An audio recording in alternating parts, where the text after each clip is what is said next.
Rumors swirl across the underground world about a mysterious man who even seasoned mercenaries hesitate to cross paths with. Whispers call him Peter, a name that once inspired loyalty, fear, and respect in equal measure. Strangely enough, this feared figure isn't a battle-hardened youth but a man well into his 60s. Some say it would have been kinder had he passed away years ago, considering the life he now leads, stripped of every asset he ever built and relentlessly hunted by waves of assassins. Despite the legend surrounding him, Peter has become a wanted ghost, a relic of the past still breathing. Even his own allies, those who once revered him, now doubt his loyalty, questioning if the man they once followed still exists within the battered shell of the fugitive they seek. The scene changes to a blood-soaked battlefield, bodies strewn across the ground like discarded puppets. Only one man remains alive, barely clinging to consciousness. Trembling, he locks eyes with the figure standing calmly among the corpses. Even with a ridiculous-looking mask covering his face, the injured man instantly recognizes him. It's Peter. The very legend thought long dead. Disbelief floods the survivor's face. How could Peter still be alive when the entire underworld had declared him finished? Slowly, Peter steps forward, his movements unhurried, almost casual. In a quiet voice, he explains the truth. The reason no one has ever found him is simple. The Peter they all remember, the man they think they're hunting, doesn't exist anymore. He has changed, transformed into someone else entirely. He removes the mask, revealing his face. The survivor's eyes widen in shock, his mind refusing to accept the truth of what he's seeing. Peter, cigarette between his lips, raises his pistol and fires without hesitation. Then the story rewinds, 3 months earlier. Peter is behind the counter of his small, quiet bookstore, surrounded by shelves filled with aged tomes and worn covers. His hands, slightly trembling from age or perhaps something more, organize books with practiced ease. His phone rings. He answers it with a sigh. On the other end, a familiar voice scolds him for ignoring repeated calls. The caller urges him to visit the hospital before it's too late, warning that if he keeps delaying, he won't make it past the next 3 months. But Peter shows no signs of worry. He's faced death too many times to be afraid of it now. As he sweeps a pile of pills into a tin and straightens a crooked row of novels, he reflects on the life he's lived, decades of service to a cause, 50 years surrendered to an organization he once believed in. And he doesn't regret a single decision. While cleaning, a book catches his eye, How to Take Portraits. He flips through it with a faint smile, realizing he's never had a proper photograph of himself. He glances at the mirror, catching sight of his tired eyes, his wrinkled face, and his aging frame weighed down by the books in his arms. Perhaps, he thinks, that might be his only regret. Just then, the shop's bell chimes softly, and a schoolgirl walks in, clad in a neat uniform and holding her backpack. She greets him politely and says she's looking for a middle school textbook. From the far end of the shop, Peter responds with a light-hearted tone, wearing the friendly expression of a seasoned shopkeeper.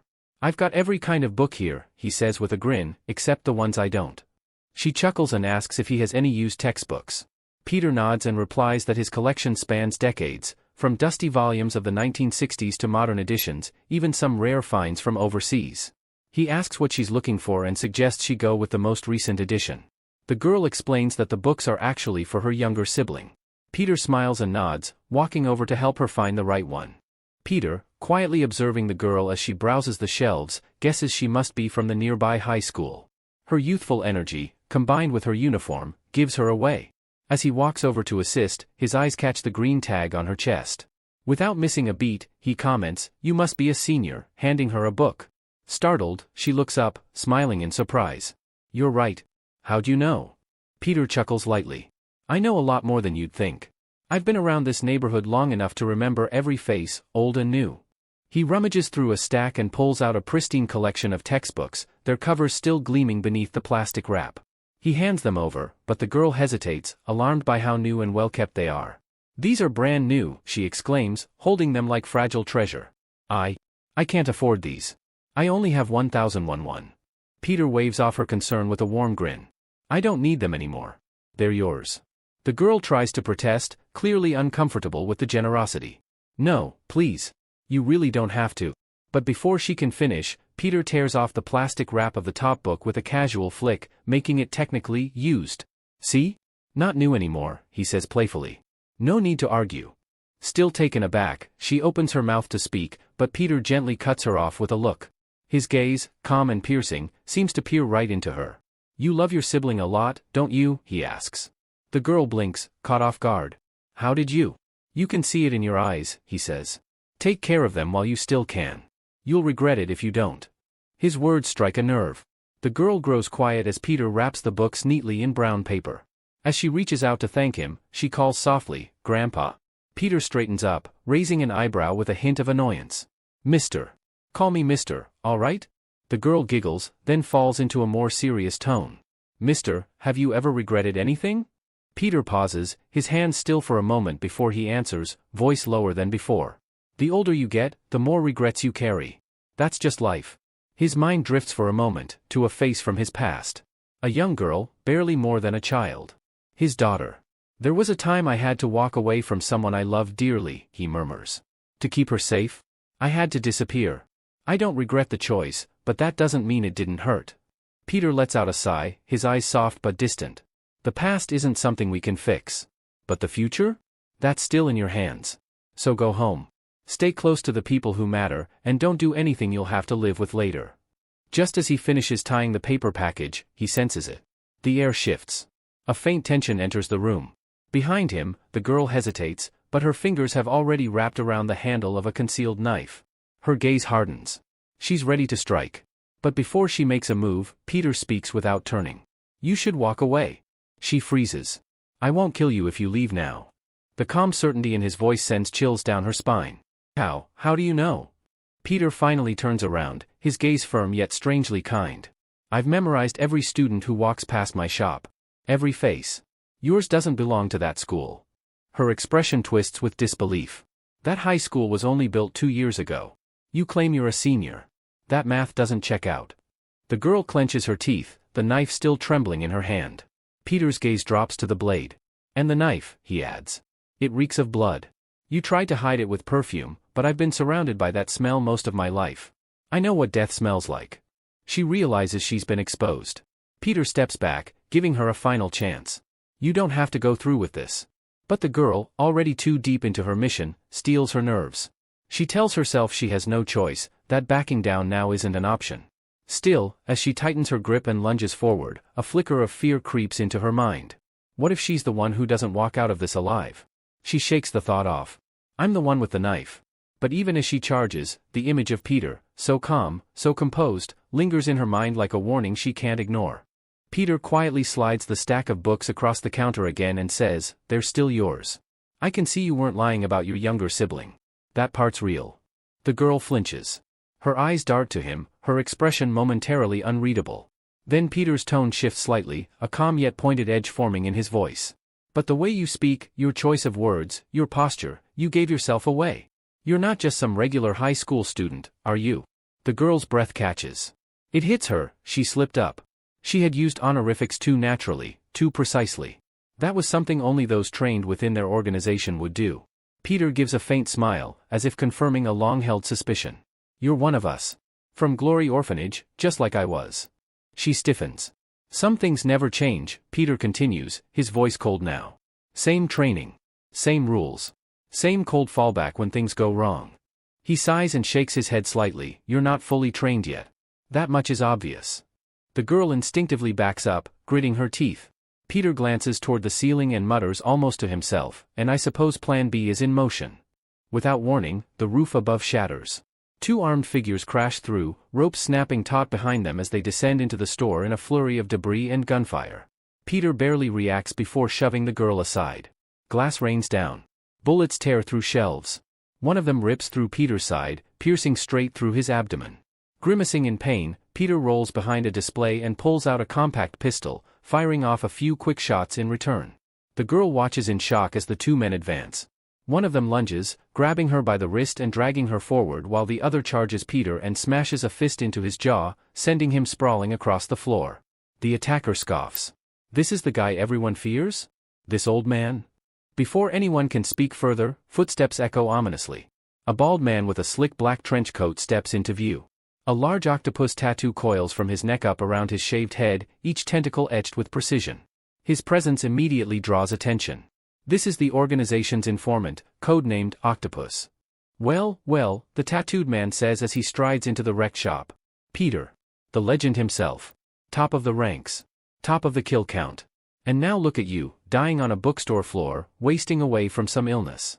Peter, blood pooling beneath him, coughs once but doesn't lose his composure. If you're here just to gloat, skip it. Tell me what this is about.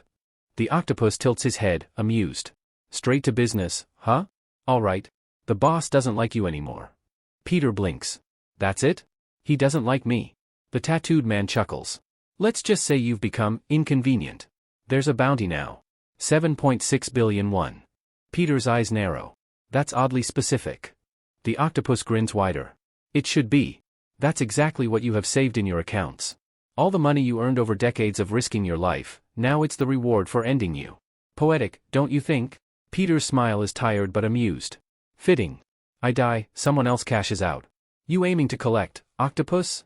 Oh, I intend to, he answers, and suddenly slams a fist into Peter's face. Peter hits the wall hard. Blood spatters. The second man joins in, landing another punch that sends Peter tumbling into the back room, crashing through a stack of boxes. They pause, peering into the dark room where Peter's body lies crumpled and motionless. Is he out? The octopus mutters, sounding disappointed. That was easier than I thought. He gestures at the second man. Clean this up. Burn everything.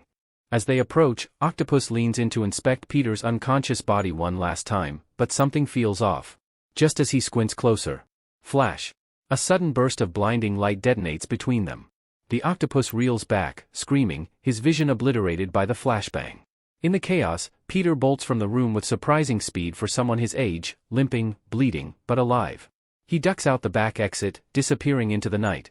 Get him, roars the octopus, still staggering. But by the time they recover their senses, Peter is gone. And the game has just begun. The moment the flashbang smoke cleared, the octopus's face twisted in fury. He barked orders through clenched teeth. Find him. He's injured, he couldn't have gone far with a bullet in his gut. The two agents nodded and burst through the rear entrance into the stormy night. Rain came down in heavy sheets, drenching everything in sight. Thunder cracked overhead as the pair sprinted through the darkened streets, scanning alleys and corners. Somewhere nearby, hidden beneath the park's jungle gym, Peter lay curled in the shadows. His breathing was shallow, strained. His blood pooled beneath him, mixing with the rain-soaked dirt. Every breath felt like a knife twisting deeper into his side. His limbs trembled. His strength, once legendary, was now betraying him. The years weighed heavy. So this is what old age feels like, he thought bitterly. Lying motionless, he let his mind drift back through the decades. He had given everything to the organization. While other boys his age were attending school, struggling through homework, he was being trained to slit throats in the dark. While they learned history and algebra, he learned how to listen through walls until his ears rang with static and secrets. While his peers were experiencing first love, he was deep undercover in Russian territory, known only as Agent Frostbite.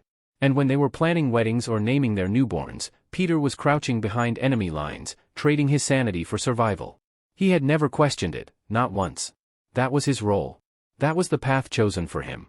And he followed orders, no matter the cost. But all of that changed when the leadership shifted.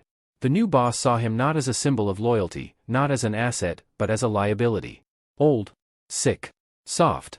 And now, lying in the mud like discarded trash, Peter realized, after all he'd sacrificed, all he had given, they wanted him erased. He clenched his teeth, his fingers curling into fists. Is this how it ends? He whispered through the pain. After everything? Anger flared in his chest. They think I'm worthless now. Just an old man waiting to die. But I won't let them take everything, not even my money. Image of a child flashed in his mind. The one he had walked away from to protect. The only thing he regretted. He had left her behind to live in the shadows. Now her face was the only light in his memory. I can't die here, he told himself. Not like this. Not without a fight. And with those words, consciousness slipped from his grasp, and he collapsed beneath the playground slide, the rain pounding around him. Elsewhere, at a hidden safehouse tucked in a back alley, the two assassins who had earlier stormed the bookstore were drying their clothes and heating up instant noodles in the kitchen. Their weapons rested nearby. Can't believe we let the old man escape, the taller one muttered, stirring the pot. The other gave a scoff. Would have had that bounty if we hadn't hesitated. Still doesn't make sense to me, the first man said. Why such a huge price on someone that close to death? The second shrugged. They say it's a form of respect. A send-off. He's a living legend, after all. Legend or not, I'm here for the money, the other replied, cracking his neck. I gave up a shot at the national kickboxing title to hunt him down. That 7.6 billion won is mine. He pulled out a weathered photo from his jacket pocket and tapped the image with a fingertip. We find him, we cash in. End of story. A voice cut through the air from behind them. That's the only picture that ever captured my face. They both froze. Slowly, they turned, and their jaws dropped. Standing in the doorway was a man, no longer the frail, graying Peter they remembered. This man was lean, upright, his stance sharp and balanced. He looked far younger, though his clothes were the same. The shirt still had a dark bullet stain near the side, though the wound beneath seemed to have vanished. The two assassins exchanged confused glances. "Who the hell are you?" one of them asked, hand creeping toward his pistol. "You're not Peter." The man raised his hands calmly, then looked down at himself. "I don't know," he said quietly. "I woke up like this. Same clothes. Same wound," he pointed at the blood-soaked fabric, "but something's changed. I am Peter. And yet, I'm not."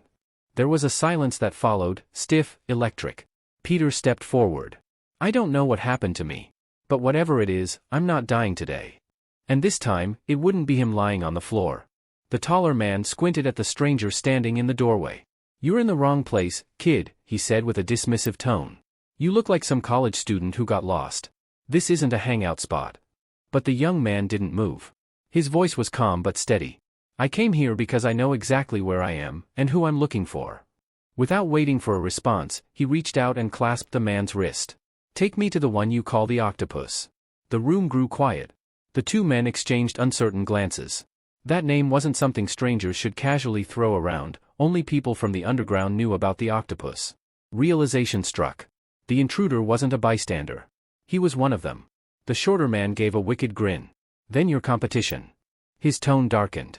"And competition needs to be dealt with."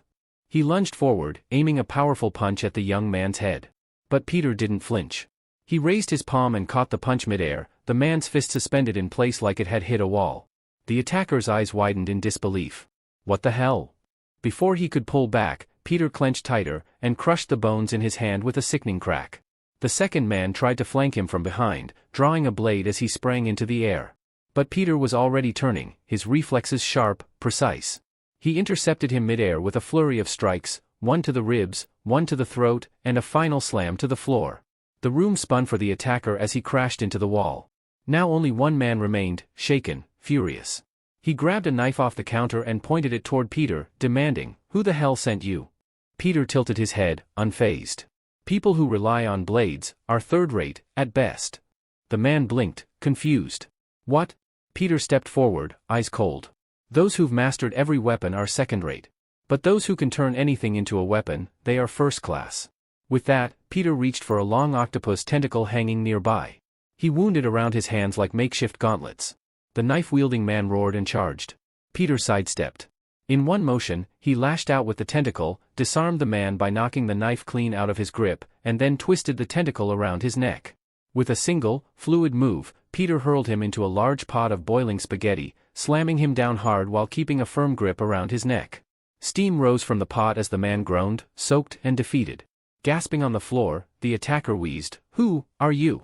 Peter walked over to a small table where a photograph lay, an old image, worn around the edges. It was the same photo the assassins had used to identify him. He picked it up and studied it quietly. It was the only picture they had of the real him, the man the organization marked with a price. He pulled a cigarette from his pocket, lit it slowly, and touched the flame to the photograph's corner. The paper curled and blackened as the image disappeared in smoke. "That man is gone," Peter said quietly. "They'll never find him. He's already dead." His voice was resolute as he inhaled.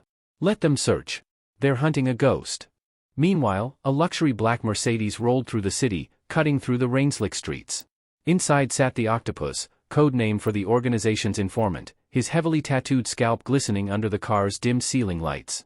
Beside him sat the young girl from the bookstore, bound and silent. "We had him," Octopus muttered, tapping his fingers against the window. "He was right there. And we let him slip." He sighed deeply, his mood sour. "Soon enough, he'll be a walking target. Every hunter across the country will be on his trail. But we need to get to him before they do." The girl remained quiet. Octopus glanced at her. "He doesn't have long anyway. The cancer should kill him, but still, I almost feel sorry for the guy. Maybe I should be nicer to my subordinates before my time comes." Back in a dimly lit room, Peter stood shirtless before a cracked mirror, staring at his reflection in disbelief. His skin was smooth. His posture straight. His arms, once wiry with age, were lean and muscular again. He reached down to his abdomen, no wound. The bullet hole had vanished, and with it, the gnawing pain that had plagued him for months. Even the cancer, the thing that had been eating him alive, was gone. He turned his head side to side, studying every inch of the stranger in the mirror. But it wasn't a stranger. It was him. A version of himself he hadn't seen in decades. How? He muttered under his breath. There was no answer. But one thing was clear, whoever was hunting him wouldn't recognize this face. Not anymore. But Peter wasn't foolish. He knew the underground always had its ways. They'd follow leads, track rumors, sniff out patterns. But they wouldn't find that man, the aged, weakened agent from before. That Peter was history. He quickly discarded his bloodied clothes. They no longer fit him, in size or in identity. As he stepped into a nearby hallway, he heard voices, two thugs lounging near a vending machine, puffing cigarettes. Peter approached calmly. "You too," he said, his voice sharp. "This is a non-smoking area. Take it outside." They turned with annoyed expressions. As Peter confronted the two thugs loitering near the restroom, he calmly reminded them, "This is a non-smoking area. Take your cigarettes outside." The shorter one scoffed. The larger thug, broad-shouldered and grinning like a bully from a high school hallway, stepped forward with mock amusement. "Look at this guy," he laughed. "Got some nerve." Peter didn't flinch. He remained still, almost bored. "Did you not hear me?" he asked again, voice cold and firm. "This isn't the place to smoke." That made the fat thug frown. "You've got a smart mouth, young man," he said, then gave Peter a light slap across the cheek, more insulting than painful. "But I'm feeling generous today. So I'll let you walk. Just don't look in our direction again." Peter didn't respond. He simply turned and walked away, quietly closing the restroom door behind him. The thugs chuckled, assuming he'd backed off in fear. But a soft click echoed through the room, the sound of a lock sliding into place. Peter turned back toward them. "I was hoping not to waste my time," he muttered, rolling up his sleeves. "But it seems you both need a proper education." The thugs froze, their amusement quickly turning into confusion. The fat one snarled and charged again, winding up for another slap. This time, Peter struck first, his fist slammed into the thug's gut with brutal force. The man's feet left the ground as he was launched backward, crashing against the wall before collapsing like a bag of bricks. The second thug staggered, shocked, then pulled a small pocket knife from his back pocket and flicked it open. He waved it threateningly, barking, "Do you even know who you're messing with?" Peter eyed the weapon with disinterest. "No," he replied. "And I don't care." He took a step forward, studying the thug's grip on the blade. "But I do know one thing," Peter continued calmly. "You're holding that knife wrong. The angle of your wrist? If you try to swing like that, you'll slice your own finger before you reach me." The thug blinked in confusion. Peter tilted his head. When someone plans to use a knife, their arm shouldn't be positioned like that, not if they want to keep it. The thug, frustrated, lunged without thinking. But Peter was already moving. He struck the man's hand with a sharp, precise blow, knocking the blade clean out of his grip, and followed with a lightning-fast chop to the neck. The thug hit the ground hard, clutching his throat, gasping in pain. Standing over him, Peter spoke coldly. "You didn't try to stab me. If you had, you'd already be dead." The man coughed and looked up in fear. Who the hell are you?" Peter crouched beside him. "I don't know what kind of dirty business you run," he said quietly. "But if you knew who I was, truly knew, I couldn't let you live." The thug whimpered, panic overtaking him. Peter grabbed his shoulder firmly. "You really want to know who I am?" he asked. The thug trembled, eyes wide. "And no. I am sorry. I swear, I'll go clean, no more crime. No more trouble."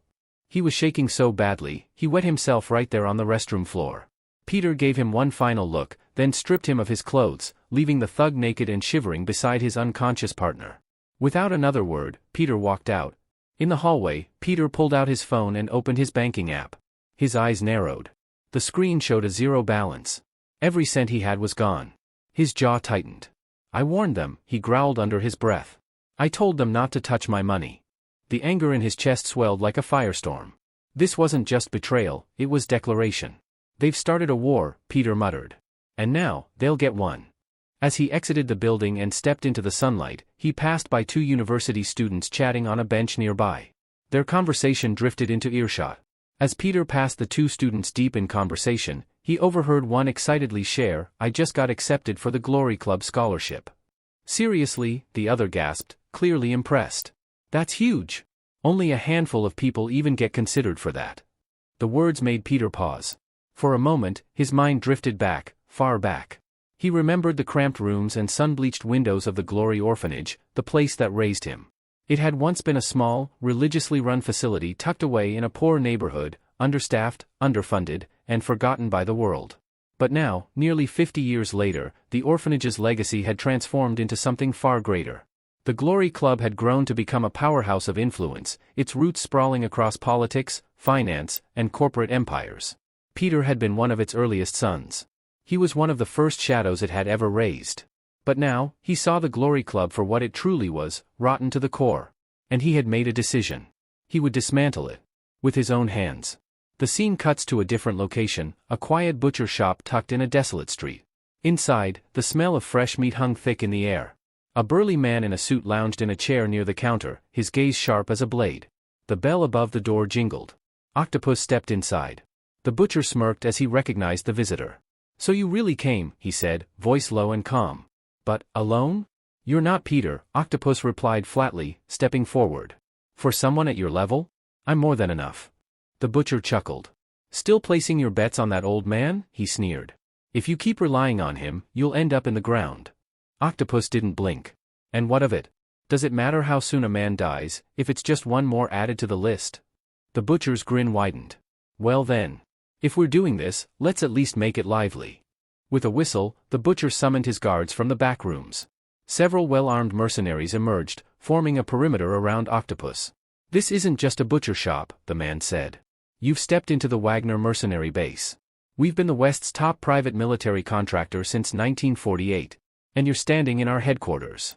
He leaned forward in his seat, studying his opponent. "You're not even in the top 12 of the Glory Club. What makes you think you can walk in here like some untouchable ghost?" He snapped his fingers. "Kill him." The soldiers moved in fast. But they didn't stand a chance. In a sudden burst of terrifying speed and precision, Octopus unleashed his signature technique, hypermobility, full-body release. To the untrained eye, it looked like a blur of limbs and blood. Within seconds, every guard in the room lay dead, their bodies scattered across the shop like discarded mannequins. The butcher's face turned pale as he stumbled backward, trembling in disbelief. "What are you?" "Stay back, stay away from me," he cried out. But Octopus was already closing the distance. A single, fluid motion, and it was over.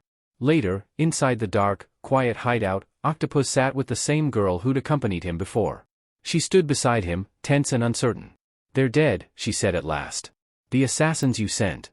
All of them." Octopus's expression tightened. "All of them?" She nodded. "Whoever did it, they erased every trace. Destroyed every security feed. No fingerprints. No sound. Just bodies." Octopus leaned back in his chair, exhaling slowly. "Only one man I know would go through that much effort to stay invisible." His eyes narrowed. Peter. He couldn't understand how the man was still alive, let alone capable of moving with such precision, such ruthlessness. What kind of unnatural trick had that old ghost pulled? His thoughts were cut short by the bitter truth: Peter's bounty wouldn't stay valuable for long. The longer he stayed alive, the more others would come for him. And Octopus refused to let someone else claim that final reward. He turned to the girl. "Find his hideout. I don't care how long it takes. Report to me the moment you know where he is." The girl hesitated.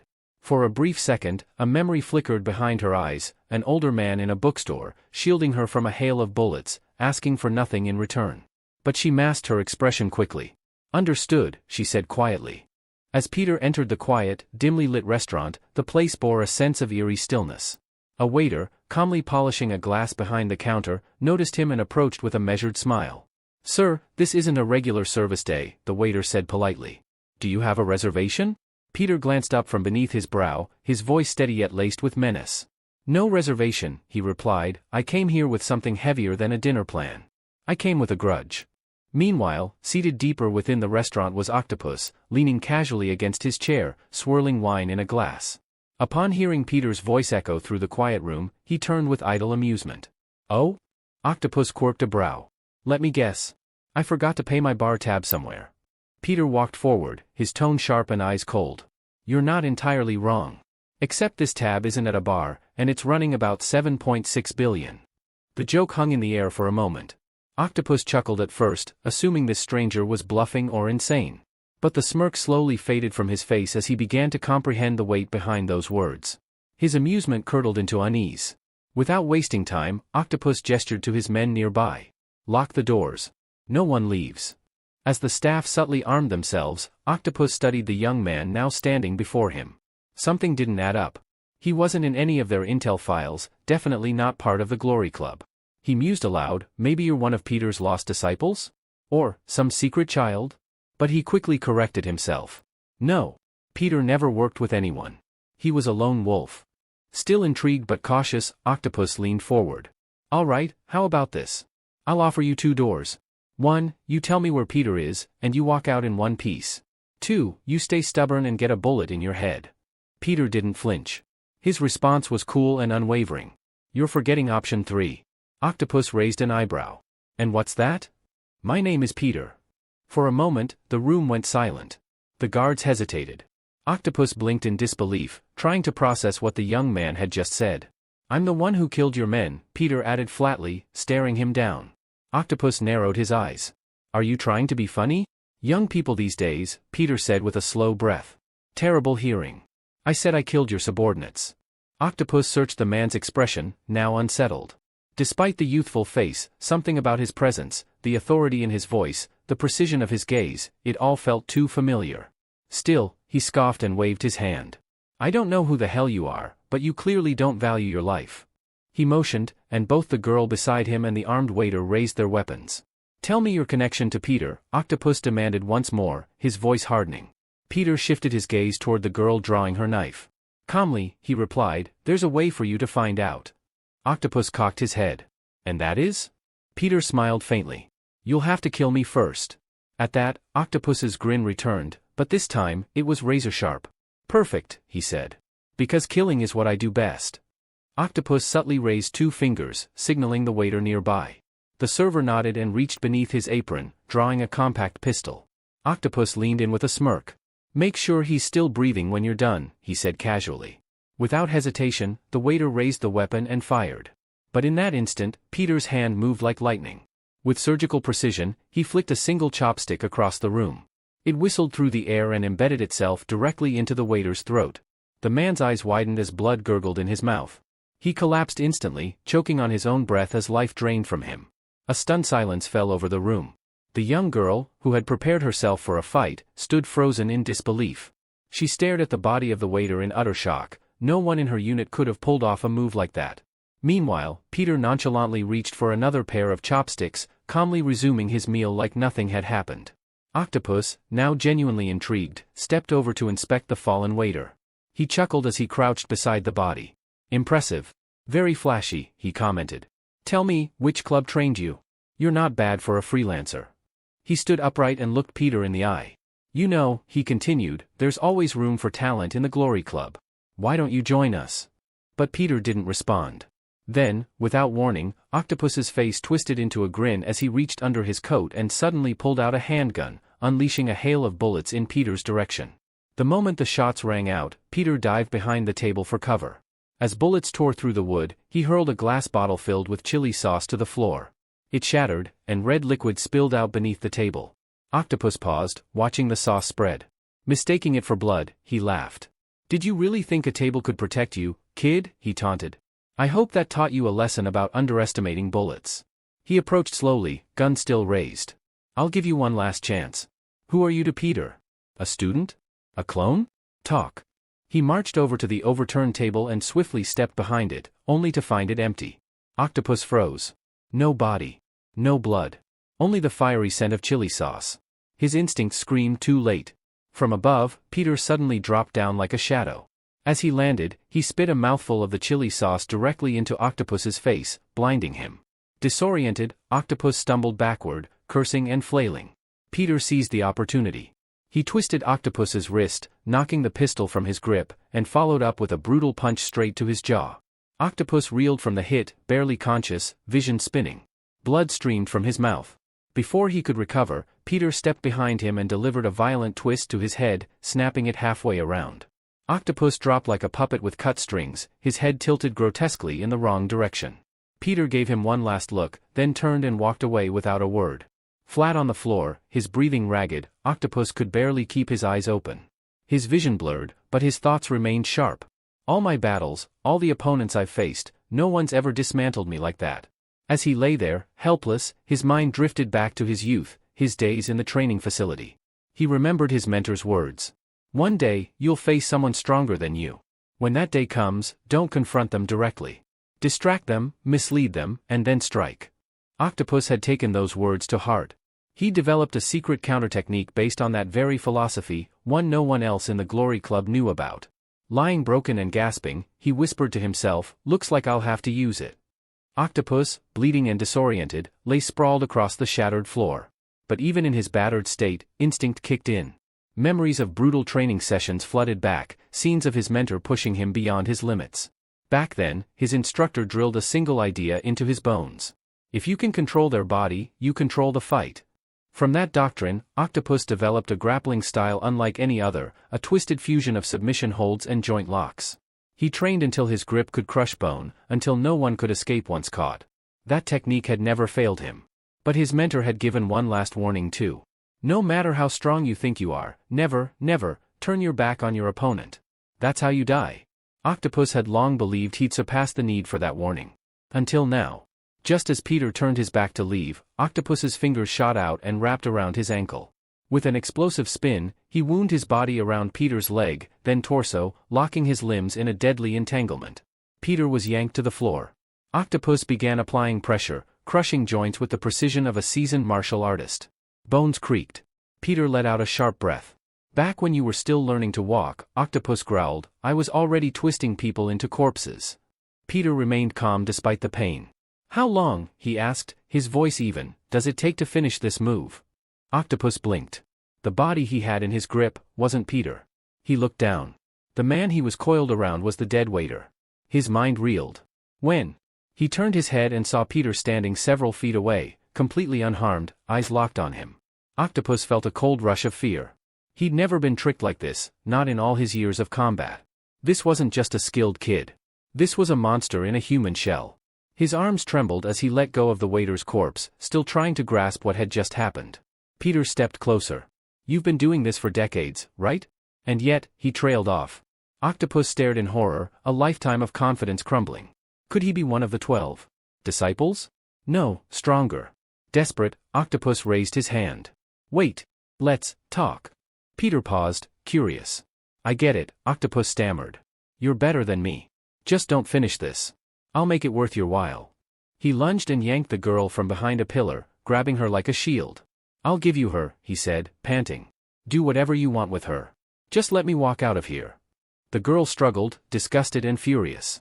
"I'd rather die than." "Shut up," Octopus hissed at her, slapping her to silence. Peter narrowed his eyes, then, unexpectedly, nodded. "You Glory Club guys love making deals when you're scared, huh?" He reached forward and caught the girl as Octopus shoved her toward him. Then, without looking back, Octopus bolted toward the exit. He called out over his shoulder, "I'll pretend none of this happened. She's yours now." But he froze mid-step when he heard Peter call out behind him. "Nice technique, by the way." Octopus turned slowly. Peter stood still, gaze piercing. "But your master forgot to tell you one thing." Peter's voice dropped, mimicking the very tone Octopus's trainer once used during sparring. "Turn your back when you think it's over, and you'll lose your head." The blood drained from Octopus's face. That phrase, it was word for word what his mentor had always told him. His eyes widened. "It can't be." Peter cracked his knuckles. "You said no one who fought you ever lived to tell the tale, right?" He sprinted forward like a blur. Before Octopus could scream or run, Peter was already on him, arms, legs, fists twisting him like a rag doll. Every joint popped. Every limb bent the wrong way. Octopus felt his spine snap as he was twisted like a corkscrew, then hurled down. His body hit the ground in a sickening pile, bent and broken. The light left his eyes. Peter exhaled, turning toward the exit. The scene cuts.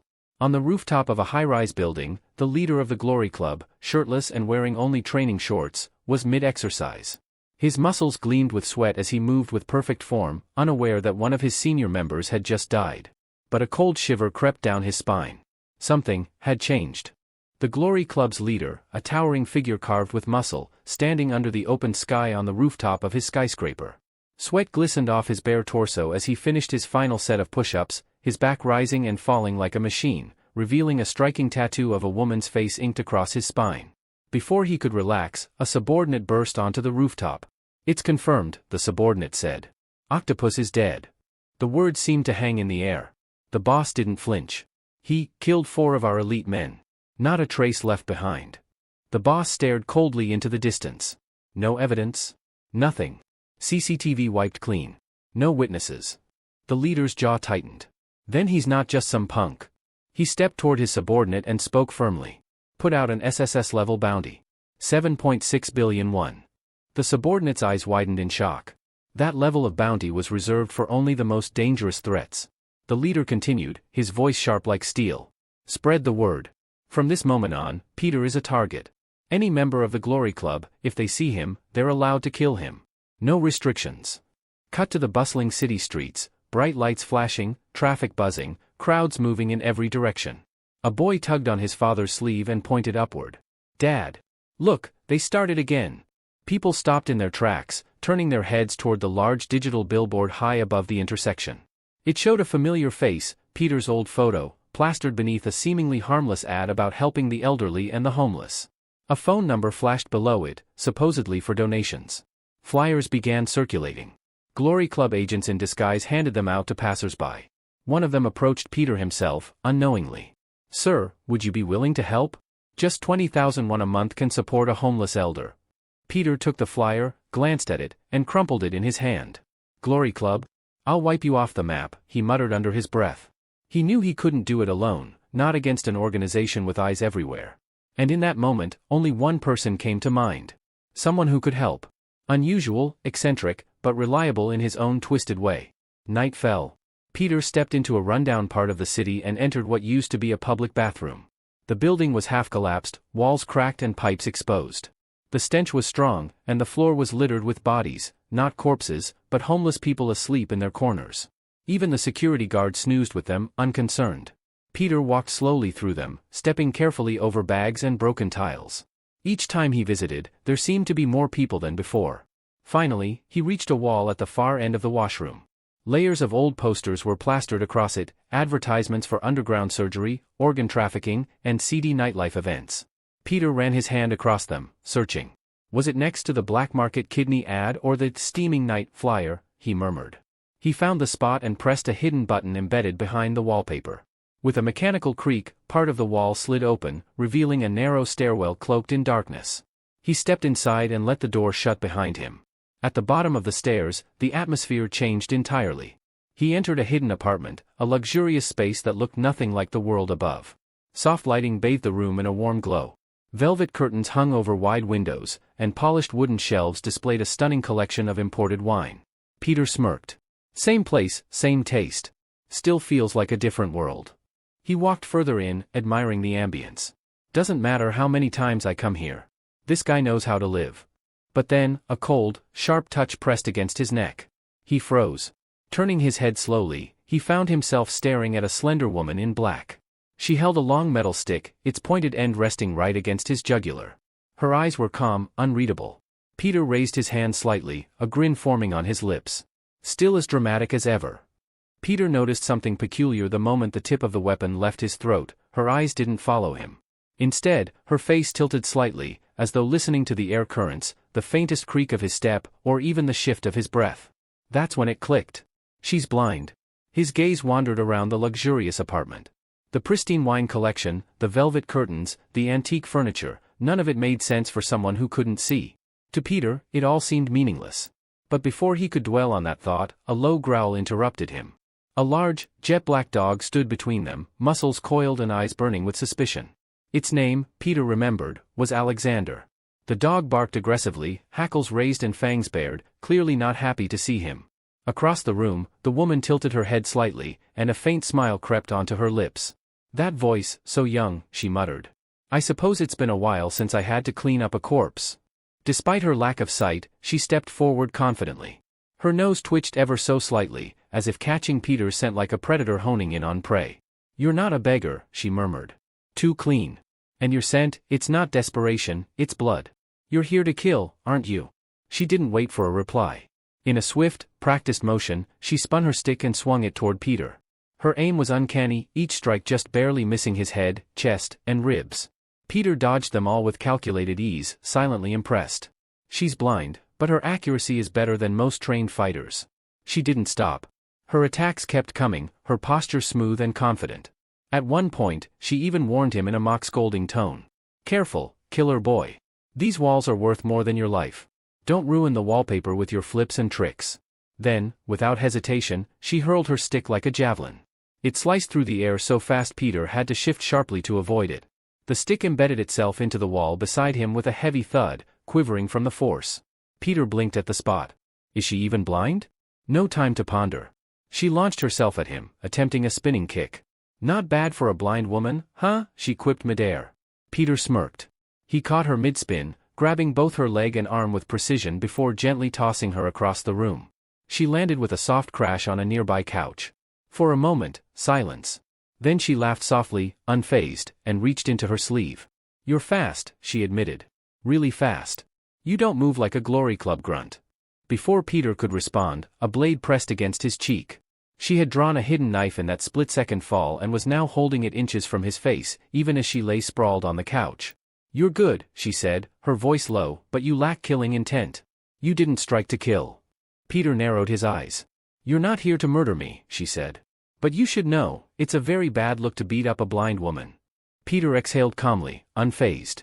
Still holding the blade, she leaned back. "I don't get to stop until the job's done. And my job ends when the other person stops breathing." Without warning, she snapped her fingers. "Alexander," she said coldly. "Kill." The dog didn't hesitate. With a growl, it charged at Peter like a black bullet. Its teeth glistened, ready to rip through flesh. But what happened next made even the blind woman sit up in shock. Peter didn't move. Instead, he knelt down, whispered something too quiet to hear, and Alexander stopped. The dog stared at him. Tensed. Then his ears relaxed, tail wagged, and he rolled over, completely disarmed, inviting Peter for a belly rub. Peter obliged, rubbing the massive beast's stomach as it wiggled happily on the ground. The woman's mouth parted slightly in disbelief. A few minutes passed. The tension in the room faded. The woman, now resting with one leg crossed over the other, popped open a bottle of Jack Daniels and poured 2 glasses. She handed one to Peter. "So," she said, sipping. "You're not with them anymore, are you?" Peter took the glass. "No. The man I used to be, the old one's gone." He smirked. "What's standing here now is the version they trained in secret. The one they thought they buried." The blind woman still couldn't wrap her head around Peter's transformation. Despite hearing his voice and feeling the shift in his presence, doubt lingered in her expression. She slowly approached him, her fingers reaching out cautiously before settling on his face. She ran her hands across his features, cheeks, jawline, brow. Her fingers moved with the care of someone reading a story through Braille. "Your skin, it's soft. The scent of that old man is gone too," she muttered, more to herself than him. Even after minutes of touching his face, 15, then 20, she seemed reluctant to believe what she was feeling. Eventually, she let out a baffled sigh and, without warning, collapsed dramatically onto the couch beside him. "So, that's how you died?" she asked in a tone that was half sarcastic, half curious. Peter looked at her, puzzled. "What are you doing?" "Trying to figure out the exact pose you were in when you died," she replied as she twisted her body into different odd positions. "Maybe posture is important. Or was it the method? Gunshot? Poison? A knife to the back?" Her face turned serious as she leaned in, genuinely desperate. "Tell me, Peter. How did you do it? How did you die and come back like this? I want to try it too." Before Peter could answer, a single throbbing boil formed comically on her forehead. Peter had flicked her head to shut down her spiraling questions. "Let's talk about something else," he said firmly. She rubbed her forehead and sat up straight, her tone shifting. "So, are you really planning to go after the Glory Club alone?" Peter gave a small nod. "Yes.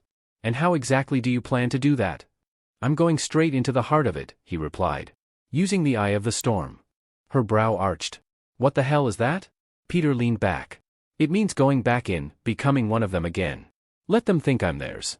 And when they least expect it, I bring them down from the inside." The woman looked horrified at first. "You're insane." But then, her expression slowly shifted. Realization dawned. "Wait, no. That could actually work," she whispered. "You look nothing like you used to. No one would ever guess. You're a completely different person now. A ghost with no past." She smirked. "Whatever trap they set for you, you'll already be inside it, waiting." Peter stayed silent, but her smile grew. "Clever boy," she said, and suddenly yanked his tie with a playful tug. "You're starting to scare me." He pulled back slightly, clearly uncomfortable. "You're way scarier than I'll ever be." Let go. Laughing, she let go and leaned back into the couch. Her tone shifted once more, serious and thoughtful. There's just one problem. You can't just walk back into the Glory Club. To be accepted, you need to come through the Glory Orphanage, and that's not something a grown man can redo. Peter nodded slowly. I already graduated. But now, in this younger body, I'm just another outsider. Exactly, she said. You don't exist to them anymore. Peter's eyes sparkled with resolve. Then I'll exist again. I'll start from the beginning. She looked confused. What do you mean? I'll enroll in the Glory High School, he replied, his voice steady. That's my way back in. She tilted her head. A school? What kind of organization is this? They run orphanages, schools, and turn their graduates into trained killers. Peter didn't respond. He had no answers, just a goal. Some time later, Peter, now registered under a new identity as Kim Sun-gu, walked through the massive front gates of Glory High School. Students buzzed around the courtyard, their uniforms crisp, their faces full of adolescent energy. As he passed through the main path, heads turned. Girls whispered and giggled, clearly captivated by his flawless features and fit physique. His calm aura and mysterious demeanor only made him more attractive. Peter didn't acknowledge any of it. This was the start of his infiltration. Behind the name Kim Sun-gu, the assassin named Peter had returned. And this time, he wasn't here to serve. He was here to destroy. He was already gathering attention. A girl approached him with a cheerful smile and said, "Time to head toward the auditorium." Her words were polite, but her eyes lingered a bit longer than necessary. Even one of the female teachers leaned a little too close, her intentions not subtle. But Peter remained unmoved, unaffected by the attention he was drawing.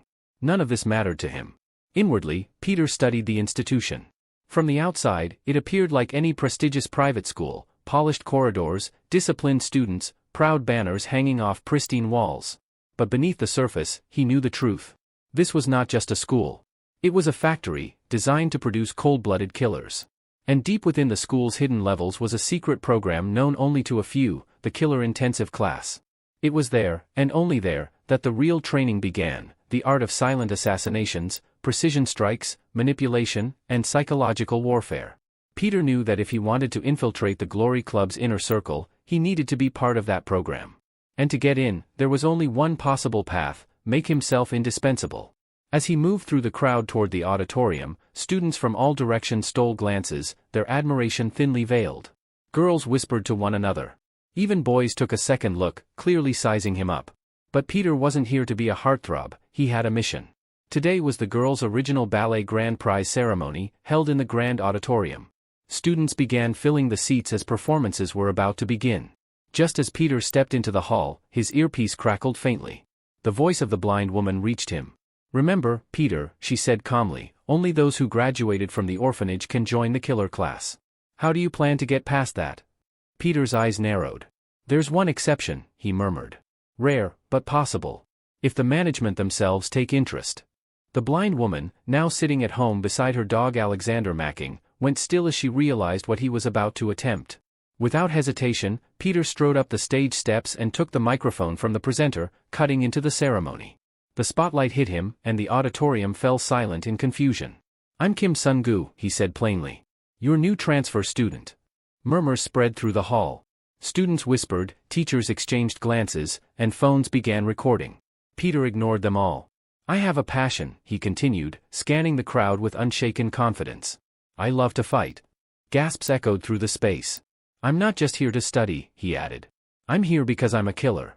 Back at her home, the blind woman clutched the armrest of her couch, stunned.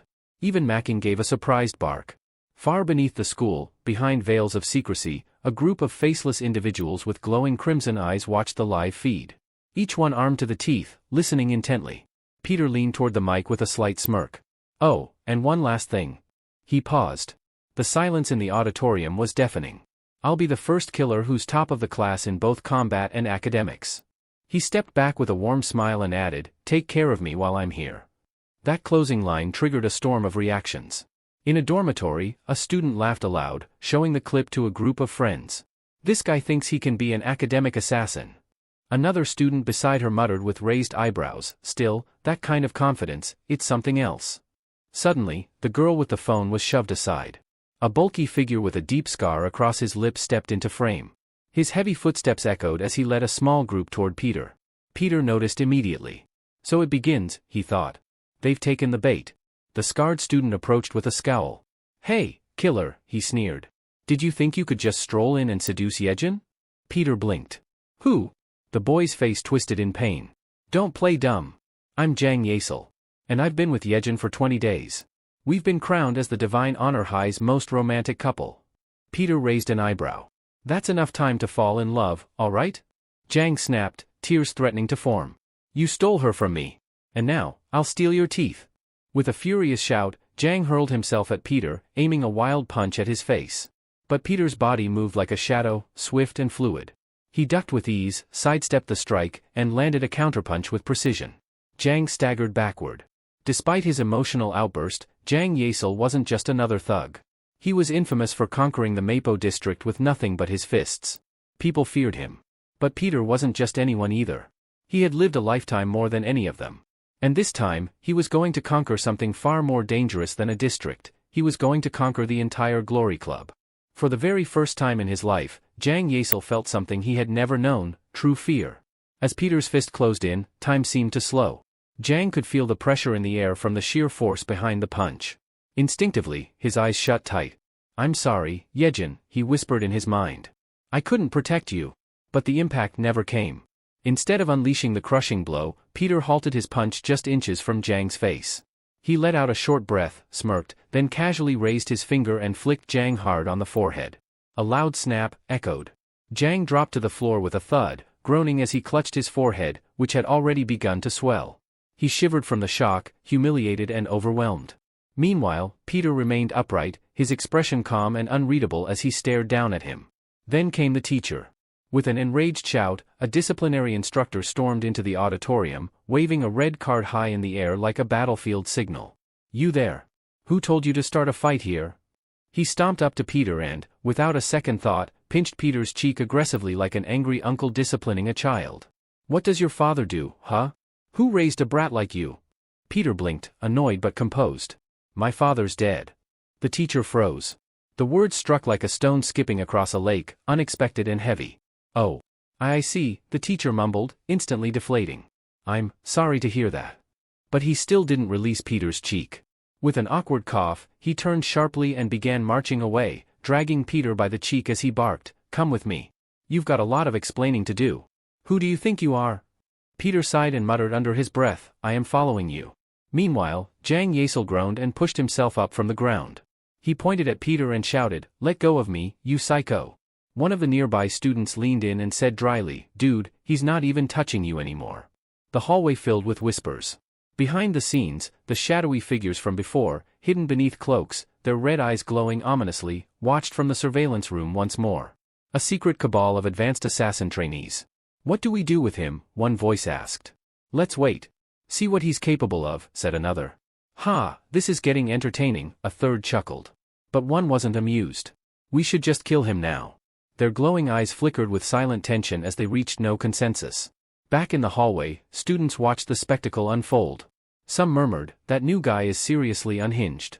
Others smirked, saying, he's in his main character arc, love that energy. Among the onlookers, a girl froze in place.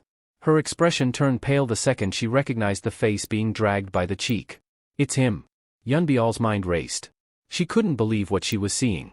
The man who had once cornered her, the one the octopus gang had tried to trade her to in exchange for their lives, was now here. Not just here, he was a student in the same school. She remembered the cold night at that rundown hideout. How the leader of the octopus offered her as a bargaining chip, trembling before Peter. She remembered how Peter refused to accept their deal, then turned to her with a grim command. Tell the Glory Club it was the old Peter who wiped this place out. Not me. Do that, and you live. And she had obeyed, shaken, but alive. As Peter was finally released by the teacher, he spotted Yunbial across the dining hall and made his way over. He pulled out the chair beside her and sat down. Mind if I sit here?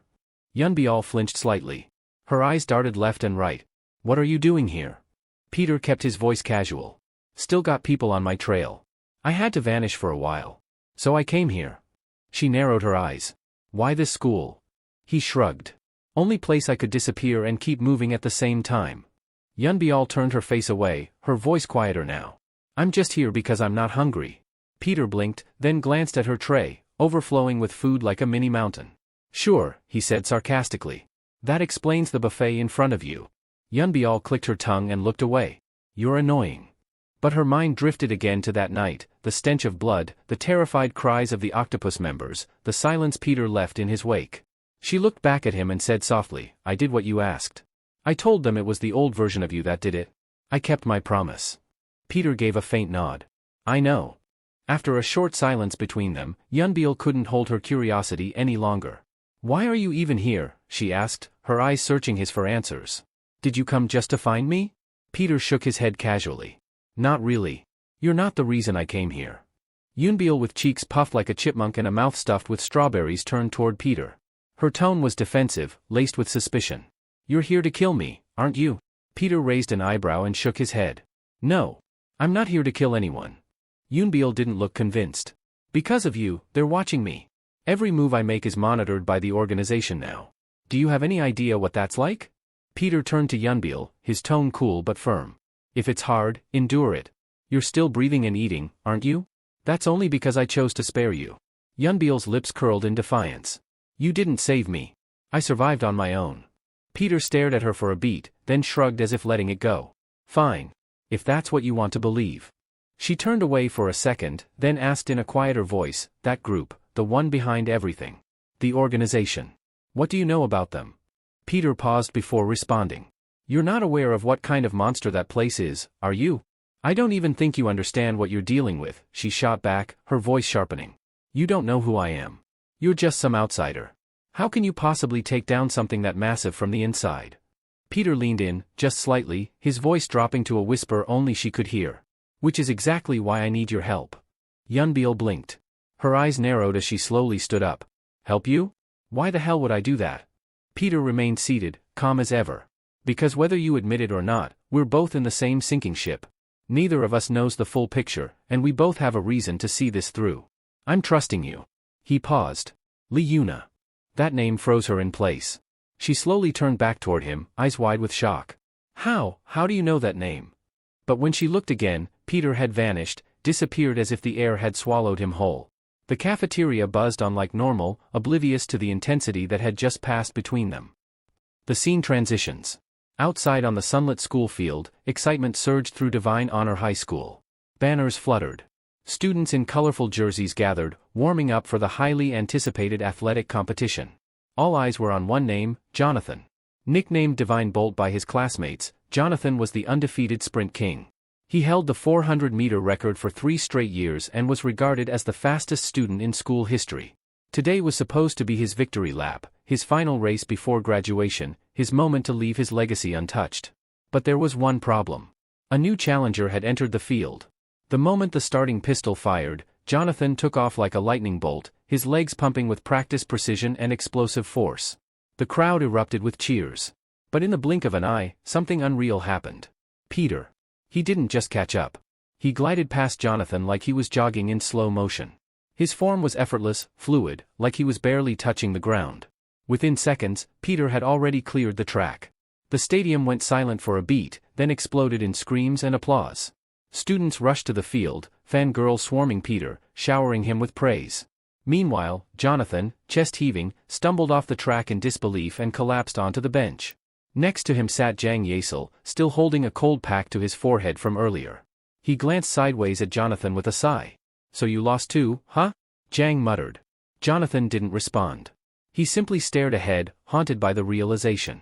There was a new king in Divine Honor High. From within the thick greenery bordering the school field, a faint glint flickered, 2 crimson eyes glowed beneath the shadow of leaves. One of the hidden killer students stood silently among the bushes, watching everything unfold with eerie focus. His gaze lingered on Peter, observing his every move like a predator studying its prey. Later that day, students lined up for a vision test in the nurse's office. One by one, they struggled to read the tiny numbers and faded symbols on the distant wall. Some squinted, others guessed. Then came Peter's turn. With a single eye, he read each line effortlessly, including the faintest, almost invisible print near the bottom. Gasps spread through the room as the nurse double-checked, stunned. Whispers floated behind him. Is this guy human? From the shadows nearby, someone continued to observe. Unseen. Waiting. Back in class, a different kind of lesson awaited, fruit carving. The teacher cheerfully announced the goal for the day, to slice and shape fruit creatively, with elegance. Some students groaned. Others looked at Peter with amusement. He probably doesn't even know how to hold a knife, someone chuckled. Be careful, Peter, the teacher added kindly. Don't hurt yourself. Let me know if you need help. Peter nodded, expression calm. I'll try my best. A few minutes passed. Then jaws dropped. In front of Peter sat a meticulously carved rabbit made from an apple, so lifelike it looked ready to hop off the plate. The ears stood upright, the eyes glistened with tiny blueberry seeds, and its form was impossibly detailed. Some students even leaned in to check if it was breathing. Again, in the distance, eyes hidden in the shadows were fixed on Peter. Meanwhile, elsewhere in the school, the same teacher who earlier had grabbed Peter's cheek was now facing a far more threatening encounter. A group of delinquent students cornered him in an empty hallway, faces cocky, arms crossed.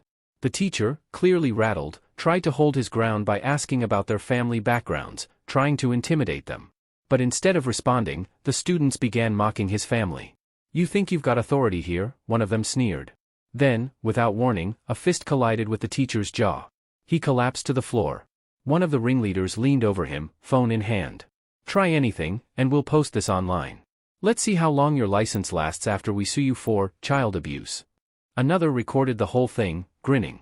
This'll go viral. Just then, Peter stepped into the hallway, eyes on the teacher slumped against the lockers. Did you do that to him? He asked calmly. The group turned toward him. The leader of the group, with bleached hair and a gold chain, laughed. You worried about him, punk? He stepped forward and spat directly on Peter's shirt. This ain't your business. Get lost if you want to stay breathing. Peter didn't move. His calm silence was unnerving. The leader took a swing, fast, but Peter was faster. He dodged effortlessly, his body flowing like water. Again, the thug tried to land a hit, but missed wildly. Peter's eyes remained cold. Then, with a swift movement, Peter kicked the guy's leg out from under him, sending him sprawling. Another tried to sneak up from behind with a brick, but Peter spun and punched the weapon mid-air. It shattered like a cookie. The gang froze. Their smirks vanished. They turned to the teacher on the ground. Sorry, sir, they stammered before running off, one of them shouting over his shoulder, he's a villain. He's not normal. Peter dusted off his shirt and looked down at the teacher. Justice wins, he said simply. That's why I won today. The teacher slowly sat up, coughing. You shouldn't be fighting in front of teachers, even if it's for justice. Peter spotted something, the student's phone lay abandoned on the ground. He bent down to grab it, but the teacher suddenly sprang up and aimed a sharp kick at him. Peter raised his arm and blocked it with ease. The teacher's eyes widened. His suspicion was now confirmed, Peter was no ordinary transfer student. You, the teacher muttered, stepping back. What are you? Peter tilted his head slightly. What are you talking about? The teacher held up his cup of tea, completely full. Even in the middle of that fight, you didn't spill a single drop. Peter looked down, then back up. Where did you learn to fight like that? The teacher asked, voice now serious. And more importantly, why did you learn it? Peter didn't hesitate when the teacher asked him why he fought so fiercely. His eyes darkened as he answered, because I want revenge. Revenge against the kind of people who destroyed everything I had, my home, my family, my future. They even stole every cent I had. The teacher watched him closely, as if trying to confirm something. After a pause, he asked, would you be interested in joining our volunteering club? Peter didn't look surprised. I've been waiting for you to say that, he replied smoothly, almost like he expected this moment. It was a mutual understanding between two people who had been silently sizing each other up. Unknown to most, the man who had been watching Peter from the shadows all along, the one with glowing red eyes, was none other than this very teacher. Peter agreed, and soon he was following the teacher down an unfamiliar hallway that led to an isolated part of the school building. The teacher unlocked a door at the end of the corridor and gestured for Peter to enter. Inside was nothing out of the ordinary. A typical classroom setup, neat desks, whiteboard, bulletin boards with motivational quotes. Everything appeared painfully average. This, the teacher said, stepping beside him, is where we groom killers. Peter blinked. His eyes scanned the room again, this time noting the subtle tension in the air, the stillness in the students' bodies, and the way none of them made unnecessary movements. He was introduced to the class as a new volunteer. The teacher's tone was calm, but there was an undertone of something far more dangerous. From the third row, a girl's eyes widened in disbelief. Li-Yuna. She stared at Peter in shock, her lips parting slightly. Why are you here? She mouthed. Don't say anything, she added aloud in a whisper only Peter could hear. Peter merely winked in response. She stiffened. That wink, was it playful, or was it a sign he had come to eliminate her? Peter turned back to the class, flashing a polite smile. Thanks for the warm welcome, he said, but his thoughts ran elsewhere.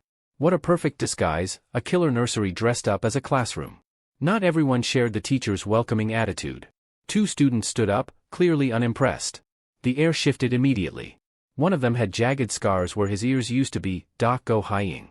The other was bulkier, arms folded tight, Go E, a man whose build screamed brute strength.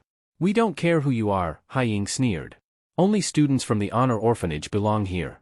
What are you doing in our space? Goi cracked his knuckles with a deep grunt. I'm the 58th generation graduate of the orphanage. You don't look like you belong. Peter met their eyes without flinching. Before tension could spark into flame, the teacher stepped in, clapping once. All right, that's enough. Why don't we give our new volunteer a proper welcome? The class grinned.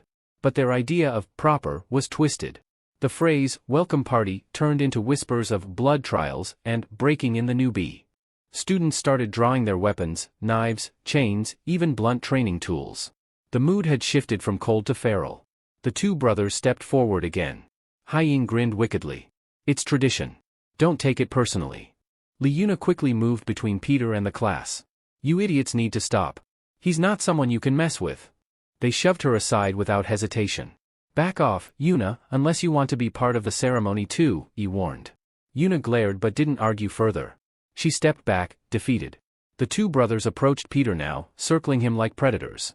You like getting into fights, new guy? Hying asked. You a fan of neighborhood punks? He added. Peter chuckled softly. I don't mind a fight. How many have you had? Hying asked. Over 500, Peter replied casually. The class burst into laughter, but the brothers didn't laugh. They just smiled.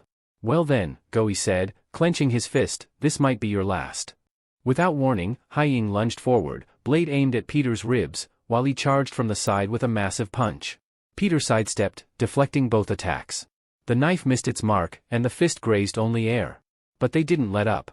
The 2 kept attacking, forcing Peter to move back, dodging and blocking without retaliating, yet. As the fight raged on, Go Hying smirked and shouted, this volunteer club crap doesn't belong in our world. He circled Peter with his brother. You've got no idea what it takes to become the top killer. We risk our necks every day to chase the title, the same title once held by that legend, Peter. Hearing his own name tossed around like that, Peter's eyes darkened with annoyance. You done talking? He asked coolly. Then come at me. Both of you. Fueled by anger, the brothers lunged again, shouting insults as they moved. Nepotism baby. You think you got in here, 'cause you're special? But Peter weaved between their attacks effortlessly, not a single blow landing. The scene transitioned. Now drenched in sweat, Go Hying tried to catch his breath. I wasn't even using half my strength, he mumbled, wiping his face. The teacher gave a short sigh from the corner. Maybe you should have shown some restraint instead. Meanwhile, the rest of the class gathered around, laughing and cheering for the brothers. He ran off. Can't handle the heat, one of them jeered. Guess he's not so special after all. Cut to Peter, quietly walking alone down the dimly lit hallway, his expression unreadable. Liuna caught up to him, stepping into his path. You think the volunteer club is just some joke? She asked sharply. Peter raised a brow. What are you talking about? Drop the act, Liuna snapped. You can't fool me anymore. Peter blinked, puzzled by her intensity, but she wasn't letting him off the hook. I saw your fight with those 2 earlier, she continued. Why didn't you use any real force? I gave it my all, Peter replied with a calm shrug, playing it off. But she wasn't buying it. Liar, she shot back. You didn't even break a sweat. Those 2 were exhausted, and you looked like you just came out of the library. Peter said nothing, just stared at her quietly. With sudden force, she shoved him against the wall and leaned in close. Why are you here, really? You don't belong in this school, and your story doesn't add up. What are you hiding? Peter slid under her arms in a smooth motion and walked away. I'm starving. Gotta get lunch. Lee narrowed her eyes. It's dinner time, she growled, glaring at his back in exasperation. Meanwhile, somewhere far from the school, a middle-aged bus driver grinned ear to ear as he stared at the deposit on his phone. $1,000,001 just to rent my bus? I must be living right, he chuckled to himself. He glanced up as a man in tinted glasses approached, walking slowly, dragging several large suitcases behind him. The driver waved politely. You expecting a group? The man adjusted his glasses. No. Just me. Taken aback, the driver blinked at the mountain of luggage. All this, just for you? The man gave a faint smile but said nothing. The driver sighed and moved to help, his earlier joy fading as he realized how many trips he'd have to make. Guess I'm not so lucky after all. Just then, the man turned and asked, "Do you enjoy betting?" "Depends," the driver muttered warily. "Why don't you take a guess what's inside these bags?" The driver raised a brow. "Hard pass. That kind of bet feels cursed." The man smirked, taking a seat as the bus rolled out. The driver threw one last glance at the cargo. His eyes widened when he noticed one suitcase move. Back at the school the next day, inside the Glory Club's secret classroom, the teacher stood before the students, clapping his hands to get their attention. "All right," he announced. "Today, we have a new mission." He held up a photo for the class to see. "Our client is Choi Yoon Chung. Ring any bells?" he asked. "He's the chairman of the DHA group. This will be our next contract." A murmur rippled through the classroom. A new mission had begun. The classroom fell silent the moment the teacher revealed the name of their next client. "Choi Yoon Chung," he said, "chairman of DHA group." A wave of recognition passed through the students. Whispers buzzed. "Isn't he one of the Glory Club's biggest sponsors?" someone muttered. The teacher nodded. "Exactly. And this time, he's personally requested our help." The students straightened in their seats, sensing the gravity behind those words. "This isn't just a mission," the instructor continued. "The team that completes this task will receive an official volunteer certificate and the chairman's recommendation letter." A hush fell over the room. In simple terms, whoever pulls this off becomes an official glory killer. Peter's eyes narrowed slightly. "So, it finally begins," he thought, the corners of his lips twitching in a faint smile. "The mission," the teacher said, pacing slowly in front of the whiteboard, "is to retrieve a high-value target. There's been a string of recent abductions, young teens, mostly. But among the missing is the chairman's only son." A student raised their hand skeptically. "Shouldn't this be handled by the authorities?" The teacher shook his head. "The chairman isn't looking for justice. He wants revenge." His voice dropped slightly, turning colder. "Your only job is to bring the boy back alive. What happens to the kidnappers is up to you." He let that hang in the air before scanning the room. "So, who's volunteering?" Most of the students averted their gazes. Some shifted uncomfortably, others looked down at their desks. No one raised a hand. The teacher's lips curled into a strange, almost amused smile. "No takers? Then perhaps you'll enjoy another 2 years of training while the Real killers handle the fieldwork." The students groaned but remained still. A few whispered nervously to each other. Then, Doc Go Hying and his brother Doc Go Yi raised their hands confidently, grinning at each other. "Well, looks like it's just us then," Hying said, smirking. "Nobody else got the guts." But just as they were basking in their superiority, Peter's hand shot up. "Another brave soul?" Hying said sarcastically, narrowing his eyes. "Look at that. The newbie wants in." Lee Yuna raised her hand too, a calm defiance in her posture. Peter glared at her. "Stop copying me. I had my hand up before you did," she said dryly. "I'll chop it off if you lie again," Peter snapped. "Keep spouting nonsense and I'll shut your mouth for you," she said, flicking his forehead with a sigh. The brothers burst out laughing. "Well, this is going to be fun." They turned to the teacher. "So, can we go now? Smash some skulls, bring the boy back?" But the teacher held up a finger. "There are conditions. You're not going in swinging just yet. You'll need to follow certain protocols." Peter clenched his fists in anticipation. This is it. The path to becoming a killer in this organization, finally open. Scene change. Peter stood at the entrance of a massive amusement park, his face blank with disappointment. Bright lights, carnival music, and laughter filled the air.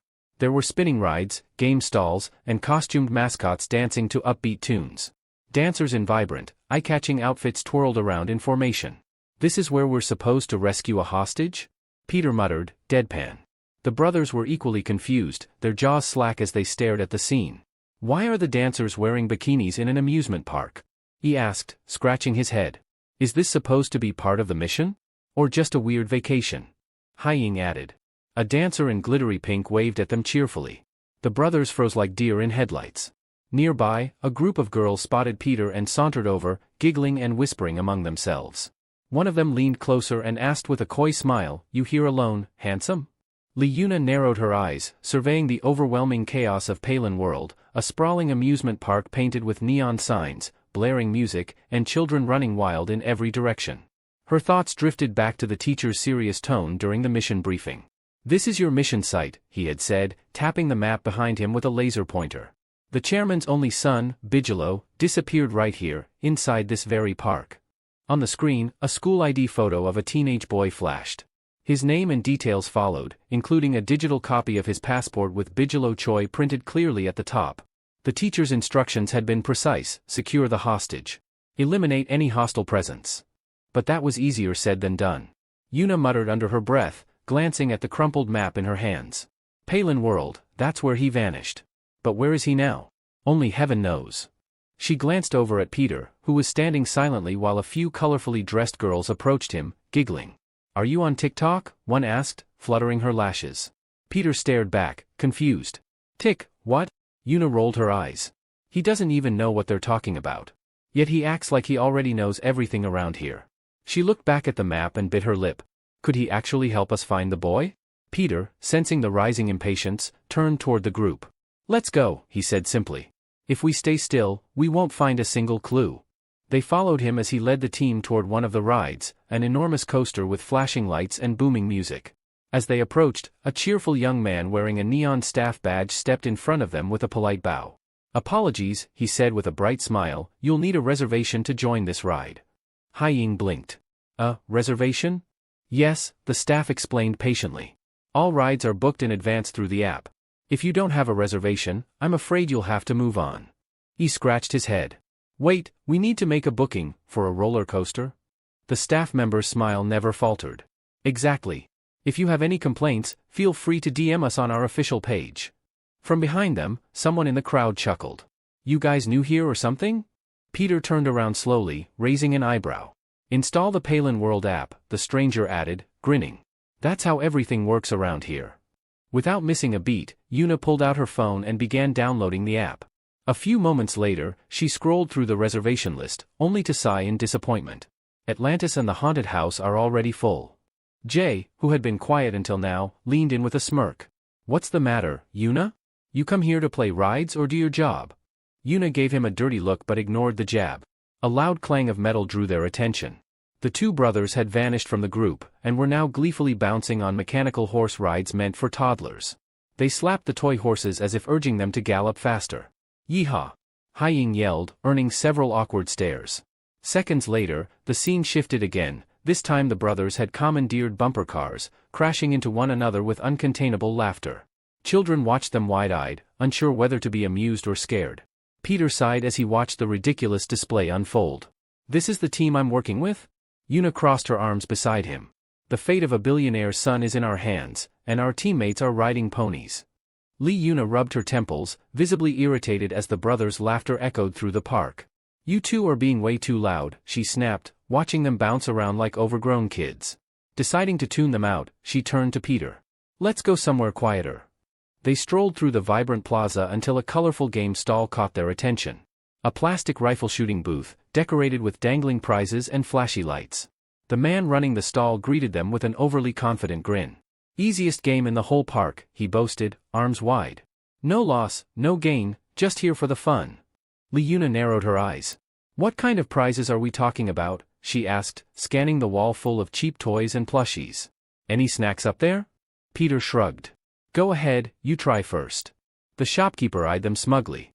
Amateurs, he thought. They'll waste their cash and still leave empty-handed. He'd secretly rigged the targets, weighing down the dolls so they'd barely budge even if hit directly. Under his breath, he chuckled. Let them spend all they want. I'll watch them leave with nothing but frustration. Yuna lifted one of the toy rifles. Never used one of these fake guns before, she muttered, raising it with a mischievous smile. Might as well learn now. What followed left the shopkeeper stunned. Peter and Yuna worked in sync, each shot swift and accurate. One by one, the weighted dolls dropped with clean precision. Within minutes, the shelves were nearly empty. Grinning, they gathered their prizes and walked away without a word. The shop owner dropped to the ground in disbelief, his jaw slack. What just happened? Back near the center of the park, the brothers, still riding a sugar rush of excitement, spotted Peter. Let's hit another ride. Haiyang shouted, elbowing his brother. And tell Yuna to stop hogging all the food. They waved Peter over, grinning like kids in a candy store. Peter smiled faintly. Despite their wild energy, there was something familiar in it. Maybe this is their first time in a place like this too, he thought. Maybe, like me, they didn't get a proper childhood either. He looked at them one more time and nodded to himself. Yeah, let them enjoy it. Who knows when we'll laugh like this again. Meanwhile, Yuna had slipped away from the chaos, quietly taking a seat behind a tree-covered bench. A small box of snacks rested in her lap, half-eaten as her mind returned to the mission. We're not here to play, she reminded herself, frustrated. We're here for that kidnapped boy. Just then, a sudden notification popped up on her phone screen. Connected to AirPods, Choi Yoonjil. Her eyes widened. That name, she remembered it clearly. Choi Yoonjil, that's the chairman's son. She stared at the screen, heart pounding. What are the chances? Could the boy still be nearby? The signal's strength flickered. She stood up abruptly and turned in circles, trying to trace the source. Then, it hit her. The signal was coming from the women's restroom nearby. What's going on? Did someone pick up his AirPods? Or, could it be someone with the same name? She hesitated for a second. Should I call for help or check this out alone? After a brief moment of doubt, she made up her mind and stepped inside the restroom. It was quiet, and for a moment, she saw nothing unusual, just a lone girl fixing her makeup in the mirror. The AirPods icon still pulsed on her screen. It's her. Yuna thought, approaching the girl calmly with a practiced smile.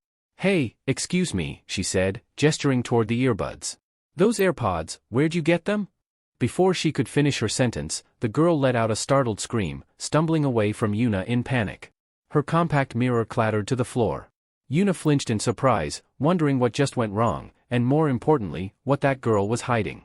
Just as Yuna tried to clear the confusion with the girl in the restroom, a tall and fat guy barged in. Hey! What's going on? Why are you screaming? He asked, eyes darting toward Yuna. The girl, trembling, clung to his arm. She came out of nowhere. She tried to hurt me. Yuna's brows furrowed. That's not true. I was just. She wanted to steal my AirPods, the girl cut in dramatically, stepping back as if Yuna might lunge at her. The boyfriend's eyes narrowed. You think you don't look like a thief, he said, stepping closer. But your face says it all. Wait, this is a misunderstanding. Yuna tried to explain, but before she could say more, his hand struck her shoulder with a loud thud. Yuna staggered back. The girl, half in shock, grabbed her boyfriend's arm. That's enough. I just want her to say sorry. Oh, she will, the guy sneered. But not before I teach her a lesson. Meanwhile, back outside the restroom, the brothers were scanning the area. Where'd she run off to now? Jisoo muttered, arms folded. Maybe she found another food stall, Heijin chuckled. Peter, standing nearby, didn't seem too concerned. She'll be fine. If there was danger, we'd know it by now. Inside the restroom, however, Yuna had had enough. As the man moved in to grab her, she swiftly reached into her pocket and pulled out a lollipop, one of the prizes from the shooting game. With precise timing, she jabbed the stick straight into his ear. He yelped and stumbled back, clutching his face. Before he could recover, she followed up with a clean knee to his gut. Breathing heavily, Yuna turned to the stunned girl. I'll ask nicely just once, where did you get those AirPods? The girl, shaking, finally mumbled, I found them near the central fountain. They were just lying there. Yuna snatched the AirPods from her and walked out without another word. Later, she regrouped with the others, who were waiting near a food court. Look what I found, she said, showing them the AirPods and opening the connected device screen. These belong to Choi Yoonjil, the chairman's son. I found them near the place where he went missing. Peter studied the screen for a moment, then looked up sharply. That confirms it. Confirms what? Yuna asked. Peter folded his arms, scanning the bustling amusement park. Think about it, this place is always full of noise. Screams, shouting, laughter.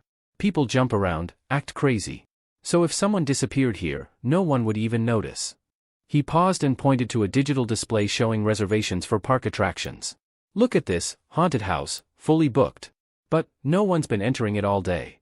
The group exchanged uneasy glances. Peter continued, what better place to hide someone than somewhere meant to be scary? Where screaming is normal. Realization dawned on their faces. The boy might be in there, Peter said, voice low. Let's go. With the brothers leading the way, they headed toward the haunted house. The entrance loomed ahead like a black maw, with flickering lights and fake fog spilling from its doors. Inside, as they crept through a narrow corridor filled with eerie sound effects, Yuna whispered harshly, Heijin, let go of my shirt.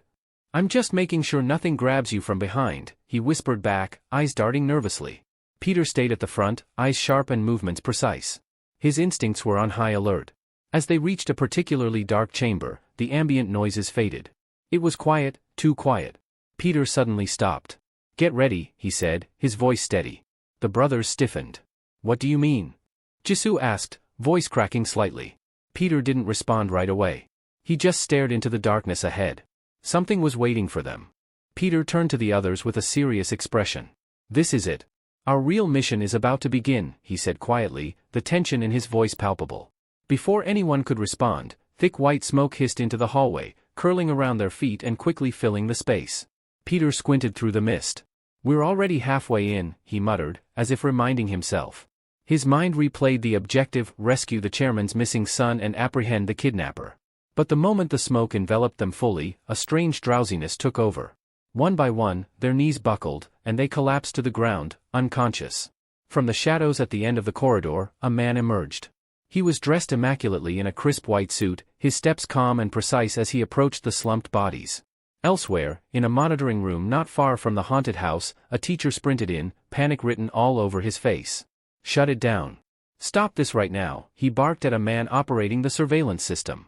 They've already gone in, the operator replied with a slight shrug. They're on the mission. The teacher slammed his hand against the wall. Call them. Now. The man tried. He dialed their numbers one by one, but none of the students answered. A heavy silence followed. Realizing something was deeply wrong, the teacher's eyes darkened. Damn it.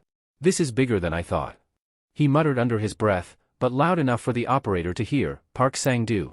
The operator stiffened. You don't mean that Park Sang-doo, do you? The same, the teacher confirmed grimly. He was once considered a disciple candidate. But glory couldn't control him, and he got kicked out. The man glanced nervously at the screen. But the kids, they're smart. They've been trained. They'll be okay, right? No, the teacher growled. Park Sang-doo isn't just some rogue agent. He's a monster. He lifted his pant leg, revealing a cold metallic prosthetic. He's the one who took my leg. Meanwhile, back inside the haunted house, Park Sang-doo calmly tied up the unconscious teens with practiced efficiency. His movements were eerily relaxed, almost surgical. I used chloroform to knock them out, he murmured to himself. Regular folks usually start snoring or drooling. But this girl, he crouched beside Lee Yuna and studied her face. Her lips were tightly sealed. He muttered, eyes narrowing. Interesting. At that moment, Yuna's phone vibrated inside her pocket. Curious, Park reached in and pulled it out. It was a call from a name he remembered. Smiling, he answered. Hello, he said in a soft, mocking tone. On the other end, the teacher's voice came sharp and furious. Park, don't you dare lay a hand on those kids. If you do, I'll end this myself. I don't care what it takes. Park laughed. So dramatic. I figured you'd be the one calling. It's been a while, hasn't it? There was a long pause. Still angry about your leg? Park teased. You think I'm going to make these kids like me? Is that what's got you shaking? The teacher clenched his fists. His assistant stared at him wide-eyed. He had never seen the man look so shaken. Park's tone grew darker. Tell you what, let's make this fun. I'll play a game. What game? The teacher growled. A guessing game, Park said cheerfully. When you get here, tell me how many of these kids will still have both legs. Guess correctly, and maybe I'll let the chairman's son go. His voice dropped. But if you're wrong, well, you know me. The call disconnected. The assistant turned toward the teacher, his face pale. Sir? What do we do? The teacher didn't answer right away. His eyes were already searching the surveillance feed, desperate to find their location. We have to reach them. Now, he said grimly. Inside the haunted house, Lee Yuna stirred slightly. She had been awake for some time, staying still and trying to listen. She kept her breathing light and slow, just enough to avoid suspicion. Once the sound of Park's footsteps faded into the distance, she slowly opened one eye and scanned the dim room. He thinks we're still out cold, she thought. She glanced at Peter beside her. His mouth was open, and his face completely relaxed. She nudged him lightly. How can someone sleep like this at a time like this? She thought, a bit annoyed. Then again, Peter might still be under the chemicals' effects. Or he might just be acting. Either way, she needed to act fast. Still lying on the cold floor, Lee Yuna began thinking furiously. She needed a way to wake Peter without making any noise or drawing attention. Then, an idea struck her. She carefully loosened one of her sneakers, then slowly extended her leg toward Peter. With a soft tap of her toes, she nudged his face, hoping the unpleasant smell of her sock would rouse him. Peter scrunched his nose in his sleep and suddenly murmured, "What the heck are you doing?" Yuna froze in embarrassment. I was trying to wake you up with the smell. I thought it might work, she whispered quickly. Peter blinked a few times, still groggy. I was just about to slap you awake, he muttered with a straight face.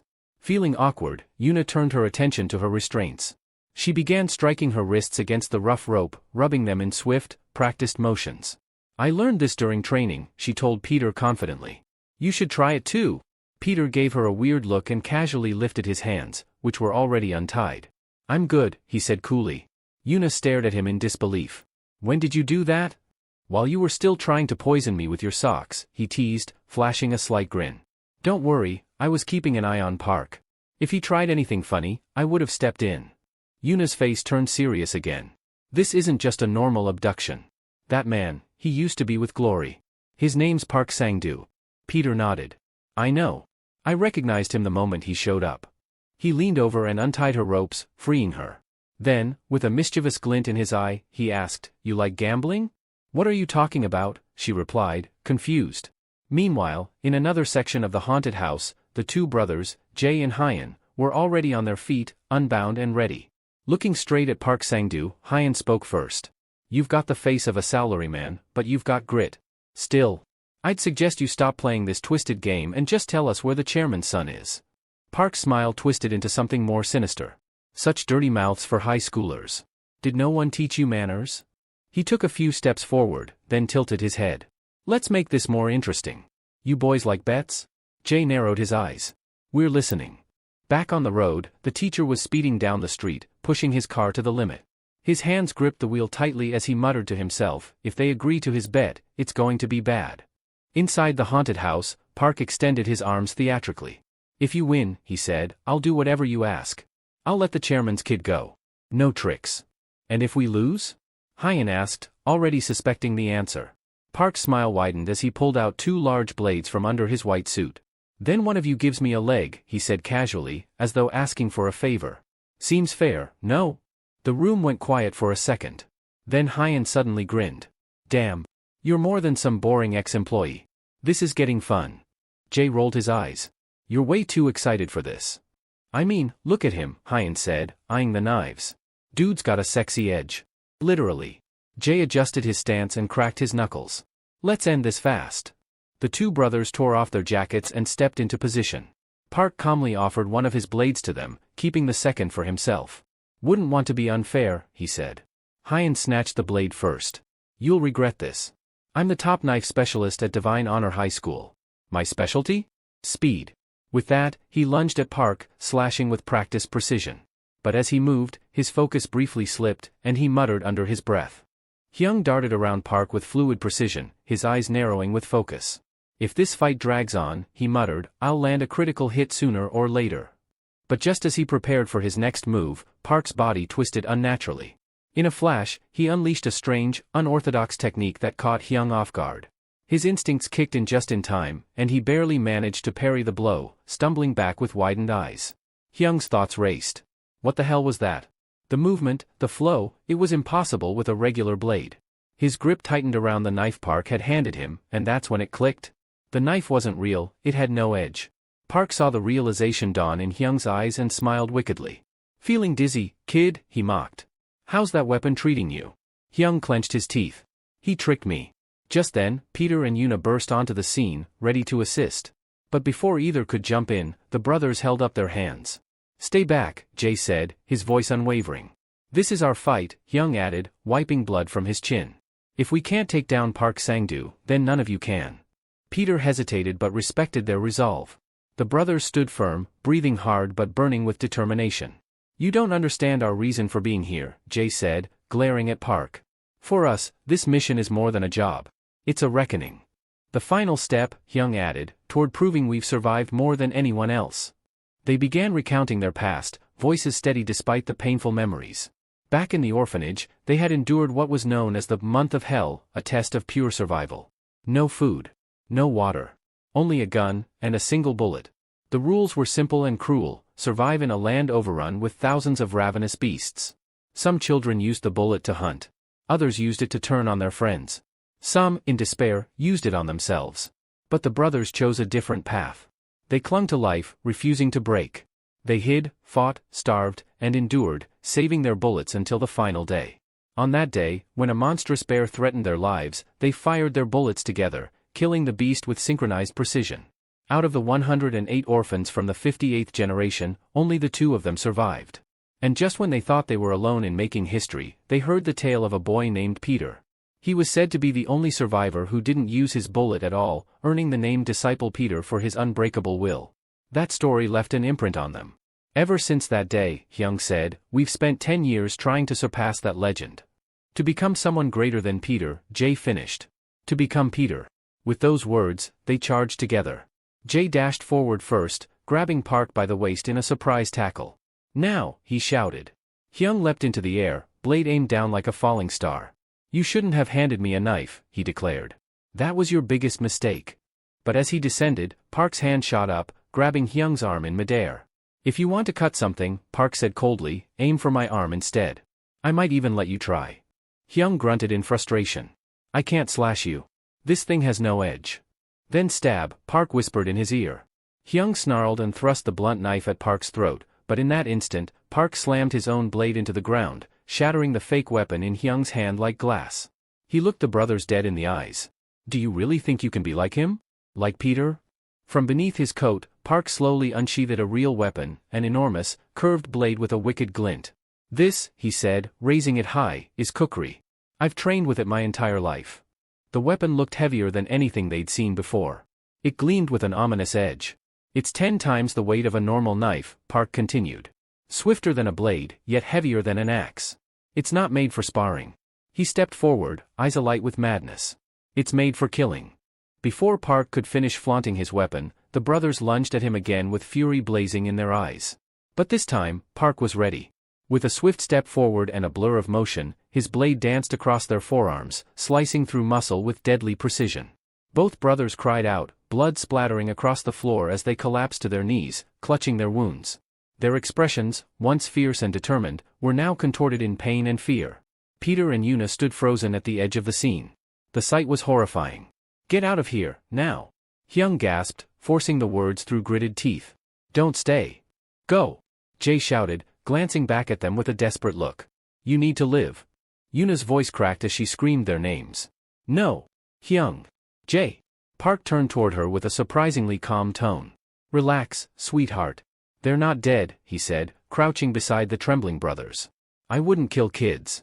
That's not my style. He pulled out a clean cloth and wiped the blood from his blade as if it were just another day at the office. Then he looked at the brothers again. But a bet is a bet, and I did say I'd collect 1 leg each. He raised the kukri high, the steel catching the light as it gleamed ominously. Just as he was about to bring it down on Hyung's leg. Stop! A furious voice rang from a car. The teacher driving the vehicle, panting and wild-eyed. Don't do it, Sang-do, he shouted. If you need a leg, take mine. Take both if you want. Yuna gripped Peter's arm tightly, eyes brimming with panic. He's really going to do it, he's going to cut them. Peter stepped forward, face unreadable, voice steady. What if I raise the stakes? Park tilted his head. Go on. You want 2 legs and 2 arms, right? Peter said, eyes locked onto his. Fine. I'll bet my neck on top of it. The air went still. Even Park's smile faltered for a moment before it twisted into something more amused. Your neck, huh? He let out a slow, deep chuckle. You really are something else. That's the kind of offer I can't say no to. He nodded in approval. All right then. A fair bet needs a fair weapon. He gestured to his collection of blades and pointed toward one. Take your pick. Yuna quickly called out, frantic, Peter, wait. The knives, he tampered with them. There. But Peter cut her off by walking past the weapons completely. Instead, he bent down and picked up a dented metal tray with faded flower prints. Everyone blinked. A tray? Park asked, genuinely stunned. That's your choice? Peter gave a half-smile. It's enough. Park stared for a second, then broke into booming laughter. A flower tray? Oh, you're either the bravest bastard I've seen or completely insane. He cracked his neck and rolled his shoulders. It's been a while since I've torn someone apart properly. Let's dance. Without warning, Park charged. His blade came down with crushing power, but Peter swayed out of the way at the last second, the kukri embedding into the ground where he had stood. Park didn't stop. He slashed again and again with incredible speed, each strike aimed to maim or kill, but Peter, holding the tray like a makeshift shield, blocked every blow with graceful, calculated movements. Clang! Clang! Clang! Sparks flew as metal met metal. Despite its battered appearance, the tray held firm, shielding Peter from every deadly slash. Park took a step back, breathing a little heavier, and chuckled. You're deflecting well. Smart using it like a shield. He grinned wider, eyes glowing with amusement. But how many strikes do you think that tin plate can handle? 10? 15? He tapped the kukri's tip on the ground. Let's be generous, 10 more. No, probably just one. He lunged in again, his blade spinning in a deadly arc. The momentum behind it could shatter bone. Just as the blade was about to connect. The scene cuts away. The teacher's hands gripped the steering wheel tightly earlier, now trembling as memories of the past flooded his mind. He whispered under his breath, they can't go through what I did. I won't let it happen. The car raced forward, tires screeching through the gravel, heading toward the storm. As the teacher sped toward the scene, his heart pounded, not just with fear, but fury. He couldn't let Park Sang-doo cripple his students, not again, not like before. The narrative shifted back in time. A smoky room lit by dim overhead lights. The tension was thick in the air. Park Sang-doo leaned casually on a table, his kukri resting against his thigh.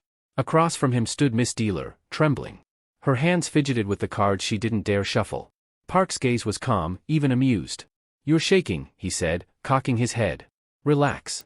You think I'd hurt you? The woman didn't answer. Park smiled. Let's make this fun.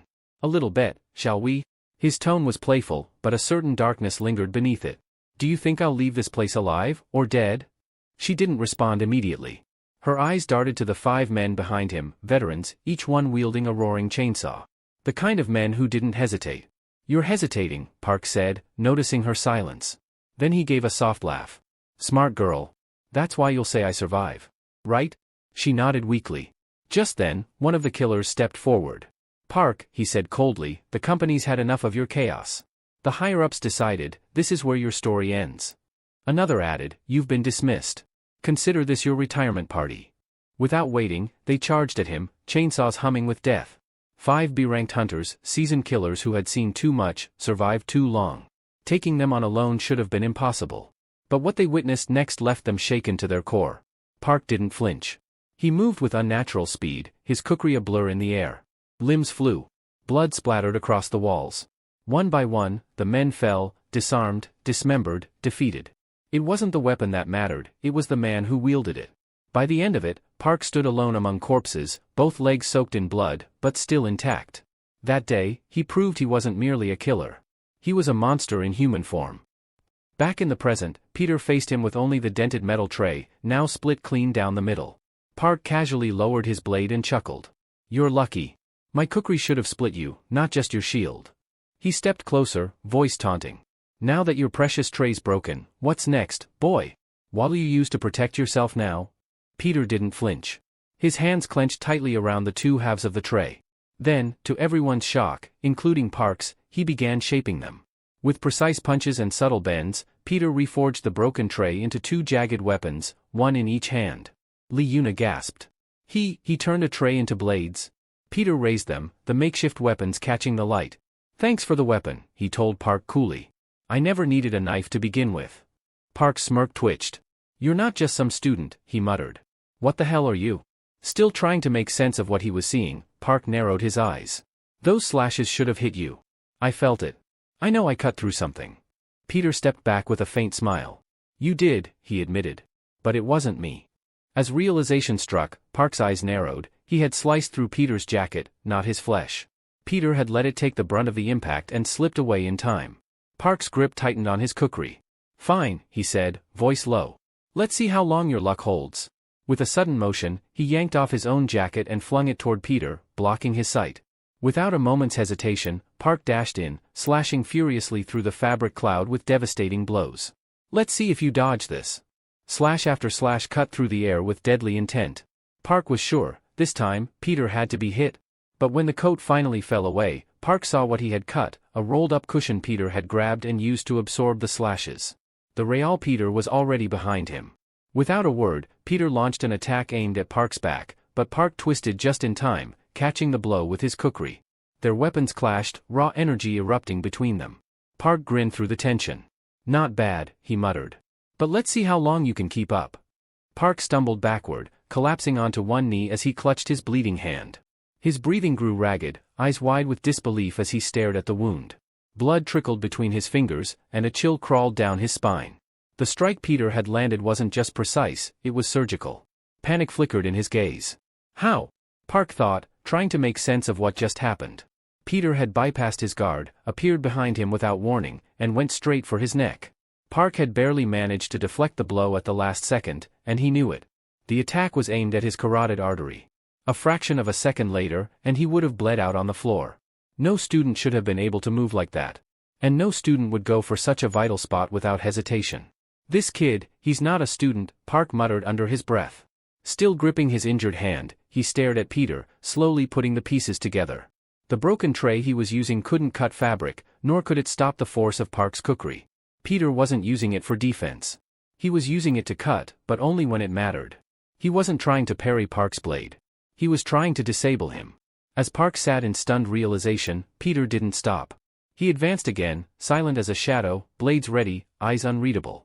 Park struggled to follow his movements. Peter's speed was overwhelming. It felt like he was being hunted. What are you? Park thought, watching Peter come closer with every heartbeat. From the sidelines, Liuna watched the fight unfold with trembling hands. Her eyes flicked between them, tracking every movement. She noticed it, every time Park swung his kukri, the sheer weight of it tore through the air and left destruction in its wake. But that power came at a cost, speed. She held her breath, her heart pounding. If Park hits him once, Peter's done for, she thought grimly. But, she narrowed her eyes. He's too slow. It made sense now. The heavy kukri, almost 3 times the weight of a standard blade, was dragging Park down.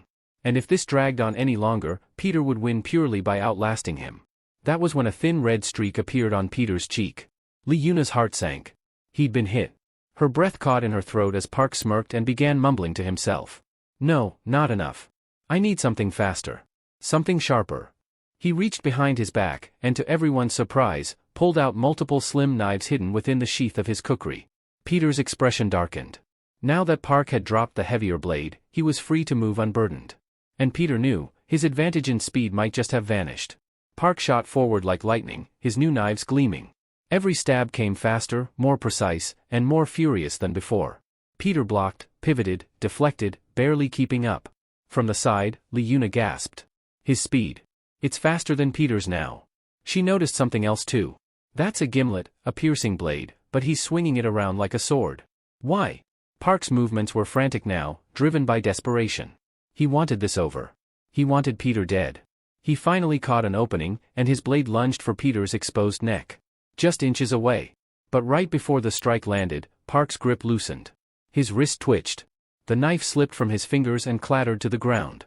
Silence. Park stared at his hand in horror, his breath shallow. No way, he whispered. Peter stood calmly in front of him, observing. Can't feel your hands? He asked coldly. Park didn't respond, eyes wide, head bowed. Something was wrong. Deeply wrong. And then it hit him. His fingers twitched weakly as he stared down at his trembling palms. Blood dripped freely from countless small cuts decorating his arms and wrists. All this time, Peter hadn't been aiming to kill him. He'd been disabling him. Piece by piece. What did you do to my hands? Park asked, his voice hollow. Peter's expression didn't change. He simply said, I severed everything you need to hold a knife. He spoke calmly, like reciting a lecture, your flexors, extensors, abductors. The median nerve. The radial nerve. The ulnar nerve. Ligaments too. Park's legs buckled. Peter continued, you've lost the ability to grip anything. Let alone fight. Park looked down again, his hands were useless. He had lost. Not because Peter was stronger, but because Peter was smarter. And now, Park Sang-doo could only kneel, powerless, at the feet of a boy who shouldn't have been able to fight him at all. Peter stood before the trembling Park, his face calm and voice steady. I didn't use a blade to do this, he said, holding up one of the tray shards. Just this, the sharp edge of the tray you mocked. He slowly lowered the makeshift weapon. I never intended to kill you, Park, Peter continued, his voice carrying no hatred, only truth. If I wanted you dead, I would have gone for your throat from the start. But Park shook his head, eyes filled with disbelief and denial. You're lying. That precision, that composure, he trailed off, then clenched his teeth. You're not a student. You're no child. There's no way. Park's voice trembled, not from fear, but from something deeper, the recognition of something terrifying standing in front of him. Just how many people have you devoured to move like that? Peter didn't respond to that. Instead, he stepped forward and raised the tray shard again, not to attack, but to make a point. You said it yourself, Peter reminded him. that a silver tray could never beat a cast iron knife. He shifted into a combat stance, his muscles tightening, and stared directly into Park's wounded eyes. "Then let me show you," he said quietly, "how an egg can shatter a rock." And with that, the fight was over. The scene fades into memory, a time long buried in Park Sang-doo's past. A boy, barely in his teens, dangled upside down from a tree, his wrists bound, his face swollen and dirty. Around him stood a gang of older kids, laughing without restraint. They loomed over him, sneering, tossing food scraps and water at his face as if he were some caged animal. "Was it tasty, Sang-doo?" one of them mocked. "Want another drink?" The boy couldn't even answer. His eyes stared blankly at the dirt, his spirit crushed under their cruelty. The only thing he could do was endure. That was his life. Day after day, humiliation piled upon fear. Rage simmered in him, but he was too small, too weak, too scared to do anything. So he endured, until they grew bored and wandered off. That was Park Sang-doo's world, until something changed. One day, one of the bullies dragged him away from the others and locked him in a dark room. The stink of urine and sweat filled the air. Then, the barking started. A pair of aggressive dogs were released into the room. The boy froze in horror, his eyes darting around for an escape that didn't exist. He begged the boy to stop, pleaded for mercy, but the bully only grinned. "If you beat them," the guy said with a smirk, "I'll never touch you again." He didn't believe him. It was obviously a lie. But even then, some part of Park wished the dogs would just end it. Anything to escape the nightmare he lived in. But just when he gave up, the bully said one more thing. "Wanna make a bet?" Those words struck something deep in Park's chest. In the next instant, something inside him clicked. Even as the dogs lunged, even as terror gripped every part of his body, his legs moved, on their own. He lunged forward, slamming into the dogs, toppling them. His eyes burned with something unfamiliar, something primal. Before the bully could react, Park was charging straight at him, face twisted in mockery, as if daring him to stop what was coming.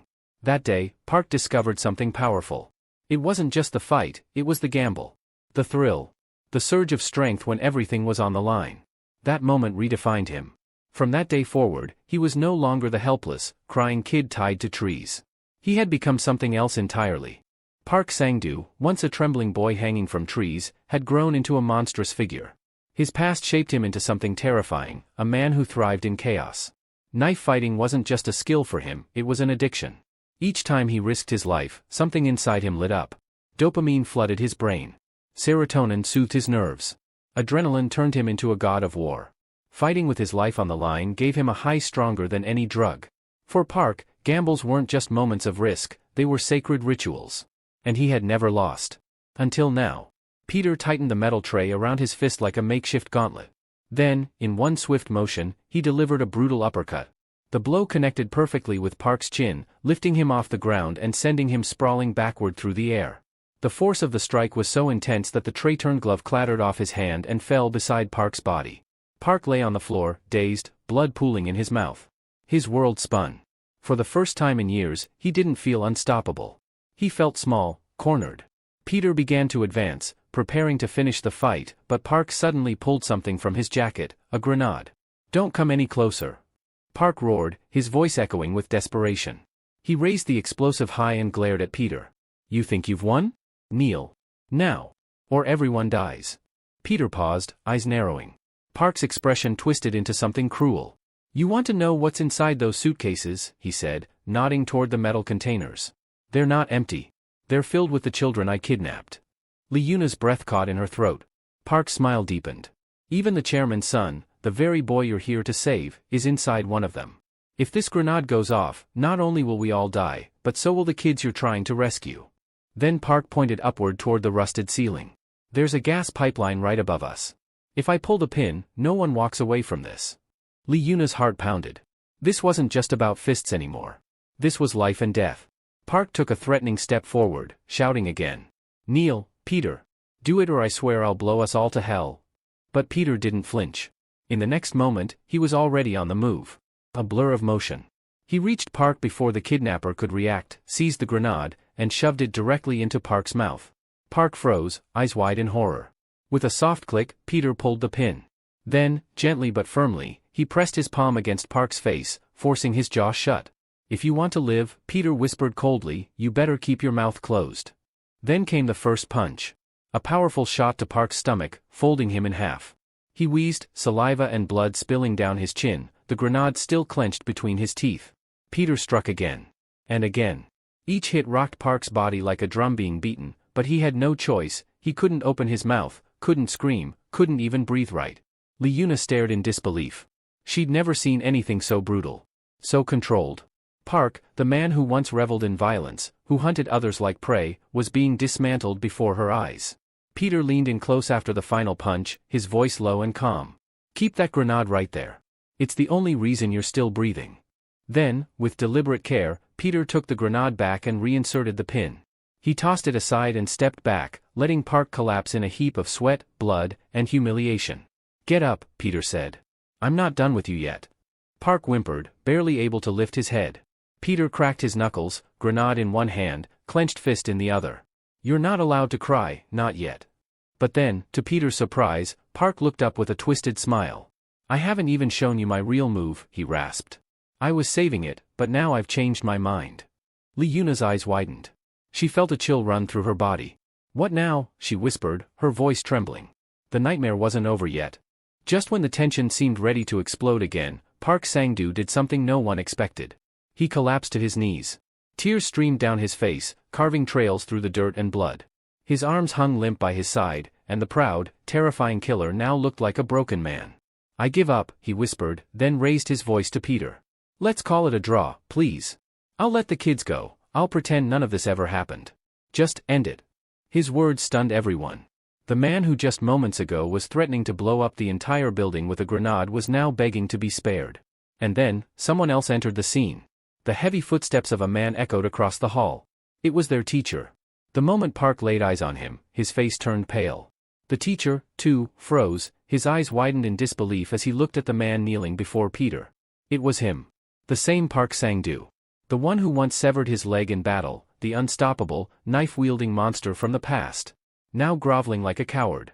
The teacher's gaze moved past him and swept across the room. All his students were alive. Safe. And Peter? Peter stood tall, calm, as if this whole encounter had been nothing more than a routine exercise. Peter pointed to a pile of unconscious men stacked in the corner, the infamous brothers who'd been helping Park. Their limp bodies confirmed the outcome of the battle. The teacher couldn't believe what he was seeing. The nightmare he thought would haunt him forever had ended. Soon, the cleanup team arrived. Park, still blubbering and begging for mercy, was zipped into a containment body bag, not because he was dead, but because they didn't want to hear his sobbing any longer. He continued to plead as they loaded him up for transport to the Glory's headquarters. The teacher watched silently.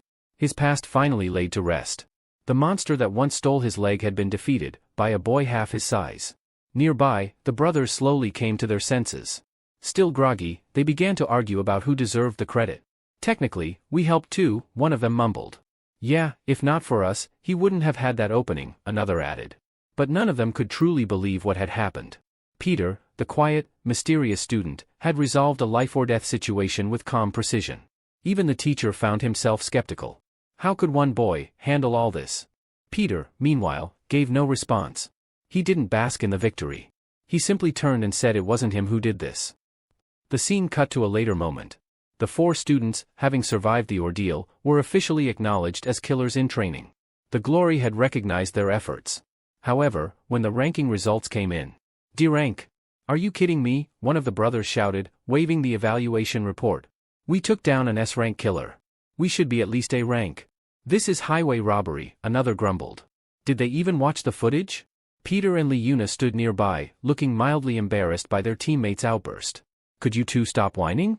Liuna said, rolling her eyes. "You're embarrassing yourselves." Peter didn't even look back.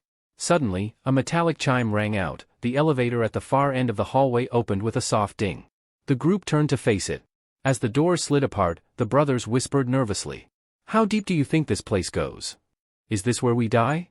Why would they even call us here?" With a tense breath, they stepped inside. The elevator began to descend rapidly, the digital floor numbers flickering by until it finally stopped at a floor marked B12. The doors slid open again. Waiting for them on the other side were 2 towering women, muscular, intimidating, and completely silent. Their presence alone sent a chill through the room. The brothers froze.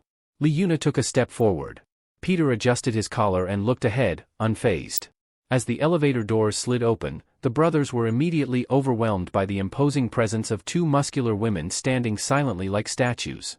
Their instincts screamed danger. Panic hit instantly. Without wasting a second, one of the brothers frantically mashed the close button on the control panel. "We're on the wrong floor, we have to be." But before the doors could shut, a calm and charming voice cut through the tension. "Welcome," said a stunning young woman, dressed in the same uniform as the Glory staff. She stepped forward gracefully, completely unfazed by the commotion. "We've been expecting you." The brothers froze mid-panic. She smiled politely. "Please, follow me.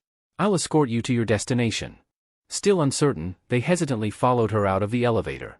She then explained that the president himself had taken a special interest in them for rescuing the chairman's son, and because of that, they were to be treated as honored guests. "As a gesture of appreciation," she added, "we've been instructed to outfit you with custom high-grade suits. Nothing but the best." The brothers nearly exploded with excitement. "The president knows who we are," one of them blurted, beaming with pride. "No way." Despite their enthusiasm, they didn't get to meet the man behind the praise. Still, the thought alone was enough to send them into a buzz of whispered bragging. The girl cleared her throat gently, reclaiming their attention. "Oh, and by the way," she said with a knowing smile, "the surprises aren't over yet." She led them to a massive reinforced door at the end of the corridor. With a dramatic sweep, she opened it to reveal a breathtaking armory. Walls lined with the most advanced firearms, explosives, and specialized melee weapons gleamed under soft lights. It was like walking into a private military vault. "This," she said, "is Deha Group's personal arsenal. They're the top weapons manufacturer on the planet, and our primary combat sponsor. You're free to select anything you like." The brothers' jaws hit the floor. In an instant, they were scrambling around, stuffing guns, knives, grenades, anything they could grab, into their clothes, as if afraid it would all disappear in the next second. The girl chuckled lightly at the sight. "Relax," she said. "Everything you pick will be delivered to your quarters later. No need to carry them like street thieves." Meanwhile, Liuna stood still, eyes wandering over an exquisite collection of knives gleaming behind a glass case. The craftsmanship was flawless, each blade better than anything she had ever held. She reached out slowly to touch one, but then paused, hand hovering in the air. "What am I doing?" she thought. "I couldn't even help Peter when it mattered. I didn't earn this." Quietly, she pulled her hand back, stepping away from the display. At the same time, the girl guiding them turned to Peter with curiosity. "And you? Anything catch your eye?" Peter, who had remained quiet the whole time, walked past the racks of rifles and blade sets, and picked up a fountain pen. Everyone stared at him. "A pen?" she asked, clearly stunned. "That's it?" Peter gave a casual shrug. "I've used all the rest before. Thought I'd try something new." The girl blinked, then slowly smiled. "You're not like the others, are you?" Then, turning to the group, she added, "I've been given one last instruction. Only Peter is to be taken to the president. The rest of you will have to wait." The brothers groaned in unison. "What? Just him?" As Peter calmly followed her down another hall, the others watched with deflated expressions, the glory of their moment dulled by jealousy. And yet, deep down, they couldn't deny it. Peter had earned every bit of it. The elevator doors closed behind them as the young woman and Peter began their quiet descent. Wanting to lighten the mood, she initiated a bit of small talk, trying to get a feel for the mysterious boy beside her. Her curiosity grew when she noticed the fountain pen still in his hand. "You really chose that over everything else?" she asked with a teasing smile. "Is there a story behind it?" Peter nodded without hesitation. "It's not just any pen. It's an old model. The original version was released over 4 decades ago. My grandfather passed it down to me." The girl's eyes widened. "Seriously? You've used the vintage one?" Peter gave a faint smile, his tone nostalgic. "It was always my favorite. Lightweight, clean strokes, hard to find anything like it nowadays." She seemed eager to hear more, but just as she opened her mouth to ask another question, Peter smoothly shifted the subject. "So, why does President Choi Yun-chang want to see me personally?" Her playful expression disappeared instantly. "I'm not sure," she replied honestly. "He didn't tell me anything specific. You'll have to ask him yourself." The elevator came to a gentle stop. As the doors parted, they stepped into a sleek, high-security corridor. At the far end was a grand door, polished, reinforced, and guarded by 2 silent figures in black suits. She approached and spoke into the intercom. "President, I've brought the guest as you requested." "Send him in," came the reply, calm and authoritative. The girl turned to Peter and gave a small nod. "He's inside. Good luck." As Peter entered the room, the heavy door closed behind him. The space was elegant yet intimidating, high ceilings, dark walls lined with books, and a massive desk at the center where President Choi stood, facing the window with his hands behind his back. He turned around, smiling with calm authority. Kim Sung-gu, I hope the meal was to your liking. And the suit, does it fit well? Peter gave a respectful nod. Yes, thank you. I appreciate the hospitality. Without wasting time, he added, so, may I ask why you called for me? President Choi chuckled softly. Can I meet a young hero who rescued my son? He walked slowly toward Peter, gaze steady and unreadable. Though, he continued, maybe there is a deeper reason you're standing here today. Then, without blinking, the president locked eyes with him. I know who you truly are. Peter's expression froze for a moment. The president's next words hit like thunder. Your student, Kim Sung-gu, bears an uncanny resemblance to a name we haven't heard in a long time. Pietro. That single name shifted the atmosphere instantly. Peter's heart skipped a beat. President Choi smiled faintly, sensing his reaction. Let me tell you a story. One that changed everything. He turned away slightly, his tone dipping into something darker, personal, raw. It was December 24, 1978. The room seemed to sink into silence as he spoke, and the scene began to unfold in Peter's mind. Two men stood in a dimly lit room. Between them was a bloodied man tied to a chair, his body jerking from the electric shocks coursing through him. Where is the president's son? One of the interrogators demanded. Through broken teeth and a twisted grin, the tortured man answered, You want him back? Then hand over the Joint Missile Research Project, the one Korea developed with the Americans. His laughter was filled with menace. If not, you'll be retrieving a corpse. Standing silently in the corner of the room was a younger President Choi, then a powerful political figure. His face was pale with fury and desperation. His secretary stepped beside him, whispering urgently. Sir, please. Sit down. We've contacted the Americans. Delta Force has been mobilized. They'll find your son. The president's fingers curled into fists, his voice tight. They better. The story shifted to a cold, snow-covered night in Moscow. A sleek train raced through the countryside. On the roof, a lone figure crouched against the freezing wind, adjusting the scope on a rocket launcher. His eyes were locked onto a military helicopter flying nearby. Inside it, members of the elite Delta Force team tasked with retrieving the kidnapped child. The man's finger tightened on the trigger. The night sky lit up with fire. The rocket-propelled missile screamed through the air and struck the Delta Force helicopter with devastating precision. The explosion lit up the night sky as flames engulfed the craft, sending debris and bodies spiraling into the cold Russian wilderness. The elite American soldiers tasked with rescuing Choi Deha's son were wiped out in seconds. Back in Seoul, inside the Deha Group's secure crisis room, a solemn-faced officer delivered the grim report. Mr. President, the Delta Force unit has been eliminated. Choi Deha's knuckles whitened as he gripped the edge of the desk. His expression twisted in grief and fury. Without hesitation, he turned to his security chief. Come with me. There's one last option. Moments later, their black sedan screeched to a halt outside an old, stone-walled cathedral, the Glory Church. Choi Deha slammed his fists against the large wooden doors. Open up. Father, please. I need your help. From inside, a light flicked on. From window reveals a middle-aged man in robes, his eyes squinting in confusion. Mr. President? The priest asked, clearly surprised. What's going on? Why are you here in such a state? Choi Deha stepped forward, desperation thick in his voice. Please, I don't have time to explain. Name your price, anything from the Deha Group. Assets, contracts, favors. I'll support your work for the next 10 or even 100 years. Whatever you want. Just save my son, Choi Eun-chang. The priest furrowed his brow, struggling to grasp the situation. What are you talking about? My son. The president snapped. The Russians kidnapped him. Every soldier we sent has been killed. I came here because I know about your disciples, 12, right? I want you to send your best. Understanding finally dawned on the father's face. You came, for Peter. Yes, Choi Deha barked. You trained him, didn't you? The father stepped aside, gesturing for the president to come in. Calm yourself. We will pray for your son's safety. The president's temper flared. Pray? I'm not here for sermons, father. My son is being held at gunpoint in Russia, and you're telling me to kneel and pray. The priest remained unshaken. Your panic is understandable, Mr. President, but rest assured, my best disciple is already in Moscow. Choi Deha's eyes widened. Already? He left the moment I received the message, the father said. He's a one-man army. You sent in 3 special forces teams, and they failed. Peter won't. The president fell into a stunned silence. His lips moved, but no words came out. He could only hope the priest's confidence wasn't misplaced. Meanwhile, in the frozen outskirts of Moscow, a train thundered across steel tracks under the shadow of night. Clinging to the roof like a ghost, a lone figure in black moved swiftly between the cars. With surgical precision, he picked off guards one by one, each death silent and clean.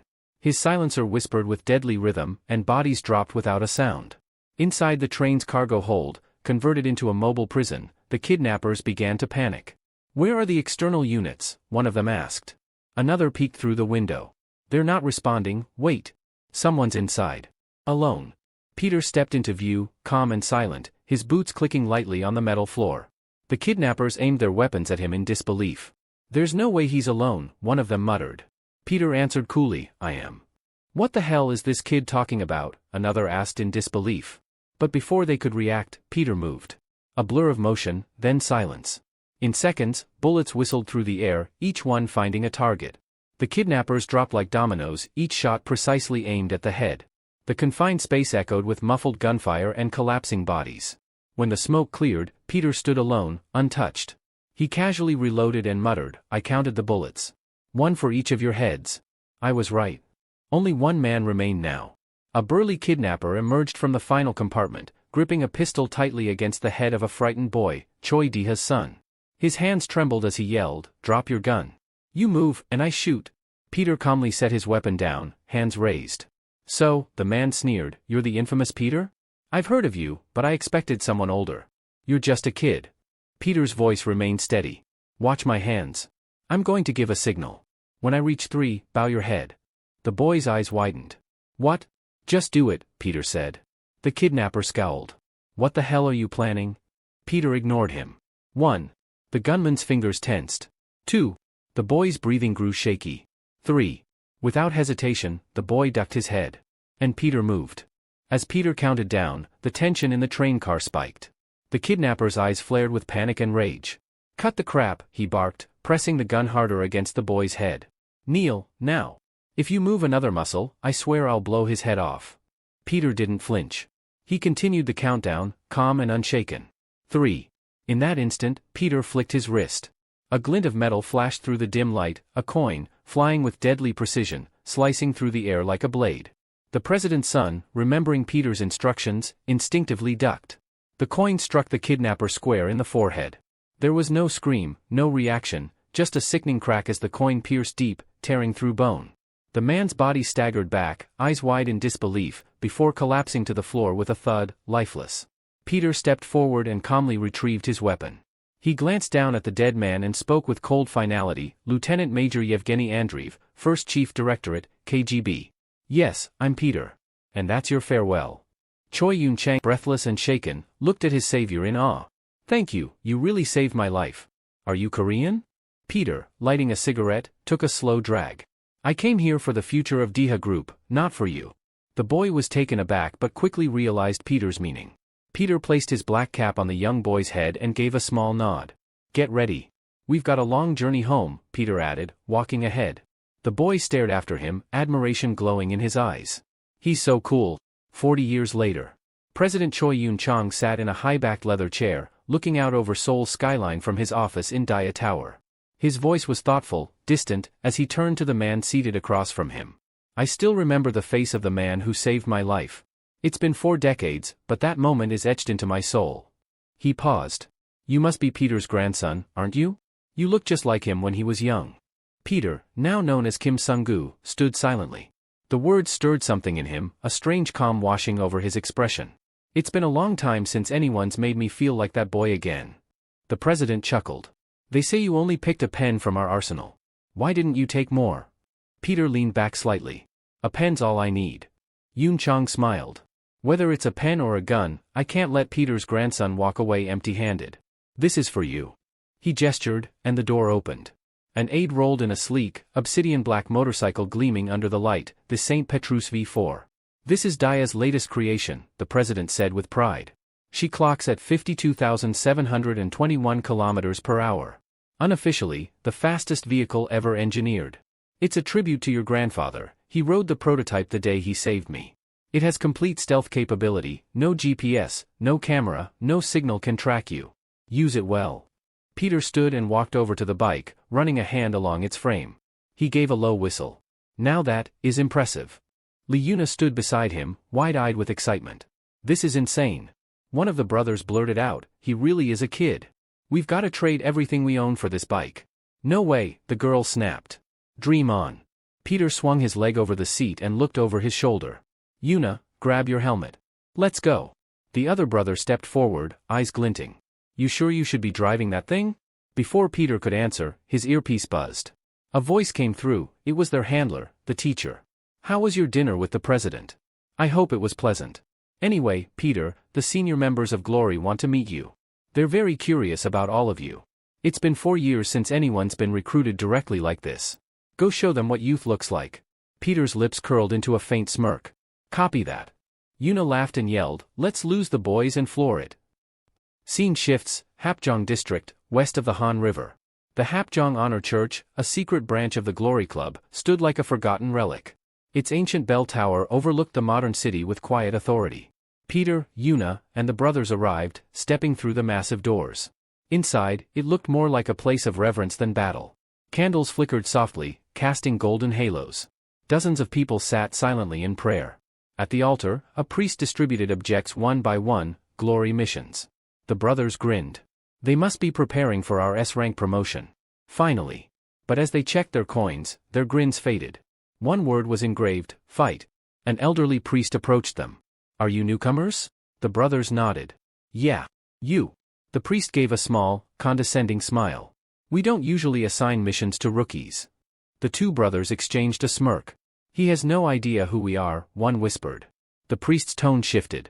In that case, let us baptize you properly.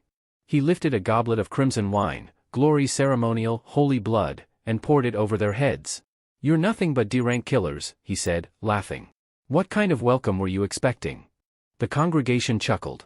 The priest leaned forward with a knowing grin. But we have been expecting you. As the wine dripped from their faces, the brothers' smiles vanished. They stared in silence, until their teeth clenched and they bit down, snapping their coins in half. They rose with fury in their eyes. There's always someone running their mouth before knowing who they're up against, one growled.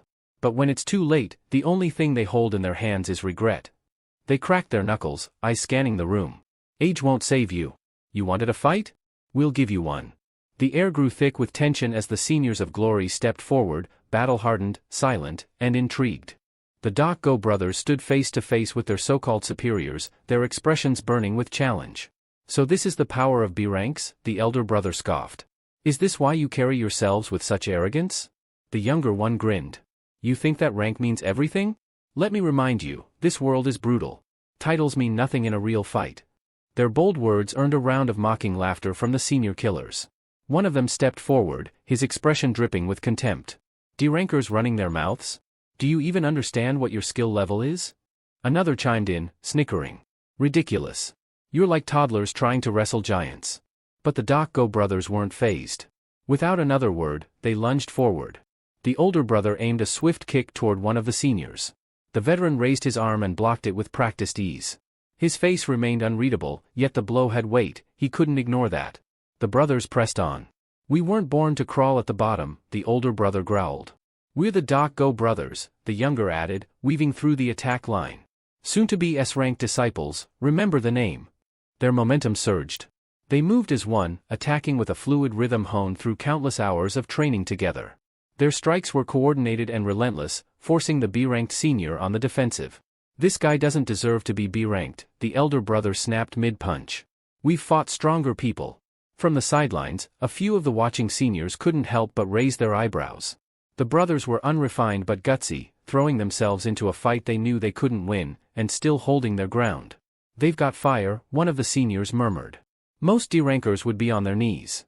Liuna stood in stunned silence, watching the furious display. Compared to how the brothers had fought Park Sang-doo, this was something entirely different. They've gotten stronger, she realized. The fight with Park Sang-doo, it lit a spark in them. Gave them confidence. Still, skill wasn't something that could be replaced with courage. The B-ranked senior moved like a seasoned fighter, effortlessly evading most of the brothers' strikes. But then, an opening. The younger brother ducked low and disappeared from the senior's sight. Where'd he go? The senior muttered, eyes scanning. From behind, the younger brother laughed. Right here, old man. Before the senior could react, he felt his legs wrapped up, he was trapped. He glanced down to see the younger Doc-Go brother holding onto his ankles like a vice. Now, Jay. The older brother, Jay, launched himself into the air and brought both fists down in a brutal overhead slam aimed at the senior's head. But the senior didn't panic. With calm precision, he brought a staff up to block the blow. The impact was violent. Jay's fists met the staff with explosive force, but then, pain flashed across his face. Blood trickled from his knuckles. Jay! Hyan shouted, stunned. The senior lowered the staff slightly, his voice grave. You want to become like Pietro? His eyes were hard, yet not without understanding. I did too, he said softly. Once. Without warning, the senior's fist flew forward and smashed into Hyan's face with terrifying force. Hyan flew back, crashing to the floor and groaning in pain. Then came another voice, smooth and authoritative. A man stepped forward from the shadows and gently placed his hands on Peter and Lee Yuna's shoulders. Are you watching carefully? He asked, his tone casual but firm. This is reality. It was Director Jang, a B-rank assassin and the 33rd ranked member of Glory. His presence was commanding, but he didn't need to raise his voice to be heard. My trait is glide, he said calmly. And that man in the ring? He's not just some senior. He gestured toward the older fighter now standing calmly over the fallen Doc-Go brothers. He spent his entire life reaching that rank. He's what we call special. That means he's more than just a skilled killer. He's someone who survived this world's unforgiving ladder and came out on top. Director Jang looked back at them. D-rankers, he said with a faint smirk. They're given missions with civilian targets, low risk, low value. That's where the skills start. But most never leave that level. He folded his arms and watched as the Doc-Go brothers slowly pushed themselves back to their feet, bloodied but defiant. The fight's not just physical, Jang said. It's mental, spiritual. You want to rise? Then prove you can survive the fall first. Director Jang continued to speak, his tone heavy with the weight of reality. In Glory, he began, there are 336 killers at the D-rank level. Their missions? Targeting ordinary civilians. They're at the very bottom of the chain. He paused for a moment, letting the information settle. Above them are the C-rankers, around 200 of them. Their targets are tougher, gangsters, smugglers, members of armed groups. People who know how to fight back. Jang's voice turned sharper as he moved on. Next are the B-ranked killers, only 100 exist. Their missions are far deadlier, hunting other killers during active operations. The listeners stiffened as they realized the escalation. And beyond that, Jang continued, his voice dropping to a near whisper, are the A-ranked killers. Just 36 of them in the entire organization. They handle missions on a national scale, assassinations that could shake governments. He crossed his arms. As long as you wear the title of killer, he said coldly, you live by the blade, and die by it. That's the only guarantee. He leaned closer, his face twisted into a smirk. To reach the pinnacle, to even dream of standing among the elite, you'll have to give every drop of blood and soul you have. Dedication beyond reason. A lifetime spent with nothing else but killing. Jang's expression grew even darker. And remember this, effort alone isn't enough to reach the top. Hard work? Persistence? They mean nothing without talent. He turned toward the brothers still struggling to stay on their feet after the brutal beating. There are those who stand above even the A ranks, Jang said. The 12 disciples, Glory's untouchable legends. The senior who had been thrashing the brothers sneered and crouched beside them. You too want to be disciples? He mocked. Forget it. You'd have to be reborn first. You're nowhere near. Then he delivered a devastating punch straight into the elder brother's face, knocking him nearly unconscious. Standing over their battered bodies, the senior chuckled to himself. Maybe now they'll understand. Another senior laughed from the side. What else do you expect from the honor orphanage kids? No mothers, no brains, and no manners. Director Jang, amused, turned his attention to Lee Yuna. He casually reached out and flicked her forehead. You should be grateful, he said mockingly. You're lucky to even stand here as a D-ranked candidate. After all, weren't you once nothing but a lackey under some low-tier octopus? He laughed cruelly. But let's be honest, you don't have the skills or the qualifications to even be a D-rank killer. Before Jang could humiliate her further, Peter quietly stepped forward and placed his hand on Jang's wrist, stopping him. Please, Peter said politely but firmly. Stay within your limits. For a moment, the training ground fell silent. Jang's face twisted with fury. And who the hell are you to tell me what to do? He snapped. His voice rose, and he stepped aggressively toward Peter. You challenging me, boy? Tension crackled in the air. Peter clenched his fists, but before he could react recklessly, the blind girl, his silent ally since the beginning, gripped his sleeve. Her soft touch was a powerful reminder, stay calm. You're still on a mission. Peter's heart thudded in his chest. If I reveal my real skills now, everyone will know I'm not who they think I am. I'll blow my cover. He forced himself to take a step back mentally. I have to act like a deranker. Blend in. Understanding flashed between him and the girl. Peter nodded subtly at her. I know, he whispered back. I'll stay in character. However, Director Jang wasn't done. With a sneer, he slapped Peter across the face, hard. How dare a nobody like you interrupt me while I'm speaking, he barked. You look like some spoiled gigolo trying to play hero. Jang's voice dripped with mockery as he gestured toward Li Yuna. What's this? You trying to impress her? You think that'll make you look tough in front of us? Peter, swallowing the surge of anger rising within him, straightened his posture. Hit me as much as you want, Peter said steadily. The unexpected reply made Jang falter. He stared at Peter, slightly stunned. Peter continued, voice calm and even. But please, let me take care of the brothers. They're seriously injured. If we don't get them medical attention soon, their lives could be in real danger. Peter's words hung heavily in the air.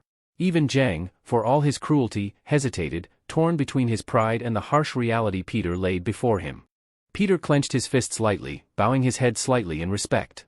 I won't forget the lesson you taught me today, he said calmly. Director Jang, sensing Peter's sincerity, or perhaps simply tired of the situation, nodded. Fine, Jang said. Take them to hospital. Why? We're done here. But before Peter could move, Jang raised a hand, halting him. However, he added with a cold smile, you'll have to surrender your volunteer licenses. They're worthless to us now. The words hit harder than any punch. You can come back and reclaim them, Jang said, but only after you've trained hard, grown stronger, and proven you're worth something. Peter accepted the terms without protest. He helped lift the battered brothers, and along with Li Yuna, they left the church. Stepping outside, a heavy silence hung between them. The brothers wore looks of shame and defeat. Their licenses, the very symbol of their progress, had been stripped away. Now, they faced the terrifying prospect of meeting their teacher empty-handed. Their faces twisted with anxiety. Our teacher's not going to forgive us for this, one brother muttered bitterly. The other brother shook his head, struggling to hide his embarrassment. We couldn't even protect ourselves, he said, glancing at Peter and Li Yuna. We're sorry you had to see that. But then, they gave Peter and Li Yuna a small, respectful bow. If you two had tried to step in, the elder brother said, you would have ended up like us. Maybe even worse. Thank you for staying back. After a moment of awkward silence, one of them asked hopefully, is it possible to reissue the license? Peter remained silent, knowing it wasn't that simple. The brothers continued, warning them with serious faces. If you get into a fight with seniors, one said, nobody will be there to save you. They won't show mercy just because you're young. Peter simply chuckled under his breath, gently placing a helmet on Jay's head. Let's go, Peter said. We need to get some food first. Without waiting for more conversation, they made their way toward the Glory Orphanage, shoulders slumped but walking together. Meanwhile, Peter and Li Yuna climbed onto the bike. As they rode, Li Yuna, deep in thought, suddenly asked Peter a question. Kim Song-gu, what should I do to become more assertive? Peter shot her a sideways glance and scoffed lightly. Stop asking dumb questions. Li Yuna pouted but explained her reasoning. If you're not strong in this world, people will just snatch everything from you. You have to be tough to survive. Peter didn't respond immediately. Instead, he simply accelerated the bike, making Li Yuna hold onto him tightly as the scenery blurred past them. But Peter's mind wasn't entirely on the road. His thoughts returned to the brothers, to their crushed spirits, and to the injustice they had suffered. Inside the church, the seniors who had just humiliated the brothers were lounging around, casually chatting. Man, what a pain, one of them grumbled. Fighting those kids was more annoying than expected. Another senior snorted. Still, you gotta admit they had guts, he said. Give 'em time. If they survive this, they might be worth sending on real missions. Someone else laughed. Yeah, but what about that kid? You know, the gigolo-looking one, he teased, referring to Peter. Nah, he's too clean. Looks like some pretty boy, not a killer, another said. But did you see his eyes? One senior pointed out. There's something violent hidden in there. He just doesn't show it. They nodded in agreement, remembering the way Peter had stood silently under pressure, choosing not to rebel despite clearly being capable. Suddenly, the mood shifted. The seniors felt a presence in front of them. Turning around, they saw Peter sitting there, quietly, his expression unreadable. The seniors immediately broke into laughter. "Oh, look who's back," one of them called out mockingly. "You here to get beaten up too? Or maybe you just missed us?" The seniors glared at Peter, their expressions hardening. One of them stepped forward and warned in a cold tone, "When a senior asks you something, you don't have the right to stay silent." The other snickered, eyeing Peter as if he were prey wandering back into the lion's den. "Looks like we didn't beat him hard enough earlier," one of the seniors said, cracking his knuckles. "Since you're so eager, maybe it's time we give you a lesson you'll never forget." Peter met their scornful gazes without flinching. "I'm not here to play your games," Peter said steadily. "I'm here to show you something you've never seen, and something you'll never witness again." He took a step closer, his voice cutting through the mocking laughter. "The skills of an S-rank disciple." For a second, silence hung in the air. Then one of the seniors burst out laughing, holding his stomach as he tried to catch his breath. "The skills of a disciple," he repeated mockingly between fits of laughter. This kid really thinks he's some kind of prodigy." He laughed so hard that tears welled up in his eyes. "Listen here," he sneered, wiping his face. "I've been in this organization for 14 years. I haven't seen a single disciple emerge, not one. And you think you're the first?" The senior nudged his companion, Jiang, still chuckling. "Go ahead," he said with a grin. "Teach the little brat a real lesson. Same way we taught those brothers earlier." Jiang, gripping a Bible in his hand, glanced at Peter with a mix of amusement and disdain. "Really? You want me to waste my time on this high school kid?" Jiang said lazily. "He's a D-ranked killer at best, not even worth naming." He looked Peter up and down, scoffing. "No weapon. No credentials. All he has is some rosary hanging from his hand. You call that fighting gear?" Jiang shook his head in disbelief. "He's full of openings. I could hit him wherever I want." Meanwhile, Peter stood firm. The first senior clicked his tongue impatiently. "What's wrong, Jiang? Why are you just standing there? Don't tell me you're scared of a kid with nothing but a death glare?" Jiang smirked, running a hand through his hair. "I'm not scared," he said casually. "I just think it's a shame. He's got spirit in his eyes, but that's about it." He toyed with the Bible in his hand, flipping it once before fixing Peter with a sharp look. "In this business, there's an unspoken rule," Jiang said. "If a junior dares to rebel against a senior, the senior has every right to punish him however they see fit." Without warning, Jiang hurled the Bible straight at Peter's face. Peter tensed immediately, instincts kicking in. "He's trying to bait me," Peter realized. "If I raise my arm to block the book, I'll expose my ribs, and then he'll strike there." Jiang's eyes gleamed with anticipation, already preparing the next move, a vicious punch aimed right at Peter's exposed side. Jiang smirked darkly, certain of his victory. He thought to himself, once his punch connected with Peter's ribs, Peter would double over in agony, defenseless. And that's when he would strike for real. His true target wasn't Peter's ribs, it was his eyes. Once Peter was bent over in pain, Jiang planned to gouge his eyes out, ending the lesson in brutal fashion. But just as Jiang launched his attack, something unexpected happened. Peter evaded the strike with swift, precise movement. In a blur, he twisted out of reach and, using only the rosary wrapped tightly around his hand, he sliced across Jiang's arm, leaving a sharp gash. Without giving him a moment to recover, Peter moved again, destroying the chairs around them with clean, effortless cuts, creating a wide space for combat. In his mind, Jiang experienced it all, the slicing pain, the suffocating fear. It wasn't reality yet. Jiang realized, to his horror, that Peter wasn't just fast, he could invade his opponent's mind. In that mental space, Jiang fought Peter 1,000 times, and every single time, he met a brutal, humiliating death. Again and again, countless images of his own corpses piled up, each ending messier than the last. Snapping back to the real world, Jiang clutched his neck, drenched in cold sweat, trembling uncontrollably. Panic overtook him. Facing the other seniors with terror in his eyes, Jiang cried out, "I can't fight him. I've already tried, countless times, and lost every single one." His voice broke as he spoke, recalling what decades of hard-learned experience had taught him.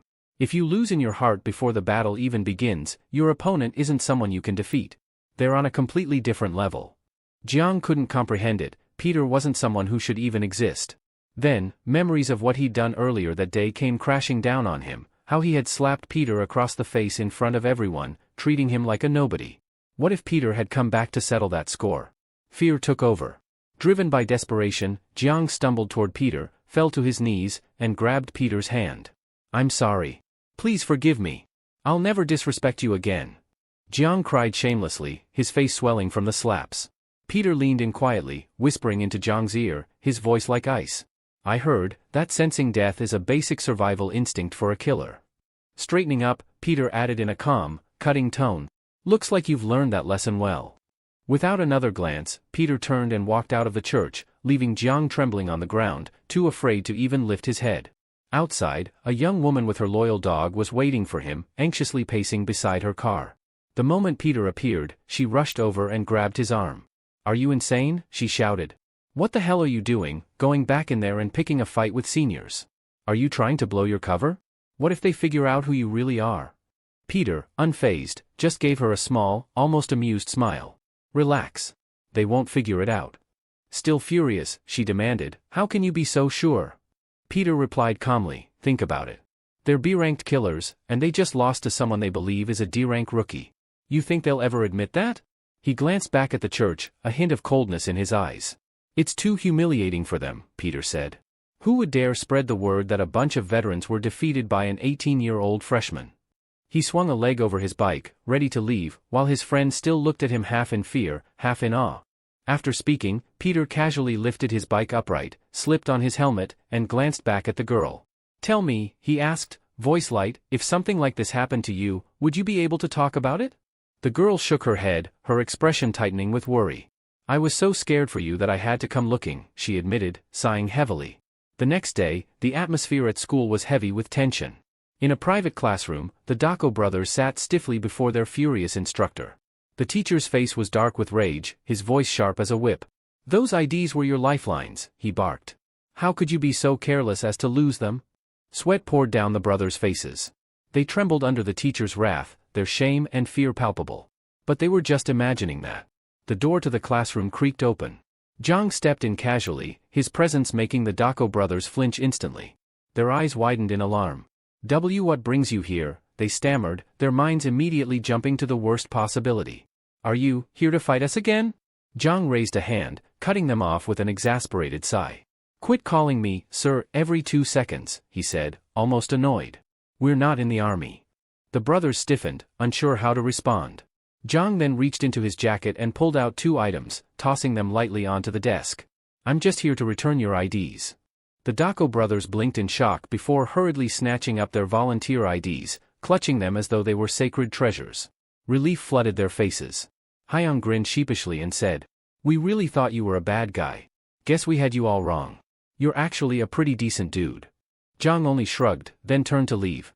Meanwhile, elsewhere in the classroom, Peter sat quietly at a desk, flipping through a file. It was Lee Yuna's admission record. His eyes scanned her information, studying her background carefully. At the same time, he watched from the corner of his eye as the Dako brothers stood and bowed respectfully to Zhang, showing their gratitude for returning their IDs. Peter smiled faintly at the scene.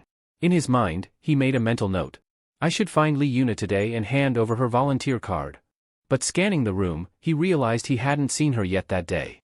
Later, in another corner of the school, students crowded around the Dako brothers, eager to hear about their encounter with the infamous seniors. So what was it like facing real killers? One student asked, eyes wide with curiosity. The brothers puffed up their chests and answered proudly. Honestly? Seniors are weaker than we thought. Meanwhile, in the training room, Lee Yuna was unleashing her frustration. Sweat dripped from her brow as she slammed punches and kicks into the training dummies with a fierce intensity. Her voice echoed in the empty room as she berated herself. Pathetic, she muttered, hitting harder. In both battles? I couldn't do anything. I didn't help anyone. I was useless. Guilt gnawed at her, each strike fueled by self-loathing. If I stay like this, she whispered, almost choking on her words, how am I supposed to protect Eugen? Tears stung her eyes, but she pushed herself harder. Just then, Peter stepped inside the training room, his footsteps quiet. He leaned casually against the doorway and called out. Who's calling themselves pathetic in here? Lee Yuna froze for a moment before turning to him. Peter held out a volunteer ID toward her. But Yuna shook her head, refusing to accept it. I don't deserve that, she said firmly, her voice tight with emotion. Peter raised an eyebrow. Because of your brother? He asked, his tone softer now. You're trying to become a killer for his sake, even though that's not who you really are? Yuna bit her lip, turning her gaze away. She picked up her phone from a nearby bench. On the screen was a photo of her and her younger brother, smiling brightly together in better days. Peter watched silently, his expression unreadable. In a sudden burst of anger, Lee Yuna grabbed Peter tightly by the collar, her face only inches from his. "How do you know all this?" she demanded, her voice trembling with emotion. Peter met her furious gaze calmly. "I don't know everything," he said quietly. Before he could say more, Yuna cut him off sharply. "If you don't know, then don't speak so carelessly," she snapped. Peter didn't flinch. Instead, he gently placed his hand over hers, still gripping his collar, and spoke in a low voice. "I know about your brother, and that he isn't related to you by blood." Yuna's entire body froze at his words. Her eyes widened in shock, and she stared at him as if seeing him for the first time. How do you know that?" she whispered, her anger fading into confusion. Peter didn't answer immediately. Instead, he said, "Tell me what happened.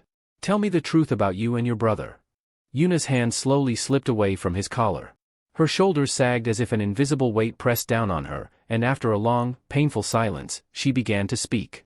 "When I was little," Yuna said quietly, my brother, asked me to ride the merry-go-round with him.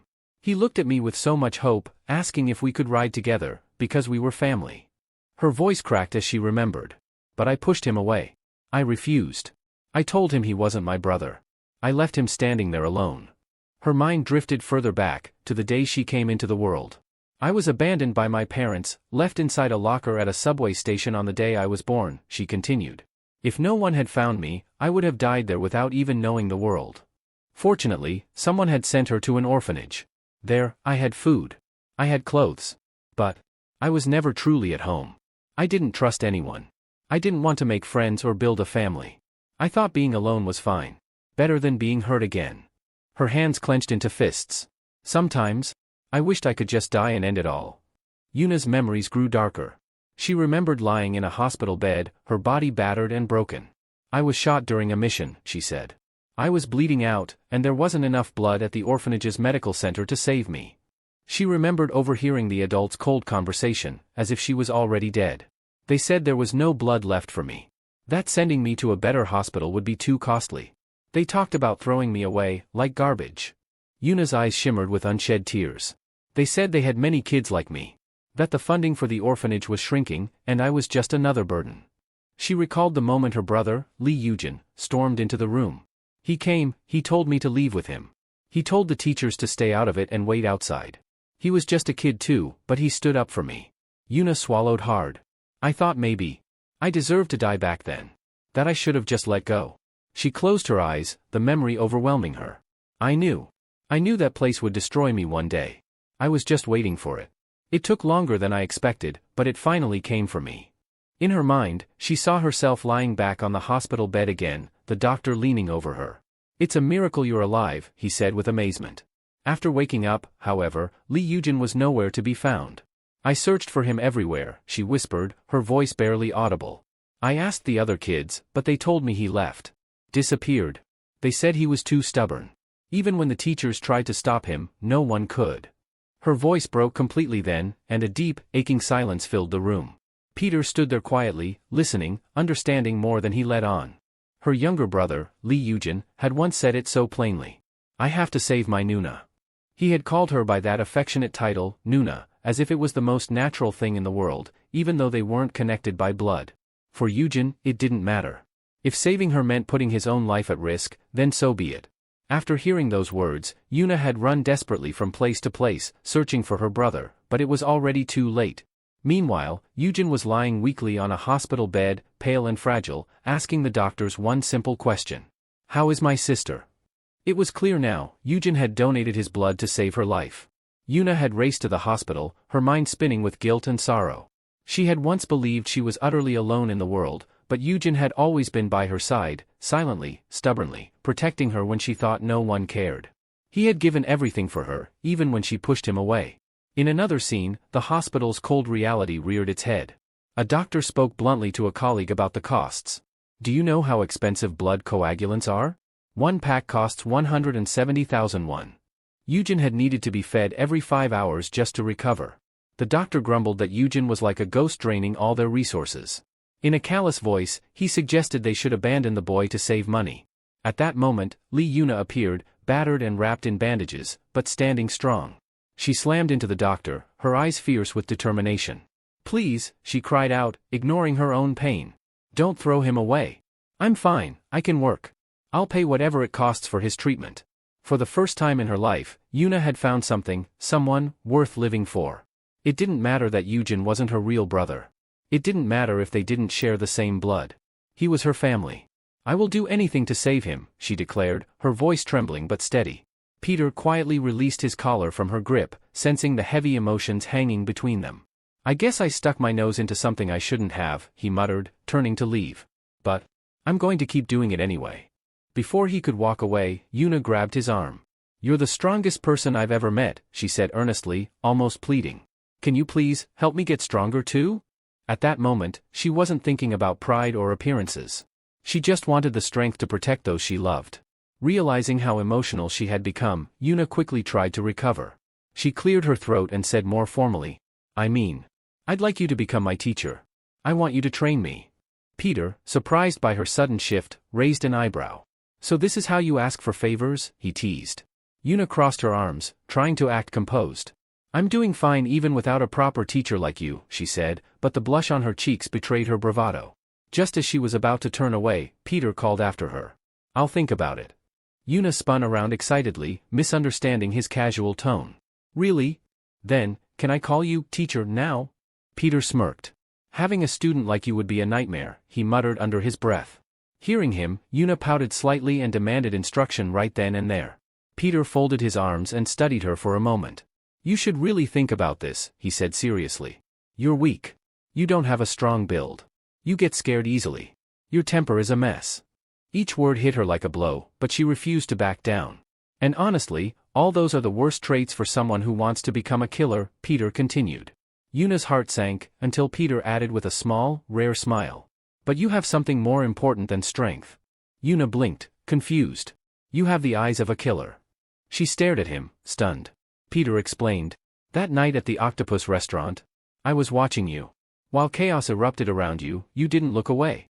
You didn't panic. You weren't distracted. He took a step closer, his voice steady and clear. You were absorbing everything. You were studying every technique, every move, like your life depended on it. You saw everything, and you remembered. He paused for a second, then spoke a quote as if summarizing her hidden strength. Peter, continuing his thought, gave an example to make his point clear. He spoke about baseball players and their rigorous training. When they're aiming for a home run, he said, their coaches drill into them that they must see the stitching on the ball as it comes flying toward them. It wasn't just about sharp eyes, it was about pure focus.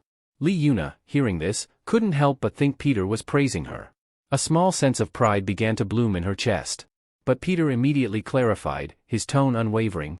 I'm not complimenting you. I'm just stating facts. As he said this, he reached into the pocket of his coat and began pulling something out.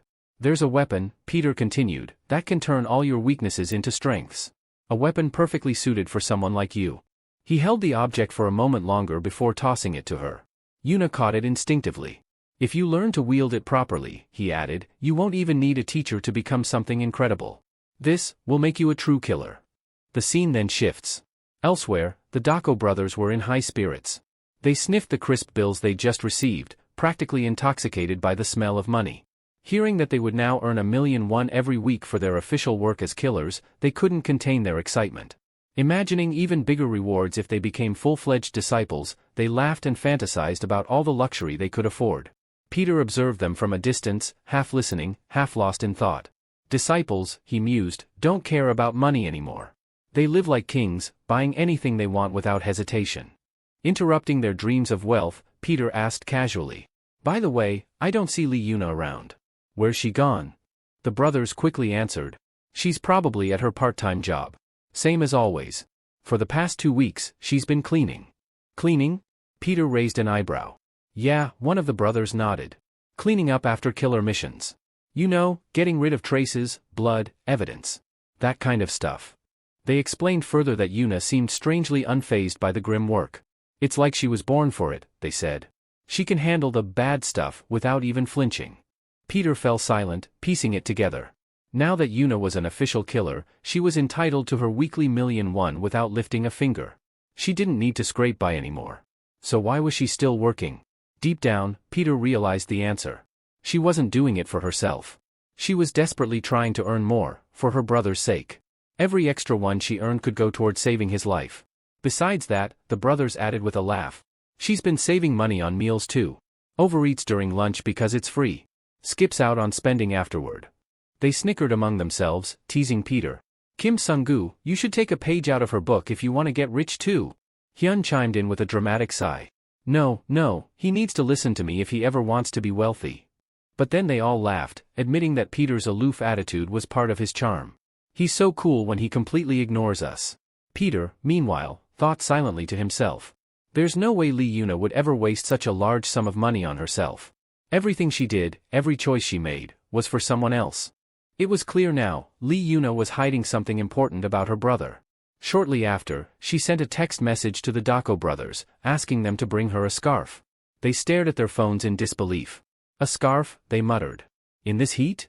The weather outside was hot and heavy, typical of springtime, making her request even more puzzling. Shrugging, the brothers decided to follow her instructions anyway. Their destination was soon revealed, the ice plant.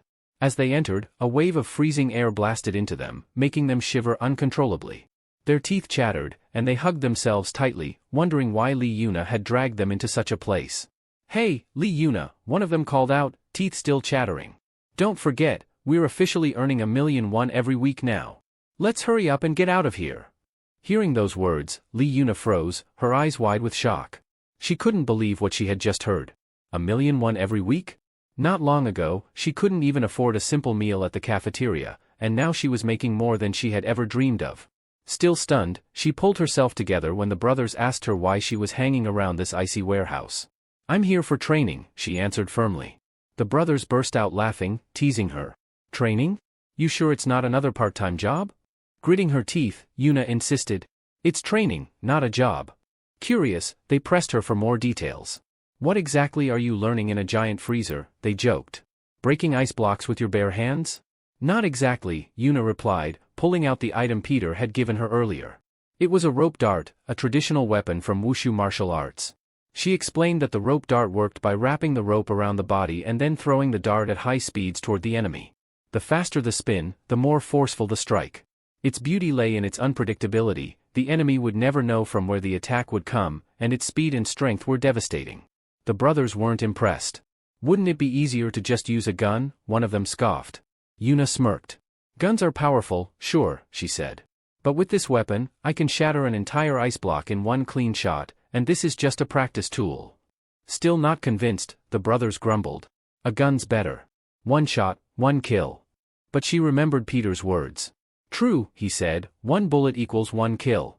But what if you have to kill 5 enemies at once? Would you fire 5 separate shots? With that toy in her hands, she could wipe out 5, maybe more, in a single swing. As if to demonstrate, Yuna swung her rope dart with precision and force. It whirled through the air, striking multiple blocks of ice and shattering them effortlessly. The brothers stood there, stunned into silence. Almost immediately, they whipped out their phones and began searching online, trying to find a rope dart to buy for themselves. Later, as Yuna was about to leave the ice plant, the owner called out to her. How was your first day? He asked warmly. Yuna smiled. It was great, she said. I'll be back after my part-time cleaning shift. The owner, Park Bingsu, a D-rank killer ranked 113th, confirmed her name. You're Lee Yuna, right? He then chuckled and added. I've seen plenty of people come here to train, but none of them have destroyed the ice like you did today. Before she could go, Yuna hesitated and asked about the payment for using the facility. But Park Bingsu waved her off. No need, he said. Your friend already paid 3 hours ago. Yuna blinked, confused. Friend? Yeah, Bingsu nodded. That guy, Shungu, I think he said his name was. Paid $1,000,000 in advance. Once again, Yuna was left speechless. Peter had covered everything without saying a word. Lee Yuna stood frozen in place, still reeling from the shocking revelation about the payment. As if that weren't enough, the owner, Park Bingsu, handed her a small package. Your friend left this for you too, he said with a warm smile. He asked me to give it to you after your training session. Curious, Yuna unwrapped it to find a medical ointment, a special cream meant to prevent scars from forming on her hands during practice. She clutched the cream tightly, feeling a strange mix of gratitude and embarrassment. As she exited the ice plant, Yuna pulled out her phone, intending to send Peter a quick thank you message. Her thumbs hovered over the screen for a moment, but then she hesitated and tucked the phone away without typing anything. Before she could move on, her phone suddenly rang. It was Peter. How are you doing? He asked casually. Caught off guard, Yuna replied without thinking. I'm trying to decide what to eat for lunch. Peter chuckled on the other end. Today's menu, he said. The pork is spicy marinated, and the strawberries are too. Yuna quickly tried to end the call, but before she could, Peter added. Congratulations on finally getting your real weapon. With that, he hung up, leaving her staring at the phone with a bewildered expression. Meanwhile, the Dako brothers were busy attempting to practice with their newly acquired rope darts. However, no matter how hard they tried, their throws were awkward and clumsy, a far cry from the fluid, powerful moves Yuna had demonstrated earlier. Frustrated, one brother muttered to the other. If you don't even understand the fundamentals, it doesn't matter how long you train. Even after 10 years, you won't be able to use this in actual combat. Somewhere else, Peter reflected silently. The weapon Li Yuna sought, and the strength she longed for, had already been within her reach for a long time. She just hadn't realized it yet. The scene shifts. A brutal fight was unfolding. Park Sang-doo, a fierce combatant, faced off against a group of attackers. Unbothered by their numbers, he roared, challenging them all at once. Come on! Bring every B-rank and C-rank killer you have, he shouted. It won't make a difference. His confidence was overwhelming as he mocked his enemies. If a A-rank can't kill me, what hope does an B or C rank have? Suddenly, a new figure entered the fray, a man clad in a doctor's overcoat. With a calm voice, he asked, should I take care of your so-called A-rank Park Sang-doo for you? At his arrival, all the B and C rank killers bowed respectfully, a sign of his higher status.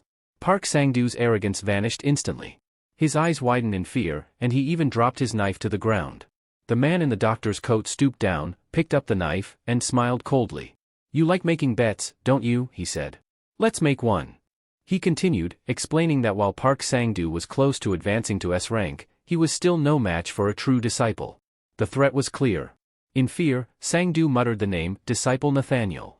The story shifts again. Inside the Divine Honor Hospital, a young girl lay on the floor, sobbing loudly. Terrified of getting an injection, she refused to let the doctor approach her with the needle. Nearby, the Dako brothers stood in line, laughing at the sight. They were there to submit their blood and fingerprint samples for record-keeping at the Glory Club. Look at her, one of them joked. Scared of just a tiny needle? She must be really weak.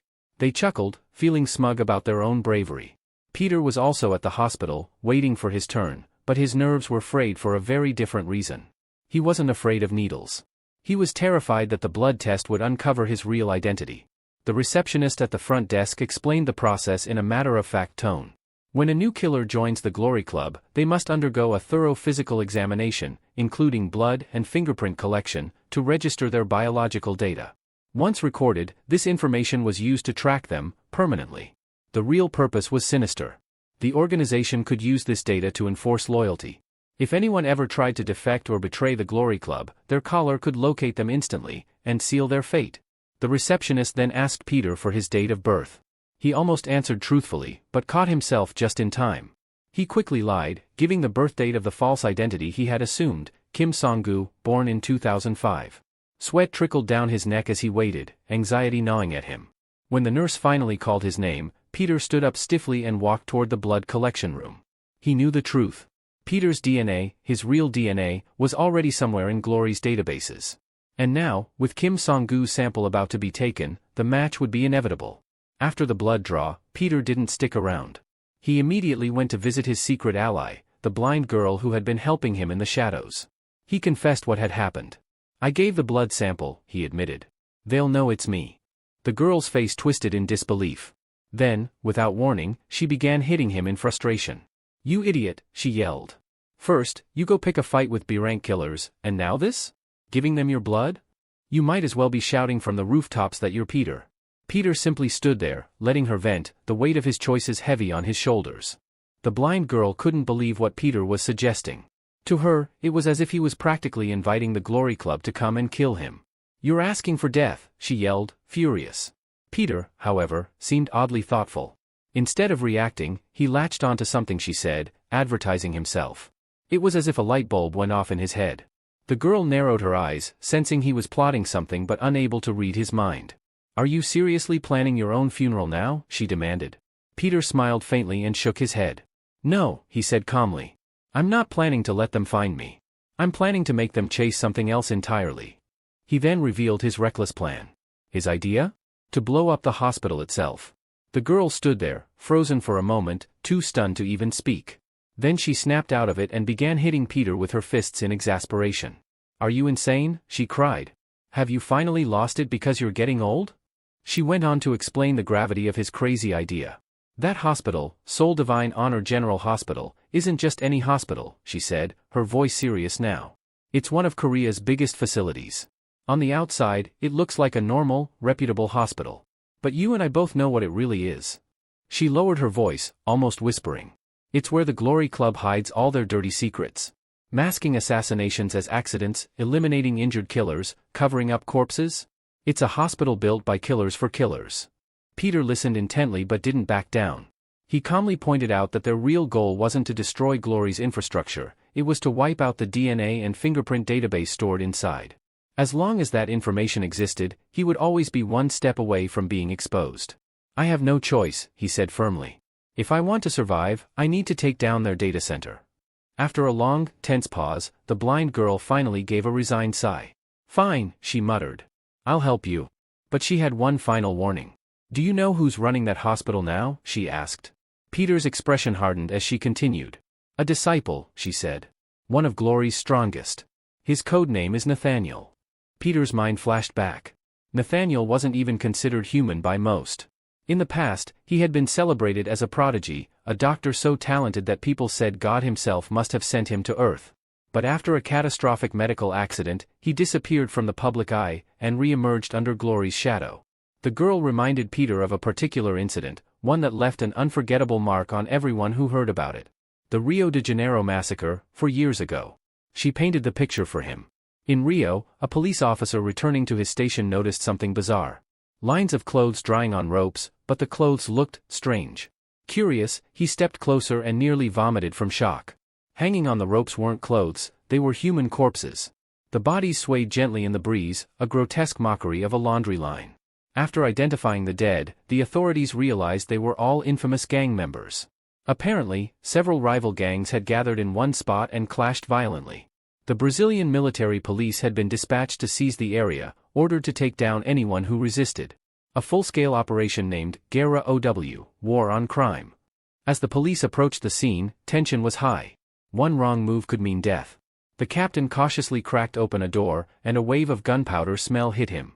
Inside, there were no living people, only blood-splattered walls and countless twisted firearms littering the ground. What caught the captain's attention most was that the guns weren't just broken, they were bent, as if someone had twisted the metal by hand. Fear gripped him. He immediately ordered a halt to their advance, feeling instinctively that this wasn't a normal gang shootout. He called headquarters for reinforcements. While a staff sergeant, Fernando, relayed the message, a shadow snatched him from the doorway with inhuman speed. The police operator on the other end of the line heard Fernando's chilling screams before the call cut off. When backup stormed inside moments later, Fernando was gone. Only a blood-stained shoe remained, and his mutilated body now hung grotesquely from the ceiling. And then, in the darkness, Nathaniel appeared, holding Fernando's severed head like a trophy. In horror, the officers opened fire, but it made no difference. Nathaniel slaughtered them all. By the end of the night, Rio's 6 untouchable gang bosses, the feared crime lords who had ruled the city for 30 years, were dead. So were the elite Brazilian military police forces. It was a massacre unlike anything seen before. The blind girl finished recounting the chilling story, her voice low and grave. "It wasn't easy getting the details about that," she said. "Those files were buried deep inside the most confidential government archives." Peter stared into space, processing what he just heard. Finally, he muttered, almost to himself, "Is it even possible for a human to bend guns like that?" The girl didn't answer directly. But her silence spoke volumes. "Remember, Peter and Pietro are same name." Peter nodded slowly, a faint smile touching his lips. "What you just told me, it's valuable. Really valuable." His mind was already racing, mapping out the next steps. He looked at the girl. "I think I have a way to get inside," he said. "But I'll need your help." With her assistance, Peter launched a clever ruse. They published an online announcement claiming that Pietro, his old identity, would be visiting Dr. Nathaniel at Seoul Divine Honor General Hospital on August 24th.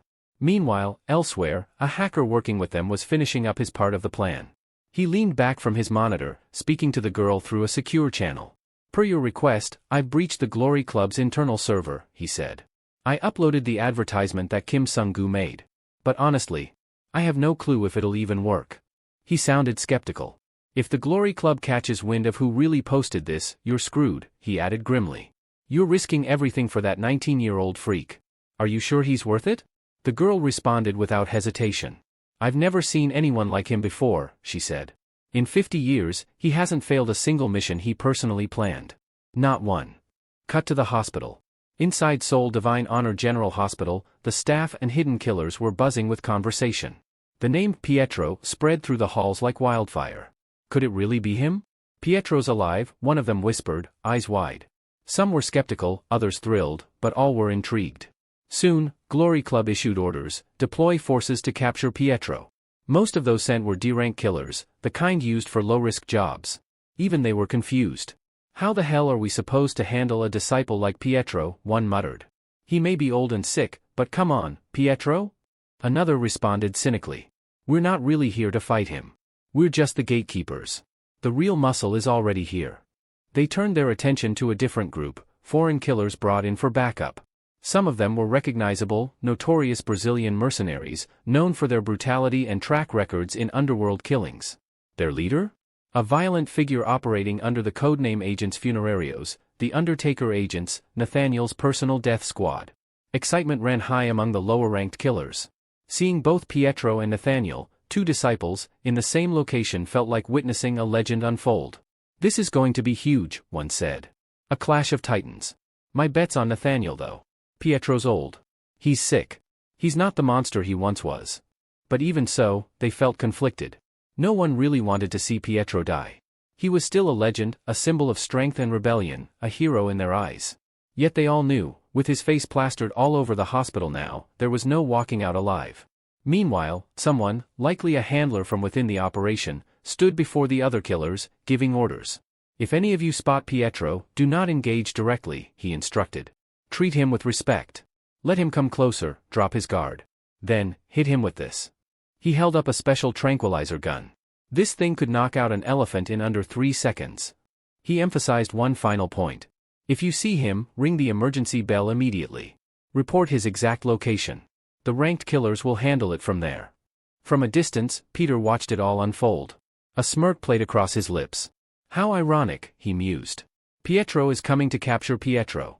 Kim Sung-gu, now in position, gave the signal. All operatives began moving, slipping into their assigned roles. The trap was set. Elsewhere, the scene shifted.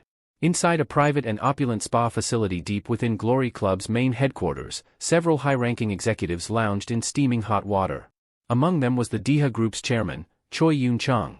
Steam swirled through the room as they discussed the recent developments. One of the executives, resting his arms on the tub's edge, voiced his concern. I'm uneasy, he admitted. The new boss is bold, sure, but picking a fight with Pietro? That's reckless. Another nodded. We don't even know where Pietro is. If he does show up, what then? What if he's still the monster everyone fears? All eyes turned to new boss of Glory as he sat silently, the weight of leadership heavy on his shoulders. Back at the spa facility, the mood had shifted.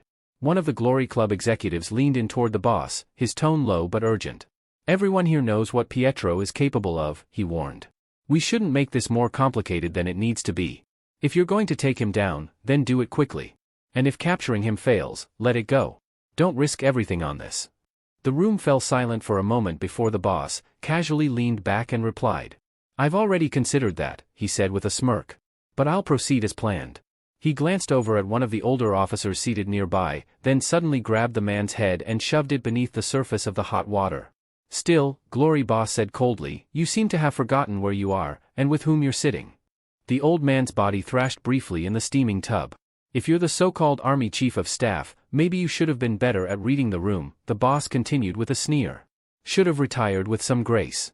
He kept the man underwater a few more seconds for effect before finally letting go. The gasping officer emerged, coughing violently. I'm not some fool playing war games, the boss said to the others in the room. I've made all the preparations. And I want to see it myself, whether that legend, Pietro, can survive the monster I've created.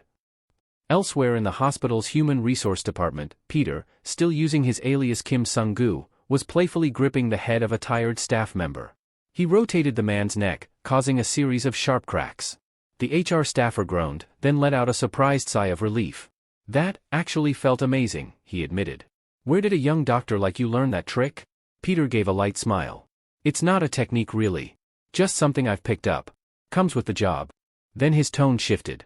Tell me, have you ever heard of a doctor named Nahyan working here?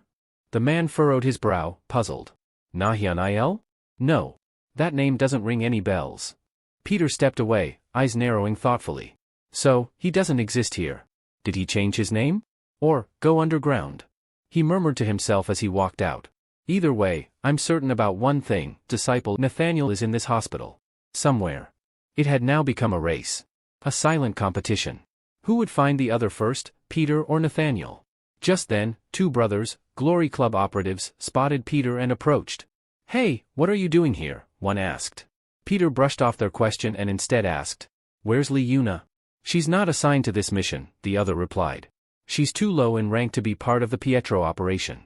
They reported that they'd scoured the entire hospital lobby but found no signs of Pietro. Peter nodded in approval. Good work. If you notice anything odd or suspicious, let me know. You got it, they replied. Suddenly, an elderly man wandered past them in the hallway. The brothers' eyes widened. Wait, isn't that him? That's gotta be Pietro. Peter stepped in quickly.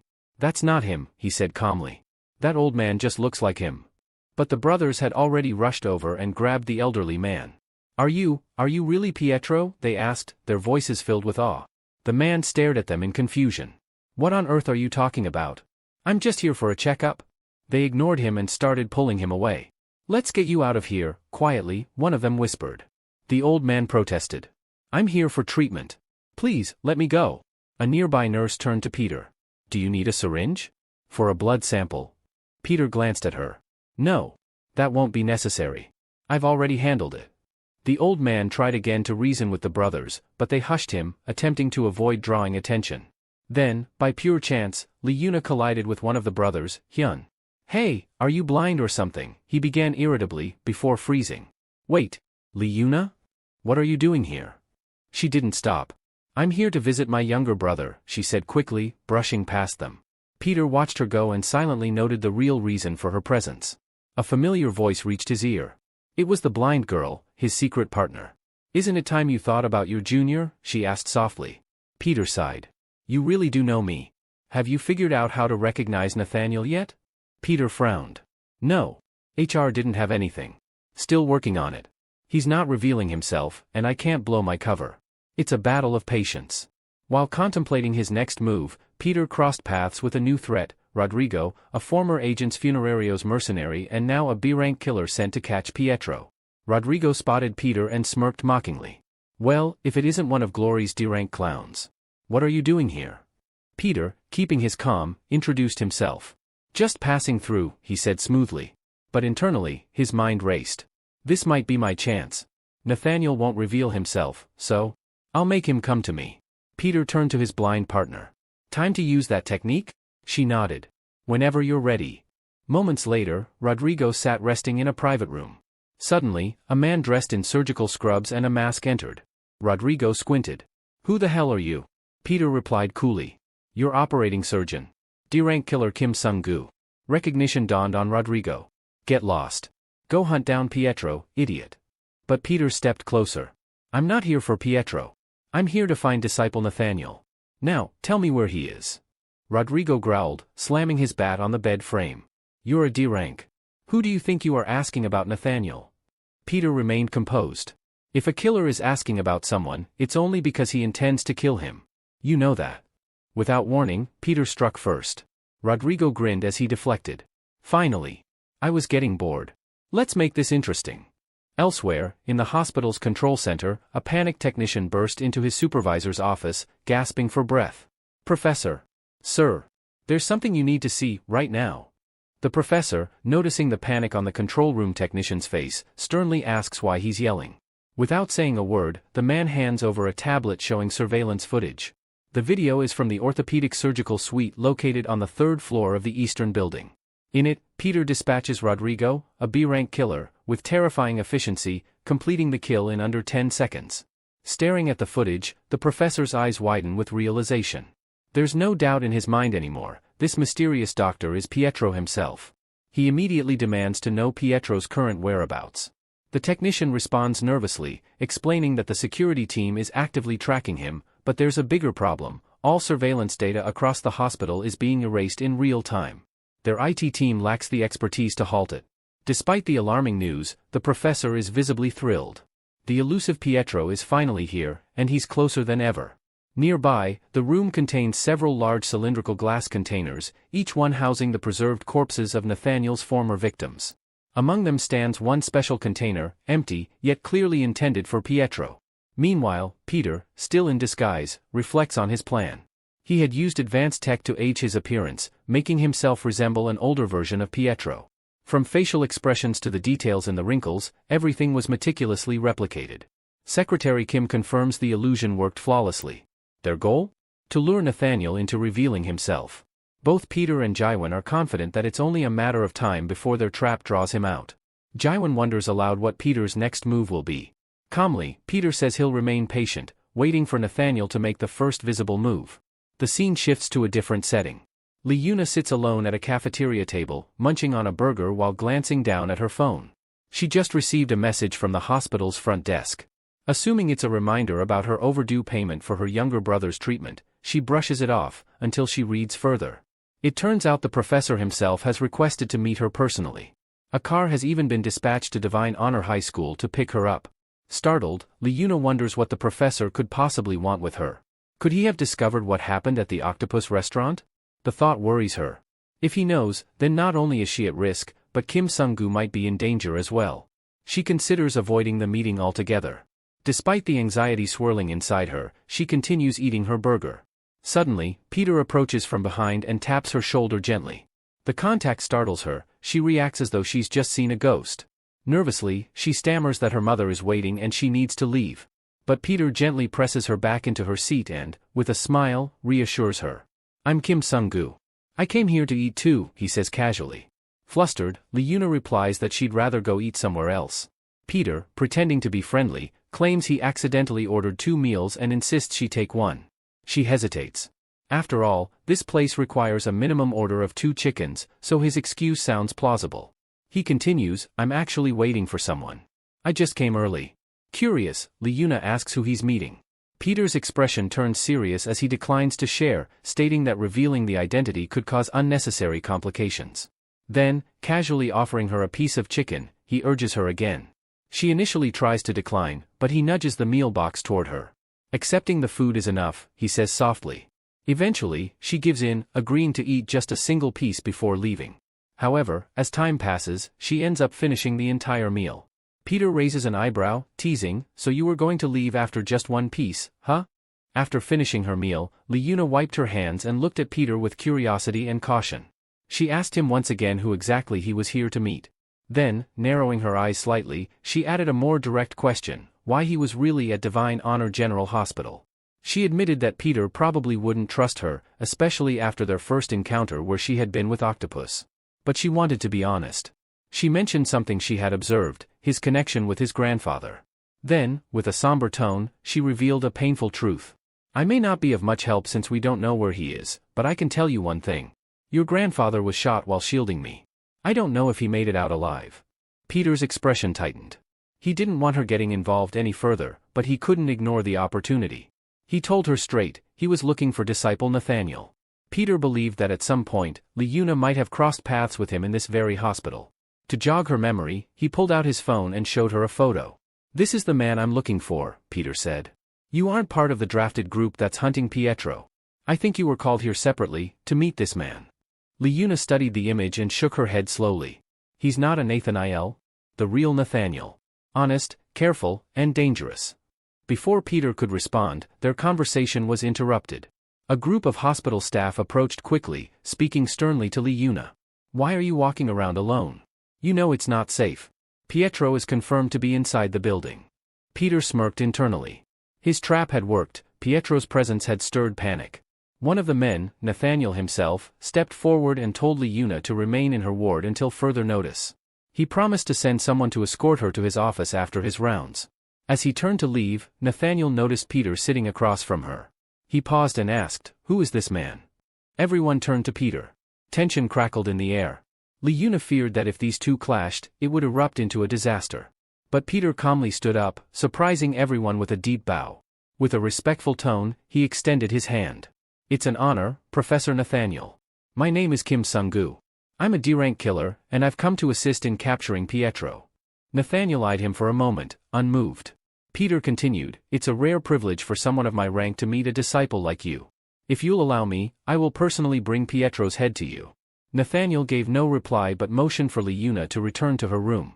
He promised someone would be sent to fetch her after his rounds. Then he turned and walked away without another word. Peter watched him leave, his mind buzzing. This wasn't just any disciple. Nathaniel was sharp, calculating, and far from ordinary. Meanwhile, Nathaniel resumed his rounds in the hospital. One of his colleagues approached him with an update. About the man who captured Park Sang-doo. According to the school instructor, it was a fluke. Just luck on the kid's part. Nathaniel nodded absently and asked about the personnel profiles he had requested. The colleague handed over a folder, but it slipped from Nathaniel's grip and fell to the floor. As the doctor bent to pick it up and apologize, Nathaniel's mind wandered back to the cafeteria. He replayed the moment Kim Sung-gu had bowed and shaken his hand. Turning to his assistant, Nathaniel asked, "That guy from earlier, what was his name?" "Kim Sung-gu, sir." "Keep an eye on him," Nathaniel instructed. "I want him nearby. He could be a valuable specimen." Elsewhere, Peter was on a call with Jaiwan. She, being blind, was still sharp as ever in reading situations. He informed her that Nathaniel was now actively searching for Pietro. Jaiwan was alarmed. "Then you need to get out of there now. If he finds out who you are." But Peter cut her off with a chuckle. "I'm thinking of joining his escort." "You're insane," she shouted. "If he catches you, we're all dead." Peter remained unfazed.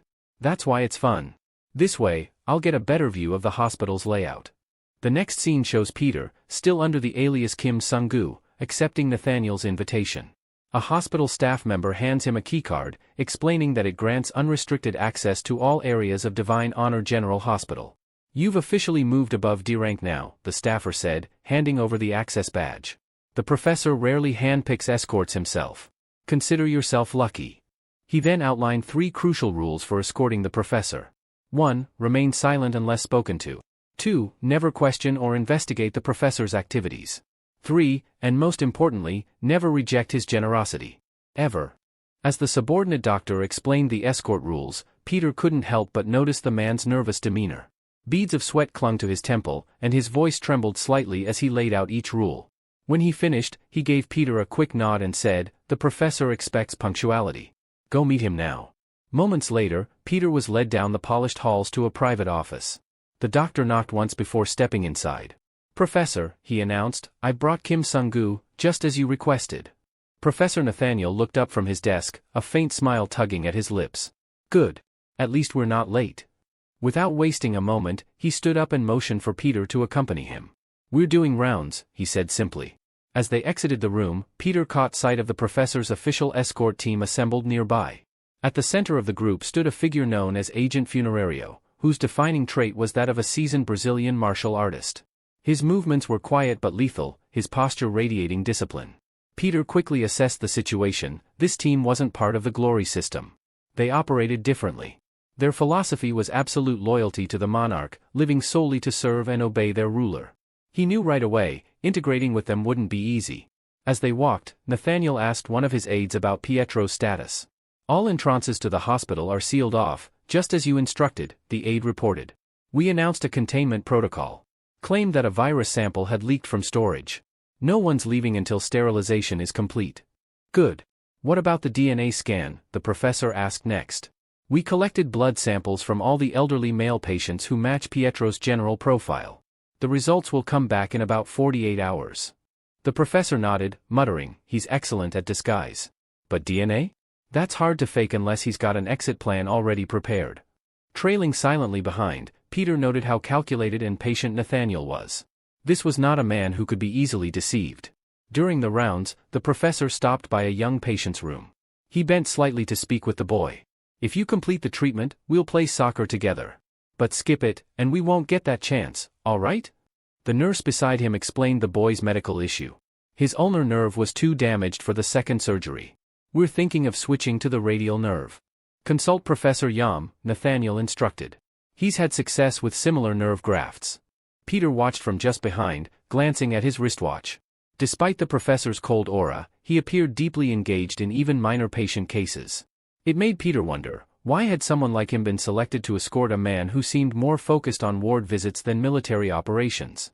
Almost as if reading his thoughts, Nathaniel suddenly turned around. "You seem underwhelmed," he said quietly, catching Peter by surprise. "Is it because I haven't given you a task yet?" Peter quickly straightened. "Not at all, Professor. I'm simply observing." "Liar," Nathaniel replied coolly. "Your expression tells a different story. Come. There's something I want to show you." Without another word, he started walking briskly toward the stairwell. Peter followed, and the descent began. They passed floor after floor, more than Peter had ever seen on any hospital map. He checked his key card but quickly realized something strange: this place wasn't listed.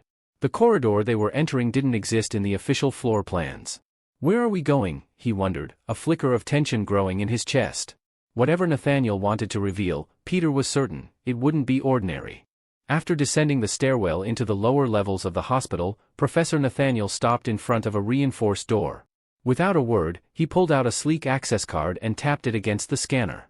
A soft click echoed, and the door slid open with a hydraulic hiss, revealing a sterile, dimly lit chamber lined with containment units. Within them, eerie silhouettes of biological specimens floated in preservation tanks, each labeled and tagged. "This," the professor said calmly, "is where I keep samples from every notable species I've encountered." Peter stepped in cautiously, glancing around at the bizarre and almost unnatural collection. The air felt cold, heavy with sterilization chemicals and something else, something ancient and raw. "Do you know much about biology?" Nathaniel asked, gesturing at the preserved organisms.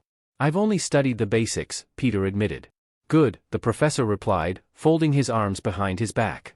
"That makes it easier for you to understand." He turned toward one of the tanks, watching the slow ripple of movement within. Charles Darwin once claimed that all living things evolve through natural selection.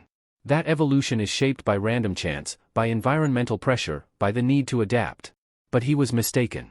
Nathaniel's tone shifted, colder, firmer. "There is no such thing as fairness in evolution. No God. No nature. No luck. Evolution doesn't chosen by nature, but by me. It doesn't wait for the weak to catch up. It perfects the strong." He looked Peter in the eyes. "Do you know why I chose you? Because you aren't soft. You don't waste time trying to save the broken. True medicine isn't about healing the weak, it's about refining power. Strength should be preserved, honed, and advanced. That's what I believe." Just as the weight of Nathaniel's philosophy began to sink in, the facility's emergency alarms erupted. Red lights bathed the room, and a robotic voice echoed through the speakers. "Specimen containment breach. Lock all sub-level corridors immediately. Do not engage unless authorized." Nathaniel sighed and turned his head slightly, clearly annoyed. How inconvenient. Meanwhile, chaos erupted throughout the lower levels. The escaped specimen, a hulking humanoid creature, charged through the corridors, its muscles bulging unnaturally. Security forces swarmed, attempting to intercept it. 2 guards opened fire, but the bullets barely slowed it down. It plowed through them like paper, leaving destruction in its wake as it sought escape to the ground floor. All exits were sealed. The specimen spotted what it believed was a final door, an escape route. With a burst of speed, it lunged toward it. But just as it reached out to open it, a hand shot out from the nearby wall, seamlessly and without warning. A sickening crack echoed as the hand gripped the creature's skull and crushed it with monstrous precision. The body slumped to the floor, lifeless. As the lights flickered, Nathaniel emerged from the broken panel in the wall, brushing dust from his coat. "I was in the middle of explaining something important," he muttered. "How irritating." Turning back to Peter, he stepped over the corpse without a glance. "Now, where were we?" He raised his blood-stained hand and stared at it with admiration. "I love the strong. I love to test them, dissect them, study what makes them powerful at the cellular level. Their ligaments, their muscle fibers, even their instincts. It's beautiful." His gaze drifted back to Peter. "And you're interesting. You have potential. Strength like yours, especially at your age, is rare. Through you, I want to observe a new stage of evolution." He stepped closer and extended his hand. "Accept my grace, Kim Sung-gu. Let me evolve you. I can help you become something greater, something closer to a disciple." Peter stood frozen, his mind reeling, not just from the offer, but from what he'd just witnessed. Nathaniel had precisely shattered the wall with surgical accuracy, reaching out and neutralizing the escapee instantly, without harming Peter, who had been standing right beside him. The control, the power, the perfection, it was terrifying. His mind buzzed with thoughts. What was this man? How could he do that? The force, the timing, the precision, it wasn't human. Just then, Peter's phone buzzed. It was his blind friend, G1, panicking. "Peter! Get out of there! You don't understand what kind of monster you're dealing with. If you stay, he'll destroy you." But Peter didn't move. He couldn't. His fear was outweighed by something deeper. Curiosity. What is the true source of Nathaniel's power? And more importantly, could he unlock it too? After some time passes, the woman, nervous but alert, turns to Peter and asks what his next move will be. She reminds him that the hospital staff are about to receive the results of the blood analyses, and once they're compared with Pietro's DNA, his identity will be uncovered. Peter doesn't seem rattled. "There's a way to prevent that," he says calmly. He explains that he plans to alter the test results before they're reviewed. Since the results are due within 48 hours, they should already be stored in Nathaniel's office by now, ready for tampering. The woman, unconvinced, presses further, asking how Peter intends to gain access to a restricted area like that. Holding up a sleek security keycard, Peter replies, "With this." She narrows her eyes and questions what happens if he gets caught, especially by Nathaniel or one of his close subordinates. But Peter shakes his head, confident. "It won't happen. I've been watching his routine. Every time he goes on his rounds, it takes him exactly 4 minutes and 30 seconds. I've calculated it down to the second. That's all the time I need." The scene cuts to a quiet corridor as Nathaniel walks through the hospital with his usual air of authority, continuing his regular inspection. At the same time, Kim Sung-gu slips quietly into Nathaniel's personal office using the keycard. The moment he's inside, he begins searching swiftly through drawers and files, looking for the blood test data. Back on the professor's side, Nathaniel asks one of his assistants if the DNA analysis results from the older male patients have been finalized. "Yes," the subordinate confirms. "The full report is in your office. We compared Pietro's DNA with all collected samples, but not a single one matched." Nathaniel pauses, intrigued. "Curious," he murmurs. "That means we tested every elderly male patient in the hospital, and yet Pietro's DNA is still unaccounted for?" The assistant suggests a theory, that perhaps Pietro is hiding somewhere obscure, like beneath the floors or inside the walls. But Nathaniel dismisses it with a wave. "Think broader," he instructs. "What if Pietro doesn't appear the way you remember him?" Meanwhile, in his office, Kim Sung-gu has finally located the file he's been looking for and begins preparing to make the switch. He glances at the clock. 2.5 minutes remain before Nathaniel is expected back, plenty of time by his calculations. Or so he thinks. Suddenly, the air changes. Kim's eyes widen as he senses a presence, and then the voice of Nathaniel cuts through the silence, calm but deadly. "What is a D-rank assassin doing inside a disciple's private quarters without permission?" Caught off guard, Kim quickly composes himself, remembering Nathaniel's recent behavior, the repeated patrols at identical times, the basement reveal, the suspicious offer of grace. A chilling realization hits him: Nathaniel might have been baiting him all along. Everything had been staged to provoke this moment. Still holding the file, Kim turns and smiles as naturally as he can. "I was just delivering this," he says casually. "Dr. Hong handed it to me and told me to bring it to you immediately. I don't know what's inside, but I was told it was urgent." He begins to step past Nathaniel, hoping to defuse the situation. But before he can leave, Nathaniel's hand clamps firmly on his shoulder, halting him. He leans in slightly, his tone quiet but razor-sharp. "Do you have any idea what would have happened if that file had been opened?" The moment hangs heavy in the air, tense, suffocating. Kim Sung-gu keeps his expression neutral, but inside, his mind is racing. Nathaniel stared at Kim Sung-gu with piercing eyes and asked calmly, yet with a threatening undertone, "Were you perhaps investigating the blood samples of the elderly patients? What compelled you to sneak into my office in my absence? I wonder what answer you'll give me, and whether it will be enough to keep you from a very unfortunate outcome." Kim Sung-gu's confidence wavered for a moment as he felt the weight of Nathaniel's suspicion pressing down on him. But after a moment of tense silence, he took a breath and composed himself. He spoke slowly, deliberately. "Professor," he began, "a person can change many things, how they speak, how they move, even their face with surgery. But the one thing they can never change is their DNA." He explained that he had been thinking deeply about Pietro's ability to remain hidden. Perhaps the reason the tests yielded nothing was because Pietro no longer looked like the man they remembered.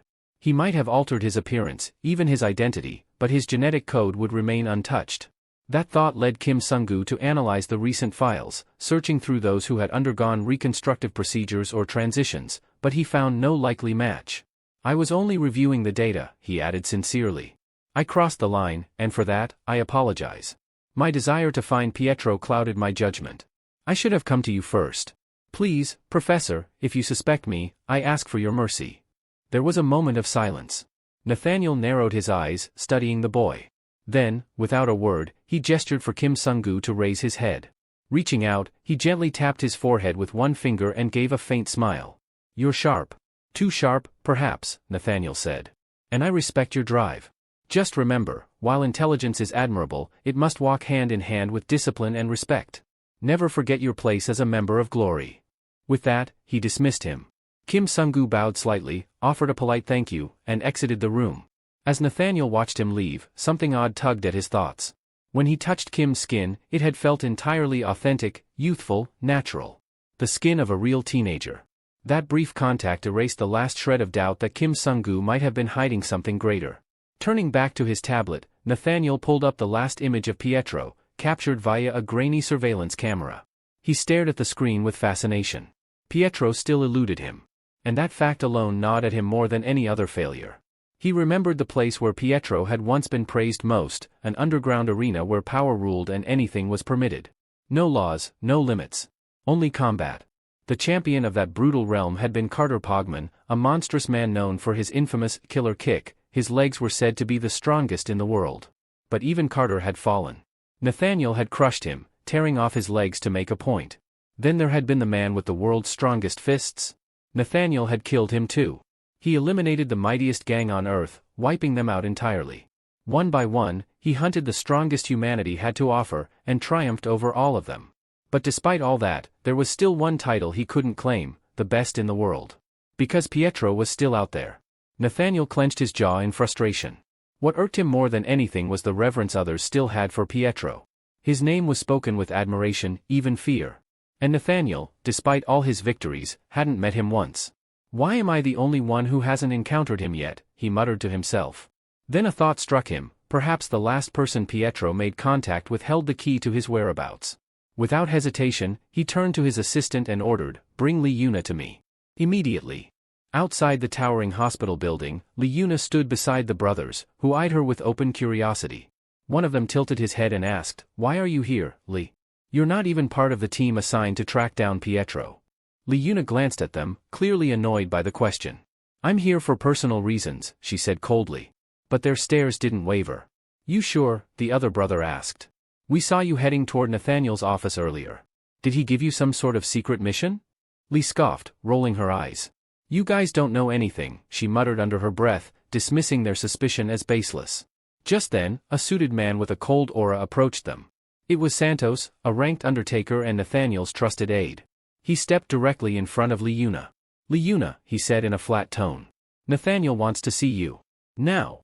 Her eyes widened in surprise. "Why? Did he say what it's about?" Santos shook his head. "I wasn't told. My job is only to bring you." The brothers exchanged startled glances. Even they were taken aback by the fact that a high-ranking operative like Santos had been sent for her. Lee Yuna hesitated, clearly anxious, but eventually nodded and followed him. Moments later, Lee Yuna sat stiffly in a chair beside Nathaniel in his private office. The atmosphere was cold and heavy. He turned his head slowly and asked, "How did you manage to survive that night? Others, disciples far stronger than you, couldn't hold out against Pietro. And yet, you came back alive." She didn't respond immediately, unsure where the conversation was heading. Nathaniel continued. "Initially, I thought Pietro might have spared you," he mused. "But then I remembered Park Sang-doo and the ranked killer, sir. You're not special, Yuna. Your only ability is wielding a knife. There's nothing extraordinary about you." Lee Yuna knew he had no hard evidence. So, she chose silence, hoping to maintain the illusion of ignorance. "But here's what I think," Nathaniel said, leaning closer. "All of us disciples have come to the same theory: you survived because Pietro helped you. Maybe at the octopus's hideout. Maybe when Park Sang-doo was there. And if that's true..." He stood abruptly, placing both hands firmly on the table, leaning in so close she could feel his breath. "Then you must have made a deal with him. But what do you have that Pietro would want? You're from an orphanage. You've got nothing to bargain with." Lee Yuna remained frozen. Nathaniel then struck her where it hurt most, her family. "You can't afford to die or disappear," he said. "Because your brother, Eugen, is in the hospital with severe hemophilia. I know he's been suffering for years. The doctors say he likely won't make it another 3." He paused. "But there's a cure," he said slowly. A single dose of the blood serum developed by Divine Honor Hospital, worth 4.5 billion won. If I give him that injection, he'll survive. He'll be normal again. Lee Yuna's voice trembled. What do you want in return? Nathaniel smiled faintly. Simple. The next time Pietro contacts you, and I know he will, you'll tell him you're ready to talk. You'll say you'll reveal everything. But tell him to meet you on the 4th of August at 2 p.m. at the clock tower in the hospital lobby. His eyes locked onto hers. That's all you have to do. Then his voice hardened. You and I both know you can't earn 4.5 billion won in 3 years. But this way, you get to save Eugen. I get Pietro. We both win. Before she could respond, Nathaniel pulled out a hospital admission form. You'll be staying in the hospital from now on. For medical observation, he said coldly. I'm not even sick, Lee Yuna protested. Without hesitation, Nathaniel stepped forward, grabbed her arm, and snapped the bone with his bare hand. The crack echoed through the room, followed by her scream as she collapsed in agony. Healthy people don't get hospital beds, he said coldly. Then, pressing his foot onto her broken arm, he leaned down and whispered, if you refuse this deal, you die. And so does your brother. Lee Yuna sobbed silently, clutching her broken limb. Later, inside Ward 604, Lee Yuna sat motionless on the hospital bed, her arm wrapped in a cast. She was lost in thought, panic rising in her chest. If Nathaniel finds out that it was Kim Sung-gu who helped me, he'll kill all three of us, me, Eugen, and Sung-gu. But if she went through with the plan and succeeded, she could save Eugen. It was the only hope she had left. While she pondered what to do next, a knock at the door startled her. A doctor peeked in and asked, is the patient for Ward 604 here? Lee Yuna nodded, still dazed. Yes, that's me. To her surprise, Kim Sung-gu entered right after. Her eyes widened. Why are you here? She asked. With a calm smile, he replied, it's time for your injection. Before she could question him further, he turned on the television. Look, it's the national singing contest. She looked at him in disbelief. You came here, to watch the competition? Inside the hospital room, the tension between Lee Yuna and Kim Sung-gu rose sharply as they fought over the TV remote. I want to watch the Dano Wrestling Festival, she insisted, yanking the remote. You're in my ward now, Kim countered. Hand it over and get out. But instead of leaving, Kim Sung-gu narrowed his eyes, his voice turning serious. Are you acting like this because of Nathaniel? Lee Yuna froze for a second but didn't reply. Kim didn't let up. I'm your teacher, remember? I don't recall ever snapping my student's arm in half. So tell me, who did this to you? The room went quiet for a moment before Lee Yuna quietly whispered his name with a trembling voice. Sung-gu, her expression was a mix of pain and fear. Then, mustering her courage, she asked, are you free on August 4th? He looked confused. Why? What do you need? I'll explain later, she said. Just come to the hospital lobby at 2 p.m. near the clock tower. Please, don't ask me anything, and just do what I say. Kim Sung-gu studied her carefully, sensing the desperation in her voice. Finally, he nodded. All right, if that's what you want. Without saying another word, he turned and left the room. Outside, the rain had begun to fall, soft at first, then heavier, drumming against the hospital windows. Lee Yuna sat alone, staring at a photo of her younger brother on her phone screen. Her voice trembled as she murmured, I have no other option, this is the only way. August 4th arrived. In another room, Nathaniel was pacing impatiently. His eyes were locked on the clock, every tick feeding his anticipation. This was the day Pietro had supposedly promised to meet him. The culmination of months of planning hinged on what happened in the next hour. Elsewhere in the hospital, Lee Yuna sat with her headphones on, when her phone rang. It was Nathaniel. Where is he? He asked sharply. Lee responded calmly, he's on his way. Meanwhile, Lee Yuna had just ended another call, this one with her brother, Eugen. Their conversation was lighter, a rare moment of warmth in the midst of chaos. So, do you have a boyfriend now? Eugen teased. Lee Yuna blinked. What makes you say that? I saw your profile picture. That group photo with 3 guys. That one in the middle looks cool. Is he your type? She chuckled. They're just friends. Well, he's the most handsome, Eugen said playfully. I bet you like him. Lee Yuna rolled her eyes. You're imagining things. Changing the topic, Eugen said excitedly, I want to play soccer with your friends sometime. You know it's my favorite. Maybe we can all go watch the World Cup together and cheer for Korea. She smiled softly at his enthusiasm. Of course. I'll get us tickets. Eugen suddenly paused, his tone faltering. Actually, maybe don't. Airfare is expensive, and... Stop it, Lee Yuna interrupted firmly. That's not your concern. I'll take care of everything. She softened her voice. I'm your sister. Let me handle it. There was a brief pause before she added, also, the doctor said there's a new medicine available. Just one injection, and you could be completely healed. Eugen's voice lit up. Really? She nodded, even though he couldn't see it. Yes. So don't stress about anything else. Just focus on getting better. As the conversation with her brother came to a close, Eugen let out a gentle sigh, his voice softening. I'm really lucky, you know, he said. To have you as my sister. I don't think I could ever ask for more. Liuna blinked rapidly, caught off guard by the sudden affection. Ugh, don't get all cheesy on me now, she muttered, trying to hide the warmth that crept into her voice. That's seriously cringe. Eugen chuckled, but his voice was already growing faint. I'm getting sleepy. I think I'll take a nap. Okay, Liuna said gently. Rest well. I'll call you later. With that, she ended the call. The scene shifted. Beneath the tall clock tower in the hospital lobby, Liuna stood alone, her eyes constantly flicking between the reception area and the entrance. Time felt like it had slowed. Nathaniel's voice echoed in her ears. Where's Pietro? He asked, his tone sharp with suspicion. He should be here by now. Liuna forced a smile, her nerves cracking beneath the surface. He's probably on the way.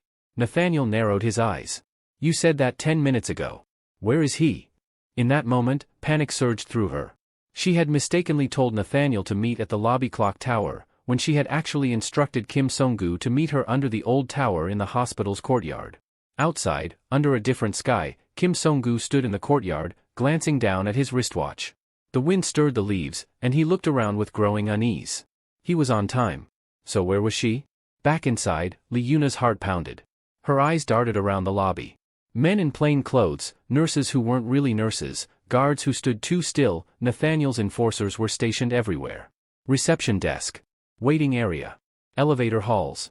She recognized their subtle movements, the way they communicated with brief nods. They weren't here for her. They were waiting for Pietro. She clutched her trembling hands together. If they find out it's Kim Song-gu, they'll kill him instantly. Octopus was dead because of him. And Nathaniel, if he learned that truth, would have Kim Song-gu executed without a second thought. No matter how skilled Song-gu was, he couldn't take on those two assassins alone. Not when they moved like shadows and killed without mercy. Liuna bit her lip, her thoughts swirling.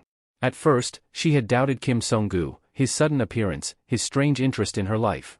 But slowly, something had changed. For the first time in forever, she felt human again. Sharing a meal. Talking without fear. Being seen for her strengths rather than her mistakes. He wasn't perfect, but he had treated her like she mattered. Genuinely. Sincerely. And she couldn't hand over someone like that to die. Nathaniel's voice broke through her thoughts. I asked you a question. Her mouth went dry. I haven't seen Pietro since that day. He never called me again. A lie. A desperate one. But necessary, for her brother's life, and Kim Song-gu's. Nathaniel studied her. His expression darkened. If the old man knew I was coming, he probably ran. Liuna dropped to her knees, eyes brimming with tears. Please, she begged. Tell me what to do instead. Anything. I can do chores, I'm good at cleaning now. I've been training. Just, please don't hurt my brother. I'll work harder than anyone. Her voice cracked. I'm begging you. Nathaniel sneered. You had one job. One. Bring Pietro to me. He took a slow step back. You failed. And failures are of no use to me. He turned to his assassins. Kill her. The moment the order left his mouth, the air shifted. The killers began to move, silent, lethal, precise. But just then, a deafening wail split the air. The fire alarm. Red lights began flashing across the hospital, and a calm but firm voice echoed through the speakers. Attention all personnel, please evacuate the premises immediately. This is not a drill. Proceed to the nearest exit in an orderly fashion. Chaos erupted. Staff rushed to guide patients out. The killers paused, scanning their surroundings. Liuna looked up, her eyes wide in disbelief as the distraction gave her a flicker of hope. As panic gripped the hospital, staff and patients rushed toward the emergency exits, heeding the blaring fire alarm and automated announcements. Chaos swept through the halls, footsteps echoing, stretchers rolling, and urgent voices guiding the evacuation. In the midst of this turmoil, Nathaniel stood still, eyes narrowed. Something was off. There's no smoke, he muttered. No heat. No smell of fire. Suspicion flickered in his gaze. He turned to one of his men. Check what's really going on. Just as his assistant moved away, a calm yet familiar voice rang out over the hospital's intercom, this time not robotic, but human. Attention, it said confidently, when there's a fire, normal people run. They don't wait around. So if you're still standing here, not moving a muscle, you're clearly not a patient or a doctor. You're here to kill someone. Nathaniel's eyes snapped toward the source. Stepping boldly into the lobby, holding a hospital microphone in one hand and a pen in the other, was Kim Sung-gu. Lee Yuna gasped in disbelief. What are you doing here? I told you I'd meet you under the clock tower, he replied, a small smile tugging at his lips. So here I am. Her breath caught in her throat. He'd tricked everyone, using the alarm as a diversion. And now he stood there, facing a dozen deadly stares without flinching. Nathaniel scowled. So all this was your doing? This little act? A fake alarm to delay me? Kim Sung-gu raised an eyebrow. You seem to be in a hurry to kill someone. I thought I'd slow things down.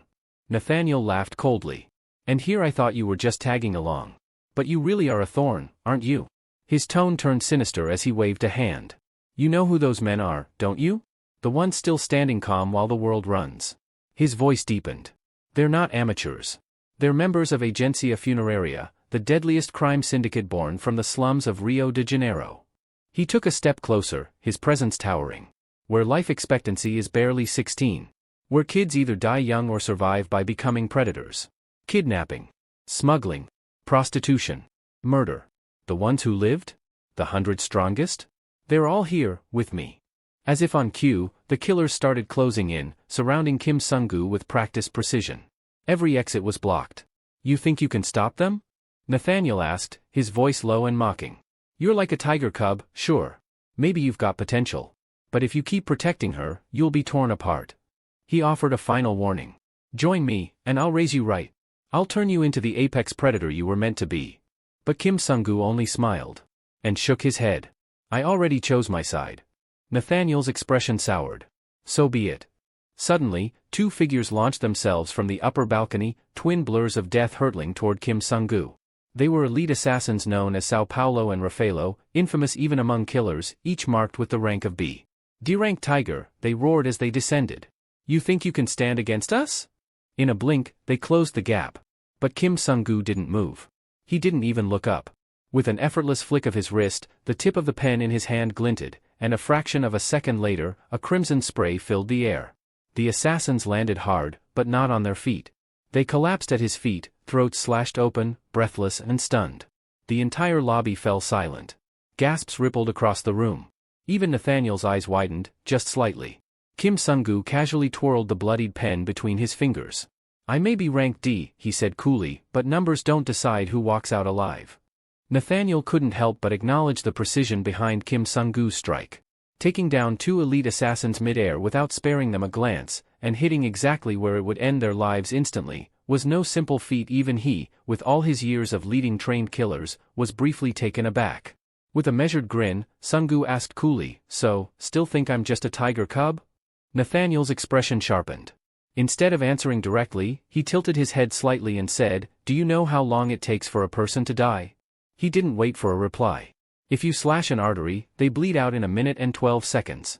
Cut a vein, and they're gone in 40. But if you hit the carotid artery, he tapped the side of his neck, they drop in just 12 seconds. His eyes locked with Sung-gu's. Now, there are 100 of my best surrounding you. Let's say you take a full minute to kill one. Can you survive for 100 minutes? As if on cue, a large portion of his men, faces hardened and unflinching, stepped forward. They weren't hesitating. They were furious. For Sao Paulo. For Rafaelo, they shouted as they closed in. We don't let our brothers die in vain. Their numbers increased, slowly pressing forward, herding Sung-gu like wolves to the edge of the lobby. The air thickened with intent. From the side, Lee Yuna looked on, anxiety clawing at her chest. Even if Sung-gu was strong, this was too many. She couldn't help but fear the worst. Meanwhile, among the killers, two exchanged words. One of them chuckled as he noticed his companion's grim look. What's with the expression? We've seen worse. The other shook his head. That's not it. It's just, even after watching them die like that, none of us flinched. It's like it didn't matter. Of course it didn't, the first one replied. For people like us, dying is just like eating. It's part of the routine. You grew up different, huh? Before more could be said, they all surged forward at once.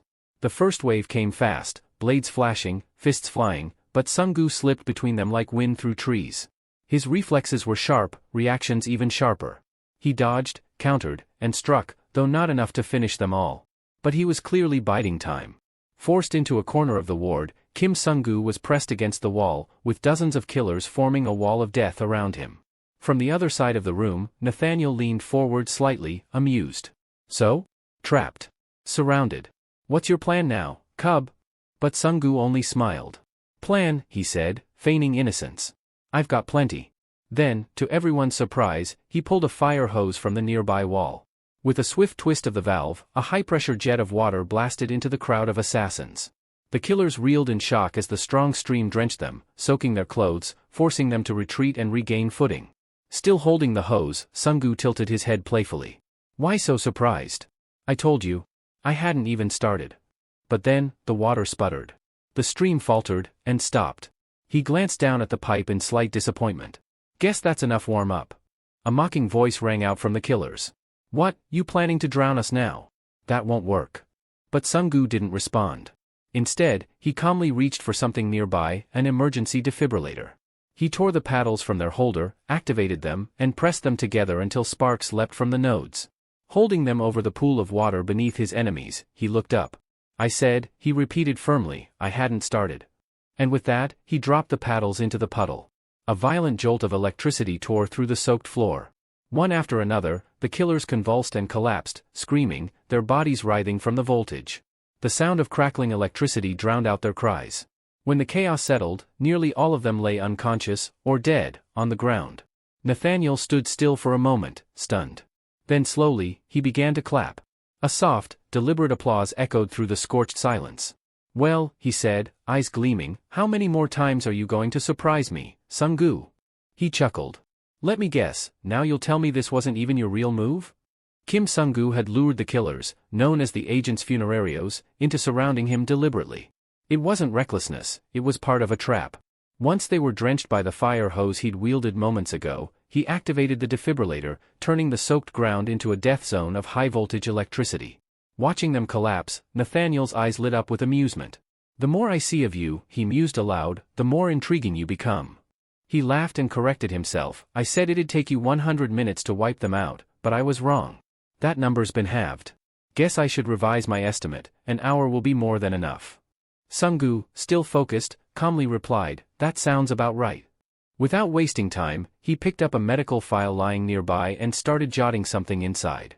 The killers, now regrouping and visibly wary, glanced at him, puzzled. What's he doing now? One muttered. Finishing his writing, Sung-gu tossed the file toward them. As the folder opened midair and landed, its contents flipped to a human diagram marked with a cross, right over the carotid artery. With a flick of his pen, Sung-gu asked coldly, are any of you doctors? No? Then let me help. He held up the pen as if it were a scalpel. That mark, he said, pointing to the file, is where all of you are going to bleed out. Death by exsanguination through a clean slice to the carotid artery. The killers stiffened, and one of them finally spoke in a grim tone. We can't take him. Not like this. And just like that, Sung-gu was in motion.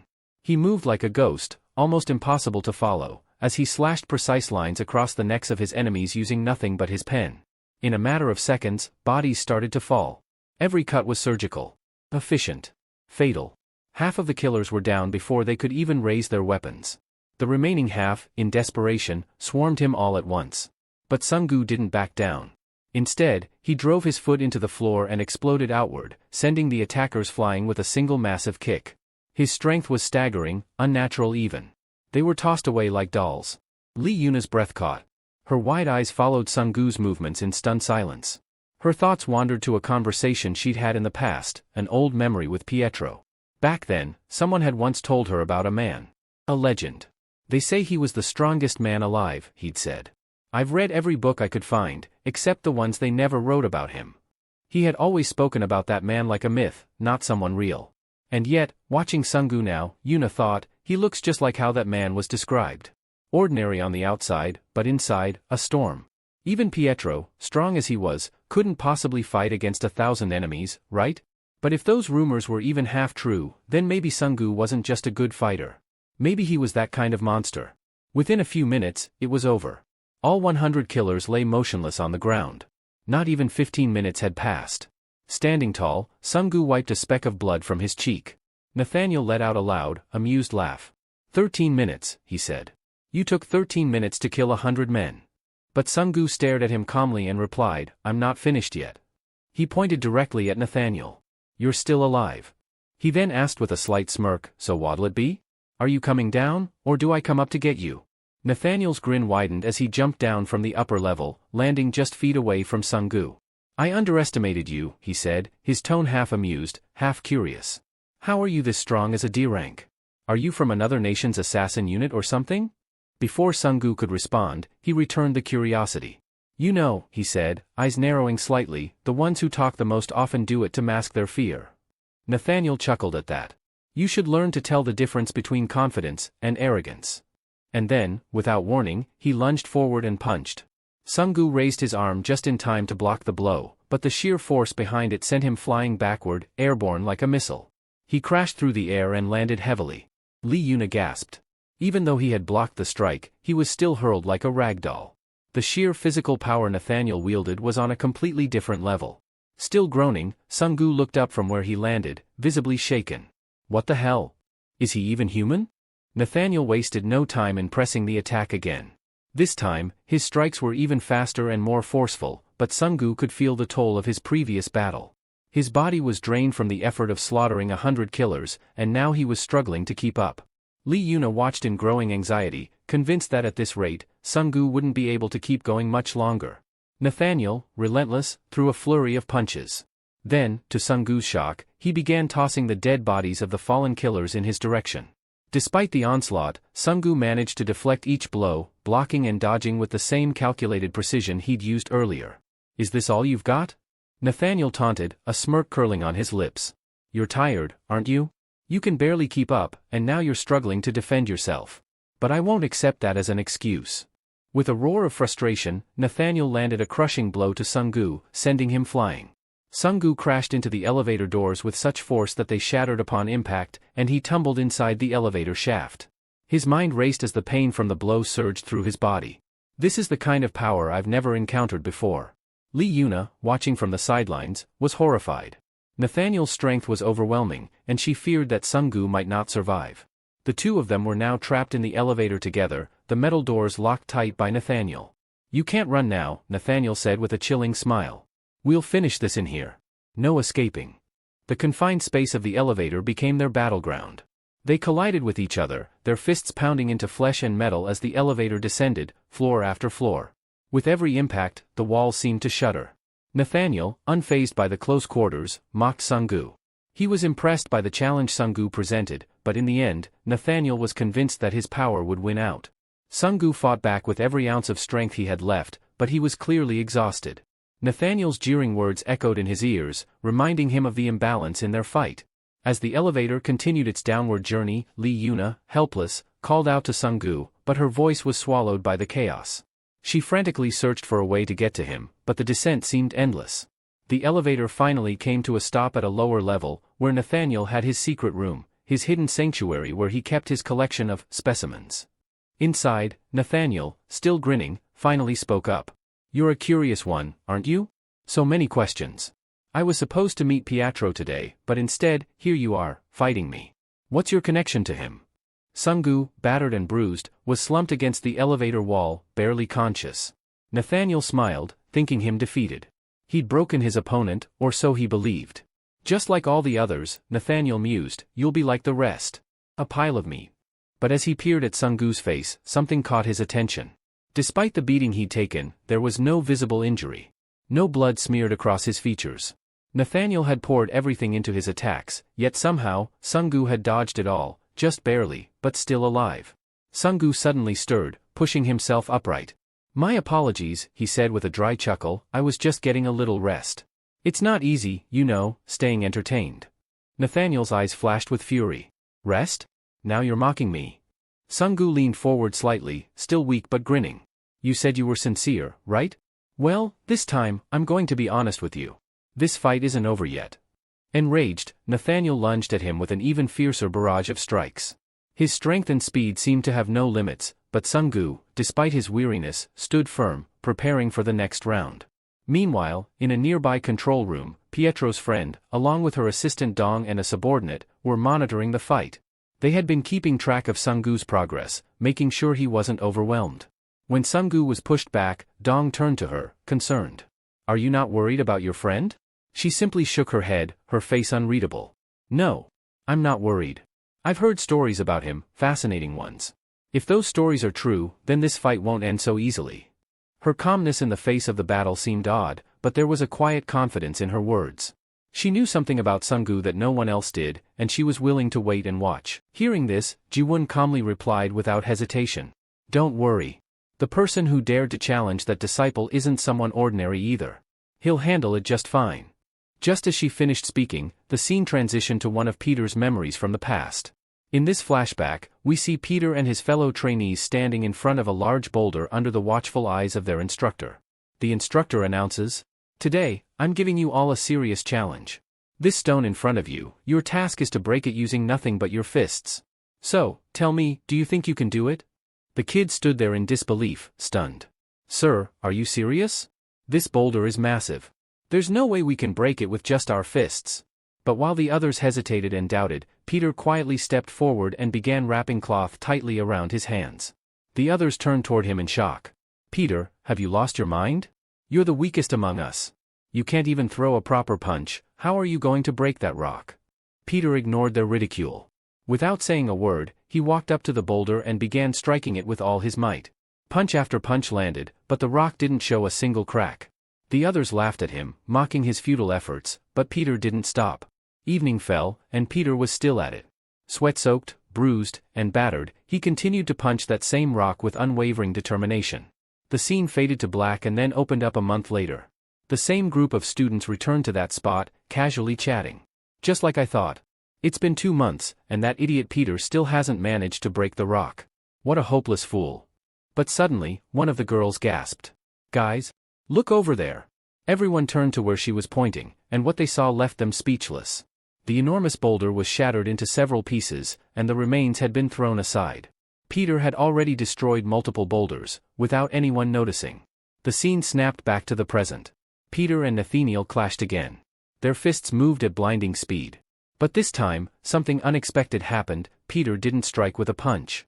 Instead, he grabbed Nathaniel's fist mid-air, stopping it completely.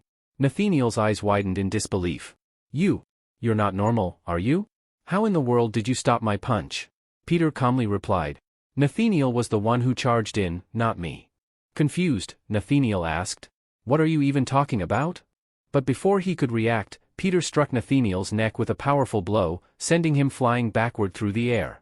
Nathaniel crashed violently, and Peter didn't give him a moment to recover. He rushed forward, launching a relentless barrage of punches. As he attacked, Peter spoke through clenched teeth. "I asked about the car earlier because after this, you'll feel pain worse than getting hit by one." Then, with a final thunderous strike, Peter sent Nathaniel crashing into a large cube-like structure. The force was so intense that the water stored inside splashed all over Nathaniel's body. But even after all that, Nathaniel stood back up. He laughed as he looked at Peter and said, "Is that all you've got, Kim? You've only landed a few attacks, but both your arms already seem badly injured." Nathaniel removed his upper garment, revealing something that made Peter freeze. His eyes widened in shock. What the hell has he done to his body? Is that even human anymore? The camera slowly panned over Nathaniel's body, revealing a terrifying and refined muscular structure, something not achievable by ordinary means. It looked almost artificial, perfected. Nathaniel grinned, his expression filled with excitement. "You know, Kim Sunggu, I'm really starting to enjoy this fight. So please, don't disappoint me now. Let's keep going." We see Peter staring at Nathaniel in complete shock. Nathaniel, grinning confidently, says, "I bet you've never seen a body like this before. Let me explain, my body is evolutionary." Hearing this, Kim is visibly stunned. He struggles to understand what Nathaniel actually means. So Nathaniel elaborates. "My body is anti-fragile. Which means, even if you want to hurt me, you won't be able to. The more pain I experience during battle, the stronger my body becomes. I've performed countless experiments on myself, altering my physiology, reshaping my entire body. Now, my body is a weapon." As he says this, Nathaniel dashes toward Kim with immense speed and shouts, "And do you know what that means? It means you're going to die." In a blink, Nathaniel grabs Peter by the neck and slams him into the ground with brutal force. The impact causes a cloud of dust to explode into the air. Laughing, Nathaniel declares, "No one's ever broken free from my grip, not after I've gotten a hold of them." But to his shock, he sees Kim sitting far away, completely unharmed. Nathaniel's expression turns serious as he mutters, "I grabbed him with my full speed. How did he escape?" He recalls how Kim had pulled his head back and wedged his arms between Nathaniel's grip just in time to break free. No way. How can someone have such lightning-fast reflexes? Is he really just a D-rank killer? Meanwhile, Peter is thinking to himself, "For a moment, even I thought he had me. But I detected his move just in time. Still, it feels like someone shoved needles into my hands. His strength is unreal. I remember. He crushed an experiment subject's skull with just his grip. If he ever manages to hold me properly, escaping would be impossible." As Peter strategizes, Nathaniel grins again and says, "Kim Sung-gu, you really are extraordinary. Fighting you is actually fun." He continues, "Even though you're just a D-rank killer, you've got real talent. I saw your medical reports, and based on that, I believe you have the potential to become an A-rank killer someday. But even then, you can't defeat me. My body grows stronger during battle, while you only get weaker." He pauses, then smirks. "Still, I'll give you a chance. If you kneel in front of me and beg for your life like a dog, I might consider sparing you." Peter, pretending to consider it, replies, "Seems like I don't have much of a choice." Hearing that, Nathaniel's eyes light up with wicked joy. "So you finally see reason. Don't worry. I won't let your body go to waste. I'll use it well for my next set of experiments." At the same time, we shift to the blind girl and her subordinate, who are watching the entire fight from afar. The subordinate says, "Master, what is Kim doing? If he gives up now, Nathaniel will extract all our information. We'll all be in danger." Back in the arena, Peter slowly lifts his sleeve, exposing his forearm. Seeing this, Nathaniel frowns. "What are you doing?" Peter calmly replies, "You know, when kids make mistakes, their parents, or someone, has to discipline them. Not out of hate, but to teach them a lesson so they don't repeat it. That's why I've decided to discipline you." He clenches his fist. "I'll beat the arrogance out of you. I'll make you a better person." This provokes Nathaniel. His face twists with anger and excitement at the same time. He growls, "You dare talk down to me?" Fueled by rage and thrill, Nathaniel launches toward Peter with blazing speed. Peter, equally determined, charges forward to meet him head-on. The fight erupts. Blows are exchanged at breakneck speed. The entire area echoes with thunderous impacts. We see Peter now dominating the fight, pummeling Nathaniel mercilessly, not even giving him a chance to counterattack. The sounds of their violent clash are so intense that, from a distance, the blind girl turns toward her subordinate and says something, her expression unreadable. The blind woman, startled by the deafening noise, asks, "What in the world is going on? Where is all this noise coming from?" Her subordinate, watching the scene unfold, replies with uncertainty, "Madam, I honestly don't know what's happening here. But one thing I can say for sure, those two out there, they aren't humans. No, they're monsters. Two monsters fighting one another." The scene cuts back to the battle, where Nathaniel is locked in a fierce fight with Peter. As the blows intensify, Nathaniel begins to think to himself, "Kim Sung-gu, he's stronger than I expected. I never thought a mere D-rank killer would be able to push me this far." Despite the surprising resistance, he reminds himself, "But that doesn't change the truth. The truth is, no one can defeat me." Suddenly, Nathaniel becomes more serious. His demeanor shifts as he launches into a barrage of high-speed attacks. Laughing madly during the fight, he thinks, "I've fought countless battles in my life, but I've never enjoyed a fight this much." As his fists clash with Kim's, he continues, "I've seen Kim's medical records. Every stat was completely normal. By all accounts, he shouldn't be able to fight me. So why won't he give up? Why does he keep pushing back with everything he's got?" Nathaniel then narrows his eyes. "Maybe it's time I end this." At that moment, Peter attempts a kick, but Nathaniel catches his leg midair. With a twisted grin, he spins Peter around and hurls him violently into a wall of reinforced tubes. Peter crashes through several of them, smashing everything in his path before slamming into the ground at a distance. Without a second's delay, Nathaniel leaps high and descends rapidly to deliver a finishing blow, shouting, "After all that effort, how pathetic it is that you still died." He lands a devastating punch, causing a massive explosion that shakes the entire area. The blind woman's subordinate gasps in horror, "Madam, I think Kim is dead."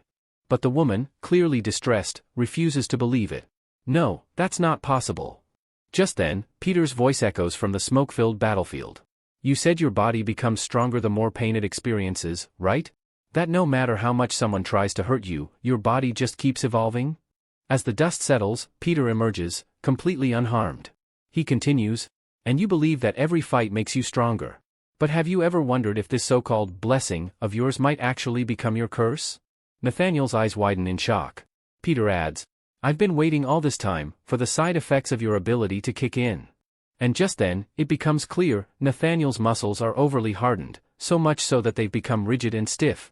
Realization dawns on him as he mutters to himself. Shit. I didn't even notice it. I got so caught up in fighting him. I ignored what was happening to my own body. He grits his teeth, this shouldn't be happening. Someone like Stefan? I could beat him with ease. But I haven't even landed a clean hit on this bastard. He's dodged everything.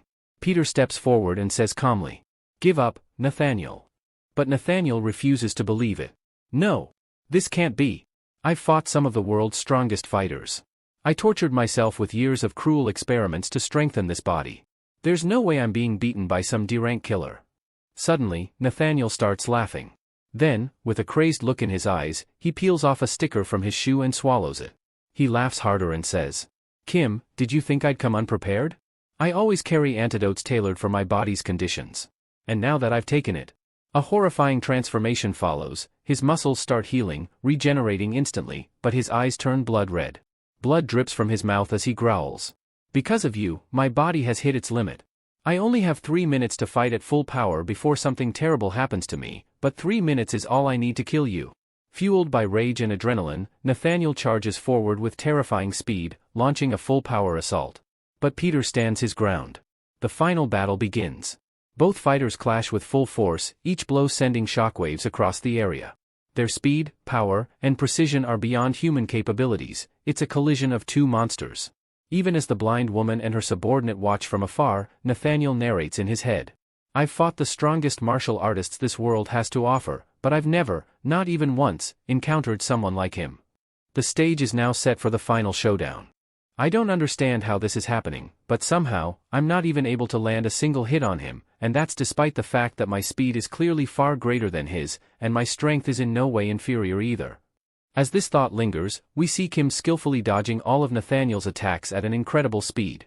Suddenly, Kim spins and lands a sharp, powerful kick to Nathaniel's head. Nathaniel, reeling from the blow, starts to reflect. I've been wondering all this time.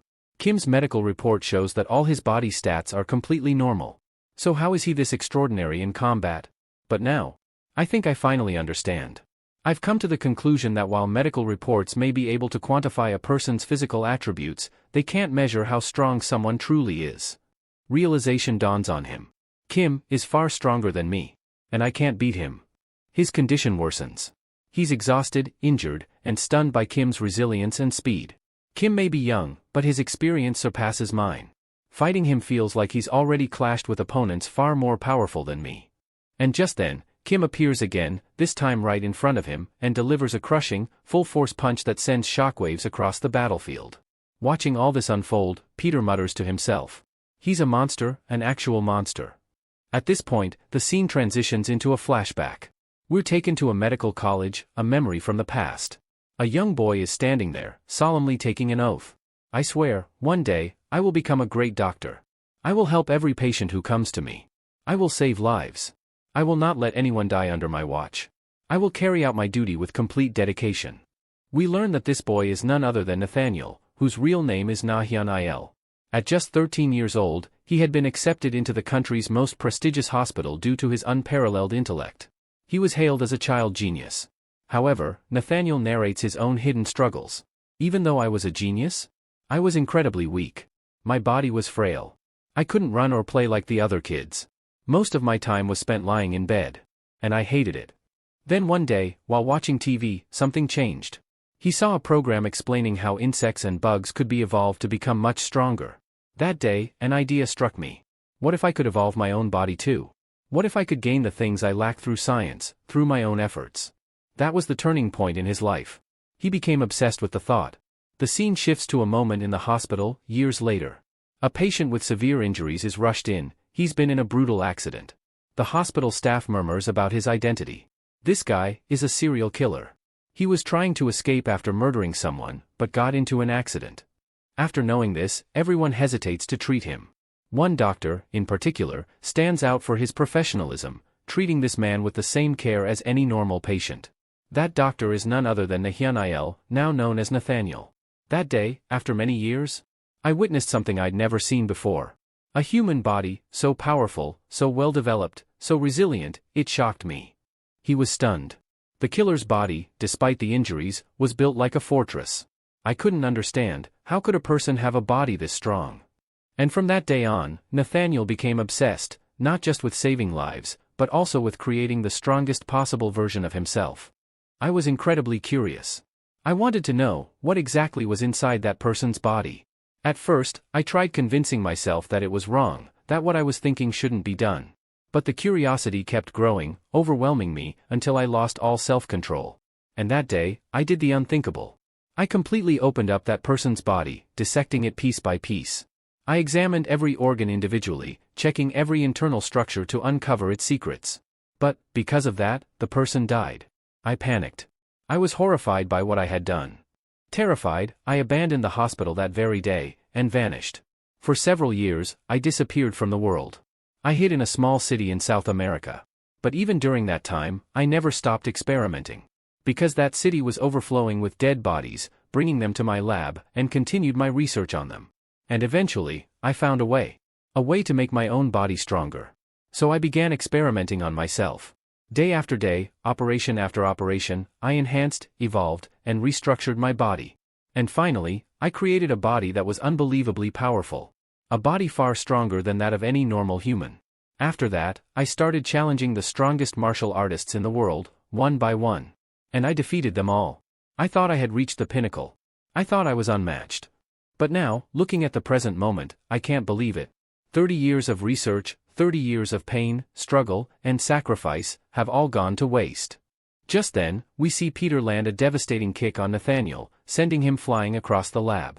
The lab is now completely destroyed, debris and shattered equipment lying everywhere. We see Nathaniel, barely conscious, looking down at his body. His mind races with disbelief.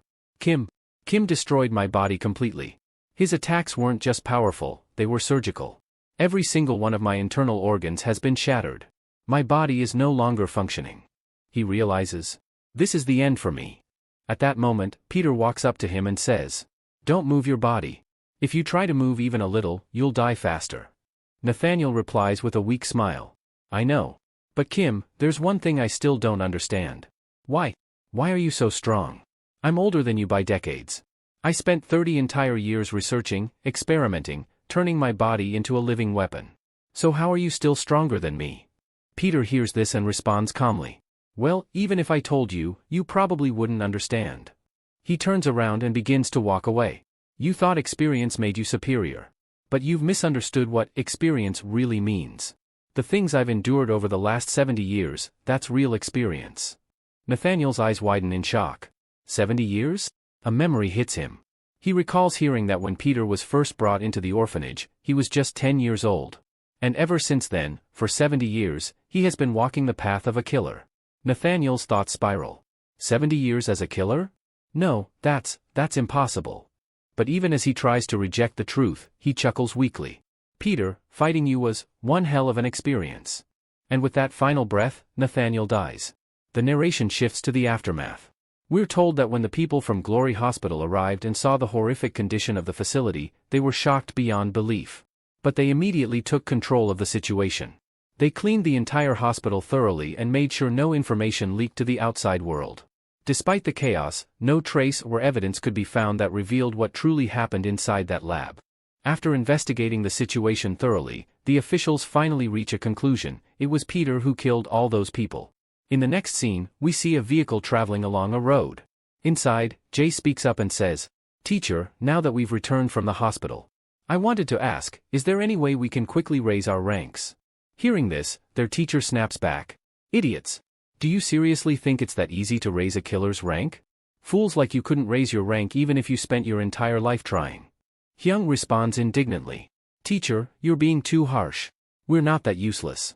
We've been training hard for quite some time now, and I really believe we're finally ready to raise our ranks." Jay nods and turns to another member of the group. "What do you think, Yuna? Am I wrong?" Yuna, sitting quietly next to Peter, answers softly, No, you're right. Peter, sitting silently beside her, watches her closely. At that moment, Yuna is lost in thought. Everything seems to have ended well, then why do I still feel so sad? Is it because I still can't save my brother? A flashback plays. Nathaniel had once said to her, "Don't worry. I have a medicine that can heal your brother, but a single injection costs $4.5 billion. If we inject it into your brother's body, I'm sure he'll recover quickly. But for that, you'll have to do exactly as I say."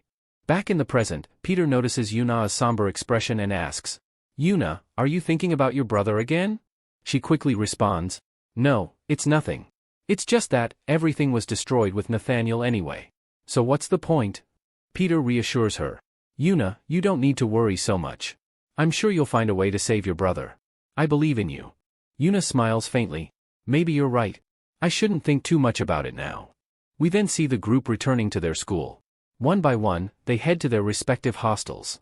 As Yuna starts walking away, Peter calls out, "Yuna, where are you going? Don't you think that box is for you? Aren't you taking it?" She looks at the box and says, "This? It's not mine. I think it belongs to the teacher. He must have forgotten it here." Peter replies, "Maybe, but why don't you take it anyway? Who knows, maybe Eugene will like it." Yuna freezes for a moment and looks at Peter in surprise. How do you know my little brother's name is Eugene? You're really strange sometimes." She bends down, picks up the box, and slowly opens it. "I wonder what's inside. Is it some kind of gift?" As she opens it, her expression changes. Her eyes widen. Her emotions surge. Tears start streaming down her face. Inside the box are the very same expensive injections Nathaniel had once mentioned, the medicine that could save her brother's life. Peter, walking away, says gently, "When we were fighting, I made sure nothing happened to those injections." Yuna, overwhelmed with joy and relief, hugs the box tightly to her chest and starts crying. She had finally found hope, something she had almost given up on. The scene then transitions to Glory Hospital, where the head of the Glory organization is present. One of his subordinates reports, "Sir, all the patients from this hospital have been safely transferred to our other facilities. But, it's honestly unbelievable that such a massive fight happened among humans." The boss asks in a serious tone, "Are you absolutely sure that the person involved was Peter?" "Yes, sir," the subordinate replies. The CCTV footage clearly captured one person, and it was Peter. No one else was seen. But, sir, what's strange is, Peter vanished without a trace. It was as if he wasn't human, but a ghost. Just then, another person in the room exclaims, "A ghost? What did you just say?" The first subordinate hesitates and stammers, "No, I didn't mean ghost. I misspoke." But the other person cuts in, "No, I heard you clearly. You said Peter is like a ghost." Panic sets in. The first man trembles and backs away. "No, I didn't say that. I swear." Suddenly, deep gashes start appearing all over his body. Within moments, his entire body explodes violently, leaving everyone in the room horrified. We are shown that the person who killed the subordinate is actually a girl. As she appears on the scene, she casually says, "Boss, I killed one of your subordinates. You're not mad at me for that, right?" To this, the boss calmly replies, "Of course not. After all, how could anyone dare steal your name?" Hearing this, the girl responds with a smirk. "It really is such a shame. Nathaniel died at the hands of a 65-year-old man. I guess I'll have to handle that old geezer myself now." We're then introduced to her title. She is known as the Sword Ghost. Rank, Disciple. We shift to a scene featuring the instructor, who appears quite serious. He announces to her team, "A new mission has come in. You all are being sent to a school for volunteer duty." Upon hearing this, Hung looks disappointed. "Seriously? Is this how much the Glory organization values me? We just completed a mission recently, and they're already throwing another one at us." Jay chimes in jokingly, "That's because we've become too popular. This is the downside of fame." Watching the two, Yuna thinks to herself, "These two are complete idiots." Meanwhile, their instructor warns them sternly, "Listen carefully, you cannot afford to fail this mission. It's extremely important for our school." We now move to a new location, an island. Jay and Hung arrive, looking around confused. What kind of volunteer mission is this? Did our instructor send us on the wrong mission?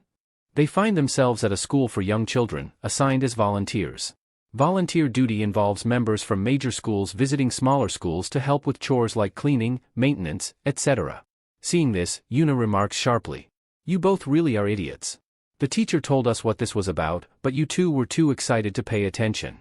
After hearing this, Jae and Hung dramatically collapse to the ground in disbelief. What kind of joke is this? We thought it was a serious mission from the Glory organization, and instead, we've been given cleaning duty? We're not doing this. Just then, they hear a woman's voice.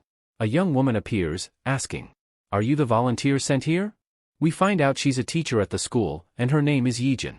Upon seeing her, both Jae and Hung instantly perk up and reply enthusiastically. "Yes, ma'am. We're the volunteers. Please tell us everything you need help with, we're ready to assist." They immediately begin pulling weeds, cleaning flowers, and helping out around the school.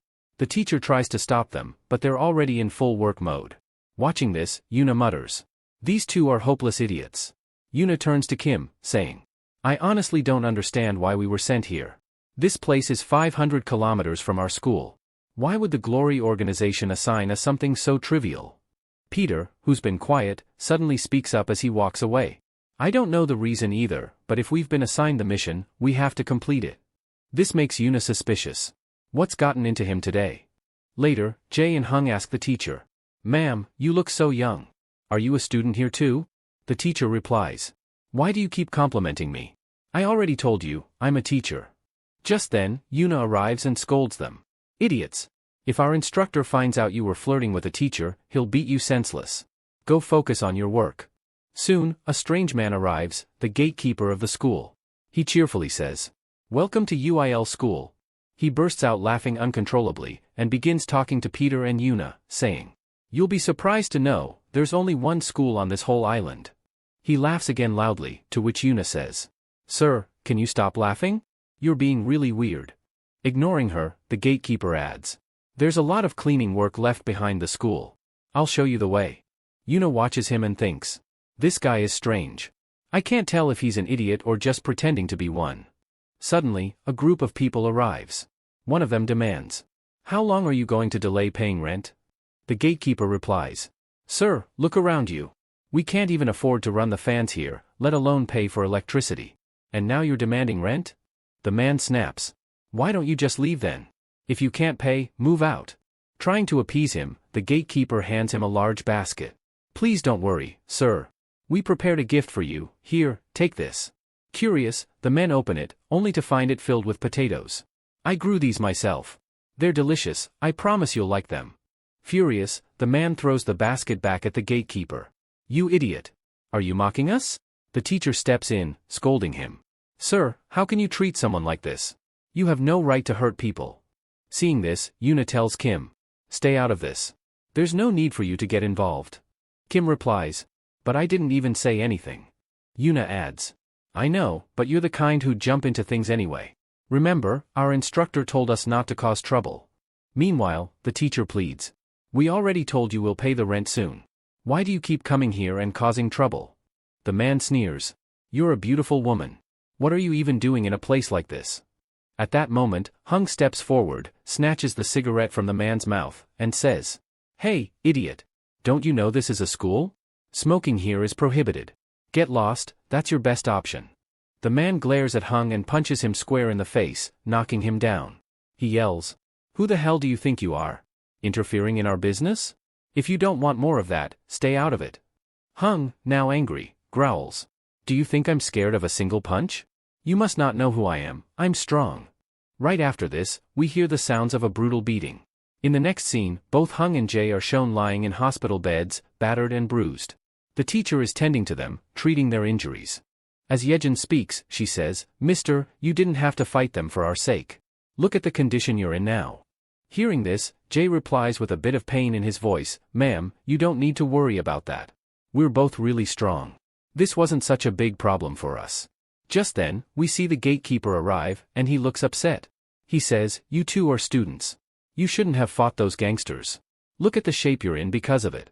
Then the teacher adds, "Still, you both were really brave. Thank you so much. And don't worry about the school's cleaning duties. Just take some rest, we'll handle the rest." At that moment, Peter also arrives and says with a smirk, "Captain, how are you feeling? You don't look too bad." Hearing that, Hung jokes, yeah, laugh it off, brother." Peter thinks to himself, they've both improved a lot from before. They used to attack anyone they saw, thinking they could defeat them. But now, they've definitely changed. Peter says out loud, "Captain, you've really grown. A real man is someone who can control his anger. Hung responds, nah, it's not that. I just can't stand seeing someone in trouble and doing nothing about it. Hearing this, the teacher says warmly, Mr. Hung, you really are a kind person.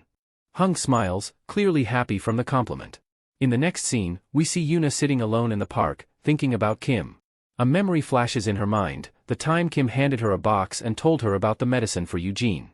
She remembers how he fought Nathaniel for her sake and even brought the medicine to save Eugene. She thinks to herself, Kim did so much for me, and I didn't even thank him properly. The next time I see him, I'll definitely say thank you. Just then, Kim appears and sits next to her. He says, are you thinking about your brother? Yuna is startled and lets out a small scream upon seeing him so suddenly. Kim sits down calmly and asks, why do you always get so scared whenever you see me? Do I look like a ghost or something? Yuna replies, no, it's not like that. You just always appear out of nowhere. She thinks to herself, this is a good chance. I should thank him now. Yuna starts, Kim, I wanted to say something to you, actually. But before she can finish, Peter walks up and says, Yuna, I should be the one thanking you. Yuna looks surprised. What? Why are you thanking me? Peter remembers something from the past, a time when Yuna had told him to meet her near the clock tower. He had asked her, the one inside the hospital, and she had clarified, no, the one inside the park. He also remembers the moment when Nathaniel threatened to kill both her and her brother. Yuna had been terrified, but she still never revealed Peter's name. Peter says, you were really scared that day, but even then, you protected me. You're amazing, Yuna. Yuna shakes her head, flustered. No, it's not like that. Even if someone else had been in your place, I would have done the same thing. Then she adds, I'm really curious about you, Kim. I want to know who you really are. I know you know Peter, but it's strange that someone with your skills joined the Glory organization and is still just a D-rank killer. You even defeated Nathaniel by yourself. Kim replies, Yuna, I know you want to know more about me. Don't worry, when the time is right, I'll tell you everything. Yuna goes quiet for a moment, then says, Kim, thank you. Kim asks, huh? What did you just say? Yuna gets annoyed. Didn't you hear me? I just thanked you. Kim chuckles, oh. So you said thank you? Sorry, I didn't hear that. Yuna, now red with frustration, yells, fine. Then I'll say it again, thank you. Peter, surprised, laughs a little. Okay, but why are you yelling it like that? Yuna storms off, clearly embarrassed, and mutters to herself, you're such an idiot. I know you did that on purpose. Blushing, she runs away. Watching her leave, Kim smiles and says to himself, looks like her mood's much better now. She doesn't seem sad anymore. Maybe it's time for me to leave too. In the next scene, we see Kim back inside the school building. He's walking through the hallways and eventually stops in front of the gatekeeper's room. He knocks and says, Sir, I had some free time, so I came here.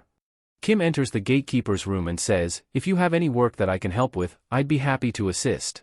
Hearing this, the gatekeeper laughs and says, Kid, what are you doing here? You're still so young. You shouldn't be working so hard already.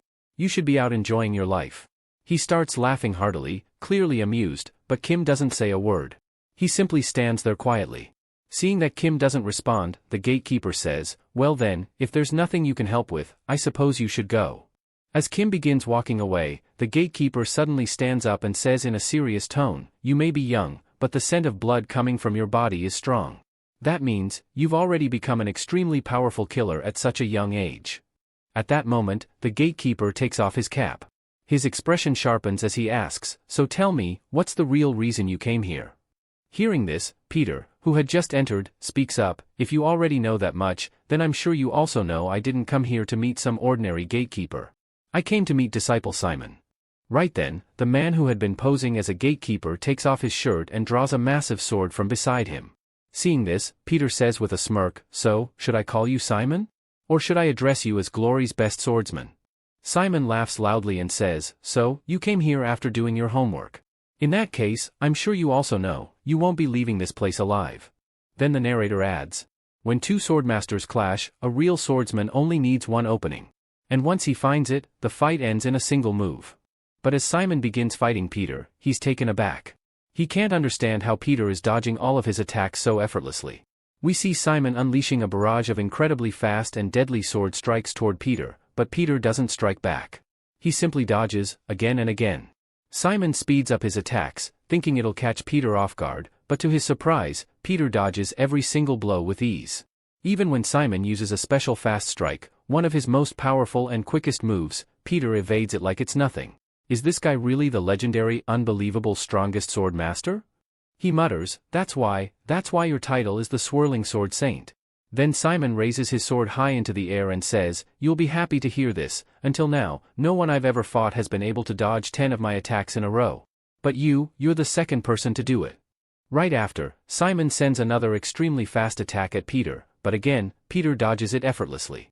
Simon says, I don't know much about creatures, but I do know this, humans have certain habits they never forget. The way we're fighting and talking at the same time. I've never fought like this before. There's only one person I've ever fought like this with. At this moment, Simon suddenly slams his sword into the ground and kneels before Peter. I, disciple Simon, offer my respect to disciple Peter. Peter just stares at him in silence.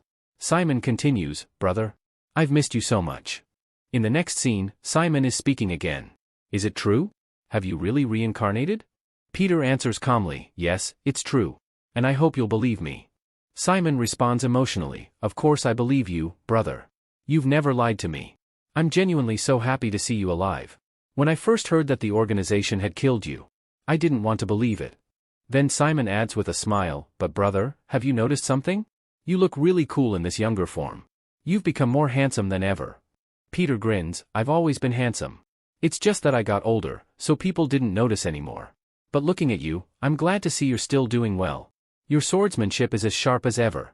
Honestly, if I hadn't dodged your attacks, you might have actually killed me. Simon bursts out laughing. Brother, what are you saying? There's no way I'd ever harm you. You're like an elder brother to me. You're the one who taught me how to wield a sword. Simon becomes more serious and asks, but tell me, why have you come here now? Peter replies, do you know about the Divine Hospital and a doctor named Nathaniel? Simon answers, yes, I know of him. But a few days ago, someone killed him. I've been wondering who the crazy person was that managed to kill someone like Nathaniel. He pauses, then stares at Peter in shock. Brother, don't tell me, you were the one who killed him? Peter looks him in the eyes and says, yes. I killed him. Simon is stunned. But brother, why? Why are you doing all this? Don't tell me your goal is. Peter nods. Yes. My goal is to destroy the entire Glory organization. Hearing this, Simon speaks with concern, brother, even if you're incredibly strong, don't you think destroying the whole organization is too dangerous? There are killers in Glory that are beyond powerful. Then he adds earnestly, but still, I want to stand by your side. Let me help you. Whoever you want me to take out, I'll do it. But Peter shakes his head. No, you don't need to do anything. Just stay here at the school and live peacefully. Enjoy your life. Simon, nearly begging, says, brother, please, let me come with you. Even though I haven't used my abilities in a long time, I'm still the same old Simon, one of the top 12 disciples. As Simon speaks, he turns to Peter and says, brother, have you forgotten that I'm only alive today because of you? I still haven't been able to forget that night. We are shown a flashback where Simon is about to attack the new leader of the Glory organization. But just as he's about to strike, Peter stops him and says, no, you're not going to do anything like that. As Simon speaks, Peter also starts recalling a memory from the past. Peter begins narrating. 60 years ago, there was a church priest who adopted a large number of children. Out of them, he selected 12. These 12 children were then subjected to brutal training. They were raised in an environment where death was a daily lesson, and over the years, they were transformed into highly lethal killers. Simon and we were 2 of those children. We killed countless people for our Father and carried out all sorts of illegal operations in his name. Peter continues. Then one day, that father brought in another child. This new kid was trained with us. But unlike the rest of us, he was obsessed with the father's crown, the symbol of leadership. Eventually, he found an opportunity and murdered our father, claiming the crown for himself. The scene cuts to Simon, filled with rage, shouting, I swear I'll kill you. How dare you kill our father? Peter holds him back and says, calm down, Simon. There's no need for you to do anything. But Simon yells, we need to kill that bastard right now. If we don't, he'll destroy all our lives. To this, Peter replies firmly, no, Simon. This is not the right time. We need to wait for the right moment. Then we return to the present, where Peter speaks. Back then, I was powerless. I had grown too old. But now, I've acquired the strongest weapon in the world, my youth. So don't worry. This time, your brother alone is enough to bring down this entire organization. With that, Peter walks away. In the next scene, we see everyone getting ready to leave the place. We see a bunch of children clinging to Peter, saying, "This brother is the coolest and most handsome. He's our favorite." Hearing this, Hung gets irritated and says, "Seriously? We've been feeding you since the moment we arrived, and now that we're leaving, you won't even say goodbye to us? You kids are so two-faced." Then, the teacher arrives. She thanks Jae and Hung, saying, "You've helped us so much. I'm extremely grateful." But she also looks confused and worried, adding, "The gangsters, they never came back after that day. Isn't that strange?" Hung replies confidently, "Ma'am, you don't need to worry. They won't be bothering you ever again." The teacher is visibly puzzled by his statement. We're then shown another flashback, where a man is asking, "Do you still want rent? If you do, you can take it from us." But the other men reply, panicked, "No, no. We don't want any rent. Please just let us go." It turns out those men are the same gangsters, now trembling in fear. We see that Jae and Hung have tied them up near a ship. Jae threatens them. "If you ever come back, I swear, next time you'll be facing S-rank killers. And you'll both be dead." The gangsters, terrified, beg, "Please let us go.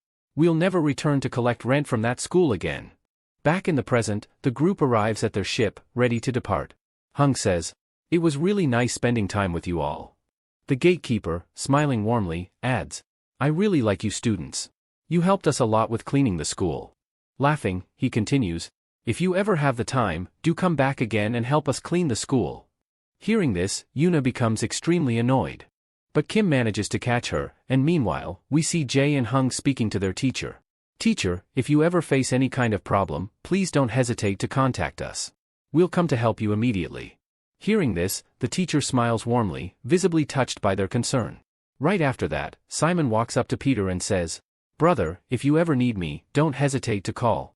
I'll come running to you right away. And don't forget, I'm a disciple too. I'll help you with anything that I can." Peter, hearing that, also smiles. "Of course. I appreciate it. I think it's time for us to get going now." The scene then transitions to evening. Heavy rain is pouring over the island. The next scene takes us back to the school, where we see Simon reading a newspaper. He removes his cap and says to himself, "Today really is a special day. I didn't expect I'd be getting some guests here." Just then, two individuals arrive. One of them is a girl who looks clearly bored. "So this is where you've been hiding," she says. "Now tell me, what should I call you? Disciple Simon? The Swirling Sword? Or Korea's Best Swordsman? Which name suits you best?" Simon calmly replies, "A woman who wields a sword, and a powerful bodyguard whose identity is hidden. That can only mean one thing. You must be the new fake Simon from Glory. Japan's strongest sword wielder, the Sword Ghost." Hearing that, the girl smiles. "Impressive, Simon. You know quite a bit about me. So, are you excited to fight me?" Simon responds cautiously. "Why are you here? Is it to challenge me and take my title?" The Sword Ghost answers bluntly. "No, I'm here because I've been promised a lot of money if I capture you." Simon chuckles darkly. "Then I suppose you've made a huge mistake by coming here. Or, do you really believe that you've become strong enough to defeat me?" Without hesitation, Simon draws his sword. His stance changes, signaling that he's ready for battle. The girl observes his style and smirks. "Just as I expected, coming here wasn't a waste at all." Simon calmly says, "Don't worry. I always treat my guests well. I'll make sure you're not bored." He rushes toward her at lightning speed, initiating the fight. The girl swiftly counters his attack, and the intense battle begins. The scene cuts to outside the school, where the rain continues to pour heavily. Suddenly, bright flashes of light erupt from one of the schoolrooms, caused by the intense clashing of Simon and the Sword Ghost swords. Both fighters unleash powerful energy with each strike. After a fierce exchange, both combatants leap back. The Sword Ghost taunts him. "Mister, I think you've grown old. Looks like you can't handle your sword as well as before." She lands a deep cut on Simon's arm. Shocked for a moment, Simon then laughs. "You might be right. I haven't used my sword properly in a long time. Otherwise, you'd be lying on the ground already." He then counters with a flurry of slashes, landing multiple cuts on her body. But then, the girl sprays perfume over herself. "Old man," she sneers, "don't get too happy yet. This is just the beginning." She charges at Simon again, faster and fiercer. Simon thinks to himself, "This area is too small. I can't fully utilize my sword style here. I need to get to an open space." They continue fighting as Simon speaks aloud. "Hey lady, this is a public place. I hope you're not planning to damage this school." The Sword Ghost replies, "Why would I care? I'm here to kill you." She attacks again with her sword. Simon, not wanting to damage the school, breaks through the window and escapes. Furious, the sword ghost yells, "Why are you running? Stand and fight me."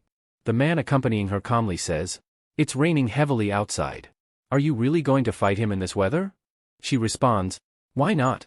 Let's go hunt him down." The scene shifts to Simon sprinting through the rain. In his mind, he reflects, for a real swordsman, sharpening the blade is about connecting with the essence of the sword.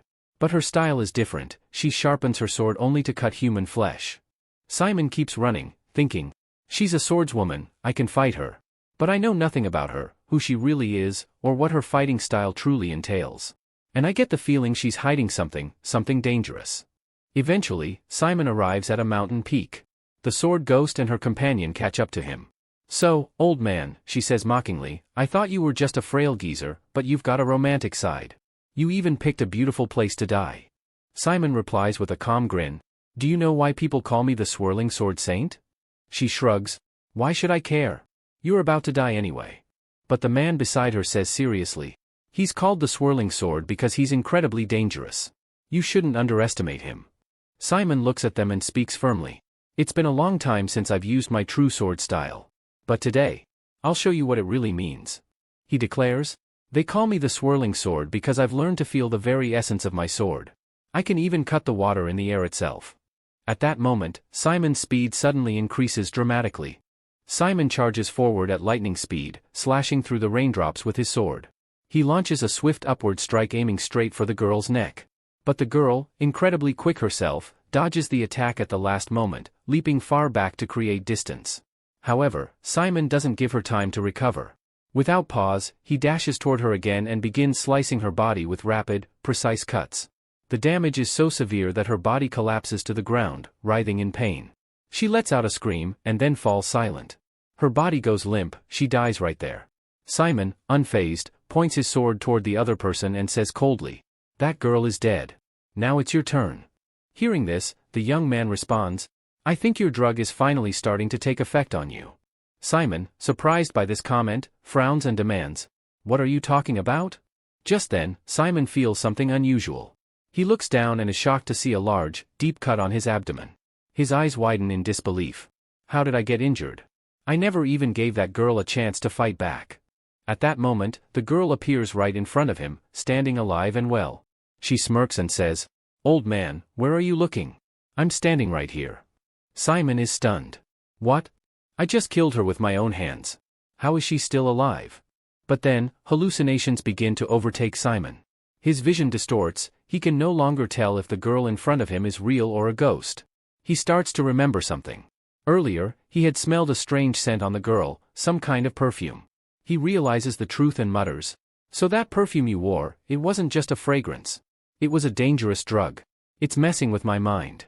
Simon clenches his teeth and growls, "But do you really think a cheap trick like this is enough to beat me?" With that, Simon closes his eyes tightly and thinks to himself, "If I rely only on my hearing, if I focus solely on the sound of her voice, I can fight without being fooled by illusions."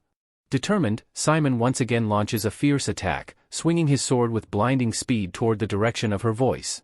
The girl, observing this, thinks to herself, "This man, he really is powerful. No wonder he was once known as Korea's strongest sword master. But seeing him like this now, I almost feel sorry for him." Then the truth is revealed. Simon is wildly swinging his sword at empty air, not realizing he's been completely disoriented. He has no idea where she really is. Frustrated and confused, Simon thinks, "What's happening to me? None of my senses are working properly. I can't see, I can't feel anything accurately. Where is she?" The girl laughs mockingly and says, "Have you forgotten who I am? Everyone calls me the Sword Ghost. I didn't earn that name for nothing." With a grin, she draws her sword once more. Then, without hesitation, she launches a devastating attack directly at Simon. The scene shifts. We're now at Glory School, where we see Hung, looking sad and lost in thought. He speaks quietly. "Guys, can you tell me something? When we love someone, do we only get endless waiting in return?" Yuna, hearing this, looks at him puzzled and asks, "What are you trying to say? Why don't you just tell us properly?" Hung pulls out his phone and shows it to them, saying, "I've been messaging our teacher for a long time, but she hasn't replied to even one of my texts." Yuna immediately scolds him. "Idiot! Why would you keep messaging the teacher like that? If you keep bombarding her with messages, of course she won't reply. But Hung shakes his head and replies. No, Yuna. You're wrong. Look here, she used to respond to me. We had conversations. But suddenly, she stopped replying completely. That's why I'm so worried about her. Then he adds, oh, and she also sent me a picture. But after that, she didn't say anything at all.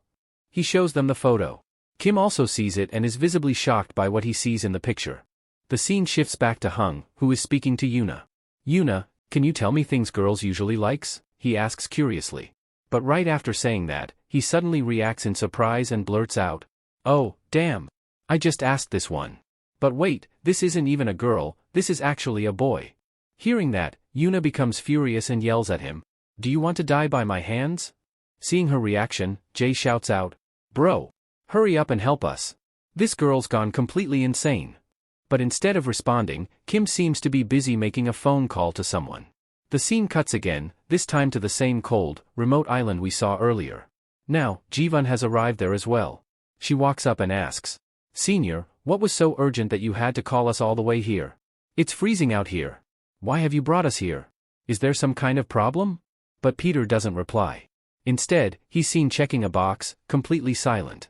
Concerned, Jivan steps closer and asks again, Senior? What happened? Why aren't you saying anything? Is everything okay? We see that Peter is burning with rage. His mind flashes back to a recent memory, Simon's words echo in his head. Brother, take me with you. Whoever you want dead, I'll kill them for you. Peter clenches his fists in frustration and thinks, why? Why didn't I bring Simon with me? If only I had, none of this would have happened to him. Then, the contents of the box are revealed. Inside it, is Simon's severed hand. The sight of it makes Peter's anger explode silently. He stares at it, fists trembling, his body filled with fury. Meanwhile, far away in another location, a mysterious person is speaking on a phone call. Ma'am, as per your instructions, I've placed the box at the location you mentioned, the man says. And, people have already shown up to retrieve it. The woman on the other side of the call asks, are there any older individuals among them? Yes, ma'am, he replies. There's one older man here. Along with him, there's a young woman and a teenage boy. Did you say a young boy is there too? The woman repeats. Yes, ma'am, he confirms. But, wait a second. That boy suddenly vanished. I can't see him anymore. What did you say? The woman snaps. Look carefully. What are you talking about? But at that exact moment, we see Peter standing silently right behind the man. Before he can even react, Peter snatches the phone out of his hand. Seeing Peter suddenly appear behind him, the man with the phone becomes extremely alarmed. His thoughts race. Who is this guy? How did he get so close to me without me even realizing it? Before he can react further, Peter speaks coldly and directly to him. Are you the new fake Simon from Glory? The tension escalates. Suddenly, the man lunges at Peter with a hidden knife, attempting a swift and deadly strike. At the same time, the scene cuts to a different location, revealing the person who was speaking on the phone earlier. It belongs to the same woman who had severed Simon's hand. She smirks and speaks into her headset with a mocking tone. So, you're Peter, huh? Wow. I'm honored. This is my first time speaking directly to the world's most powerful killer. I must be pretty lucky. Back to the fight, Peter effortlessly dodges the knife attack and counters with ruthless precision. In the blink of an eye, he grabs the attacker and viciously breaks his fingers, one by one. His grip is merciless, his eyes burning with fury. Then Peter looks into the man's terrified face and says, You call yourself a ghost, don't you? Then let me tell you something, a real ghost is coming for you. Very soon. The camera lingers on Peter's face, his expression is deadly serious, his anger almost tangible. His whole aura screams rage and resolve, making it clear. He's not going to let this go. The next scene transitions to a ship where Peter is currently present. His appearance has changed completely, his outfit is now entirely different from before. At this moment, Peter is having a conversation with Jivan. Jiwan asks with concern. Senior, are you really planning to go to the location that the sword ghost mentioned? Peter calmly replies. Yes, I must go there. I have no choice. Jivan, worried, responds. Brother, just like you asked, I dug up all the information about that place. The ship in the photo you have, it's not just any ordinary ship. It belongs to the sword ghost's territory. No normal person can board it without permission. That place is infamous for housing the world's most illegal activities. Please be careful. She continues. Also, there's something else I need to tell you. I found some information on the sword ghost. She's actually Japan's strongest sword master. Just like how Korea has the assassin organization Glory, Japan has its own organization called the Wandering Ghost Blade. It was full of extremely powerful killers. But that entire organization was destroyed by just 2 people, and one of them was the Sword Ghost. On that day, over 2,000 people were killed by them. But the strangest thing is, no one ever found a single body from those 2,000 victims. No one knows what they did with them. Ever since that day, both of them were declared wanted criminals in Japan. But true to their names, ghosts, they vanished without a trace. And now, years later, that girl has returned. She came back and became Korea's strongest sword user. She even inherited Simon's title. After hearing everything, Peter replies seriously, "Jivan, you don't need to worry. I know the place is dangerous, but Sword Ghost needs to understand something, that the person she hurt wasn't just anyone, he was my brother. And she will pay for that." The scene shifts again as someone walks up to Peter, clearly upset. The person scolds him. "Seriously, how could you do this? You're the only one dressed properly while we look like actual janitors." It's revealed that the person complaining is none other than Hung, and standing beside him is Jae. Both of them are wearing cleaner uniforms, clearly annoyed, while Peter is dressed like a bodyguard. Hung shouts, "Why are you the only one in a bodyguard uniform? We want suits like that too." Peter responds bluntly, "You two decided to come here on your own. I never asked you to tag along. This job was assigned to me, so I'm the one who gets the bodyguard uniform." Jae adds, "You didn't need to drag us into this. Don't you know we could lose our lives there?"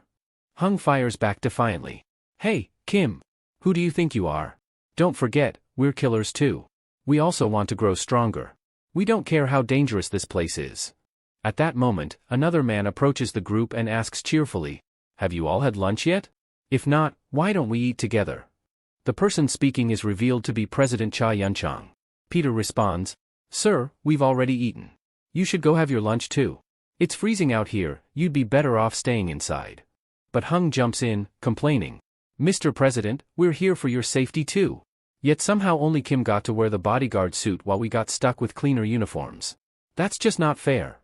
The group disperses, but Peter leans in and quietly asks the president, "Sir, are you nervous?" Cha Yun-chang replies, "Yes, very. The place we're heading to, it's no ordinary place. It's not just drugs being smuggled there, Peter. There are rare and priceless items from around the world, even humans are trafficked there." Hearing this, Peter responds sincerely, "Sir, I'll always be grateful for this favor." But the president gently shakes his head and says, "You don't need to thank me. It's not a favor. You saved my son's life. This is the least I can do for you." Suddenly, we're shown a massive ship appearing in the distance. It's the Sword Ghost's vessel. Upon seeing it, Peter thinks to himself, "Sword Ghost, I've arrived. I don't know much about who you really are, but I believe we'll be meeting very soon." As night falls, the ship is alive with loud noises and bright lights. It feels like a massive party is underway. We see numerous boats docking nearby, joining the lavish celebration. Inside the ship, in one of the luxurious rooms, chaos unfolds. A man has just struck a waiter, cracking her skull. He growls angrily, "Didn't I say I have important business? Let me leave now. Go get your boss." Moments later, a woman enters the room gracefully. She smirks and says, "Mr. President, it seems you're in quite a rush. Must be something very urgent." This woman is none other than the Sword Ghost herself, a young woman, calm yet deadly. Behind her stands her silent bodyguard. She sits down on the couch casually and says, "What's the matter, sir? Don't you enjoy our party?" The president retorts coldly, "Who cares about your party? I told you, I have important work. Let me leave right now." The Sword Ghost leans in and touches his face gently. "Wow, you're quite rude. I've been nothing but polite to you, and you speak to me like that?" Suddenly, the president clutches his stomach, his body writhing in pain. What's happening to me? Why is my body hurting so much? What did you do to me?" He collapses to the floor, groaning in agony. Watching him struggle, the Sword Ghost remarks coldly, "Mr. President, I truly hate annoying people like you." She turns to her bodyguard and commands, "Pick him up and throw him into the ocean. Let the fish enjoy their dinner tonight." The bodyguard nods and, without hesitation, breaks the man's neck. He lifts the lifeless body and begins to carry it away. As he does, he asks the Sword Ghost, "Do you think Peter will really come?" The girl laughs darkly and says, "I don't know, but to be honest, I've been eagerly waiting for Peter." She smiles wickedly and continues, "I can't wait to kill him with my own hands. I'm done waiting." The scene shifts again. Hung asks Jae, Hey, are you sure we're in the right place? Jay glances around. Seems like it. This looks like it. They're inside a massive, extravagant club aboard the ship. There's not just a grand club here but also a luxurious swimming pool and a high-end hotel. The entire ship is filled with the richest people from around the world, all indulging in pleasures and extravagance. Hung turns to Jay and asks, "Are you ready? Let's do exactly what we planned." Jay nods. "I'm ready." The two of them begin cleaning rapidly, blending in with the staff. Watching them, one of the guests grins and says in amusement, "Wow, boys. You guys are unbelievably fast at cleaning. I've never seen cleaners work so quickly." Just then, someone calls both of them over. "You two have done an excellent job here. So, here, this is your reward." As he hands them a bundle of cash, one of the guys, possibly Kong, takes the money and begins to count it. "What do you think?" he asks his friend. "How much do you think it is?" "I'm guessing around $10,000. But the moment they finish counting it, both are completely shocked, because it's 1,000,000 won. Their eyes widen in disbelief, and they burst into joy. "This job is amazing!" Hang exclaims. "We don't need to do anything else from now on. We're sticking with cleaning jobs. Slowly but surely, we'll become super rich." Meanwhile, Kim is also present in the area, silently watching their behavior. Suddenly, a voice echoes, "It's Sword Ghost, who is currently inside the auction house." She summons everyone inside. We then see her addressing the crowd. "Thank you, everyone, for coming today." She continues speaking, engaging the crowd, but just then, our hero arrives. Seeing the woman on the stage, he thinks, "So, it's you. You're the new fake Simon of Glory." With that, the auction officially begins. The very first item is brought forward, and when it's revealed, the crowd gasps in shock. It's the most dangerous and potent poison in the world, known as photok. Everyone begins whispering in panic. How do they even have that here? This is insane. That thing can wipe out an entire country in one go. Sword Ghost steps in to explain. Some of you may already know about this poison bomb. And for those who don't, let me explain. It's called photok, a biochemical weapon capable of killing hundreds of thousands, even millions, in one strike. As she continues explaining its effects, we cut to Kim, who's analyzing the situation. She doesn't look strong enough to capture someone like Simon. So how did she do it? Is she really that powerful? Suddenly, a furious man in the audience yells at Sword Ghost. "You bitch! How dare you steal from our organization? That poison bomb was made by us. You will pay for this." Furious, he orders his bodyguards. "Go grab that bitch and bring her here." As the bodyguards move toward her, one of the Sword Coast's guards steps forward and blocks them. "Sir, you cannot go up on stage." But the attackers ignore him and force their way onto the stage. "Our boss has summoned you," they growl at Sword Ghost. "Come with us obediently, or we'll make you." Yet, Sword Ghost stands completely calm. I guess the effect hasn't kicked in yet. It'll take a few seconds. They don't understand what she means. But suddenly, their faces start burning, and they scream in agony, collapsing to the ground. The crowd is horrified. What's happening to them? She didn't even touch them. Kim, too, is stunned. No, she really didn't do anything. But when those men went on stage, they touched her bodyguard's face. Could it be poison? Panic spreads, but Sword Ghost speaks again, calming the crowd. "There's no need for any of you to panic. As long as you follow our rules, you will not be harmed." Everyone goes silent. Sword Ghost continues. "Oh, and one more thing. You're probably all thinking that the poison bomb is the most valuable item in this auction." She pauses. "But you're wrong. The most special item of this entire ship has yet to be revealed. Don't worry, it will be shown to you all tomorrow at the same time. And when you see it, you'll be completely blown away." Whispers ripple through the crowd. What could possibly be more valuable than the poison bomb? Backstage, Kim clenches his fists in frustration. What is Sword Ghost really planning? I'm sure Simon is on this ship. I need to find him before tomorrow. Just then, one of the guards turns to the woman and asks, "Do you think Peter might show up?" The woman replies calmly, "I don't know for sure. But tomorrow, Peter will definitely reveal himself to all of us." We cut to another scene with Choi Yunchang and Kim. Yenching nervously says, "Kim, I'm feeling really anxious right now. I think it's making me hungry.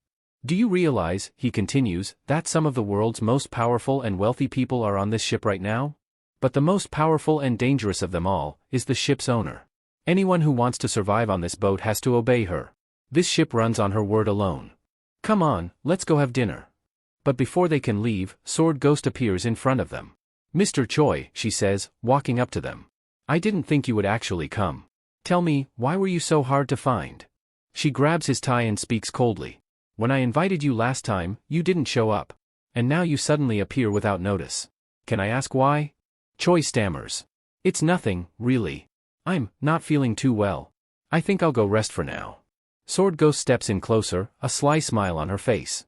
I came here to invite you to dinner, and you're telling me you want to rest? Choi begins to sweat, clearly uncomfortable. Suddenly, Peter arrives and shoves Sword Ghost back. Didn't you hear? Mr. Choi said he's going to rest. He'll speak with you later. Peter then steps closer to her. If you're that desperate for dinner, I can keep you company. There's tension in the air now. Both Peter and Sword Ghost stare each other down, both clearly angry. Despite everything, she doesn't say a word to him. We then see Kim escorting President Choi out of the area. At the same time, we shift our focus to the Sword Ghost, who is visibly fuming with rage. She thinks to herself, how dare this kid speak to me like that?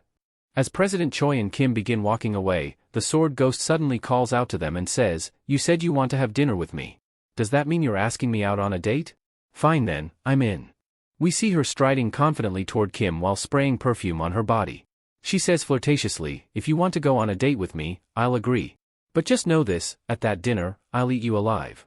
As she gets extremely close to Kim, her perfume reaches him.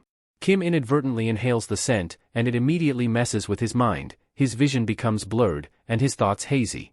Seeing him stand still in a daze, the Sword Ghost smirks and asks, what's wrong? Cat got your tongue? Just then, two new individuals arrive on the scene, Hung and Jae. They interrupt, addressing her politely, ma'am, do you need any assistance? We're the new cleaners assigned here. Hung introduces them formally, I'm Dako Hung, and this is my brother, Dako Jae. You can call us the Dako brothers. Despite the tension, Kim remains motionless, caught in the effects of the perfume.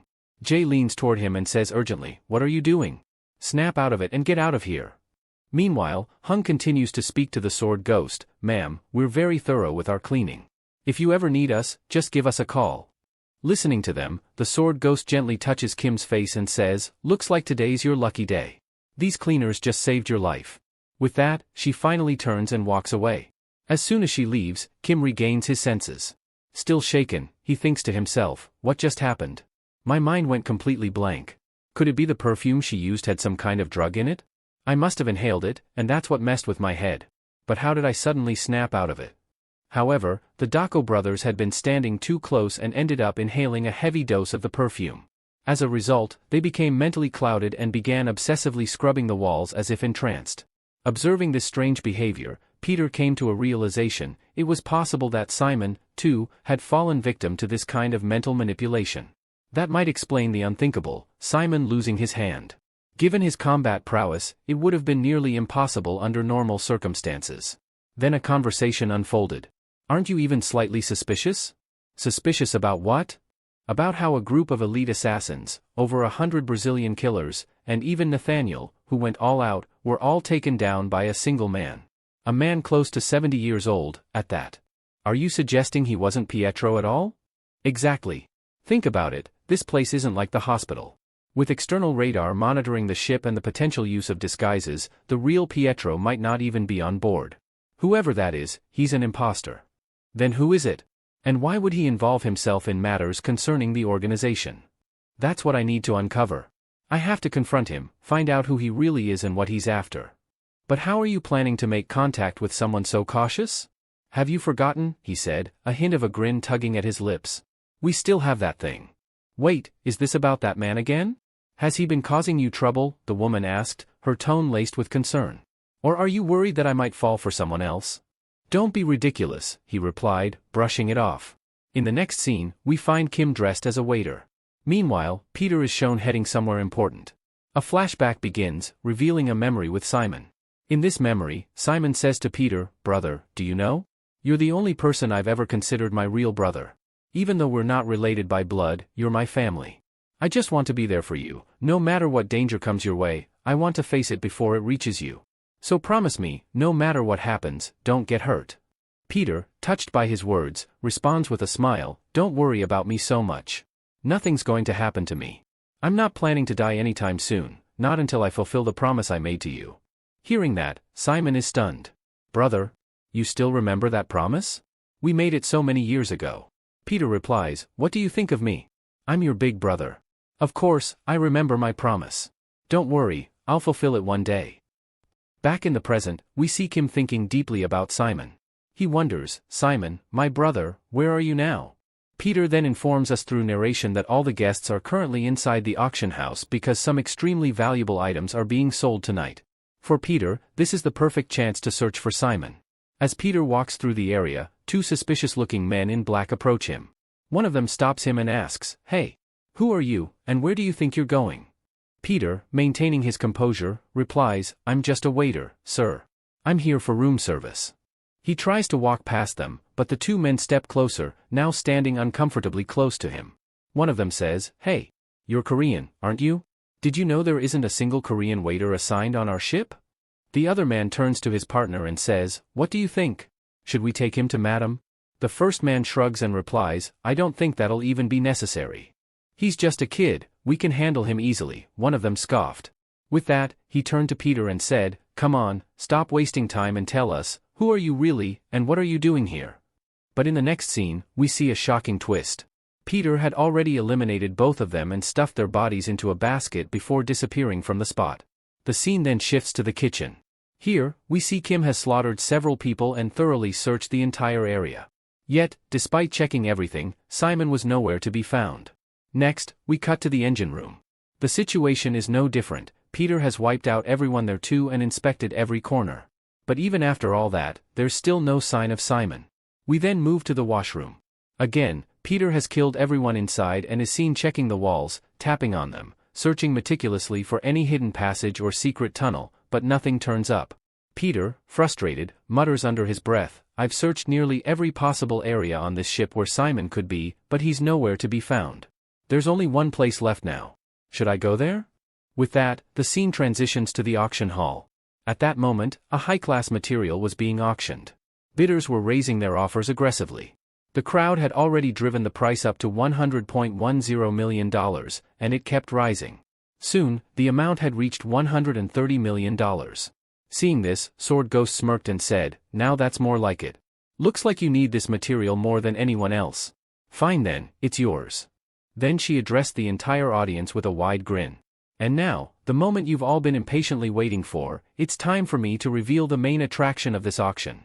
As she spoke, her attendants wheeled in an enormous vault, and its sheer size stunned the crowd. People began murmuring in awe. What could be inside that's so important they've locked it up in a vault like this? Why so much security? Is the item really so valuable that they've labeled it the #1 treasure on this entire ship? Sword Ghost nodded confidently and said, "I know you're all curious. What could possibly be inside this vault to warrant such extreme precautions? Well, the wait is over. I'm going to show you the most valuable item of this entire ship." She began unlocking the vault as she continued, "What I'm about to present to you all is known as a killing machine. It goes by many names, but the most fitting one is Disciple Simon." With that, she opened the massive vault, and inside was Simon. But his condition was horrifying. His body was battered, his appearance worn down, and he was restrained in heavy chains. The entire audience gasped in disbelief. Is that really him? Isn't that Korea's strongest swordsman? No one ever managed to defeat him. Wasn't he also called the Swirling Sword Saint? But what happened to him? Why does he look like that? The room buzzed with whispers and shock, and Sword Ghost smiled, clearly enjoying their reactions. She thought to herself, "Pietro, what are you doing? Come on, show yourself. I know you're here, hidden among these people. Seeing the corpse of your closest friend, doesn't that enrage you? Come out. Face me. And if you won't, don't worry. I'll find you myself." Sword Ghost then began scanning the expressions of every person in the room. She knew exactly what kinds of reactions to look for. There can only be 3 types of responses to seeing Simon like this, she thought. First, people who are truly shocked and confused. They won't understand how someone so powerful ended up like this. Second, those who couldn't care less. They have no attachment to Simon. And third, the one whose fury can't be hidden. Peter. You. And sure enough, we see Pietro among the crowd. His eyes are burning with rage as his murderous aura begins to leak out uncontrollably. Sword Ghost immediately senses it. Her eyes widen in surprise as she feels a wave of terrifying killing intent. Just then, her bodyguard steps up and asks, "Did you find him?" She replies, "No, for a second I thought I did. I almost locked onto him, but then I lost him." Still stunned, she thinks to herself, "What was that just now? I'm certain I just felt an extraordinarily powerful killing aura. That person, he is here, among them. But he managed to suppress it in the blink of an eye. Just who could be strong enough to do that? Then, shaking her head slightly, she thinks. It doesn't matter. No matter how powerful you are, I'll kill you. Sword Ghost then bursts into laughter and addresses the audience again. So, friends, what are you waiting for? Let's begin the auction of our main item, Simon himself. She declares the starting price, $10 million. Come on. Tell me, which one of you wants to buy him? But in her mind, she's already thinking. Peter. I know. No one else here wants Simon. The only one who does, is you. And if you want to save him, you'll have to reveal yourself. But the moment you do, I'll kill you. Peter finally realizes Sword Ghost's entire plan, and rage builds up inside him. He's furious, clenching his fists as he watches helplessly. He thinks to himself, Simon's condition is already terrible. I don't even have the money, but even if I try to buy him now, Sword Ghost will instantly realize it's me. I'll draw everyone's attention to myself, and that's something I can't risk. So how? How do I save you, Simon? Peter is overwhelmed with anger at his own helplessness. Why am I so powerless? Am I not even capable of saving my own brother? The one who isn't just a friend to me, but my entire family? Just then, Sword Ghost grabs Simon by the hair and lifts his head. With a cold smile, she says mockingly, Simon, it's truly shameful. Even your best friend has left you to die. She then turns to the crowd, speaking into the mic. It seems no one wants to buy Simon because he has only one arm left. And if you all believe he's completely useless now, then maybe you're right. She lets out a cruel laugh before continuing, so I've decided, if no one buys Simon by the end of this countdown, I'll execute him right here on this stage. A countdown begins. The loud, mechanical voice of the timer echoes across the room. The numbers fall, 5, 4, 3. The atmosphere becomes tense. Fear sweeps through the audience. They all realize Sword Ghost isn't bluffing. She's really going to kill Simon. Peter stares, panic gripping him. If I have to reveal myself to save him, then so be it. I don't care what happens to me. Just then, a voice cuts through the tension. $20 million. Everyone, including Sword Ghost and Peter, is stunned. The voice didn't come from Peter. He, too, turns toward the source, eyes wide. From the shadows emerges none other than Cho Yun-chang, the president of the Deha Group. I'm willing to pay $20 million for Simon, he announces, stepping into the spotlight. If you'd prefer, I can pay the full amount in cash, he adds calmly. Sword Ghost stares at him, completely shocked. What is this nonsense? Why would Cho Yun-chang want to buy Simon? But then she remembers something critical. Our boss gave strict orders. Under no circumstances are we to harm Cho Yun-chang. He's our boss's most trusted ally. Damn it, she thinks bitterly. Am I really just supposed to let Simon go? Reluctantly, she returns to the mic. As you've all witnessed, at the very last moment, Simon has been purchased by the president of the Deha Group, Mr. Cho Yun-chang. From this moment forward, Simon belongs to him. Meanwhile, Cho Yun-chang is visibly nervous. His hands are trembling with fear, something Peter doesn't miss. He's terrified, Peter thinks, watching him closely. But Sword Ghost, now smiling to herself, thinks, I knew it. Cho Yun-chang didn't come here without a reason. This proves it, Peter didn't come alone. He's with Cho Yun-chang. And now that Cho Yun-chang has bought Simon, that means he's allied with Peter. If I want to get to Peter, I'll have to capture Cho Yun-chang first. Simon is lying unconscious on a bed. His condition has worsened, he's barely clinging to life. Cho Yun-chang stands nearby, clearly unsettled. I don't know why, he says quietly, but I could see how badly you wanted to save this man. I could feel your desperation back at the auction, even though you didn't place a bid. Peter nods. You're absolutely right, sir. I did want to buy him. But don't you think, you've placed yourself in grave danger by purchasing Simon? Cho Yun-chang replies, don't worry about me. I knew that if you couldn't buy him, you would have done something reckless to save him. That would have put you in danger. I had to intervene, for your sake. With that, he walks out of the room. Peter stays behind, looking at Simon's frail body. If we hadn't saved you back there, Sword Ghost would have killed you. And even if I had to risk everything, I would have found a way to stop her. But now that you're safe, I know this isn't over. Sword Ghost won't just let this go. She'll come for you again, and for me. Meanwhile, outside the room, Cho Yun-chang is pacing nervously. Kim, that woman is dangerous. I'm sure she's already plotting something to kill us. We need to get off this ship, fast. Kim responds calmly, don't worry, sir. I already have a solution. A solution? Cho Yun-chang looks at him with surprise. What kind of solution? Peter smirks. Let's just say, I prepared a joker card for this exact situation. Peter waits in a corridor for someone to arrive. Two men walk toward him, and Peter raises an eyebrow at their appearance. What are you two wearing? It's Hong and Jay, dressed in flamboyant, rich-looking clothes, covered in gold jewelry. They strut with exaggerated pride. Hey, bodyguard, one of them says arrogantly. Show some respect. We're filthy rich now. They approach Kim and continue, we've realized the killer profession isn't worth it. Being cleaners pays way more. You should join us too. Peter chuckles. Didn't you once tell me you both wanted to become legendary killers, like Peter? They freeze. Have you ever heard of a cleaner who became a legend like him? He continues. Both of them are stunned. Oh, right. We wanted to be like him. What are we doing? Hong quickly says, don't worry, Kim. We won't tell anyone that you're really a killer. But tell us, why did you call us here? Peter's tone turns serious. Things are about to get extremely dangerous on this ship, and I need your help. How much of the ship have you cleaned? Hong replies proudly, honestly? Almost all of it. The VIPs love our work. Peter nods. Good. Then listen carefully. From this moment on, I'm assigning you both an A-rank mission. They both gape at him in disbelief. Peter returns to Simon's side. Simon's condition is still critical. Peter sits beside him, lost in thought, remembering a moment from the past. Hey, brother, Simon had said once. Have you ever imagined how things would have been if we'd lived normal lives?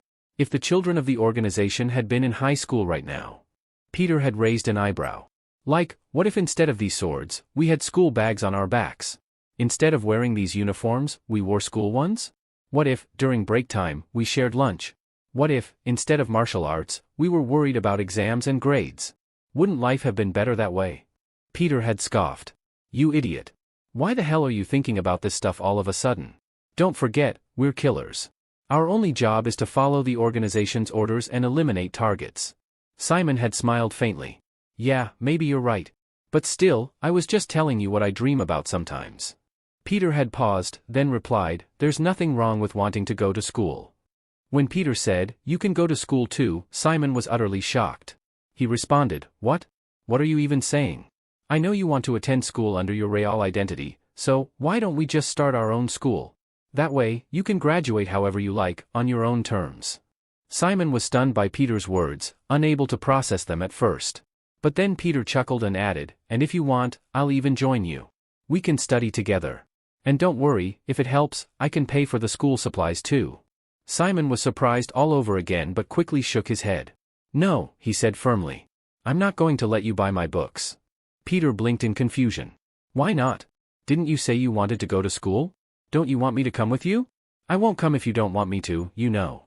Simon laughed and replied, no, brother, that's not what I meant. I meant I'll buy my own books. In the present, Peter is seen reminding Simon, you promised me, remember? That we'd both attend school together and complete our graduation. So come on, my friend, get up. You have to keep your promise.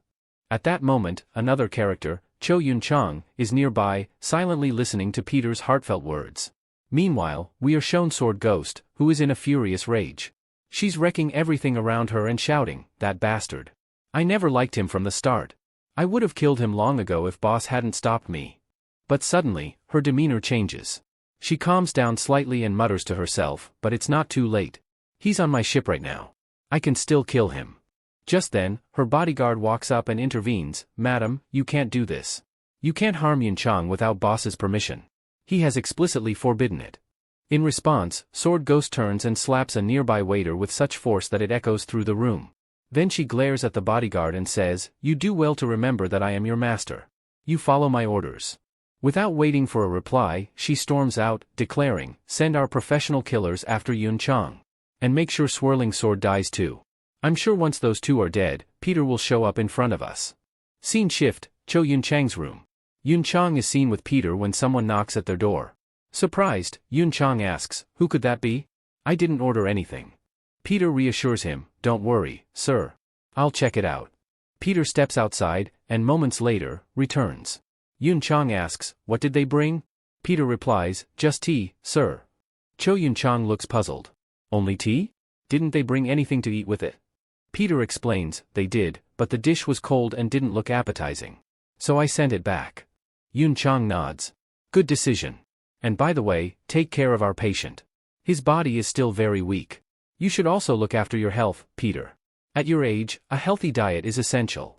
Peter smiles and responds, yes sir, I'll follow your advice. You enjoy your tea, I'll be right back. Cho Yun-chang agrees, alright, but don't take too long. I'll be waiting. Peter leaves the room and enters the one right across the hallway. Looking around, he mutters, looks like this room's gotten a bit messy. Time to clean it up. Scene reveal, aftermath of a fight. Inside, we see several dead bodies of assassins lying on the ground, the very ones who had knocked at the door moments earlier. Peter had quietly eliminated them all without anyone noticing. Now holding 2 small vials in his hand, Peter steps out of the room. Glancing at the tea, he casually comments, you know, to truly enjoy tea, it needs to be at exactly 60 degrees Celsius. If you drink it at 75 degrees Celsius, it won't taste as good. One of them snarls, oink. Why the hell are you talking about tea all of a sudden? Don't you get what's happening here? Go get your boss.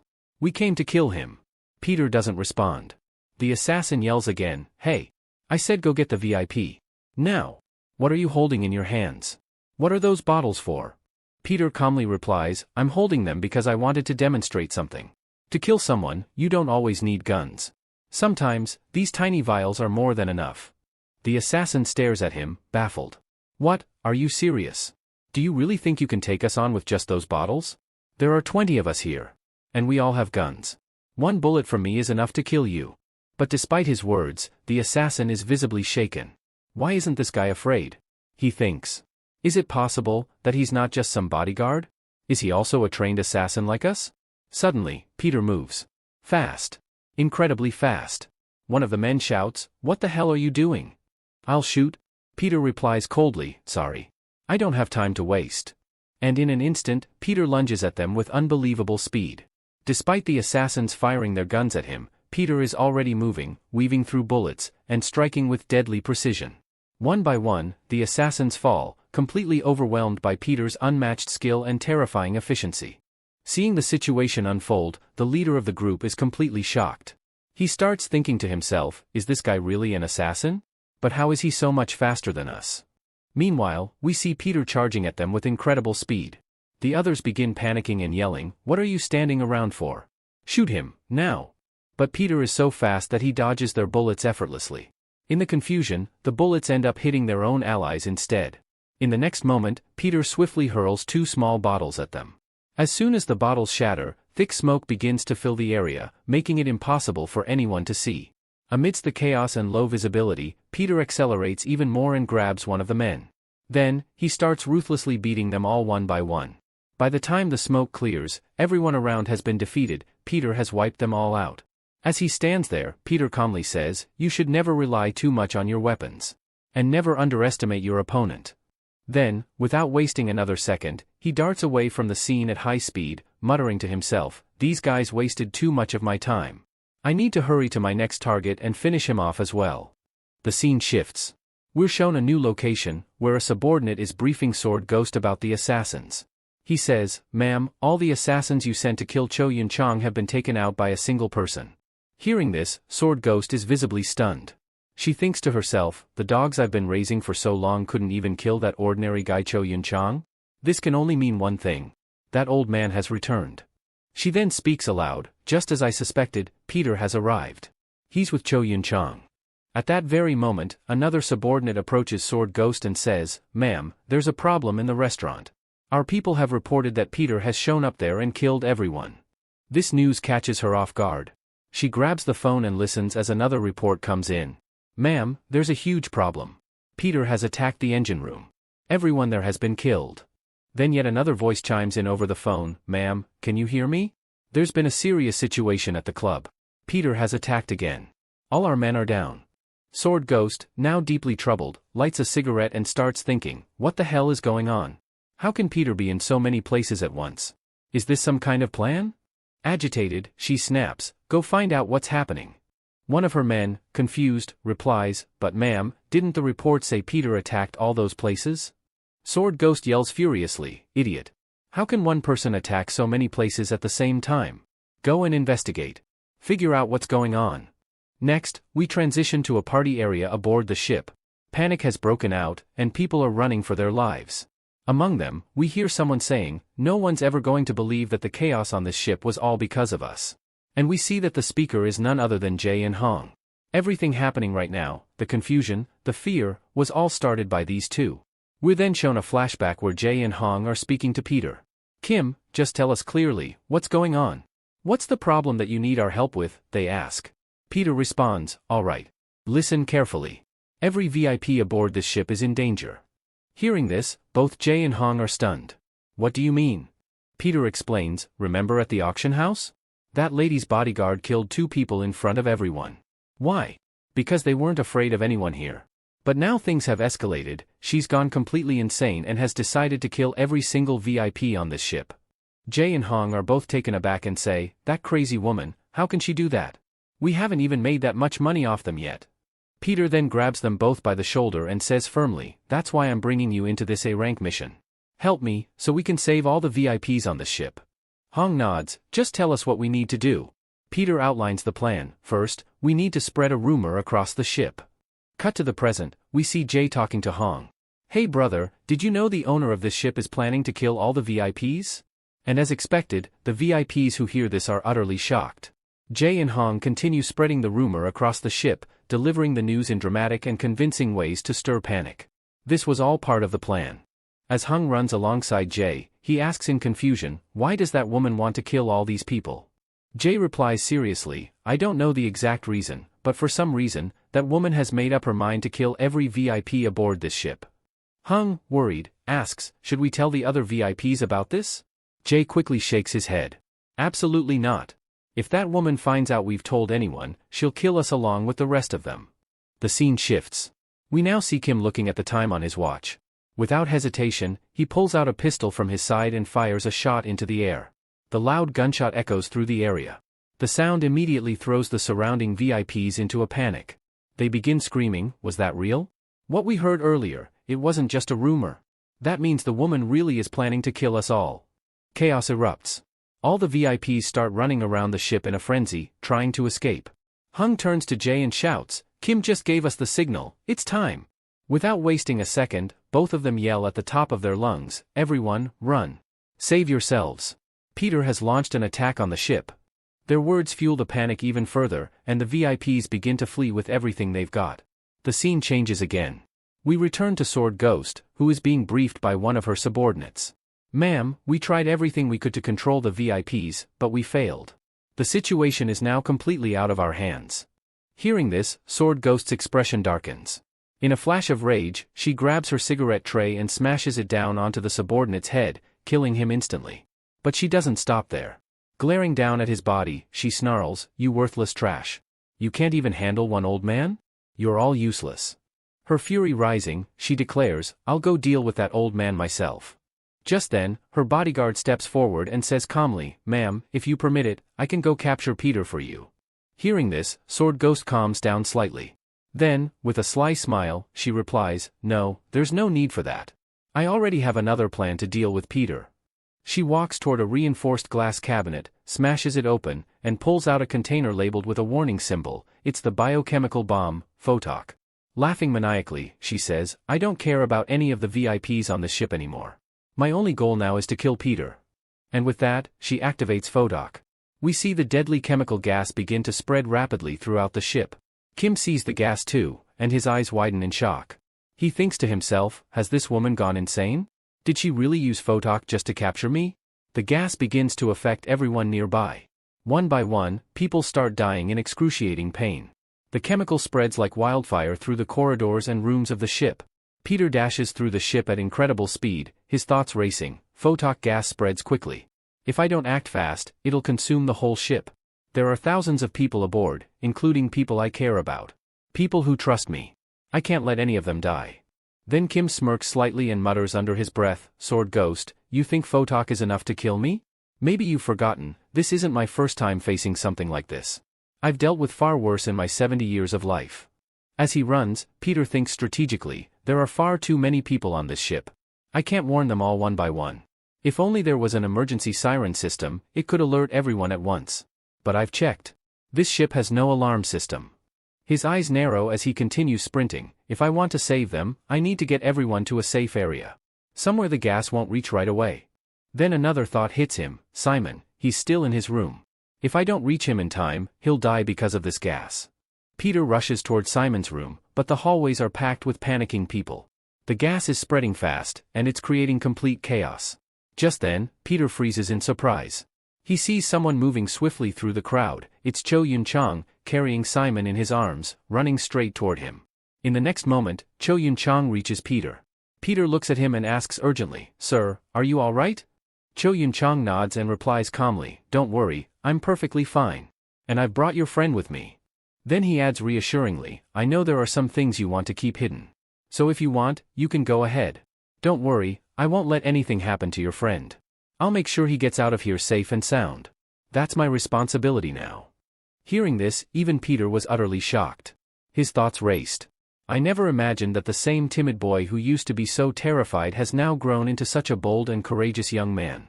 With a smile, Peter spoke up and said, "Mr. President, very well then. I'll leave everything in your hands. Don't worry, I'll be back soon." Saying this, Peter quickly dashed off at high speed. Watching him disappear, Cho Yun-chang was left stunned. "Peter, you're going the wrong way. That's where the biochemical gas is coming from," he shouted. Yet, despite that, Cho Yun-chang silently reflected to himself. "I wanted to stop Kim, but I couldn't bring myself to. Because I believe in him. I have faith he can handle this situation. The feeling I experienced today? I haven't felt that since the day I met Peter." Meanwhile, Peter was shown sprinting rapidly toward the cloud of gas, having already put on a protective mask. Then the scene shifted to Sword Ghost. She was in a lavish chamber aboard the ship, music playing in the background. Around her, chaos was unfolding. People were screaming, writhing in pain, many already dead or dying from the poison gas. Despite this, she was calmly pouring wine for her subordinates, laughing arrogantly. "So Peter, in the end, I've already won," she said, amused. Turning to her bodyguard, she added mockingly, "Why are you so worried? Are you afraid of what the boss might say? But tell me, if he can't even recognize Cho Yun-chang's corpse, what could he possibly say to us?" Just then, the ship suddenly shook violently. Items scattered, glasses shattered, everyone in the chamber was caught off guard. "What the hell is happening to my ship? Could someone have tampered with the system?" Sword Ghost exclaimed, alarmed. We're then shown what happened 5 minutes earlier. Peter was seen hacking into the ship's systems. He explained, "This ship has 3 massive ballast tanks that keep it balanced on the water. If I shut off the flow of water to one of the tanks and completely drain it, one side of the ship will sink, and it could eventually lead to the whole ship being destroyed." And that's exactly what Peter did. As a result, the ship tilted sharply to one side. The passengers, now panicked, rushed to the upper decks, terrified of drowning. At the same time, the poisonous gas began to shift downward, toward the lower parts of the ship. This was Kim's true plan. By manipulating the ship's balance, he was able to drive all the VIPs toward the top, away from the fatal gas. No innocent lives would be lost now. As people scrambled upstairs, one man called out, "Everyone! Hurry over here! There's a door. We can escape through this." But just then, bang, a gunshot echoed. The man was shot in the shoulder. We see that a group of assassins had already infiltrated this part of the ship. One of them shouted, "None of you are getting out of here alive. You'll all die here." They sealed the escape door and walked away, leaving the trapped group banging desperately on the metal doors, crying, "Why are you doing this? Please open the door. We don't want to die." The gas continued to spread rapidly toward them. Meanwhile, the 2 assassins stood on the other side, casually talking. One asked, "How long do you think it'll take for all of them to die?" The other replied, "Not sure. But I've heard this chemical gas is incredibly deadly. It won't take long." Suddenly, a loud bang echoed from the sealed door. Startled, one of them asked, "What the hell was that?" Then, bang, another massive hit shook the door. Their eyes widened in disbelief. Boom, a third strike followed, shattering the entire metal door. The force of the blow threw both assassins across the floor. Standing behind the shattered door was none other than Jay. He stepped forward and said firmly, "What did you think? Just because I'm working as a cleaner now doesn't mean I've forgotten my mission, to protect people." Cho Yun-chang, watching from afar, was stunned by the strength Jay displayed. The rescued civilians erupted in cheers and applause, celebrating their savior.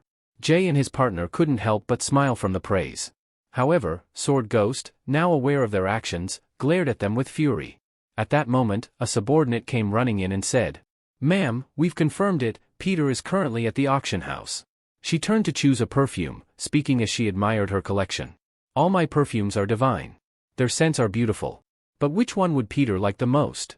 She smirked and spoke to her bodyguard. Let's see if Peter can resist these fragrances. With that, Sword Ghost began making her way to the auction house, dressed in a completely new, elegant outfit. She had brought along all of her perfumes, whispering to herself. Peter, I want to see how you plan to protect yourself from my perfumes.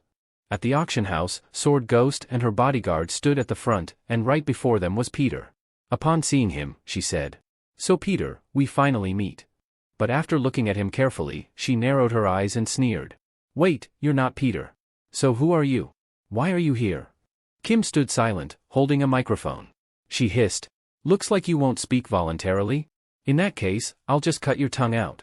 Just then, Peter finally spoke into the mic. Ladies and gentlemen, he began, the final and most valuable item on this ship's auction will now be presented. Many of you already know what it is.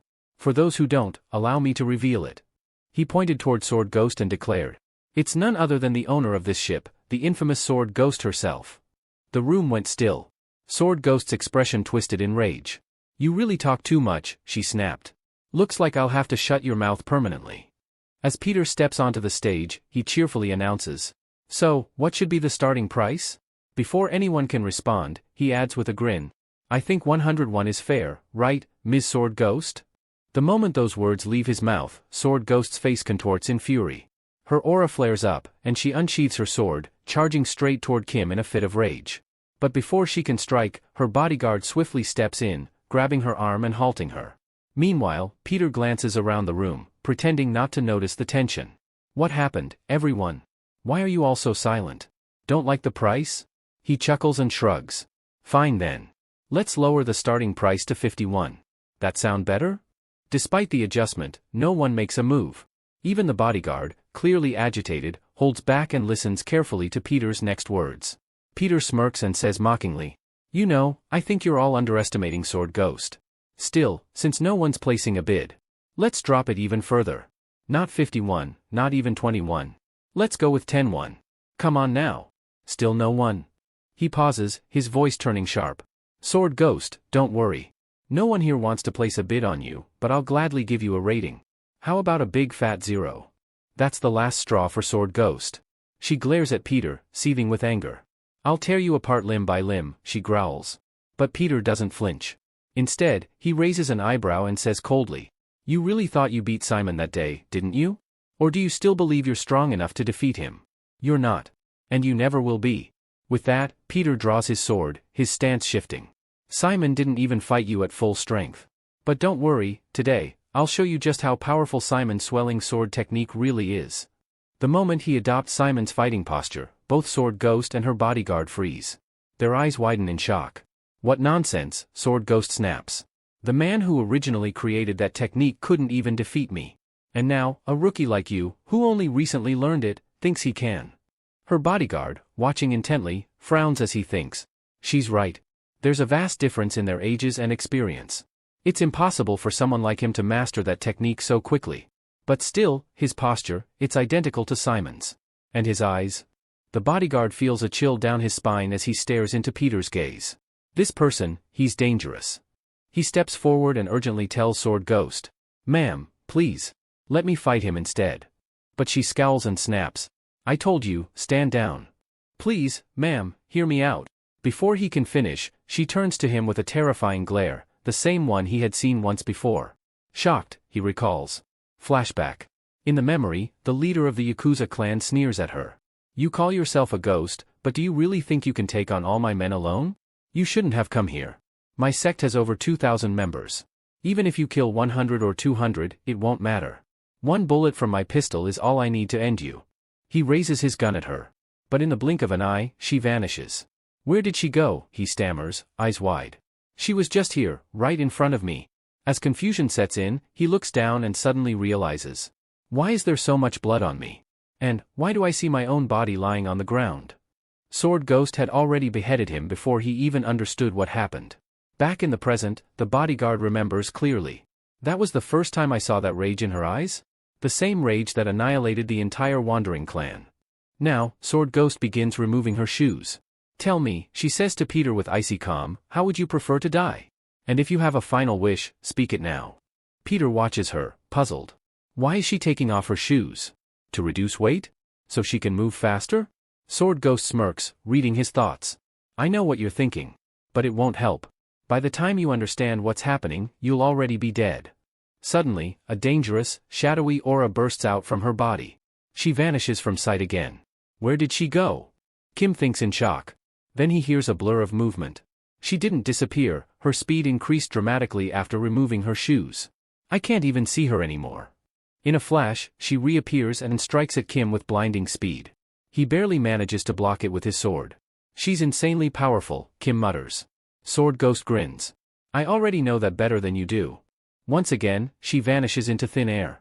A fierce, high-speed battle erupts between Peter and Sword Ghost. She slashes relentlessly, while Peter focuses on dodging, constantly moving, constantly reading her patterns. Kim, meanwhile, starts throwing liquor bottles on the floor while commenting to himself. At first, I thought she took her shoes off to fight better by reducing weight. But the truth is, she was already wearing ghost shoes, which boost her speed and strength massively. Despite Sword Ghost launching a powerful attack, Peter parries it with his sword. Her bodyguard, watching from the sidelines, thinks, maybe I was worrying too much. He can't even land a clean hit on her. She attacks and vanishes instantly. He can't counterattack at all. But still, why do I have this feeling? As if, this guy hasn't even started fighting seriously yet. Sword Ghost, annoyed, mocks him. You said you'd show me Simon's technique. So? When will you actually attack me? You haven't even scratched me yet. Peter stays calm, while she keeps flashing in and out of visibility, launching high-speed attacks. He reflects to himself. Fighting her feels like I'm going up against dozens of people at once. Her speed is overwhelming. The bodyguard narrows his eyes. Is he just dodging? Or is he deliberately observing all of her moves, memorizing her patterns? He steps forward again, trying to stop her. Ma'am, please, let me take over now. But Sword Ghost, furious, snarls. I told you to stand down. She kicks him hard, sending him flying across the room. Peter chuckles. You should let him help you. You're out of breath anyway. He smirks. You know, there's a saying, a monkey shouldn't imitate a human. It could cost the monkey its life. And you, thinking you could become Simon just by copying his name? Ridiculous. That hits a nerve. Shut up. Sword Ghost screams, vanishing again. This time, she appears in a full-speed charge, screaming. If you think you can dodge this, then do it. Her bodyguard, watching helplessly, mutters. No, she shouldn't be doing this attack. Peter, however, braces himself, completely ready. His eyes narrow. And just then, we see a flashback begin to unfold. Simon asks his brother with a calm voice. Brother, do you think I'll ever be able to become as strong as you? Peter gives a wry smile and responds. Hey, just how strong do you want to become? Do you even realize how powerful your new final attack is? Honestly, I'm not even sure I could block it. In fact, I'm afraid that if you ever used it on me, it might actually kill me. At that very moment, we see that Kim, Simon's ally, is fully prepared to unleash his final attack. As the Sword Ghost rushes toward Kim with killing intent, Kim dashes forward at blinding speed, heading straight toward her. A fierce and deadly clash erupts between the two. We witness both Kim and the Sword Ghost landing devastating blows on each other. Blood trickles from a deep cut on the Sword Ghost's forehead. Meanwhile, Peter is calmly analyzing the battle. He says, Sword Ghost, do you know how I've been able to block every one of your attacks so far? It's because I shattered several glass bottles all over the floor.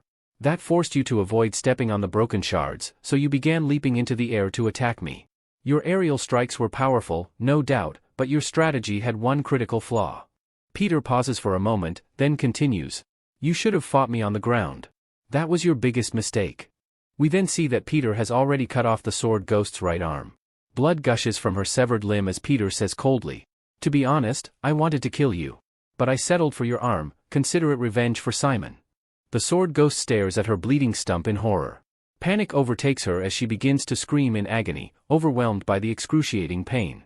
At that moment, her bodyguard rushes to her side, trying to comfort her. Ma'am, please, don't worry. You'll be fine. Just hang in there. But the Sword Ghost keeps sobbing uncontrollably, screaming. He cut off my arm. The pain, it's unbearable. Suddenly, in the midst of her hysteria, she yells to her team. Break open all the perfume bottles. Hearing that, Peter's eyes narrow in disbelief. I just cut off your arm, and you're still worried about your damn perfumes? He then admits, "You know, you turned out to be far stronger than I expected. You should be proud of yourself. But unfortunately, none of that changes the outcome. Because I'm going to kill you right here." Just then, a massive explosion goes off behind Peter. Thick smoke begins to billow into the auction house, clouding the entire area. Peter's expression turns to shock as he realizes, this isn't just smoke. It's one of her perfumes, and it's laced with drugs. From within the smoke, the sword ghost begins to laugh maniacally. "I don't care if I die, as long as I can take you with me. You can try whatever you want, Peter, but you'll never escape the scent of these perfumes. Your death is inevitable." The entire auction house becomes engulfed in the gas. Peter is completely surrounded by the intoxicating fumes. The sword ghost laughs harder. "It's so satisfying, watching you struggle like this. You're going to suffer for what you did to me." She then explains with a twisted grin, "Do you know what happened when that swirling sword saint smelled this perfume? In just a few seconds, he became completely drunk. He thought he was just getting a little dizzy. He closed his eyes and began swinging his sword, guided only by the sound of my voice. What he didn't know was, this perfume directly affects the brain. It turns everything blank. It makes you forget who you are, what you're doing, it strips away all control." She adds, "My perfumes can reduce even the strongest minds to nothing in seconds. Not just you, even if Peter himself were here, he'd suffer the same fate, and then I'd kill him without mercy." Just as she finishes her monologue, she prepares to strike Peter down. "I told you, didn't I? I'm going to tear your body to pieces." She lunges toward him, but suddenly stops, her eyes widening in disbelief. Despite being completely enveloped in the perfume gas, Peter stands calmly, unaffected. The sword ghost is shocked. "What? How are you still standing?" We then see Peter had been holding his breath the entire time. He begins wrapping his sword with strips of his clothing, confusing everyone around him. Even her bodyguard is puzzled. What is he doing? Why is he wrapping his clothes around his sword like that? The sword ghost stares at him. "I thought you'd already been drugged, but you're holding your breath. Fine. But how long do you think you can keep that up?" She charges at Peter again, yelling, "Hold your breath all you want. I'll force you to breathe eventually." But just as she's about to strike, Peter grabs a nearby liquor bottle, smashes it open, and pours the alcohol all over his sword. And then, in a calm and firm voice, he says, "You were right, sword ghost. I've been waiting too, waiting for the moment you'd finally use your perfumes." He raises his soaked sword and looks her dead in the eyes. "Because now? I can finally show you what you really are without your perfumes. Powerless. Sword ghost, without your perfumes, you won't be able to defeat anyone." At that very moment, Peter ignites his sword with a lighter. As flames engulf his blade, he raises it toward the sky, and all the perfume gas surrounding him instantly begins to burn and vanish upon contact with the fire. Witnessing this, sword ghost is stunned, her eyes widening in disbelief. Even her bodyguard stands frozen, visibly shocked. How does he know this? The bodyguard thinks to himself. Could it be, he figured out that Madame's perfumes can be neutralized by fire just from smelling them the first time? This revelation sends a wave of confusion and frustration through sword ghost. Her expression hardens, but instead of panicking, she bursts out laughing mockingly. "Sword ghost, laughing, you really think that little flame of yours is enough to destroy all of my perfumes? The gas has already spread throughout the entire auction house. There's no way you can burn it all, no matter how hot your sword gets. Very soon, you'll be drunk off the perfume's effects, and then, I'll kill you." Brutally. Peter stares at her, completely unfazed. "Peter, you really think I didn't anticipate that? Maybe you misunderstood something. I'm not just planning to burn this auction house. I'm going to burn your entire ship." Without hesitation, Peter slams his flaming sword down onto the floor. Instantly, fire begins spreading across the surface. Sword ghost is horrified.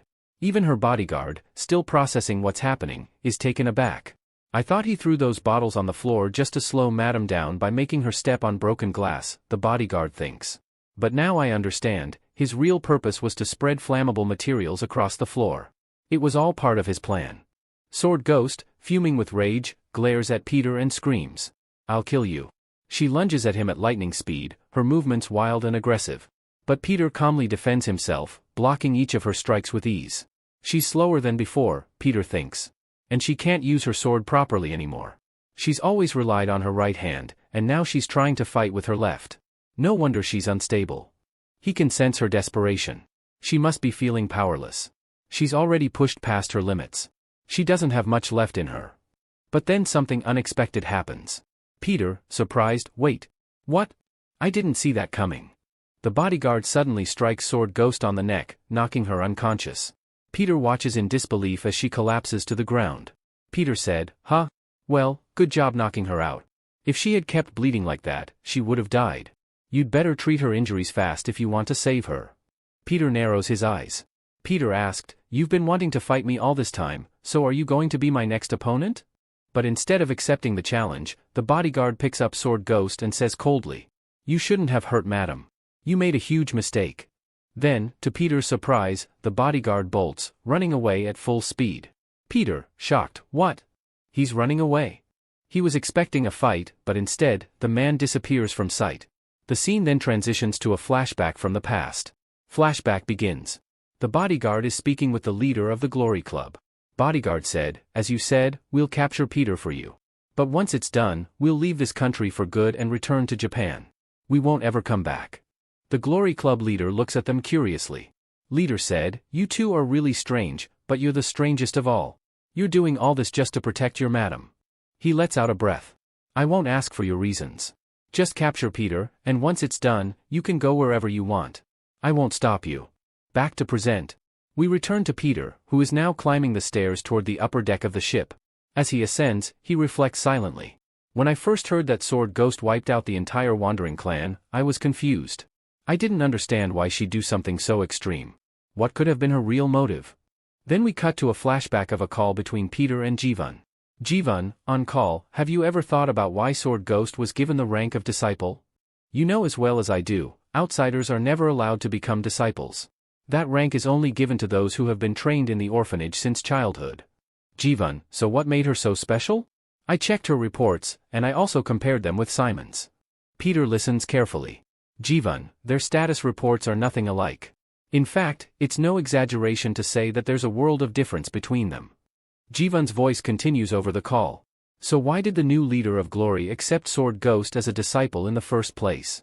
Because the truth is, Sword Ghost was never truly worthy of that title. She didn't meet any of the qualifications." Jivan sounds serious now, as if she's uncovering something deeper. "Brother, I dug up more information on Sword Ghost. And I found out something important. At a young age she became the head of the Wandering Ghost Blade. The real reason she destroyed the Yakuza clan was revenge. She didn't do it alone either. Someone helped her carry it out. And that person is the real threat." The scene shifts to Peter, who has now reached the upper deck of the burning ship. Flames rage all around, rapidly consuming the vessel. The fire is spreading fast, it's only a matter of time before the entire ship is reduced to ashes. Peter seems calm but contemplative. He speaks aloud, not to himself, but to someone else standing nearby. "I've thought a lot about it, but I still don't understand why she accepted that title. Was she trying to protect someone? Or was someone trying to protect her? Even now, I feel like I still don't fully understand her situation." Peter pauses, then looks directly at the person in front of him. "And maybe? I don't understand your situation either. Why have you spent all this time living as her subordinate? Why?" Then, with a piercing gaze, he finishes. "Tell me, the real disciple? Simon." The camera pans to reveal the man Peter is speaking to. It's Sword Ghost's bodyguard. But now, we learn his real name, Keijio, and his true identity, Disciple Simon. Keijio finally speaks, his voice steady and cold. "Ever since I was born, ever since I entered this industry, I've been told one thing over and over. That when someone's curiosity about another person grows too strong, it can cost them their life." Peter smirks at that, clearly unfazed. Well, I guess there's some truth to that saying. But inside, Peter is thinking something else entirely. "I don't know anything about this man. I assumed Sword Ghost was the fake disciple. But I never imagined that this guy would be the real one." As Peter observes Keijio closely, a memory flashes in his mind. "When I met Nathaniel, I saw how incredibly strong he was. He could shatter walls and crush enemies with ease. But this man, the pressure I'm feeling from his body is something else entirely. It's unbelievable. It's heavy. Crushing." Keijio narrows his eyes, now questioning Peter. "Who are you, really? You came here with Cho Yun-chang, didn't you? But I'm certain, even Cho Yun-chang doesn't know who you really are. So what's your connection with Peter? Why are you fighting us for his sake?" Peter lets out a quiet laugh and gives a sharp reply. Smiling, "You just gave such a wise quote, and now you've already forgotten it?" He takes a step forward, tone serious now. "Do I need to remind you? When someone's curiosity about their opponent grows too strong, they're the first to die." And without another word, Peter charges forward with blinding speed, rushing to strike Kagyo with a powerful attack. A fierce and deadly battle erupts between Kagyo and Peter. Both fighters clash with incredible speed, their punches colliding with such intensity that shockwaves ripple through the air. The two are forced backward by the sheer force of their blows, skidding across the surface before regaining their footing. Peter watches Kagyo carefully, a troubled look in his eyes. I can't read his movements at all, Peter thinks to himself. His fighting style is strange. At first, it felt like karate. But now, I'm not so sure. It's not any martial art I've ever seen. He narrows his eyes, analyzing further. His body's completely open. There are gaps everywhere. I could easily take him down with a direct hit. But that's the problem. Earlier, when I launched my attacks, he blocked all of them effortlessly, without using any formal martial arts. He dodged so naturally, it was like I wasn't fighting a human, but a wild animal, one that instinctively knows how every creature fights. The realization dawns on Peter. This guy didn't learn a fighting style, he created his own. That means, he's a genius. A real one. Someone who doesn't need to study martial arts to master combat. And to be honest, fighting someone like that makes me excited too. With a smirk, Peter reaches into his pocket and pulls out a few glowing cards. In a sudden move, he throws the cards at Kagyo, using them like projectile weapons. But Kagyo jumps high into the air, dodging them all with ease. Peter doesn't stop, he immediately follows up with a chain attack, hurling the chain like a whip toward Kagyo. But once again, Kagyo dodges it cleanly. This time, Peter rushes forward with extreme speed and finally lands a powerful kick. But to his surprise, Kagyo counters it with his own kick, deflecting the blow completely. Both fighters are stunned by each other's skill. They leap backward, eyeing one another. Now, even Kagyo is surprised. This man, he's strong. Stronger than I expected, Kagyo thinks. But I still don't think he can defeat me. He clenches his fists, thinking hard. Should I use that? Just then, Peter speaks again, staring directly at Kagyo. You don't know how to fight, or maybe you were never properly taught. Your offensive and defensive techniques are impressive, but they don't belong to any martial art I've ever seen. Peter narrows his eyes. Which means you created your own style. That takes talent, and you've got it. So why are you hiding in Sword Ghost's shadow? Why did you even give your title, Disciple Simon, to her? What are you afraid of? Is something suppressing you? Peter's questions hit hard, but Kagyo doesn't respond. He stands there in total silence. Suddenly, the scene transitions to a flashback, to a road littered with corpses. The place is stained with blood. In the middle of it all stands the leader of a Wandying sword sect, surveying the aftermath. Sect leader asked, "What happened here? Who killed these people, and so brutally?" One of his subordinates steps forward. "Sir, they were interfering with our work. So we sent some of our men to negotiate with them. But I didn't expect things to go this far. I swear, sir, I didn't think our men would slaughter them like this." The leader glares at him. "Stop lying to me. I know our men didn't kill them. All these people were killed by one person. The way each corpse was mutilated, brutal, precise, intentional. So tell me, who did this?" The subordinate hesitates, then speaks nervously. "Sir, to be honest, it wasn't one of us. None of our family members did this." The leader snaps. "If it wasn't us, then who? Is some other family behind this?"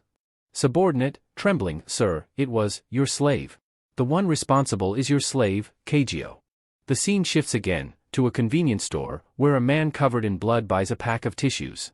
The store clerk stares at him, terrified. The atmosphere is tense. This man is Kagyo.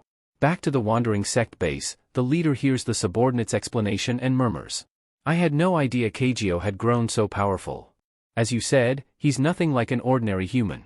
You call him a killing machine, and he's never even trained in martial arts?" The subordinate nods. "Yes, sir. He's unbelievable.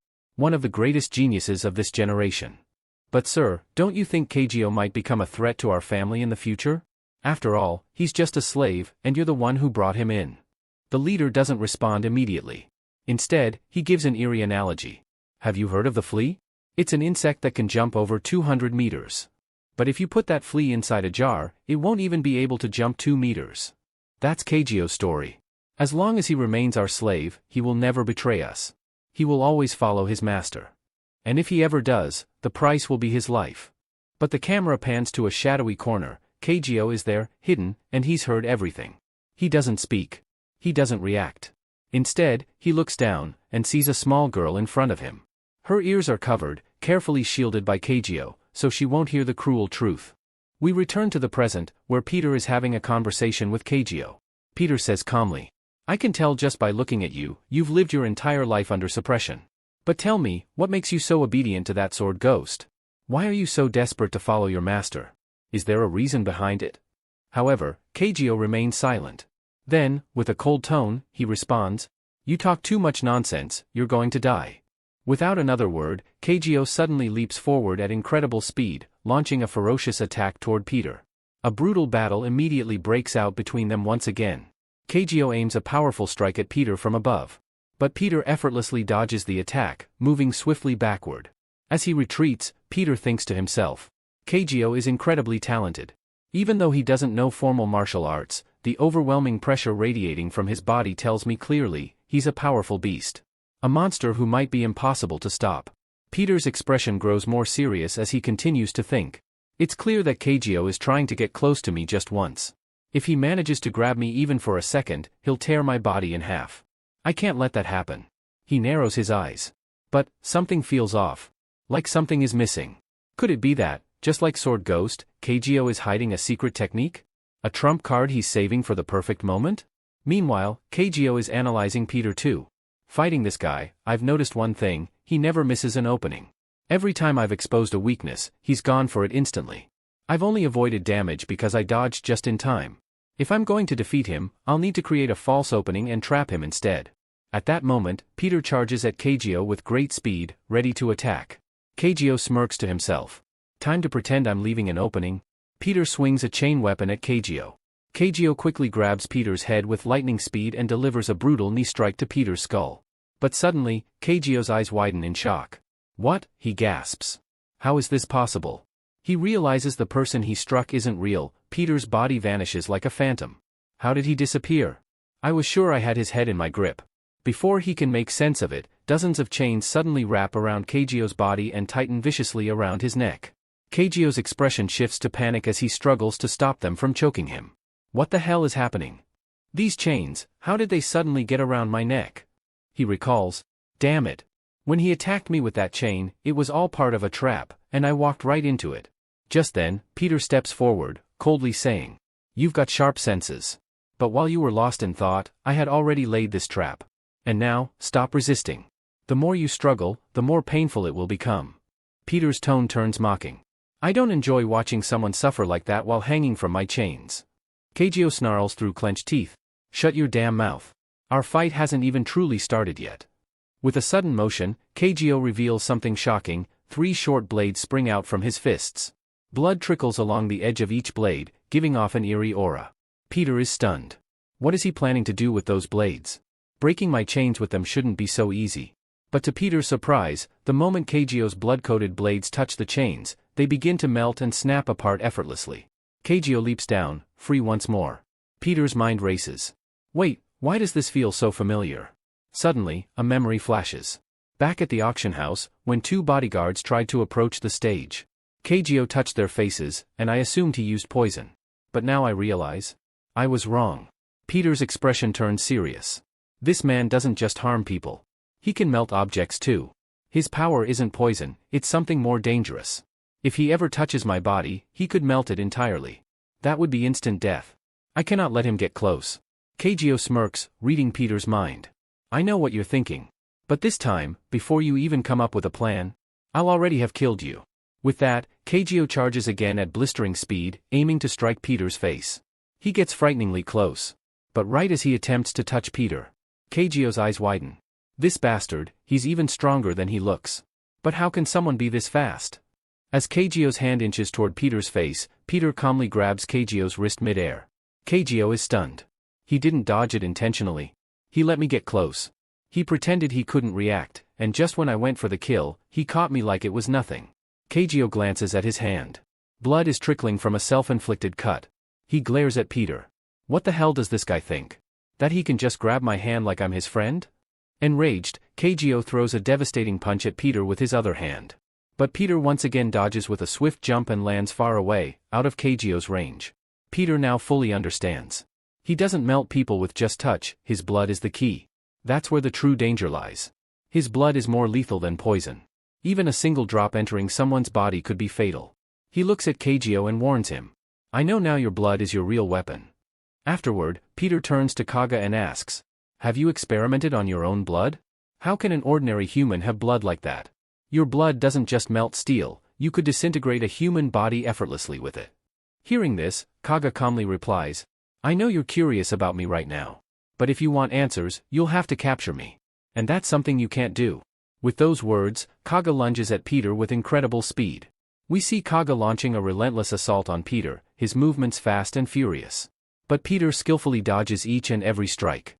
As Kaga's attacks miss and hit the surrounding walls, the surfaces start to melt on contact, his blood acting like acid. Watching this, Peter thinks, this guy's annoying. Not only is he fast, now his blood is a threat too. That means I can't get hit at all, I'll need to dodge everything. Kaga keeps attacking in a blur of motion, while Peter focuses solely on evading. But then, Peter suddenly grabs Kaga's arms mid-attack. I've been trying to remember where I've seen you, Peter says, locking eyes with him. I know who you are now. You're the heir of the Poison Leopard sect. Kaga's eyes widen in shock. What? How does this guy know about that, he thinks. Peter continues, I was right, wasn't I? But how are you even alive? That sect was wiped out years ago. Every single member of your family was killed. At that moment, a flashback begins. We're shown the destruction of the Poison Leopard sect. The sect's compound is engulfed in flames. Two men stand watching the chaos unfold. One of them is the same sect leader who would later enslave Kaga. We've destroyed the Poison Leopard sect today, the leader says with pride. Now we have no enemies left. Congratulations, sir, his subordinate replies. All your problems are finally over. As per your orders, we dumped all the newborn babies into vats of poison. But, one of them survived. The child of the sect leader. The subordinate asks, shall we kill the boy too? But the leader shakes his head. No. That child's father was a deadly force on his own. He created the Poison Leopard sect from nothing. And now, his son stands before me. I won't kill him. He might be useful to me someday. The scene shifts forward by several years.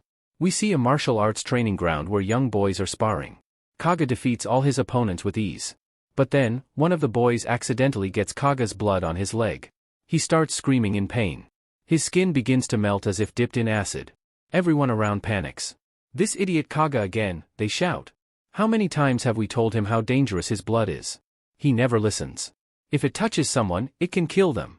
Kaga is horrified and apologizes profusely, but the others continue to scold him. Watching from afar, the sect leader thinks to himself. Kaga is talented, and he holds a terrifying secret. His poisonous blood is a weapon in itself. One day, it will kill even our strongest enemies. The next scene shows another training session. A man is helping young trainees with their stances. But when Kaga arrives, the teacher angrily tells him to leave. You've injured too many kids. I won't let you train here anymore. Go practice alone in the forest. From now on, no one will teach you martial arts. In the forest, Kaga vents his anger on a tree, punching it furiously. Why, he shouts. Why does everyone hate me? What did I do wrong? Is it just because I was born a slave? Is that why no one loves me? His punches are so powerful that the tree cracks and breaks. But then, Kaga notices a small bird lying on the ground. It must have fallen from its nest when the tree broke. I'm so sorry, Kaga whispers. I didn't know this tree was your home. He gently picks up the bird and climbs another tree, placing it on a branch. There you go, he says. Now you can rest. But the moment he looks again, he sees the bird has melted. His poisonous blood had unknowingly touched it. Kaga stares in horror as guilt washes over him. He starts crying. No one loves me. Everyone hates me. Even my teacher has abandoned me. I have no respect in this family, only mockery. But then, his sorrow turns to fury. I'll become so strong that no one will ever make fun of me again. They'll all fear me. What Kaga doesn't yet know, is that the very sect he lives with, the one raising him now, is the same one that destroyed his family. We return to the present. Peter confronts Kaga again, asking, what are you even doing in the Wandering Ghost clan? They're the ones who annihilated your family. Kaga yells, shut up. You don't know anything about me. Peter smirks, that's what you think. But I might know you better than you know yourself. I don't care to know anything about myself, Kaga snaps. If you really want to talk, tell me who you are. Are you Peter's disciple? Peter responds, curious about me now, are you? I'll tell you everything, but only if you defeat me. And with that, Peter lands a powerful kick on Kaga's face, sending him flying. But Kaga quickly regains his footing and charges at Peter again. The two clash violently. As their battle continues, Peter thinks, "This fight is harder than I thought. His blood is my biggest problem. If I want to defeat Kaga, I'll have to find a way to neutralize his poison, but I'll need a few specific things for that, and I'll have to go searching for them." As the thought crosses his mind, Kaga charges forward once more. Although Peter narrowly dodged the attack, Kagyo's strikes were devastating. Every place his attack landed was left destroyed. In the midst of the chaos, Kagyo landed a powerful kick on Kim, sending him flying into one of the ship's inner chambers. Peter, observing this, frowned. "This is getting seriously annoying," he thought. "Every time I get a chance to strike Kagyo, his blood disrupts my attack. I can't get close because of it." Just then, Peter noticed something in the room, a small detail, a trigger for a new idea. At that moment, Kagyo tore through the area and entered the same room, glaring at Peter. "If you just tell me about yourself," he said, "I'll give you a quick and painless death. But if you keep resisting, you'll only have yourself to blame for the consequences." Peter stood calmly, relaxing his hands, and replied with a confident smirk, "I've got to say, that was a pretty good line. But the truth is, I just needed a few things to beat you. And now, I've got them. Escaping from me will be much harder now." Kagyo's eyes narrowed in surprise. "Are you joking with me?" he said. "Because if you are, forget it. I'm not your friend, and this is a real fight." At that point, we see what Peter had been working on. He had caught a small mob and used its mop and ropes to prep a move. Peter chuckled. "Why would I joke with you? Like you said, we're not friends. I'm serious. This weapon is enough to defeat you." Kagyo, intrigued but skeptical, responded, "I see.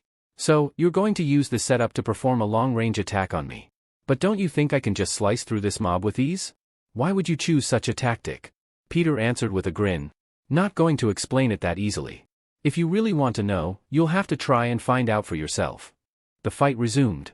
Kagyo, watching Peter carefully, thought to himself, "This guy, he's sharp, not just in battle, but in his mind too.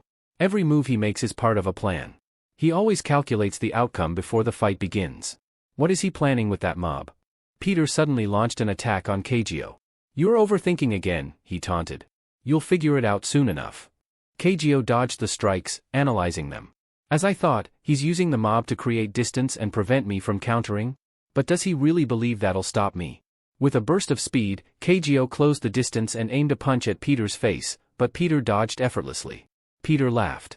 "Ever catch a big fish with a small trap? You might not realize it, but I just caught something massive." Peter used the mob's ropes and mop stick to strike at Kagyo's arms, quickly wrapping the ropes around him. "You're not getting away now. I've got you." But Kagyo broke free with sheer strength, shattering the trap, and launched a vicious kick toward Peter. Peter dodged again. "Did you really think one move could defeat me?" Kagyo growled. "You're more foolish than I thought." Peter replied, "You underestimated me. That's your mistake. Never take your opponent lightly." Kagyo scowled. "I told you already, you talk too much. Just shut up and die already." He attacked again with full force, but suddenly, Kagyo stumbled and collapsed to the ground, yelling in pain. Peter stood over him, mocking. "What's wrong? Did you forget we're in a serious fight? How will we continue if you drop like a child?" Kagyo cried out. "What did you do to me? Why are my hands burning?" He screamed in agony as his hands began to blister and burn.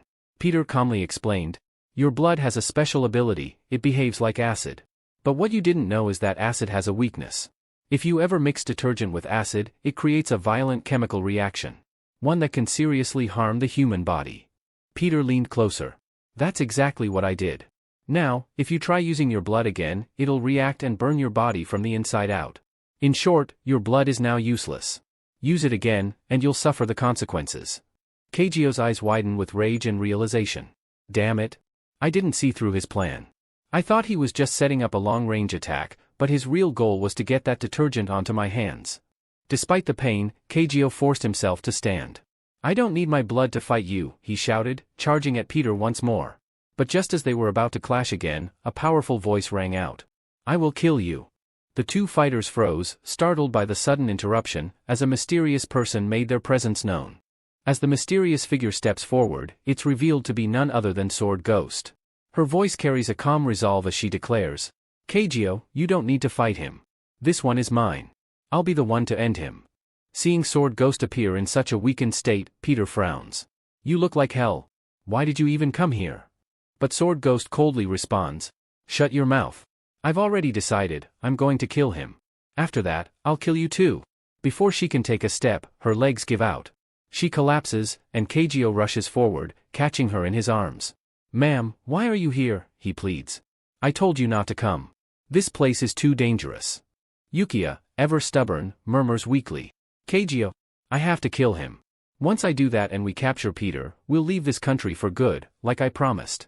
I'm not breaking that promise. Keijio's voice trembles. Please, don't say anything. I'll catch Peter for you. And once I do, we'll leave together. Forever. But Yukiya snaps. You're just my servant. You have to listen to me. I'm your master. So let me fight him. Before she can finish, she loses consciousness. Ma'am, please, open your eyes. You're going to be fine. Keijo screams in anguish. And just like that, we're pulled into a memory from the past. Keijio's voice narrates. Back when I lived in the Wandering Ghost clan, everyone bullied me. No one cared, except one little girl. She always looked after me. That girl was Yukiya.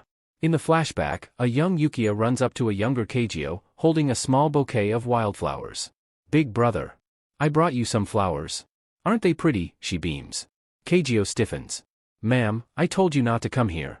If Master finds out, he'll be furious. Don't worry. Yukiya giggles. I snuck in. He won't find out. She waves the flowers cheerfully.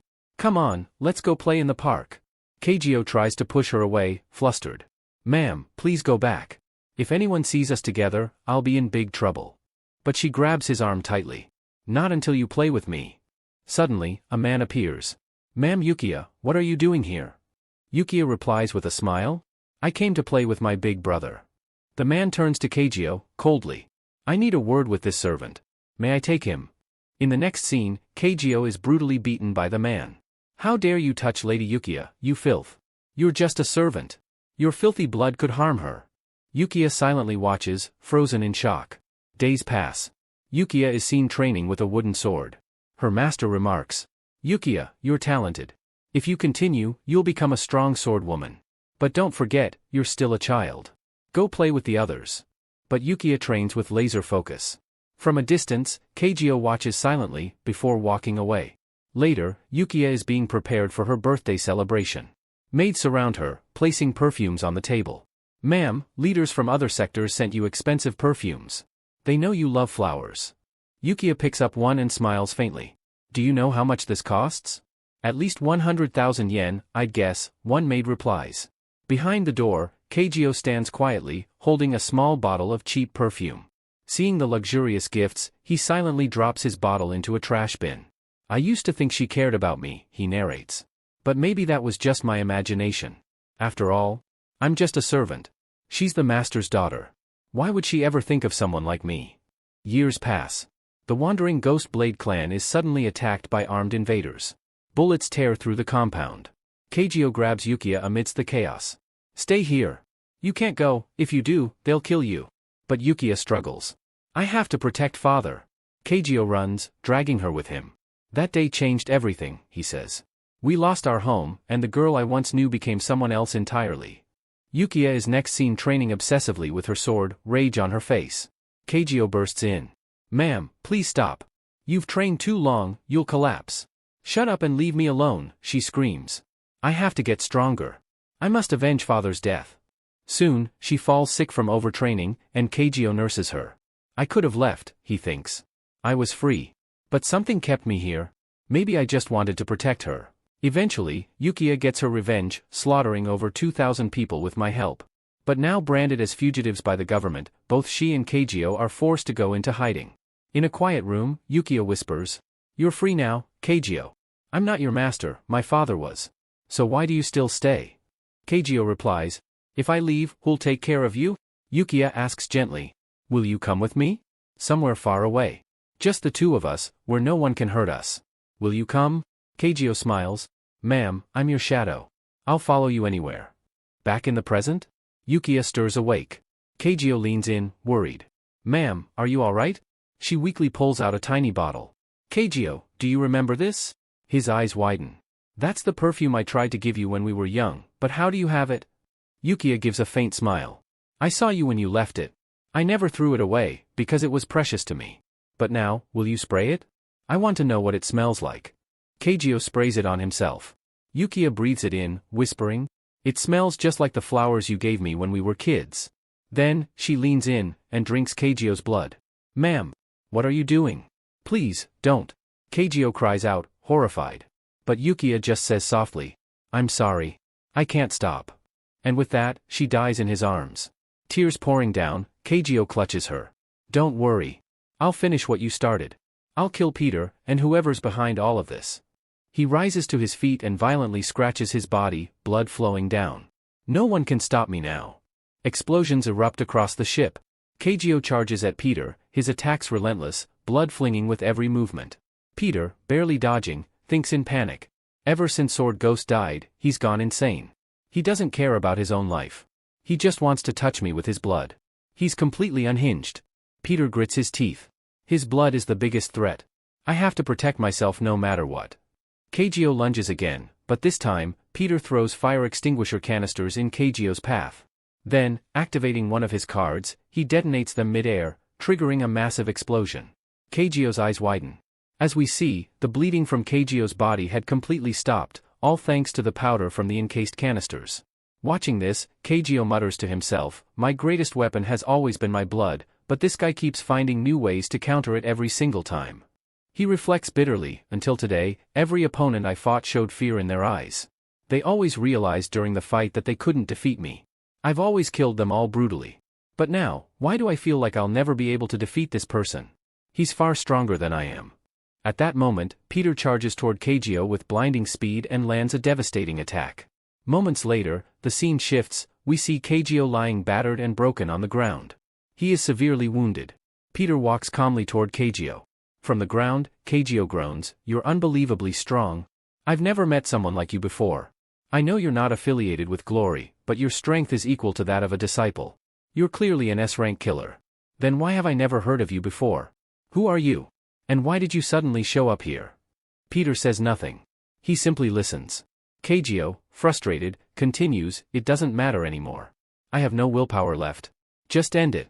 I can't fight you anymore." But instead of striking, Peter sits beside him and says, "I think there's something you don't know, about who destroyed the Wandering Ghost Blade sect." Hearing this, Keijio is confused.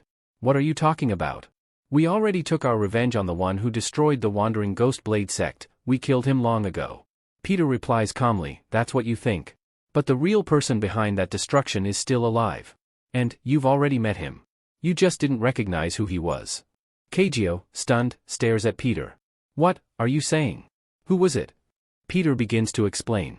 10 years ago, Glory's new boss came up with a plan. He wanted to select 12 of the strongest individuals from around the world to replace the old disciples. During his search for new disciples, his attention was drawn to the Wandering Ghost Blade sect. "There was someone in your sect who completely captivated his interest." Peter continued, "He approached your sect leader with a proposal. He wanted that individual from the sect to join Glory. But your leader refused. He wasn't willing to hand over any of his disciples, no matter what. But Glory's boss wasn't someone who gave up easily. That very same day, he made a deal with Yamato Gomi, your sect's greatest enemy. That very night, Yamato Gomi led a surprise attack on your sect. It was a massacre. In just one night, your entire sect was annihilated. Only 2 people survived that bloodbath, you and Eureka. You both fled and survived." Peter goes on, "Years later, after you both grew stronger, you reappeared and took your revenge on Yamato Gomi, killing him. But that forced you to leave Japan behind, and the only one who benefited from all of this was Glory's boss. When you had nowhere else to go, it was he who offered you shelter. He made you an offer to join his new team. And you had no choice but to accept. But that was his plan all along. This, everything I've told you, is the truth. Now it's up to you whether you want to believe me or not."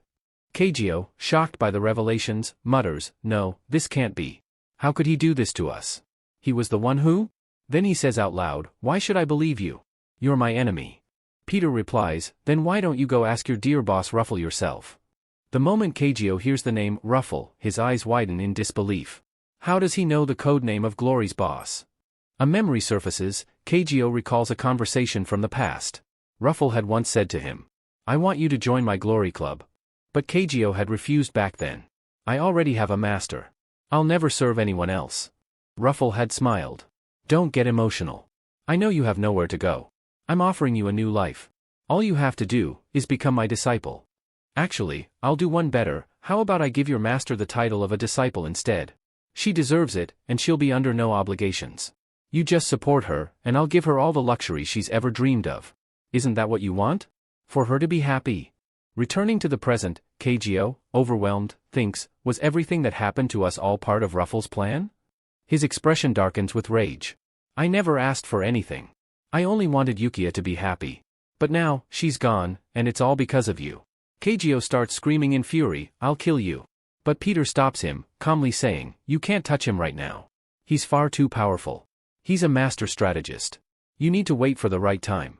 Kageo, fuming but silent, finally says, I still don't know who you are, but go. Help your friends. Their lives are in danger. Peter is surprised by his words. What do you mean? Kageo reveals, before the fight between Sword Ghost and you began, we already gave orders to our men. None of your companions should be spared. Everyone on that ship is to be killed. Cut to the ship, we see Jay and Hung helping evacuate civilians. They call out, if anyone else is still in the water, come quickly. But suddenly, a group of men appears, assassins from Sword Ghost. They shout, nobody move. If anyone does, we'll shoot. Hung turns to Jay, shocked. How did they get here? Didn't you keep watch? Jay replies, I was too busy helping people.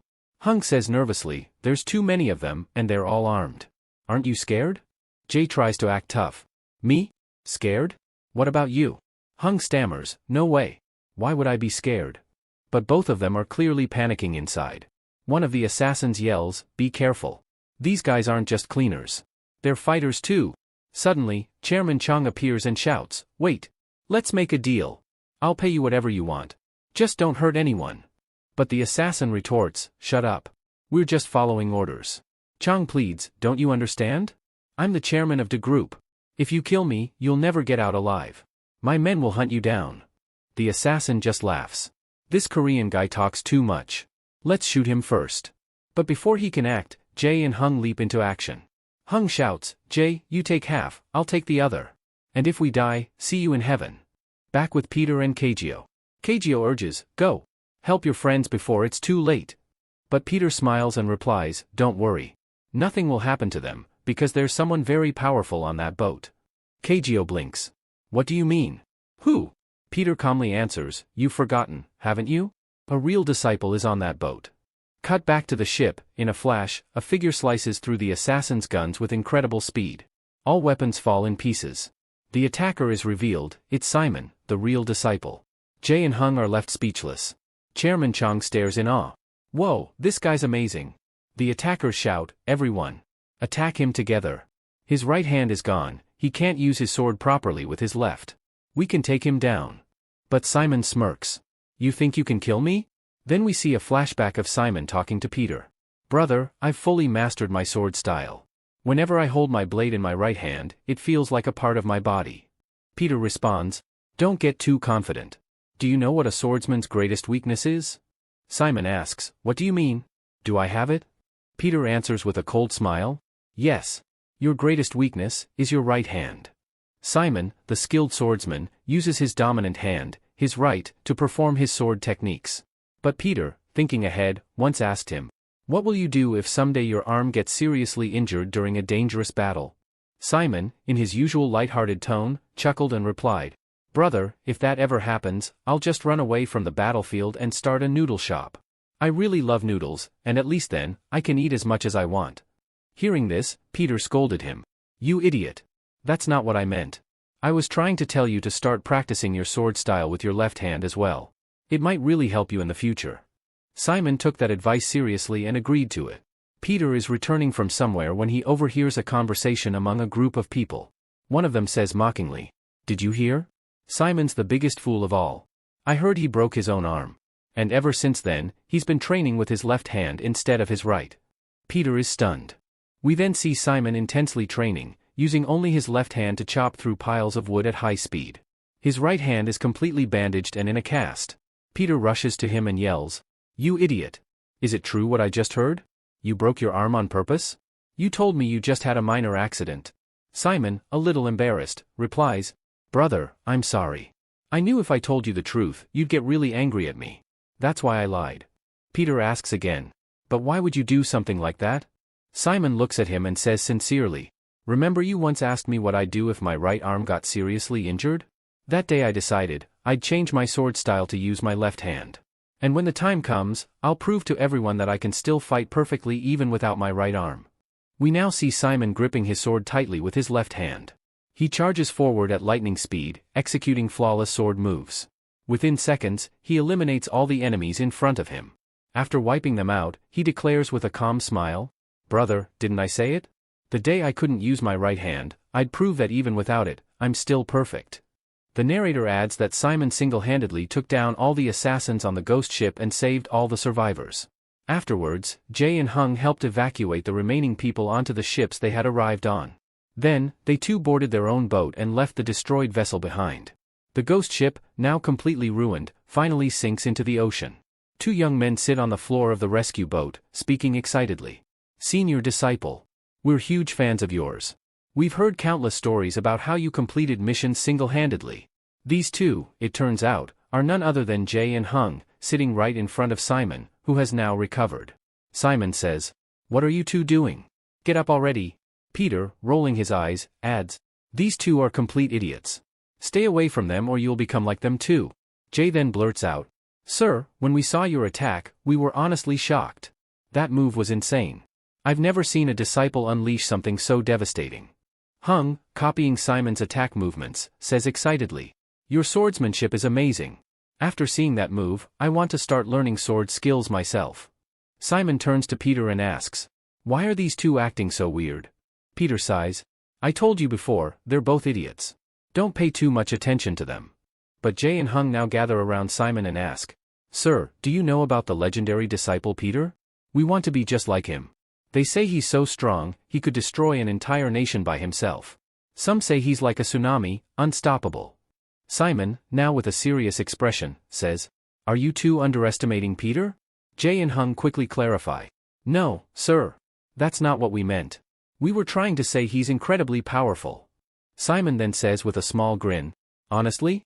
Peter isn't a tsunami, he's a tuna. The three of them burst into laughter while Peter, irritated, thinks to himself, I just told Simon to stay away from these two, but now I think I need to keep them away from him instead. Simon tells Jae and Hung, do you know, when I met Peter, he told me about you too. Both Jae and Hung are shocked. What? The legendary Peter knows about us? Simon, while looking at Peter slyly, continues, of course. Do you want to know what he said? Peter internally panics. What did I say about them? All I ever told him was that they're both idiots. Is he really going to tell them that? But Simon winks at Peter and tells them, Peter said that in the future, you both will become incredibly powerful disciples. Jae and Hung are overjoyed, cheering Peter's name with admiration. Cho Yun-chang, the president, approaches and says, you should take some rest. Ever since you joined me, you haven't taken a single break. Peter responds firmly, sir, there's no need to worry about me. I'm your bodyguard now, and it's my duty to protect you. Simon turns to the president and says, Mr. President, thank you so much for saving my life. But don't you think the Glory Association might be suspicious about this? Cho Yun-chang replies calmly, don't worry. I haven't informed anyone that I was aboard the ghost ship. Everyone else believes I went on a business trip. Meanwhile, Peter is deep in thought. That island Simon was hiding on, it was a completely unknown, isolated place. And yet, Raphael still managed to track it down. How? I'm absolutely certain that Raphael already knows that Simon has joined us on the ship. And now that Sword Ghost is dead and her ship has been destroyed as well, Raphael must be furious with me.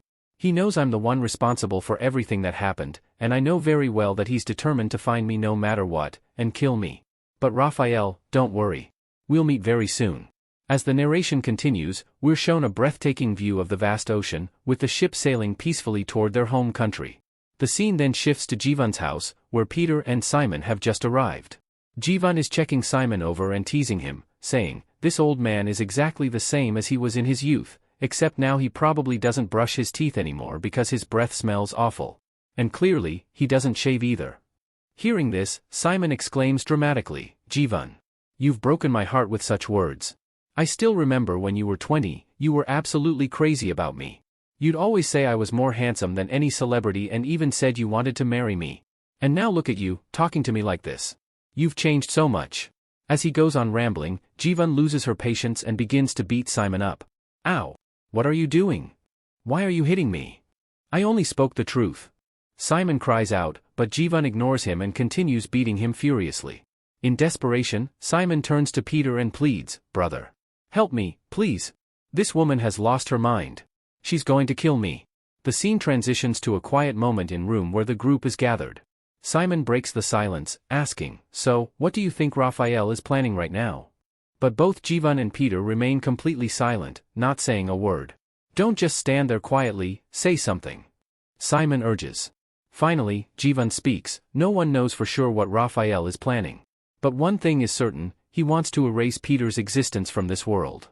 The scene fades into a flashback from many years ago. We're taken to an old church, where the Glory Club was first formed. Inside the church stands the father of the organization, surrounded by his 12 disciples. With pride in his voice, the father addresses them, "My children, all these years, you've followed every one of my commands. Because of you, the Glory organization has become the strongest and most powerful group in the world. Each of you is equivalent to an entire army." He pauses, then continues with solemnity, "But I've made a decision. I'm going to disband the Glory organization. No father wishes for his children to suffer their entire lives. I want you all to settle down now. You've done more for me than I ever imagined. I'm truly proud of you. So from this moment on, you're all free.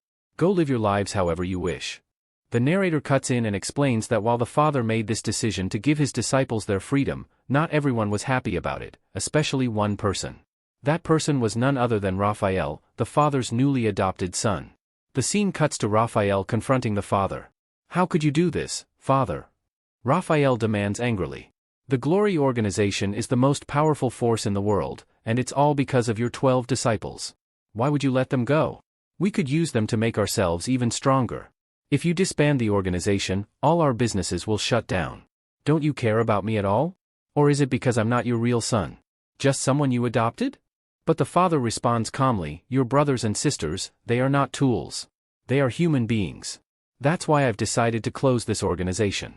Hearing this, Raphael's rage builds, but he says nothing. Instead, we see him standing before a massive statue, his fists clenched in anger. Then he starts punching the statue furiously. "You fool of a father," he shouts, "you lived a luxurious life all your years, and now that it's time to think of me, you want to throw it all away. You're going to divide all your wealth among those 12 disciples too, aren't you? I won't let that happen. I won't. And if I have to kill you to stop it, then I will." Raphael's punches shatter the statue into rubble. The narrator's voice returns. Just as he swore, Raphael did exactly that. He killed the father. After murdering the man who adopted him, Raphael inherited his position as the head of the organization.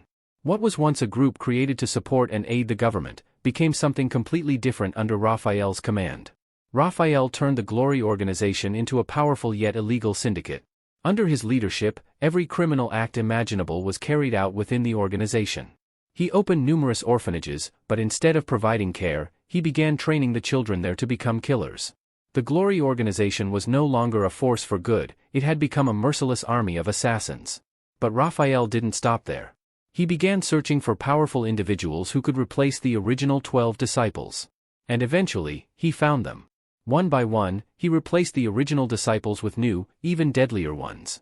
But to do this, he needed to destroy the foundation of the original organization, its strongest member. That member was none other than Peter. Peter had been the first and strongest disciple of the Glory organization. And that's why Raphael made it his mission to eliminate Peter from existence, once and for all. The scene returns to the present, where Jivan is fuming with anger. "Every time I think about Raphael," she says, "it makes my blood boil." In that moment, she grabs Peter by the collar in a fit of rage. Jiwan's voice quivered with fury as she spoke to Peter. "Senior, do you even realize how angry I am with you right now?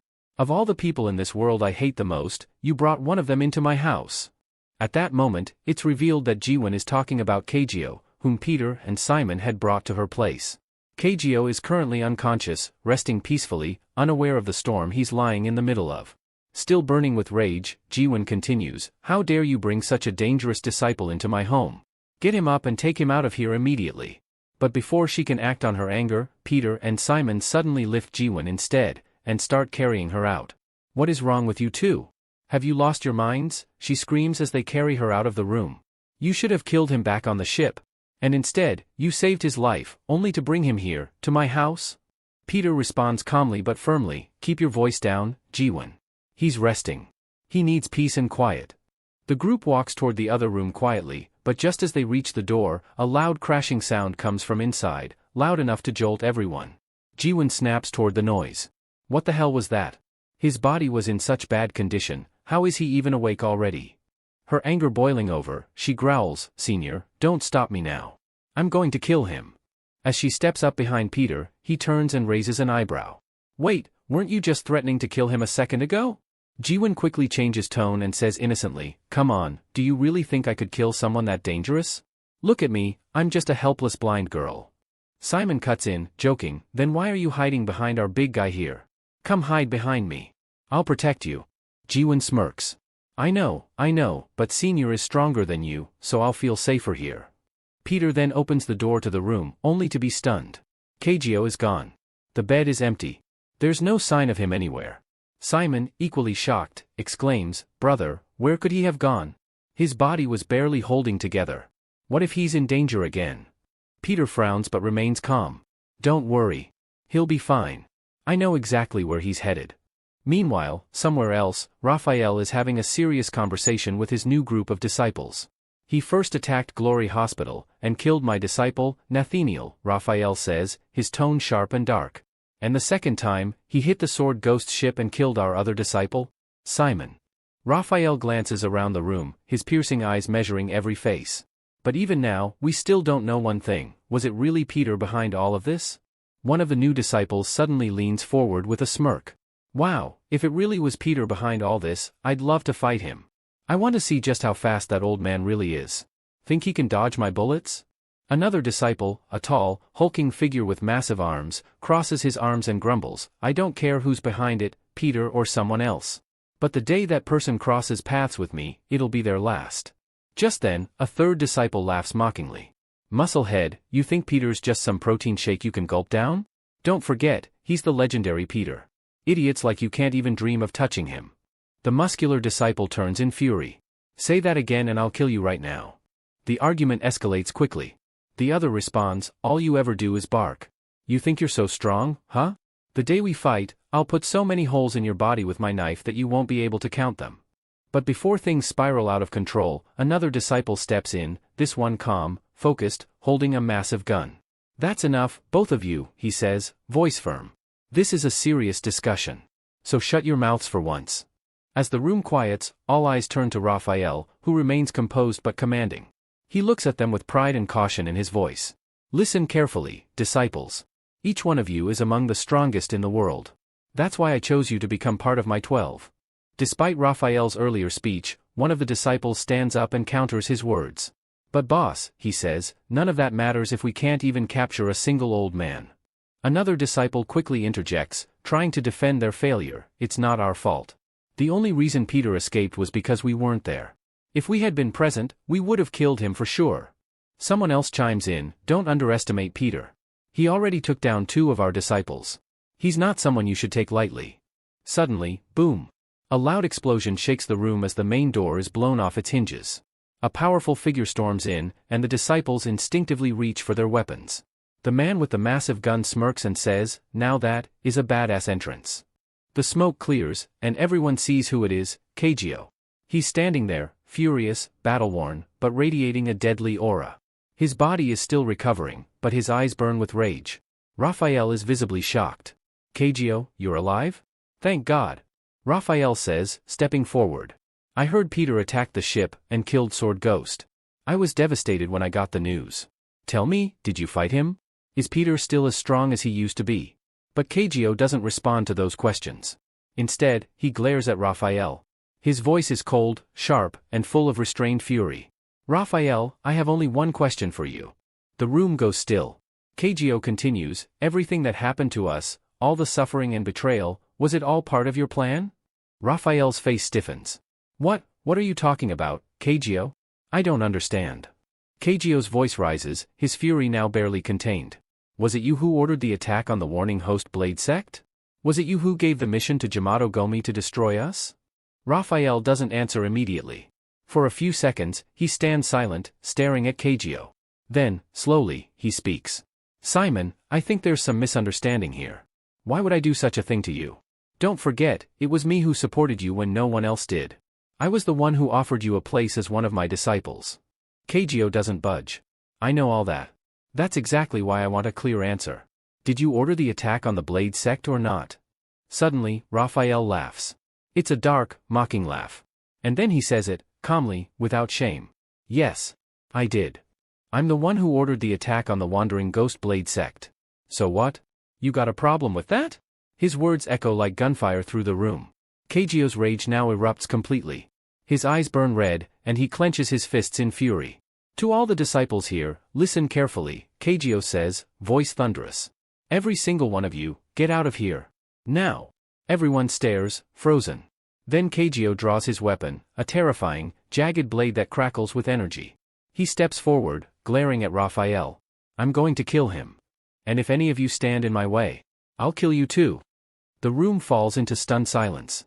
The disciples are shocked by his bold threat. But Raphael doesn't flinch. A cold smirk forms on his lips as he responds. Kageo, do you really think you can do anything to me? Have you even thought about what the consequences will be? He gestures around the hall, his tone mocking. Look at my disciples. Do you actually believe any of them are afraid of you? The camera pans across the room. The disciples remain seated, relaxed, confident, completely unaffected by Kageo's fury. One of them, a cocky man, stands up and taunts Kageo. You're not cool at all, Kageo. If I wanted, I could put a hole in your head with a single bullet. But maybe you're still in shock from Sword Ghost's death, so I'll let you go, for now. Another disciple laughs and adds. Why are you all getting so worked up? We're meeting after such a long time. Shouldn't we be welcoming Kageo back? But a third voice mocks harshly. Welcome? This trash? I never liked him. His filthy blood always gave off a rotten stench. Someone clean this garbage out of here. Kageo's eyes narrow, and his killing intent rises. So none of you plan to leave, he mutters, deadly calm. Fine then, you all die here with him. Kageo suddenly dashes forward with incredible speed, launching a deadly assault. One disciple reacts quickly and attacks first. But Kageo effortlessly dodges the strike. The attacker smirks. You're noisy, trash. Don't you know I hate loud sounds? But Kageo responds coldly. You can smile all you want, but you don't realize something, just a drop of my blood is enough to kill you. With that, Kageo unleashes a series of rapid, deadly attacks toward the disciple, Johann. However, Johann is surprisingly fast. He dodges every strike with ease. Kageo, he says confidently, I know all about you. Did you really think I'd let your blood touch my body? In the blink of an eye, Kageo circles behind Johann, seeing an opening. Now, he thinks. This is my chance. Kageo strikes with a powerful, decisive blow, but to his shock, Johann dodges it without even looking. What? Kageo thinks, stunned. How did he dodge without even seeing the attack? As Kageo's blood splashes into the air from the strike, another disciple blocks it with a shield, then hurls that shield straight at Kageo. Before Kageo can recover, a hulking figure charges in. It's the muscle-bound disciple, known for his raw strength. He punches Kageo with such brutal force that Kageo crashes into the wall, heavily injured from the blow. If he lands another punch like that, I'll be unconscious, Kageo thinks, blood dripping from his mouth. I have to avoid another hit at all costs. But the muscle man doesn't stop. He charges again, faster and stronger. Just as the second blow is about to land, a new figure intervenes. A man steps in, effortlessly stopping both of them with his foot. Enough, the man says calmly. Are you two done fighting like children? This is getting boring. Stop already. His name is Thaddeus, another powerful figure among the disciples. The muscle man growls in defiance. Thaddeus, get your foot off me, or I'll rip it out myself. Another disciple, Thaddeus, pleads. Guys, please, that's enough. Can't you see Kageo is already exhausted and injured? He didn't come here to fight. He came for revenge, for Sword Ghost. If you really want to fight him, at least give him time to fully recover. Then we'll see who wins. Kageo, still recovering, thinks to himself. That punch from the unbeliever was insane. I didn't think I could survive it. But the truth is, I can't defeat any of them in this condition. I need to get out of here, now. The scene cuts to the outside of the building, massive, fortified. Suddenly, crash. Kageo smashes through a window and leaps out, vanishing into the night with a powerful jump. Back inside, Thaddeus watches him go. Philip, was it really necessary to hit him that hard? He was already injured. You just made it worse. But Philip scoffs. Shut up. He got away because you got in the way. I was going to finish him off right there. He clenches his fist. Now what? Should we chase after him? Raphael calmly steps forward. There's no need for that. I know Kageo. He won't forget Sword Ghost that easily. He'll come back, for revenge. Time passes. The hall is now empty. Most of the disciples have left. Raphael speaks again, deep in thought. This can't just be a coincidence. First, Peter kills Nathaniel. Then, he destroys Sword Ghost's entire ship. He clenches his fists, realization sinking in. Something bigger is going on. Raphael says, but I have a strong feeling that Peter couldn't have done all of this alone. There must be someone aiding him behind the scenes. And if my suspicion is correct, then that person is none other than Cho Yun-chang. I don't have confirmed proof yet, but I've heard rumors. The last time anyone saw Cho Yun-chang was reportedly aboard Sword Ghost's ship. But how is that even possible? I know for a fact that Sword Ghost had invited Cho Yun-chang onto his ship, and Cho declined. I also personally invited Cho Yun-chang to a weapons summit, but he told me he was heading out of town on a business trip. As Raphael says, so, Cho Yun-chang, this clearly means that the person who has been helping Peter from the shadows all this time is actually you. Then Raphael continues, for years, the Diha group and our organization have had a good relationship. But perhaps, the time has come for me to take over the Diha group. Turning to Johan, he adds, what do you think? Do you think you can handle it? Johan, caught off guard, asks, Raphael, what exactly are you saying? Raphael smirks and replies, don't act so innocent. A man like you, someone capable of killing disciple of Gabriel, shouldn't have any problem eliminating Cho Yun-chang either. As Raphael laughs, we cut to a news report. A strange incident has occurred, shocking everyone. Massive letters reading Alapide have mysteriously appeared atop the Diha group's headquarters building. No one knows who wrote them or how it was even possible without any visible equipment or support. But now, the entire city is asking, who is the person who marked the skies with that name? Meanwhile, Peter and Simon are watching the news. Simon, stunned, exclaims, brother, how could this even be possible? Are they really saying a human did that? The building is enormous, how could someone write those words up there without any support? Jiwon, who is also present, comments, Senior, I believe this isn't the work of just anyone. The person behind this is none other than Johan, the current S-rank assassin from the Glory Club, one of their 12 new disciples. Simon, clearly shocked, says, wait, what? That guy's a disciple? Peter confirms, Jiwon is right. Years ago, Johan defeated a powerful former disciple, and that's when he inherited the title of S-rank assassin. His real name is Alapide. We're then taken into a flashback memory. A group of heavily armed bodyguards surrounds a nervous man. Please protect me. The man cries out. If Alapide is targeting me, I won't survive. Everyone he's ever warned has ended up dead. But the guards reassure him, sir, don't worry. We've summoned the Glory Club's disciple Johan. He will ensure your safety. Moments later, disciple Johan arrives. Your Highness, Johan says calmly, you don't need to be afraid. Your safety is my responsibility. I promise, as long as I'm alive, no harm will come to you. We learn that Johan is 59 years old and has completed 359 missions with a 100% success rate. Johan approaches the nervous man and says, Your Highness, I believe this mission will be over very quickly. The man, confused, asks, what do you mean by that? Johan responds coldly, because Alapide has been with you all along. Suddenly, Johan lunges forward and attacks one of the bodyguards with a dagger, but to his surprise, the bodyguard catches the blade effortlessly. The bodyguard smirks. Disciple Johan, you really are sharp. But tell me, how did you know I was already here?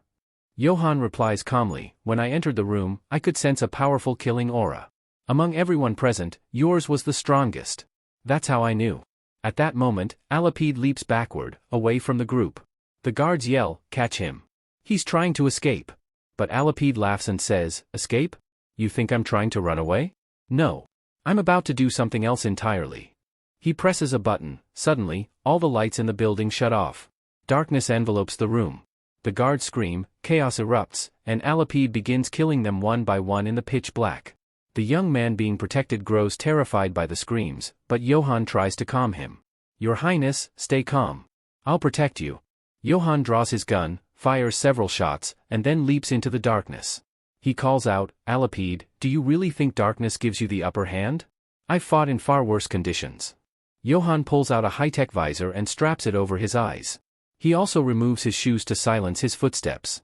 Alapide watches him quietly from the shadows and says, you think taking your shoes off will make your steps silent? You're wrong. I can still hear exactly where you are. Johann thinks to himself, where is this guy? I can hear him, but I can't tell from which direction. It's like he's completely erased his presence. Suddenly, Johann notices a dagger flying through the air, covered in blood. He gasps, even with this visor, I still can't see him. How is that possible? Out of nowhere, Alapide appears and smashes Johann's visor, rendering it useless. Johann panics and starts firing bullets blindly in all directions, but none of them hit. Frustrated and alarmed, Johann thinks, where did he go? Why can't I feel his presence? Alapide laughs from the darkness, mocking him. 60 years of experience, and this is all you've got? You've been firing into thin air for minutes now, but you haven't sensed me once. As the scene resumes, we see Alapide dashing at high speed toward Johann, preparing to strike. With a chilling tone, he says, I think it's finally time for you to die. The story cuts to the present, where Simon, watching alongside Peter, turns to him in disbelief. Brother, is what Jiwon said true? Could Alapide really be that powerful? He killed Johann? That's impossible. Johann was incredibly strong. How could a single assassin take him down? Peter closes the laptop with a heavy expression and responds solemnly. Yes, it's true. Johann was killed by Alapide. Alapide is not just powerful, he's one of the strongest assassins in all of Glory Club. And there's something else, whenever Alapide leaves his mark, the first symbol is always just a warning. But his second symbol, he leaves that one right in front of his intended target. The scene shifts to Alapide, now standing inside a dark room. He has just carved his symbol onto the wall. It's revealed that he is currently inside Cho Yun-chang's room, implying that Cho Yun-chang is his next target. Back in the present timeline, Simon turns to Jiwon and, slightly hesitantly, asks, Jiwon, you might not like what I'm about to say, but can I ask you something? Jiwon replies, sure, go ahead. What is it? Simon waves his hand in front of her and asks bluntly, are you really blind? You said you're a top-tier hacker, but if you're blind, how are you even operating a laptop? Jiwon gives him a sharp glare and replies coldly, Simon, you are seriously annoying. She brushes her hair back to reveal a high-tech device in her ear. This is an ultra-advanced audio-assistive device. It tells me everything happening in front of me in real time, even what's on the laptop screen. I don't see, Simon. I hear everything. Hearing this, Simon starts laughing and mocks her by showing his middle finger. Then tell me, Miss Super Hacker, what am I doing right now? Is your fancy device telling you that? Jiwon, unfazed, replies coldly. Simon, once I'm done with this mission, I'm going to slice off that middle finger of yours. Simon whistles, grinning. Damn, your device really does work well. Jiwon, now clearly irritated, starts slapping Simon hard on the back, causing him to scream and flail. Ow ow ow. You're crazy. But Jiwon yells back. You're the annoying one. I can't even get my work done properly with you around. Simon yells, flailing for help. Brother Peter. Please save me from this psycho. Peter, finally stepping in, says firmly. Can you two just shut up for a second? I have something important to discuss. Both of them fall silent and sit near Peter. Peter says seriously. Simon, you already know that Raphael wants to wipe out all the old disciples. You can tell just by looking at his hit list. I was his first target. You were his second. And finally, disciple Johann, who, years ago, Raphael secretly arranged to be eliminated by Alapide. Peter looks directly at Simon. That's why I need you to go. Find the remaining disciples. Gather them all. We're not going to let any more of them die. They're not just disciples anymore. They're our brothers and sisters. Simon nods, now serious. Don't worry, brother. I'll find them all and bring them back safely. Just then, their vehicle stops, and Peter and Simon shake hands firmly. Simon says, Brother, for now, you focus on Alapide. Leave the rest to me. Walking away, Simon turns back and calls out with a grin. Don't forget, you have me. And whenever you need me, I'll be there. With that, Simon leaves. The next scene transitions to Deha Group headquarters, where we see a nervous chairman pacing inside his large office. Inside, Kim and Jiwon enter the building. The chairman breathes a sigh of relief. Kim, finally, you're here. Kim replies confidently. Sir, you don't need to worry. You'll be safe now. He gestures toward Jiwon. I've also brought someone very important, a top-tier hacker who will help us handle your security systems. Jiwon steps forward. Chairman, don't worry. I'm Kim's guardian and also a close friend. I'll manage your security operations perfectly. Then, she pauses and asks seriously. But sir, may I ask, why did you call Kim specifically for your security? What makes you so sure he's the one who can protect you? Cho Yun-chang, the chairman, looks at her and replies. Of all the people I've ever met, Kim is the only one I truly trust. Cho Yun-chang calmly speaks, and more than anything, Kim is a very brave person. That's why I have complete faith that he is the one who can pull me out of this dangerous situation. Peter, standing nearby, is surprised by the level of trust Yun-chang places in Kim. Sensing the tension, Yun-chang continues, I always knew a day would come when Raphael would try something like this. The scene shifts. Yun-chang's manager is walking alongside Kim, speaking in a low voice. I believe Chairman Cho Yun-chang trusts you so much because of your past. You defeated a powerful A-rank killer, Park Sendo. But Kim, there's something you should know. Everything I've heard about Alapid suggests he's not just deadly, he's brutal. He slaughters his targets without mercy. She adds, that's why we reached out to Europe's most elite security team, Skodo. And now, their strongest unit has arrived. They'll be handling the chairman's protection from here on out. You'll be working with them. Meeting the elite security team. The next scene shows the manager bringing Kim to the team's leader. The man gives Kim a scrutinizing look and mocks, this kid is supposed to be an assassin from the Glory Club? He looks like a newbie to me. Without warning, he pulls a pen from his jacket and throws it at Kim with lightning speed. But Kim calmly catches it midair and pockets it. He smirks and replies, I suppose this is your way of giving me a gift on our first meeting. The team leader is visibly surprised, internally thinking, this kid caught it so effortlessly, impressive. Aloud, he says, hold on to that pen. It's my lucky one. As he starts walking away, he warns, kid, don't get in our way during operations. It won't end well for you. Inside the control room, Ji-won's perspective. Meanwhile, Ji-won monitors the security feeds. She thinks, there are exactly 370 people inside this building. Every floor is covered with cameras. If anyone enters from anywhere, we'll know instantly. She frowns slightly, security is airtight, not even a fly can get through. So why is everyone so panicked? Despite the strong defenses, everyone in the control room is visibly tense. Whispers echo. If Alapid has really targeted the Daho group, we're all doomed. No one will survive. Just then, a senior officer enters, clearly their superior. He barks, idiots. If you keep slacking off like this, Alapid will get away. He won't just kill the chairman, he'll kill all of us. He glances at Ji-won, smirks, and says, hey, beautiful lady. Don't judge us too harshly, alright? We're professionals. He moves closer. So, tell me, what would you do if Alapid showed up right in front of you? Without missing a beat, Ji-won replies, when I'm working, I don't like distractions. Now leave. The officer chuckles. Yikes, she's even scarier than Alapid. He then turns to the others and shouts, listen up. Don't panic. We're Europe's #1 team. I don't care if the world's strongest assassin shows up, we will stop him. Suddenly, one of his subordinates approaches. Sir, the security leader wants to speak to you. As the officer leaves, he chuckles and calls back to Ji-won, once this mission's done, how about dinner with me? Ji-won's icy response, shut up. And get lost. The value of experience, Kim and the security leader. In another scene, the security leader places a hand on Kim's shoulder. Kid, do you know what the most powerful weapon is when it comes to protecting someone?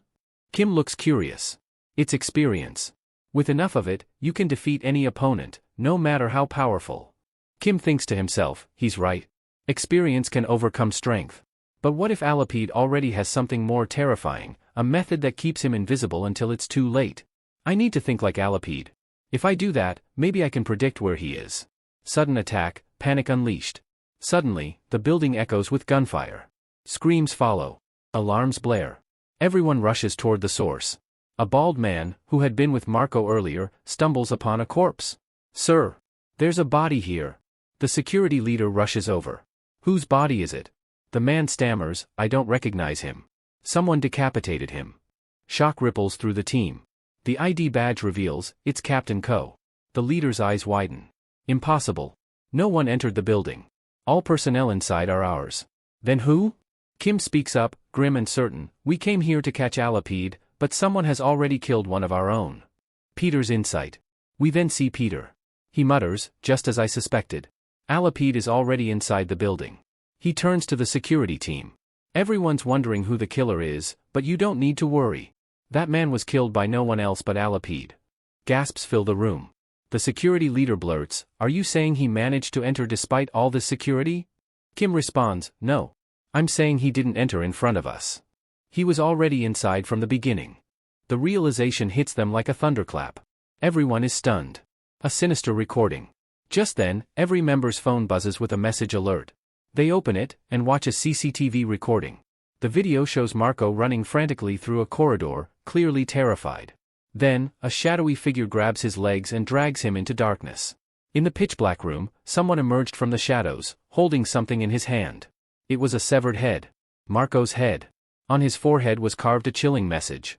"No one will leave this building alive." And across his face, another phrase. "Let's see who wins this time, old man." The scene cuts to the security leader, now furious, gripping Kim by the collar. His voice thundered with rage. "You're the most suspicious person here. Are you saying LPD is among us? Or do you mean our security is so pathetic we couldn't stop someone from sneaking in?" He added coldly, "Don't act like you're special, kid. If there's anyone I suspect the most, it's you. You figured all this out but told no one.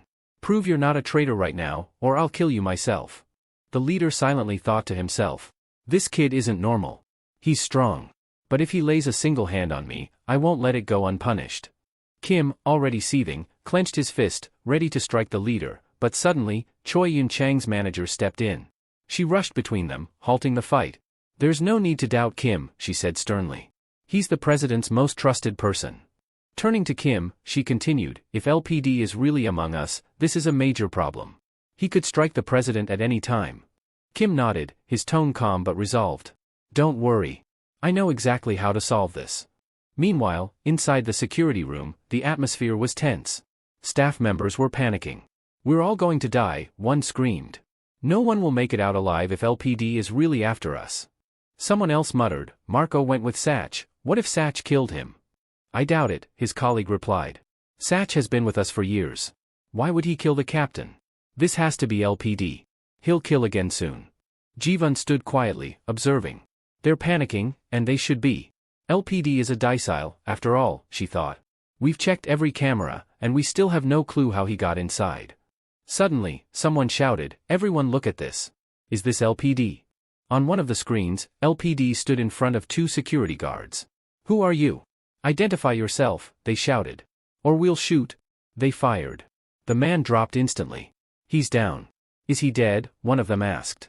But then, without warning, the man rose and grabbed both guards by the throat. Strangely, nothing appeared on the camera. Yet both men were lifted into the air and killed. Everyone watching froze in terror. Jivan, deep in thought, noted. "That's strange. Most of our cameras don't record sound, so I installed new ones to capture audio too. But during the footage where Alapid killed Marco, we heard no screams, even though Marco was clearly terrified. But here, the guard's screams and gunshots were loud and clear." Her eyes widened.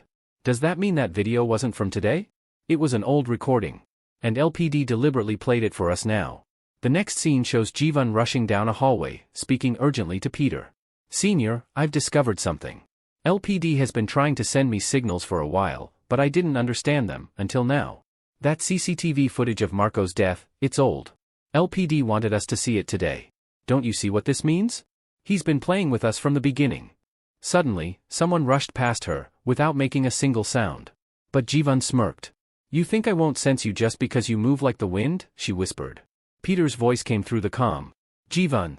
Are you okay? Who was that? Tell me your location." "I found Alapid," she replied. "I'm in basement 1, West Hallway, Section F." "I'm on my way," Peter said. "Don't do anything reckless." Peter took off running, but was intercepted by the security leader. "Where do you think you're going?" the leader barked. "Shouldn't you report to your supervisor first?" "Move," Peter growled. "This is urgent." The leader glared. "You're not going anywhere. I still suspect you." Other guards surrounded them. "You better stay put, or deal with my fury," the leader warned. Peter's expression darkened. "You've been annoying me long enough. Move now, or I'll break your legs." "Oh really? You think you're strong enough?" the leader snapped. "Then let's see you try." Meanwhile, Jivan had reached the basement and was speaking directly to the shadowy figure before her, Alapid. "You're incredible," she said. "You've been inside this building all along. Everyone focused so hard on guarding the place, not realizing you were already among them. But I don't understand one thing, why did you choose me? I know you were trying to provoke me in the security room, just so I'd follow you here. Why? Why me?" LPD stepped into the dim light, still wearing Marco's face. "You're blind," he said. "Yet incredibly smart. I like that. Also, you're beautiful." "Cut the crap," Jivan snapped. Why are you still wearing Marco's face? You afraid I'll expose you? I'm blind, remember? I wouldn't be able to identify you anyway. LPD smiled. Then let me show you. He peeled off the mask. His code name, Johann. Real name, Alapid. Age, 28. Status, disciple. As he walked toward Jivan, he asked with a smirk. So, how do you like my face? You're decent looking, Jivan said sarcastically. A bit more handsome and you might have impressed me. But seriously, why target me? There are stronger people here. I heard you're not just a great hacker, LPD replied. But a skilled fighter too. So why not show me what you've got? Jivan chuckled. Wow, what an honor. A disciple wants to see my skills? Sure, I'll show you. Then, without warning, she turned off all the lights. LPD narrowed his eyes. So her greatest weapon is darkness, that's why she blacked out the lights first. Jivan vanished from his sight. Interesting, now we're both on equal ground, LPD thought. But does she really think this trick will be enough to beat me? From behind, Jivan suddenly struck the floor with her cane, producing sonic pulses. Do you know, she said, when a human loses one of their 5 senses, the others sharpen? We blind people possess something special, echolocation. Using sound waves, she located him. In a flash, she launched a powerful attack, sending LPD flying across the room. You're not a normal fighter, he grunted. Your strength and technique, you're trained. Are you affiliated with some killer organization? Jivan kept striking fast. Doesn't matter what you know, she said. You won't leave here alive. She hurled her cane at him, hard. Smoke filled the area. But as it cleared, Jivan gasped. He caught it, without a scratch. It didn't even hit the wall. LPD stood there, gripping her weapon effortlessly. How can he see me, in complete darkness? LPD smiled.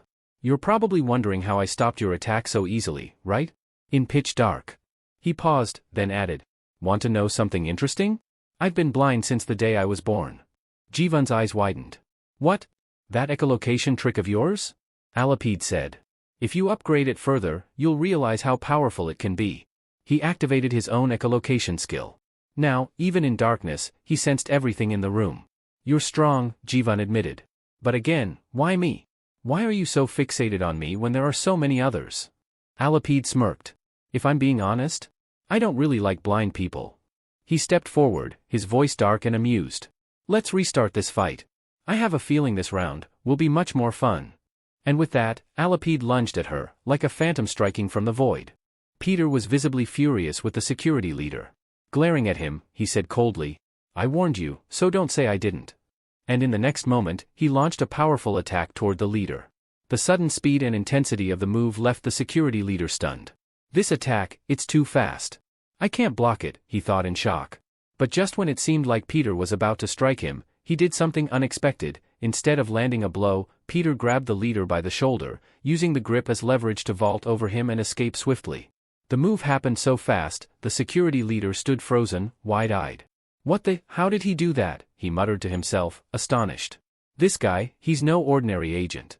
Just then, one of the men standing beside the leader prepared to chase Peter and said, Sir, we need to go after him. He's escaping. But the leader raised a hand and stopped him. No. Let him go for now. We have other matters to take care of. Still, the leader was deep in thought. That boy didn't just grab my shoulder, he precisely struck the pressure points around my neck. He could have easily killed me, but he chose not to. Why? Shaking off the moment, he turned to his men. Let's move. We still have to find Alapid. Meanwhile, in another part of the building, Jivan was facing off with Alapid. Look, Alapid, she said calmly. You and I are both blind. We belong to the same kind. Why do you want to kill me? We don't even have any real enmity. Taking my life won't gain you anything. But Alapid didn't care. Without hesitation, he dashed toward her with violent intent. I told you. I can't stand blind people, they're irritating.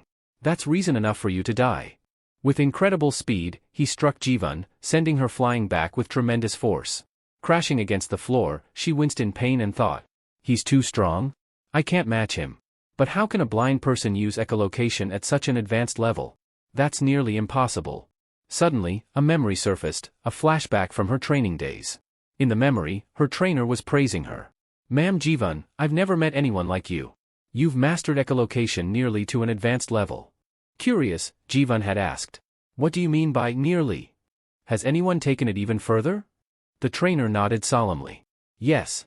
I've met only one person who has pushed echolocation to an extreme. He was blind from birth. People thought he wouldn't survive long. But the very blindness everyone saw as a curse turned out to be his greatest gift. Because of it, all his other senses became incredibly sharp. Using those heightened senses, he developed echolocation to the point where he can see his surroundings just like a sighted person. The flashback faded. Back in the present, Alapide charged forward and threw a dagger straight at Jivan's back, striking her and sending her crashing to the ground, wounded.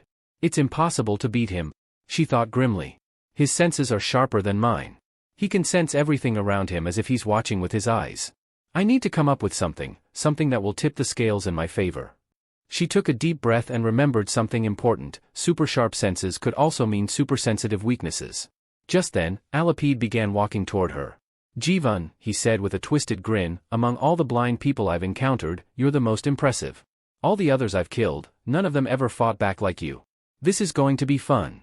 But before he could strike again, a sharp screeching sound echoed through the hallway, loud enough to cause pain. Alapide clutched his ears in agony. What are you doing? Stop it. Make it stop, he screamed. We see that Jivan had grabbed a metal rod and was violently dragging it along the wall, creating a painful, high-pitched noise. I knew it, she thought. His senses are highly advanced, but that makes them sensitive. Too sensitive. I can use that against him. As Alapide reeled in pain, Jivan dashed toward him, ready to strike.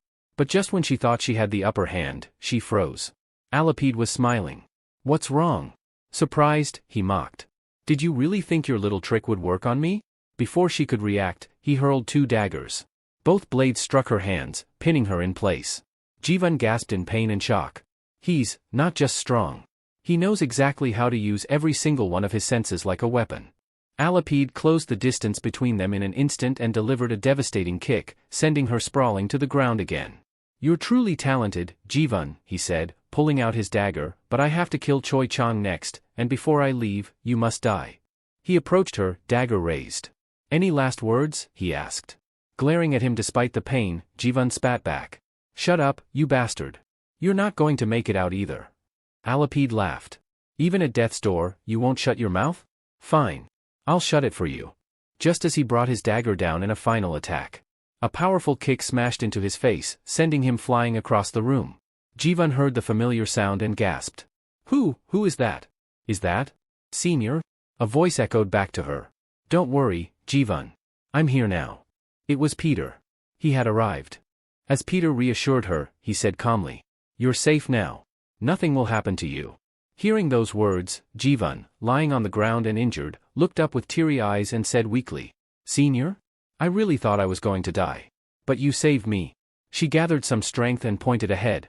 Senior, that person, that was Alapide. But he's not just any normal person, he's blind. Peter's expression shifted immediately to shock. What? He's blind? The revelation stunned him. His thoughts raced. I landed a surprise attack on him. It was fast and strong, but he blocked it like it was nothing. His senses, they're incredibly sharp. Meanwhile, Alapide stood hidden in the shadows, observing Peter carefully. Who is he thought. Could this guy really be Peter? No, that can't be. He looks far too young. At the same time, more people arrived at the location, agents who had been chasing Peter. They were now scouring the area, also searching for Alapide. Alapide noticed the increased activity and muttered under his breath. I can't let you live, Jivan. You must die here. With a flash, he hurled his dagger directly at her. But before it could reach her, Peter swiftly caught it mid-air, stopping the fatal strike. By the time Peter looked up again, Alapide had disappeared. Elsewhere, agents were frantically searching for Alapide. But he had already found a dark, concealed corner to hide in. As he stood in the shadows, he was visibly frustrated. That boy's attack, it was incredibly fast. I managed to block it, yes, but I could feel it. He's strong. Very strong. His rage boiled over. I'll kill that kid. I swear, I'll kill him. Cut to another room where someone was screaming in pain. It was Jivan. She clutched her injuries, wincing. It hurt so much. That bastard stabbed me multiple times with his dagger. My body is completely messed up. Tears of anger welled in her eyes. Damn him. Alapide. Peter stood by her side, watching her. She turned toward him. Senior? I think I'm dying. Peter, unbothered, replied with a small smile. If you still have the strength to curse at me, then you're not dying anytime soon. That only made Jivan angrier. You're so heartless. I came here only to help you, and you can't even show me a little sympathy. She then made a cute, pouty face and said, I'm just a small girl, and I'm in so much pain. Don't you think you should care for me? Shouldn't you at least say something comforting, like, you'll be okay, don't worry? But Peter remained completely indifferent, ignoring her dramatic plea. Jivan, of course, yelled at him again. Meanwhile, Peter's thoughts were elsewhere. Jivan told me that Alapid's combat skills are on another level. He fights in the dark like normal people do in daylight. He was wearing Marco's mask earlier. If he has the ability to impersonate someone so flawlessly, then he could easily be using another identity right now. Elsewhere, the team leader barked orders at his agents. We've lost Alapid. Everyone, spread out and find him. He's exposed now, which means his next move will be to assassinate President Cho Yun-chang. Double the security immediately. Hearing this, Jivan nodded and turned to Peter. Senior, the leader is right. Alapid has shown his hand. Now his next target, it's definitely President Cho Yun-chang. He's probably already planning how to get to him. The security leader was shown again, shouting instructions at his team. I don't care what it takes, we must catch Alapid. Tighten the security so much that not even an ant can sneak past. Then we cut to Kim, who spoke to Jivan urgently. Alapid came here with a solid plan. Even if he's revealed himself, the fact that he could fool all of us by wearing Marco's mask means he probably has another disguise ready. He'll try to deceive us again. Meanwhile, the scene cuts back to the security leader gathering his men again. Stay alert. If anyone even remotely seems suspicious, seize them immediately. I'll go meet with President Cho Yun-chang myself. The man was shown walking toward the president's room, but he was smiling. That unsettling smile hinted at the truth, this wasn't the real security leader. It was Alapid, now wearing another mask, this time, impersonating the team leader. The scene returned to Kim. Jiwan turned to Peter and said with urgency, Senior, if that's true, then we need to go to the president, right now. As soon as she realized the situation, Jivan jumped out of bed and exclaimed urgently, Senior, what are you doing? We need to move fast.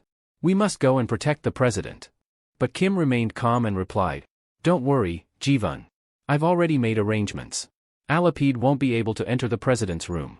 Meanwhile, we see the team leader, still disguised as himself, but actually Alapid, walking toward the president's chamber. Just as he was about to reach the door, he was stopped by a group of security guards. These were not ordinary guards, they were Cho Yun-chang's personal security team. Alapid, maintaining his disguise, said sternly, What's the meaning of this? I'm the condo team leader. I have permission to meet the president. Why can't I go in? One of the guards, a stern-faced woman, remained composed. She thought to herself, Kim already warned us? Alapid could use anyone's mask to try entering the president's room. We must be cautious. She responded politely but firmly. Sir, I'm afraid you can't go inside. If you have any urgent message for the president, please relay it to us, and we'll make sure it reaches him. Alapid's fake smile faltered. He was clearly irritated, but just then, the president's personal secretary, Ajki, stepped forward.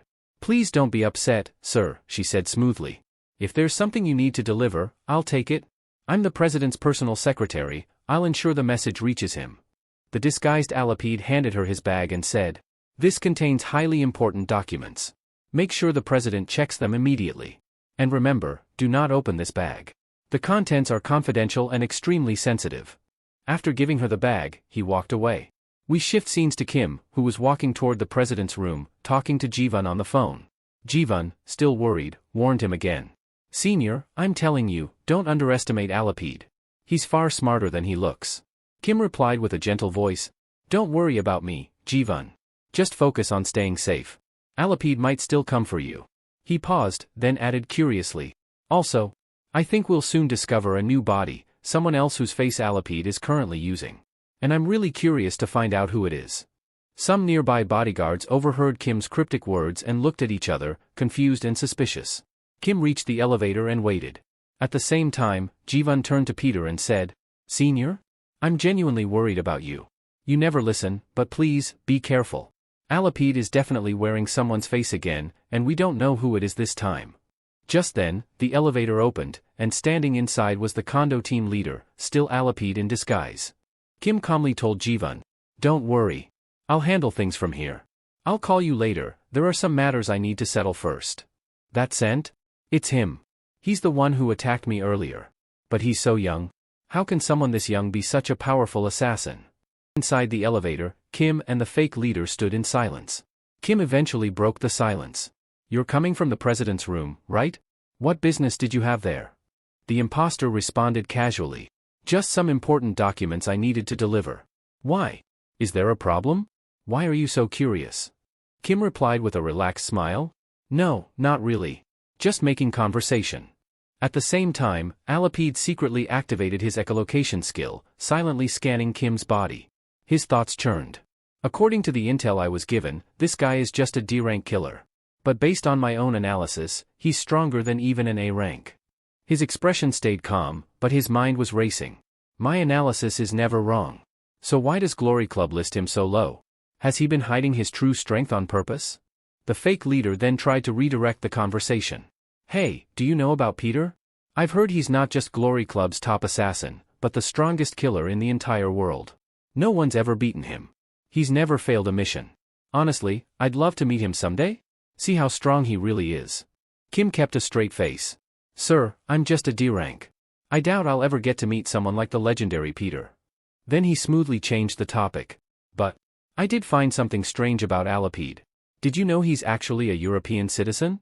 He only recently entered this country, someone here hired him. It has to be a killer or an enemy nation." Kim leaned closer, his voice low. "And you know what's really strange? Alapid always fights in the dark. But why is that? What if he's actually blind?" That sentence shocked the disguised Alapid, who stiffened slightly. But Kim didn't stop. "Even so, I don't believe Alapid is strong enough to defeat Peter. What do you think, sir? Between Alapid and Peter, who do you think is stronger?" Alapid's hands clenched subtly. He was furious, but trying not to show it. Just then, Kim suddenly said, "Oh sir, I almost forgot, you gave me this pen earlier, remember? You said it was very valuable to you. I'm returning it to you now." He pulled out the pen and handed it over. Alapid remembered the moment, when this boy first joined the Kondo team, the real leader had tossed him that pen and said it was something important to him. Kim had caught it and kept it. Now, he was handing it back. And with that gesture, a new wave of suspicion stirred in Alapid's mind. As Peter handed over the pen, he casually said, "Please take care of it. It's quite valuable." The disguised leader Alapid, playing along, accepted the pen and said, "Yes, this pen is very precious to me. Pens like this are rare." But inside, Alapid was thinking, "Good thing I already gathered all the information about this boy, otherwise, he might have seen through me." Just then, Peter added with a slight grin, "Oh no. I think I gave you the wrong pen. The one you gave me earlier, it's actually this one." He handed over the original pen. Then Peter, with a calm but cutting tone, asked, "I made a mistake, sure. But what about you, sir? You said that pen was valuable, then how come you didn't recognize it? Were you lying to me?" Alapid froze. His mind was racing. Damn it, this brat did all of this intentionally. He must have suspected me from the beginning. Peter continued, pretending innocence. "Why aren't you saying anything? Don't tell me, are your eyes just as defective as Alapid's?" Those words pushed Alapid over the edge. "Turn off the lights," he barked. Instantly, the lights in the elevator shut off. Peter stood in pitch blackness, stunned, but alert. Within a split second, the disguised leader lunged forward with his dagger, slashing at Peter at blinding speed. He cut across Peter's clothes, nicking his surface, but not landing a single fatal strike. As Alapid relentlessly attacked, he sneered internally. "No matter how strong you are, you're still just a boy. Did you really think you could catch me?" He unleashed a barrage of deadly strikes, but none seemed to fully connect. In his mind, Alapid thought, "He hasn't dodged a single one of my attacks yet. This kid is weak. I can play with him all I want." And then, he went for the final blow, launching a powerful finishing strike. At that exact moment, the elevator dinged open on the 20th floor. Without hesitation, Alapid slipped out and vanished into the hallway, disappearing into the shadows. Just seconds later, Peter's phone rang. It was Jivan calling, panic in her voice. "Senior, are you okay? Did you see Alapid? Why aren't you answering me?" Peter didn't speak for a few seconds, increasing her anxiety. "Senior, please answer me. What happened? Why are you so silent?" Finally, Peter chuckled gently and replied, "Relax, Jivan. I'm fine." The scene shows Peter standing calmly. His body had no major injuries, only superficial scratches on his clothing. Jivan, confused, asked, "Then what happened? Why didn't you answer right away?" Peter responded, "Nothing serious. I just had a little run-in with Alapid a few minutes ago, we even had a short conversation." Jivan gasped. Wait, what? You actually fought with him just now? Are you really okay? Peter smiled. Yes. Don't worry. I'm fine. But in his mind, he was thinking, so that's your greatest weapon, Alapide, darkness itself. Meanwhile, in a shadowy location, we see Alapide sitting down, having removed the mask of the condo team leader. He was deep in thought. Impossible, how can that person be so strong? Alapide, now narrating in his mind, recalled the fight. I was furious. I attacked that kid, Jivan, thinking I had seriously injured her. But it wasn't her. It was him, the boy. He clenched his fists. He was dodging my every attack using a pen. Yes. That damned pen. Each time my dagger struck, it created a tiny spark. And using that spark, he saw me, in the darkness. Alapide's eyes widened in disbelief. The blood I thought I saw, it wasn't blood at all. It was ink. Ink from that pen. The truth is, I didn't land a single real hit. Earlier we believed Peter was scratched, but Alapide just confirmed, none of those attacks hit his body. Alapide now looked disturbed, shaken by a question tearing through his mind. Who was that person? I've never had a feeling like that in a fight. Could it really have been Peter? But then he shook his head. No, that's impossible. Peter is supposed to be an old man. But this boy, he's way too young. It can't be him. Still in disbelief, Alapide turned to an unseen ally and said, Our first plan has failed. I don't think we can continue it anymore. His voice is calm but sharp. It's time to begin the second plan. Go, activate Plan B. We shift scenes. Peter is sprinting down a corridor toward the president's room, urgency in every step. While running, he's speaking to Jivan on the phone. Peter, Jivan, someone is helping Alapide from the inside. When I was in the elevator, someone else turned off the lights, meaning the person has access and high-level clearance.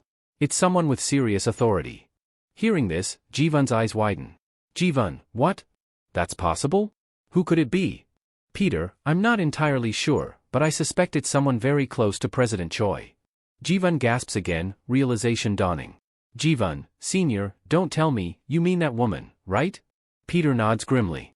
Peter, yes. I mean her. Cut to President Cho Yun-chang, visibly stressed in his room. His secretary walks in, holding a syringe in her hand. At the same time, Peter says to Jivan over the phone. Peter, the president's life is in danger. I have to protect him. And with that, he takes off running, heading straight for the president's chamber. Meanwhile, Senj and his security team are dashing toward the 21st floor, with Senj shouting to his men. Alapide is on the 21st floor. Move fast. We can't let him escape. We cut to Alapide, standing beside the president's manager, who seems to have been feeding him information. Alapide, to the manager, who is this? Senj? Manager, he's Marco's subordinate. He's trying to avenge Marco. Alapide just chuckles darkly. Don't worry about Senj. I already sent him to join Marco. We then see a grim scene of Senj and his entire team killed, slain by Alapide. Turning back to the manager, Alapide asks. Did you complete the task I gave you? Manager, yes, just as you ordered. It's done. But suddenly, she notices something strange outside the room. Wait, what are they doing? Outside, two female bodyguards of President Choi are confronting the secretary. Guard 1, who were you talking to? And what's in your briefcase? The secretary becomes nervous. I'm the president's personal secretary. You both know that. Guard 2, we don't care. If you want to leave, let us check the briefcase first. Without warning, they snatch it from her hands and open it. Inside they find a syringe. Empty compartments that clearly once held something else. Guard 1, there's space here, you brought something inside, didn't you? Where is it now? The secretary, clearly cornered, draws a dagger from her side. Secretary, I'm not going to tell you anything. Though defiant, fear is evident on her face. In her thoughts, these two were underground arena fighters before they became bodyguards. Can I really defeat them? No, it's impossible, but if I stab them and escape quickly, I might survive. She lunges at them, attacking with the dagger. But one of the women grabs her wrist with ease, and the other one strikes the dagger, snapping it in half. The secretary is shocked, now trembling. In her mind, am I really going to die here? The two bodyguards close in. Guard 1, now talk. How long have you been working for Glory Club? Or do we need to get the answers out of you forcefully? The secretary starts crying uncontrollably. Secretary, how could you both do this to me? You're my friends, my best friends. I didn't have a choice. The people from Glory threatened me. I had no other way out. But her tears do nothing to move them. Guard 2, cut the crap. Just tell us, where is Alapid right now? She hesitates, about to answer. Suddenly, a blur of motion. Johan appears out of nowhere and slits her throat before she can speak. The secretary gasps, blood gurgling in her throat. But before she can collapse, Alapid catches her by the neck, looking into her fading eyes. Why aren't you speaking? Weren't you about to betray me? I can't hear your voice, say it, say something. As she dies in his grip, Alapid whispers coldly, I am the darkness. The two bodyguards now face Alapid directly. Guard 1, so you've finally shown yourself. You must be very confident to confront us directly. Guard 2, we know you're blind, and this room is flooded with light. Can you really fight us like this? Alapid smirks. You two seem even more confident than I am, but let me remind you. You're facing a disciple now. And a disciple doesn't need light or darkness to kill. In a flash, Alapid launches a ferocious assault. Meanwhile, Peter and Jivan arrive at the president's quarters. Jivan, Senior, what's going on? Why are you in such a rush? But then she sees something and gasps in horror. Inside the room, both bodyguards lie on the ground, bloodied, killed. Jivan rushes to check on the president. One of the women, barely alive, grabs Peter's hand and holds out a mobile phone. Guard, weakly, he's looking for you. Here, take it. He wants to speak with you. Peter takes the phone. On the other side is Alapid's voice, calm and sinister. Remember our little conversation in the elevator? You told me Peter was stronger than me. That I couldn't defeat him. Now I want you to come to the 10th floor basement, and I'll prove to you whether Peter is stronger, or if Alapid is. Oh, and one more thing. I've left a little gift there just for you. After Peter finished checking the scene, he suddenly heard Jivan calling out to him. He rushed to her and asked what had happened. Jivan, clearly distressed, pointed toward President Choi Yun-chang, revealing a horrifying sight. Wrapped tightly around the president's neck was a time bomb. Both Peter and Jivan were shocked beyond words. Peter immediately realized the truth. Alapid called me to him, he said. He has the key to this bomb. I have no choice, I must go to him. Without wasting a second, Peter turned and began sprinting away. Jivan, panic rising in her voice, screamed after him, Senior, where are you going? Have you gone mad? That man is a monster. He'll kill you. Peter stopped for a moment and turned back to look at her. Calmly, he asked, Jivan, have you forgotten who I am? Tell me, what's my name? Jivan stood frozen, her voice faltering for a second before she said, Your name is Peter? The legendary killer Peter. Peter smiled. Well then, if you already know that, you should also know this, I'll be fine. And with that, he took off again, racing toward the basement. Jivan, left stunned, whispered to herself, Wow, since when did Senior become this cool? The scene then shifted to a flashback from years ago. We saw Alapid returning to his shop one evening in an unnamed city. He opened the door and stepped into a dimly lit interior filled with rabbits in cages. Alapid sniffed the air, narrowing his eyes. I've always raised rabbits in my shop. So why does it smell like an octopus in here, he muttered. All right then, come out from the shadows. Two figures stepped out of the darkness, Raphael, a powerful figure from the Glory organization, and his subordinate, Octopus. Raphael grinned, impressed. As expected. Your skills really are extraordinary, just like I heard. I'm here to make you an offer. Before he could finish, Alapid flatly rejected it. Infuriated, Octopus stepped forward and shouted, How dare you reject our boss? I'll kill you. But before Octopus could move, Alapid was already upon him. With lightning speed, he unleashed a barrage of punches, leaving Octopus stunned and defeated. Turning to Raphael, Alapid said coldly, I'm sparing him only because he's your subordinate. Otherwise, I would have killed him 100 times over by now. Raphael clapped his hands, laughing. As expected, you're as powerful as the rumors say. But tell me, why won't you join the Glory organization? I know you're a killer. You take contracts for money. Isn't this a natural fit? I have no interest in your organization, Alapid replied bluntly. You can leave now. Raphael chuckled and said, You seem to think too highly of yourself. But remember, there's someone in Korea who isn't just considered the strongest in Korea, but the strongest assassin in the world. He then tossed his business card at Alapid and said, If you want to prove yourself, come to Korea and face him. His name is Peter. Alapid caught the card and embedded it in the wall behind him. Peter, huh? I've heard a lot about him. Is he really that strong? Raphael nodded. You won't believe it until you face him yourself. But let me tell you this, compared to Peter, you're still just a child. You'll never be able to defeat him. That statement had ignited something deep inside Alapid. That very night, he joined Glory, not out of loyalty or greed, but with a single goal, to fight Peter and prove to the world that he was the most powerful assassin alive. And now, in the present, that very rage still burned. When Kim had casually said that Peter was stronger than Alapid, he had unknowingly stepped on Alapid's deepest insecurity. It was the final push that made Alapid determined to kill him. Back in the present, Peter, disguised as Kim, had just arrived at the 10th floor basement, the place Alapid had summoned him to. As he stepped into the area, he was stunned by its vastness and the amount of equipment stored there. "So this is why you wanted me down here," he muttered. Alapid was already waiting for him in the center of the basement. "When I first met you," Alapid said, "I felt something strange, something I couldn't quite identify. But now I understand everything." Peter narrowed his eyes. "What are you talking about? A normal person might see you and think you're just a young man. But my analysis tells me otherwise," Alapid replied. "Somehow, your body has reversed in age. You're not young. You're Peter. The Peter I've been searching for."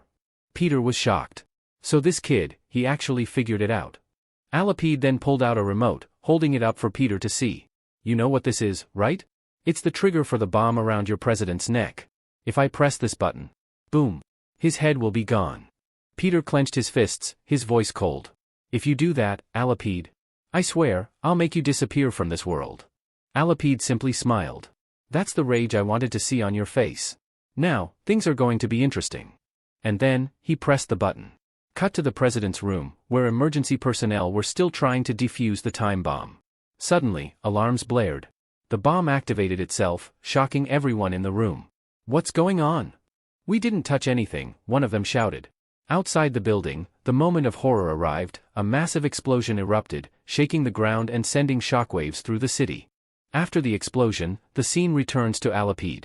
Looking down at Peter, he says mockingly, "I thought you were stronger, but maybe the president's death has affected you more than I expected. Maybe, you're not Peter after all. Because if you were, Peter would have attacked me already." We see Peter sitting on the ground, seemingly shaken and silent, weighed down by guilt and sorrow. He finally speaks in a low voice, "Do you have any idea what you've done? That explosion you triggered, it didn't just kill the president. There were many others who died in that blast. And among them, was my friend." Alapid, unfazed, replies coldly, "Yes, I know. But I don't care. All I wanted, was to break your confidence. And I've made some more arrangements too." Suddenly, he presses the remote again, and all the lights in the area go out, plunging the basement into complete darkness. Alapid draws his daggers and grins, "Darkness is my greatest weapon. And you can't fight what you can't see." Peter stays calm but thoughtful. Johann was one of the most powerful disciples, and even he died by Alapid's hands. "I can't beat him with strength alone, I'll have to outthink him." Alapid taunts, "What's wrong, kid? Don't tell me you're scared. If you are, killing you won't be fun anymore." With that, he throws his daggers at Peter. In the overwhelming darkness, Peter struggles to dodge. His senses are hindered, and he realizes, "I can't defeat him in the dark. I need light." At that moment, Alapid appears behind him at lightning speed, launching a series of attacks. Peter desperately dodges and retreats, thinking, "I wanted to capture him alive, but if I can't see him, I won't be able to catch him. It feels like I've been swallowed by this darkness." Peter tries to counter, sensing Alapid nearby, but Alapid evades effortlessly. Impressive senses, Alapid mocks, but that won't be enough. He lands a powerful kick that sends Peter crashing backward. Peter, now furious, shouts, "You talk too much. But how is this possible? Back in the elevator, you fought me at incredible speed. I couldn't even land a single hit on you." Then, Peter's expression changes, he smiles. "But I've figured it out." Alapid narrows his eyes. "What did you figure out?" Peter pulls out a flare gun from his side and fires it. The room fills with blinding light. "Your weapon is now useless," Peter says. "I don't need to run anymore." "You do." Alapid is shocked, thinking, where the hell did he get a flare? He quickly throws a knife at the flare to cut off its light. Peter smirks, "I thought you were different, but you're just like the rest. Did you really think this flare was to beat you?" Alapid growls, "Then what was it for? Speak clearly." Peter grins. "I never said I was going to defeat you with the flare. I said I've rendered your weapon, your darkness, useless. You know why I activated the flare? Because there's so much equipment stored here, this place is fitted with a fire detection system. The flare will trigger the fire alarm." And just as he finishes speaking, the alarm goes off, and sprinklers begin raining water across the entire basement. Water pours down over both of them, and Alapid's eyes widen in frustration. "Damn it, because of the sound of water, I can't properly use my echolocation skills. This is going to make fighting him extremely difficult. But still, Alapide forces a smile and says, "Clever move, but do you really think this will be enough to defeat me? I told you, my true weapon isn't detecting people, it's darkness. You really think just because there's water now, I'm helpless? This will stop in a few seconds, and then your trick will fail." With a burst of speed, Alapide lunges toward Peter, attacking furiously. Peter dodges skillfully, backing away. Peter suddenly says, "Alapide, do you really think I'm an idiot?" Alapide pauses. "What are you talking about?" Peter looks him dead in the eye. "No one died in the blast." Alapide is stunned. Peter continues, "That whole act I put on? Feeling guilty, acting like I was grieving everyone? It was all fake. I knew from the moment you fought me that you couldn't defeat me head-on. That's why you wanted to kill me first, then the president. That was your real plan, wasn't it?" Alapide's face tightens in surprise. Peter walks closer, calm and composed. "You know, that sad expression doesn't suit you. You used to smile a lot more. Now? You just look like a loser." Alapide, enraged, shouts, "Shut up. You're right. I was going to kill you first, and then go after the president." A flashback begins. We see Alapide as a child, in his quiet shop filled with rabbits. He had a special rabbit he loved dearly, his only friend. One day, a boy asked Alapide for the rabbit, saying it was cute and he wanted to keep it. Alapide refused. "No. You'll hurt it." That same group of boys used to bully him constantly. They harassed him almost daily. Alapide remained silent, until one day he found the cage empty, his beloved rabbit was missing. He searched frantically, and eventually found the bullies torturing the rabbit. "That bastard said no to us. Let's see how he protects it now." Alapide charged in, screaming, "You bastards!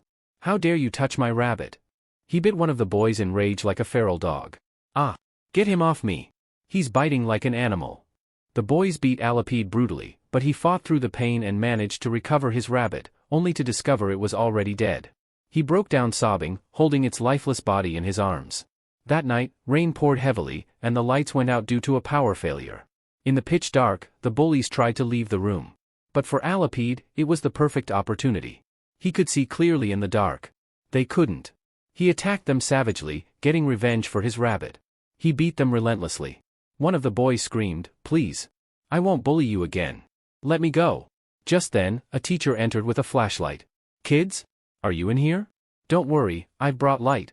He opened the door and saw a horrifying sight, Alapide, bloodied, standing over the dead bodies of the three boys, smiling eerily. "I'm not a loser," Alapide muttered. "If anyone ever treats me like one again, I'll kill them." Back in the present, Alapide is consumed with rage. He screams, charging at Peter. "I'm not a loser. I'll kill you." He attacks furiously, blinded by emotion. Peter thinks, "Yes, just what I wanted." He's completely lost it. Now's my chance. Just then, as Alapide lashes out again, Peter swiftly pulls out handcuffs and locks them onto Alapide's wrists in one smooth motion. Alapide is shocked. "What?" Peter grabs his arms. "You idiot. I provoked you on purpose. And you fell right into my trap." He tightens the cuffs and smirks, "You're not going anywhere. You know, the human body has 34 vital points. Now, I'll hit every single one of them, let's see how long you can survive." Peter prepares a powerful strike and launches it at Alapide. Peter stood stunned, watching as Alapide endured the pain without flinching. "I've struck his vital points, but is he pretending to be strong?" he wondered. Peter narrowed his eyes and launched another series of attacks. "So that's what you're trying to do, prove how tough your body is? Fine then, let's put it to the test." He began attacking Alapide with rapid strikes, targeting pressure points and vital areas. "I'll admit," Peter said, "your willpower is impressive. But that doesn't matter. When someone gets hit in their vital points, they don't feel normal pain, they feel unbearable agony." But Alapide grinned through the pain. "Fool. Do you really think that just because you've bound my hands, you've captured me?" he said. "You should have tied my legs too." Suddenly, Alapide struck Peter hard in the back with his foot, catching him completely off guard. Peter gasped, that kick was even stronger than his previous ones. Alapide snarled, "There's no time to be shocked. I won't even let you breathe." He launched a flurry of attacks, relentless and powerful. Peter backed away, shocked again. He didn't endure those attacks because of toughness, he endured them because of his ego. His pride won't let him kneel, even if it means dying at his opponent's hands. Realizing this, Peter grabbed the chain still binding Alapide's wrists and hurled him far across the room. Breathing heavily, Peter thought, "This guy, he's so annoying. Of all the people I've faced, he's the most exhausting." He just won't give up, and he really wants to kill me. Alapid got up, laughing. Binding my hands? That was clever. With my arms restrained, I couldn't attack properly. But, did you really think that would be enough to stop me? Peter's eyes widened as Alapid shattered the handcuffs effortlessly. Peter sighed. Yeah. I know, it's kinda embarrassing. But honestly, that was the best idea I had at the time. Now it was Alapid's turn to reassess. I can't underestimate him. Fighting in this space, it's not ideal. My echolocation isn't working properly here. I need to get out. As he thought, suddenly leapt toward the exit, kicking open the door and trying to escape. But before he could, Peter appeared in front of him. Where do you think you're going? You think I'll just let you escape? Peter attempted to strike with his knee, but Alapid countered by blocking it with his foot, leaving Peter stunned. Then, using Peter's bent knee as a springboard, Alapid jumped up and landed a powerful blow, knocking Peter back. You really think I'd run away from you? Alapid shouted. Peter staggered but said nothing. He stood there silently. Alapid chuckled. You only talk when you're at an advantage. So why are you quiet now? You're in a well-lit place, clearly in control of the situation. But then, Alapid smirked and pulled out the same device he had used before. He pressed the button. All the lights shut off again. Peter's eyes widened in disbelief as darkness once again took over. Laughing maniacally, Alapid said, You know? Johann was a powerful disciple. Arrogant, confident he could catch me. But I killed him. Peter snapped, Shut your damn mouth. Johann was a retired killer. He was old, he didn't lose because he was weak. But now, Alapid's echolocation was working perfectly again. He moved effortlessly through the shadows and said, Johann didn't lose because of age. He lost because he overestimated his skills. Fighting me takes more than skills, you need sharp senses. That's what you lack. He moved in for another strike, locking onto Peter's location using his enhanced hearing. He must be scared, Alapid thought. He probably feels like a trapped animal in a cage, unable to run. This is it, he muttered. The perfect chance to finish him. Smack. A powerful punch landed directly on Alapid's face, sending him flying backwards. His body slammed into the ground. Shocked, he gasped, What just happened? He tried to refocus. My senses are back. I should be able to see him through the dark perfectly. He dashed forward again, faster than before. Wham! Peter punched him in the face again, this time even harder, sending him flying across the room. Alapid hit the ground with a thud, stunned. How are you seeing me in this darkness? That's impossible. You shouldn't be able to see anything. Peter chuckled. Why are you so surprised? Did you think I came here without a plan? Alapid froze. Peter continued, Remember those handcuffs I put on you earlier? I coated them with a special glow-in-the-dark paint. It's odorless at first, but under stress and heat, it starts to smell. He smirked. Try smelling it now. Alapid's eyes widened as he slowly looked down at his wrists, sniffing the faint scent from the cuffs. Shit. I didn't even notice it. I was so focused on fighting, I didn't realize he was tracking me this entire time. I thought I had the advantage, but he played me. Peter stood tall. He's been seeing me all along, using the paint. I thought the darkness gave me the edge. But all this time, he's been waiting to turn it against me. Alapid stared at Peter in disbelief. Who is this guy? I've never met anyone like him. Just how far ahead has he planned to beat me? He whispered under his breath, Peter, who the hell are you? Alapid, now visibly confused and stunned, asked, When did you plan all of this? Peter replied calmly, You remember the elevator, right? When you were attacking me there, I was dodging your moves. But back then, I realized something, that the dim light inside wasn't enough to take you down. That's when I decided to prepare in advance. If I used that glowing paint on you, I'd be able to see you even in the dark. Hearing this, Alapid let out a dry laugh, clearly impressed. You really are something else. I've been fighting like an idiot since the beginning, totally unaware that everything was just part of your plan. He suddenly became serious and said, All right then, let's have a fair fight. Peter raised an eyebrow, confused. Fair fight? What the hell does he mean by that? Then, Alapid pulled out a flare and activated it, attaching it firmly to the wall. The room lit up again. He said, By fair fight, I mean one where you're not at any disadvantage. Peter stared at him. Alapid then pulled out 2 daggers and added, You were already able to see in the dark. So, how about you fight me properly now, with full visibility? Peter scoffed. Some fair fight this is. You've got 2 daggers, and I have none. Without hesitation, Alapid threw one of his daggers toward Peter. Take it, he said. This time, I want to fight you fairly. For real. Peter was surprised by the gesture but picked up the dagger nonetheless. Alapid took his stance and declared, I don't know who you really are, but I think I should start calling you young Peter. Because in terms of skill, you're second to none. Peter smiled in response. Then, both of them charged at each other with lightning speed.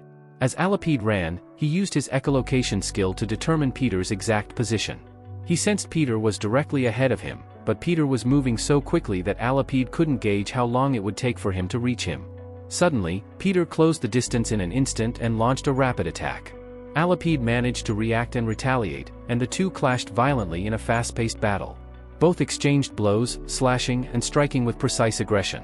In the midst of the clash, Alapid thought, I need to grab this guy's hand. If I manage to lock his arm, I can aim directly for his throat. He seized Peter's arm. But before he could do anything else, Peter's blade flashed, leaving deep cuts across Alapid's hand. Alapid winced in pain, stunned. This guy is unbelievably fast. He gritted his teeth and thought, what is he? I've been training with this weapon since childhood. I've spent years mastering it, but he's wielding it like it's his primary weapon. Was giving him that dagger a huge mistake? Peter pressed the advantage, launching a fresh barrage of strikes. Elsewhere, a flashback played. Alapid was speaking to Raphael, asking, what's Peter's main weapon? Raphael replied, Peter doesn't have one. What? Alapid blinked. That's ridiculous. He's an elite assassin. Surely he must have a preferred weapon. Raphael shook his head. I don't know the full story. But I've heard, no matter what weapon Peter holds, it never takes him long to master it. Back in the present. Alapid's face turned red with rage. Don't think too highly of yourself, he shouted. I can still defeat you. He lunged forward to attack again, but before he could strike, Peter landed a devastating blow, injuring Alapid severely. But Peter didn't stop there, he rushed in again for another round. Alapid, feeling the pressure, spun around in desperation, only to be shocked at what he saw. Peter was charging toward him with terrifying speed. What is this sensation? Alapid thought. Why does it feel like, for the first time, I'm truly seeing someone with my own eyes? Bam! Peter punched Alapid so hard that his body went flying across the room again. As he lay injured, Alapid thought, damn it. Why can't I defeat him? He's younger than me, but somehow it feels like he's far more skilled. Peter walked toward him and said, Alapid, stop. You can't win. Just give up. I won't hurt you any further. But Alapid growled, shut your mouth. You think I'll surrender that easily? He clenched his teeth, assessing the damage. My left hand, it's completely useless now. When I tried to grab his arm, he slashed my weak spots. Now I can't even move my hand properly. He then noticed that his weapon had been broken too. Peter stepped closer. Alapid, I know your left hand is unusable now. There's no need to continue this. You know I'm at an advantage. I could kill you right now. Shut up! Alapid shouted. But just as he tried to move, wham! Peter struck him hard on the head. Peter stepped back, startled. What the? Alapid had bitten his hand. With blood dripping from his mouth, Alapid growled, so what if I can't use my left hand? I'll still kill you, no matter what. He raised his dagger and aimed it at Peter's eye, intending to blind him. But Peter reacted swiftly, slamming his elbow into Alapid's jaw, knocking him away and forcing him to release his bite. Peter wiped his hand and scoffed, what are you, a dog? Who the hell bites someone in the middle of a fight? Alapid winced, jaw throbbing from the blow. Peter added, relax. You won't be able to move that jaw for a while. It's just temporary, you'll recover. Then he said more seriously, I know, you've reached your limit. There's no reason to keep fighting anymore. But just then, Alapid felt something. As Alapid began retreating, he turned to Peter and said, you introduced yourself as Kim Sungo, right? Well, Kim, remember this. I will come back for you. I swear I'll never forget you for the rest of my life. Hearing this, Peter was visibly confused. What is he even saying?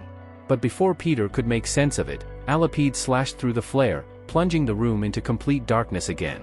Peter, now on high alert, thought, what's this idiot doing now? Is he planning to fight me again in the dark? However, at that moment, armed soldiers stormed into the area, their rifles raised. Peter looked around in shock. Who are these people? Are they some kind of special forces? Did they show up because of the explosion in the building? The soldiers quickly surrounded Peter. Meanwhile, another team chased after Alapid. But Alapid, agile and fast, vanished into the shadows and slipped away. The scene shifts. Outside the building, elite special forces had surrounded the entire perimeter. They were sweeping through the floors, fully armed and coordinated. We then cut to Jivan, a sharp-eyed woman in the command unit, speaking into her comms. "Sir, you said you failed to capture Alapide," she reported. "But there was another young man present, someone named Kim. Is he safe?" The officer on the other end replied with uncertainty. "Ma'am, I'm not sure who you're referring to. You'll need to wait a while. Everyone in the building is being gathered and identified." As this was happening, Jivan noticed someone sneaking through the soldiers. Her eyes narrowed. "That scent, it's Alapide. Has he disguised himself among the soldiers?" Just then, Alapide dashed past her, slipping something into her hand before disappearing again. It was a small folded note. She opened it, and it read, "We'll meet again. And next time, let's practice echolocation together." Jivan stared at the note, her hands trembling with rage. What the hell is this guy planning now? The next scene shows Peter meeting with the secretary of the Glory Club president. She had survived the attack and was being held safely. Peter looked at her and said, "So, are you finally going to tell me why you were working for the president of the Glory Club?" The woman looked down in shame. I'm deeply sorry," she said. "I betrayed President Cho Yun-chang. But I had no choice. They threatened to kill my parents if I didn't obey." Peter fell silent, remembering Raphael. That bastard, he's truly disgusting. He never hesitates to use people, and he knows exactly how to manipulate others to get what he wants. Meanwhile, another scene cuts to Jivan walking beside Peter. "Why did you let Alapide go?" she asked firmly. "You realize he could be a serious threat later? Wouldn't it have been smarter to kill him when you had the chance?"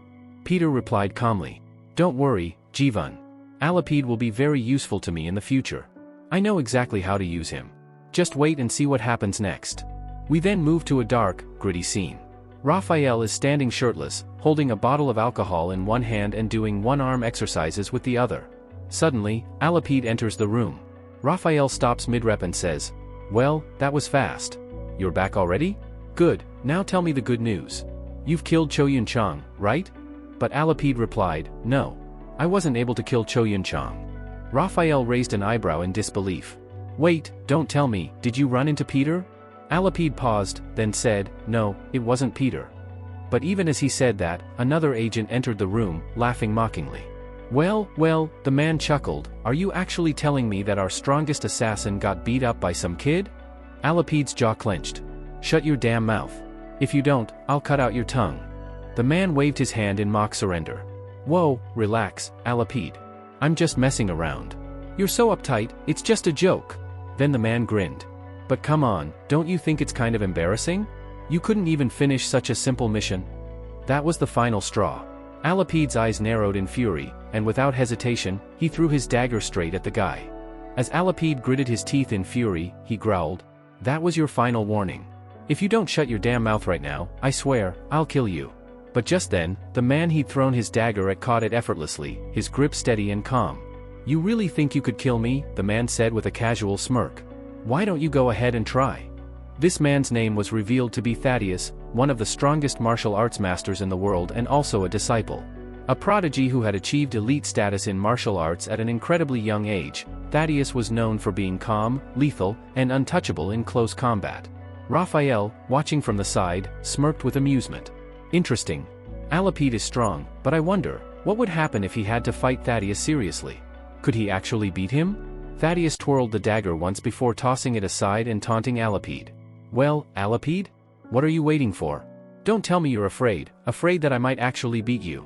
Provoked, Alapide lunged forward, attacking with incredible speed. He launched a flurry of strikes toward Thaddeus, but Thaddeus effortlessly blocked every one. As they fought, Thaddeus laughed and said, "Brother Alapide, I've always been impressed by you. Even though you're blind, you managed to become one of the deadliest assassins in the world. And I can't help but wonder, how much stronger could you have been if you had your eyesight?" "Shut your mouth." Alapide snapped, charging again with renewed aggression. But Thaddeus smirked. "Why are you so angry? I'm just speaking the truth."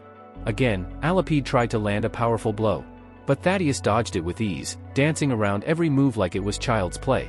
"Sorry, Alapide," Thaddeus chuckled, "but if I don't dodge these attacks, you might actually kill me. You know how scared I am of dying." "Shut up already," Alapide roared. "I'm really going to kill you." With a powerful leap, Alapide launched a devastating kick aimed directly at Thaddeus. But Thaddeus jumped as well, blocking the kick in midair and landing smoothly on the floor in perfect form. The force pushed Alapide back several steps. Watching all this, Raphael finally spoke up. "Alapide, calm down. Thaddeus was just messing around. You know what he's like, it's in his nature. But Alapid, panting heavily, looked around furiously. You're all missing the point, he said sharply. You're not going to lay a single finger on that boy. Raphael raised an eyebrow. Boy? Who are you talking about? I said, Alapid growled, louder this time, none of you will touch him. He's my target. And I'll be the one to kill him, with my own hands. With that, Alapid stormed off, his rage still simmering. Thaddeus turned to Raphael, puzzled. Boss, who the hell is this kid he's so obsessed with? I never understand anything Alapid says. Raphael shrugged. Honestly? I don't know either. Thaddeus scratched his head. Seriously, well, if you want, I can just go kill Cho Yun-chang right now. Raphael held up his hand. No need for that. I'm heading there myself. Wait, what? Thaddeus asked. You're going yourself? To see Cho Yun-chang? The scene cuts to the Diha group building, guarded by heavy police presence. Raphael arrives at the gates, flanked by his elite bodyguards. But the police officers at the front lines block their way, arms crossed. I'm sorry, one officer said sternly. You can't enter without authorization. You'll need permission from President Cho Yun-chang himself before you step inside. Raphael narrowed his eyes. Without saying a word, he suddenly threw one of the officers through the glass window, shattering it completely. The remaining guards raised their weapons, but it was already too late. Raphael stormed into the building, glass crunching beneath his boots, as his bodyguards followed close behind. As Raphael entered the building, everyone around was left stunned. People began murmuring in shock, who is this person? How dare he attack our officers? But Raphael simply smiled confidently and said, how dare you try to stop me from entering this building? Do you even know who I am? Go tell your president that the leader of the Glory Club is here to see him. In the next scene, we see the security team calling President Cho Yun-chang. One of the guards reports, Sir, there's a guest here to meet you, but he's causing a lot of destruction and attacking all our security personnel. Cho Yun-chang responds, who is this person? Tell me his name. The guard says, Sir, he hasn't given us his name, but he said he's the leader of the Glory Club. Hearing this, Cho Yun-chang is completely shocked. He thinks to himself, what? Raphael is here himself? Suddenly, loud shouting and chaos can be heard right outside his office door. It's clear someone is beating the guard severely. The next moment, Raphael kicks open the door and enters the room, dragging an unconscious bodyguard with one hand. Cho Yun-chang tries to maintain composure and says, Mr. Raphael, what are you doing here? Raphael smirks and responds, Cho Yun-chang, I've come here today as a guest. But this is how you treat your guests? I must say, I'm disappointed. The room is filled with armed officers who quickly point their guns at Raphael. Looking at them, Raphael says with a sharp tone, so this is how you welcome someone who comes to your headquarters for the first time? Cho Yun-chang apologizes nervously, Sir, I'm truly sorry. Right now, things are extremely dangerous. It's difficult to trust anyone. But I'm genuinely glad to see you here. Did you come just to meet me? Nearby, the head of the security detail stares at Raphael in disbelief. Who is this man? He thinks. There were over 100 guards in the building, and he defeated them all? Even though we're all armed, for some reason, just standing in front of him is terrifying. My whole body is trembling. Raphael walks past the guards and stands directly in front of Cho Yun-chang. He says, I heard someone tried to assassinate you. Naturally, I was concerned. After all, you're my business partner. But I have just one question. How exactly did you survive that attack? Did Peter help you? Hearing Peter's name, Cho Yun-chang is shocked. He thinks to himself, he knows. He's dangerous, no doubt it was Raphael who orchestrated the attack on me. But I can't risk provoking him. He wouldn't hesitate for a second to kill me. Trying to remain calm, Cho Yun-chang replies, Mr. Raphael, what are you saying? Why would Peter help me?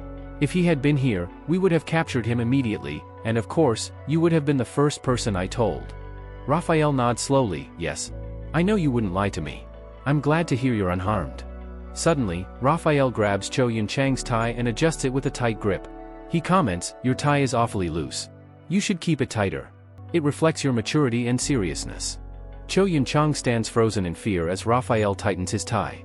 Raphael then leans in and says coldly, just remember one thing, Cho Yun-chang. The day you even think about betraying me, will be the last day of your life. Cho Yun-chang is terrified. He thinks, this man is truly terrifying.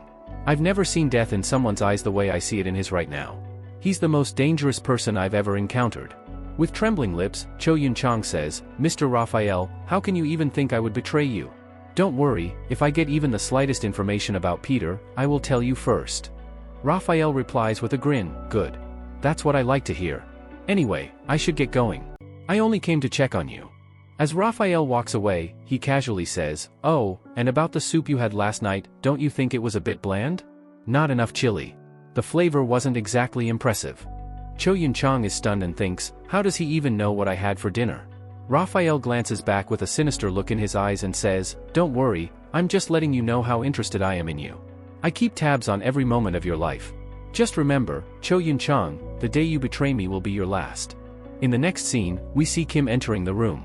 Cho Yun-chang is in complete distress, panicking uncontrollably and screaming, Raphael won't let me go. He's going to kill me.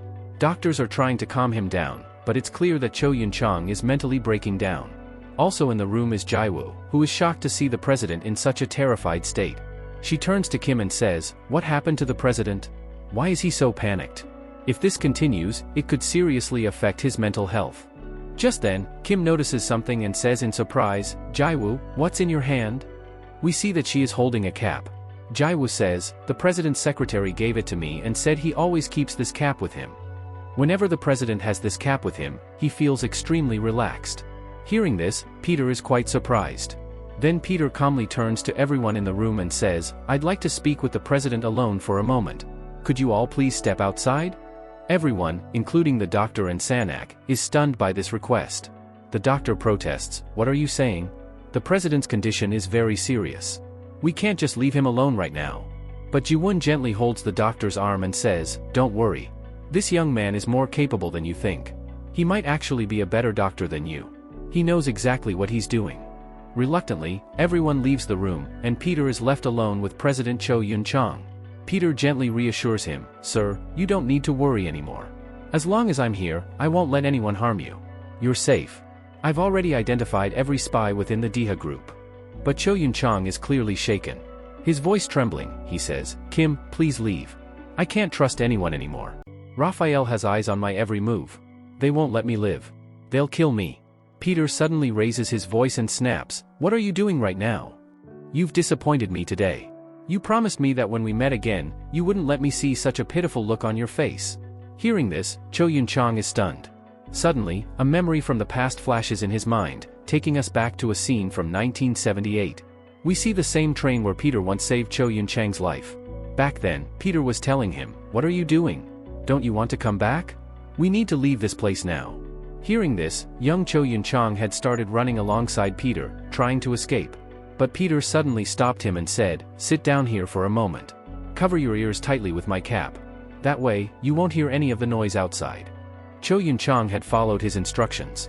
He even closed his eyes. Peter continued, don't worry. Just start counting from 1 to 10. I won't take long to clean this area.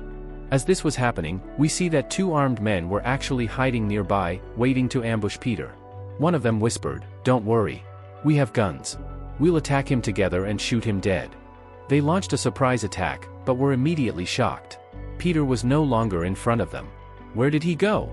He was just standing here, they murmured. Suddenly, Peter appeared right behind them. Idiots, he said coldly, you already know I killed all your friends alone, and still you chose to hide here instead of jumping off the train? Before they could react, Peter attacked them both with lightning speed, breaking their necks and killing them instantly. Peter turned back and said with a grin, I told you to count to 10. But it seems like you were enjoying the show. Cho Yun-chang was watching Peter's fight and said in awe, I'm sorry, but your fighting style is just so cool, I couldn't help watching. Peter smiled, I understand. But it's gotten quite late. Your father must be waiting for you. Let's head out now. In the next scene, Peter is seen riding his motorcycle at high speed, with Cho Yun-chang sitting nervously behind him. Please slow down. Cho Yun-chang yells, terrified. You're going too fast, I might fall off and die. Please drive carefully. Peter replies calmly, don't worry, Cho Yun-chang. As long as I'm with you, nothing will happen to you. There's no need to panic. Cho Yun-chang adds, you saved me this time. But when you're not around, who will protect me then? Peter responds thoughtfully, I don't know. Maybe, we'll never meet again. Life's like that sometimes. This makes Cho Yun-chang feel a little sad. He's such a cool guy, he thinks. I really thought I could be friends with him. But maybe this is where our friendship ends. Just then, Peter takes off his cap and places it gently on Cho Yun-chang's head. You can keep this as a gift, he says. Whenever you miss me, just look at this cap and remember, I'm with you. Then he adds, but promise me one thing. If we ever meet again, don't let me meet the same scared little boy. I want to meet someone brave, someone who can protect me if I ever need help. Hearing this, Cho Yun-chang lights up with joy. I know why you're saying this, he replies. You want me to become stronger, to become a brave person. I promise, I'll grow up to be someone who never embarrasses you. We then see Peter placing the cap on Cho Yun-chang's head. He says, you've kept your promise well. You've become a brave person. But seeing you this sad doesn't feel right. Stand up and show me that you're truly the strong person who can face anything. Cho Yun-chang is shocked, but moved. When we met for the first time, he says, I had a strange feeling about you. I didn't understand who you were. But your kindness, it always reminded me of Peter. And now I know, it's really you.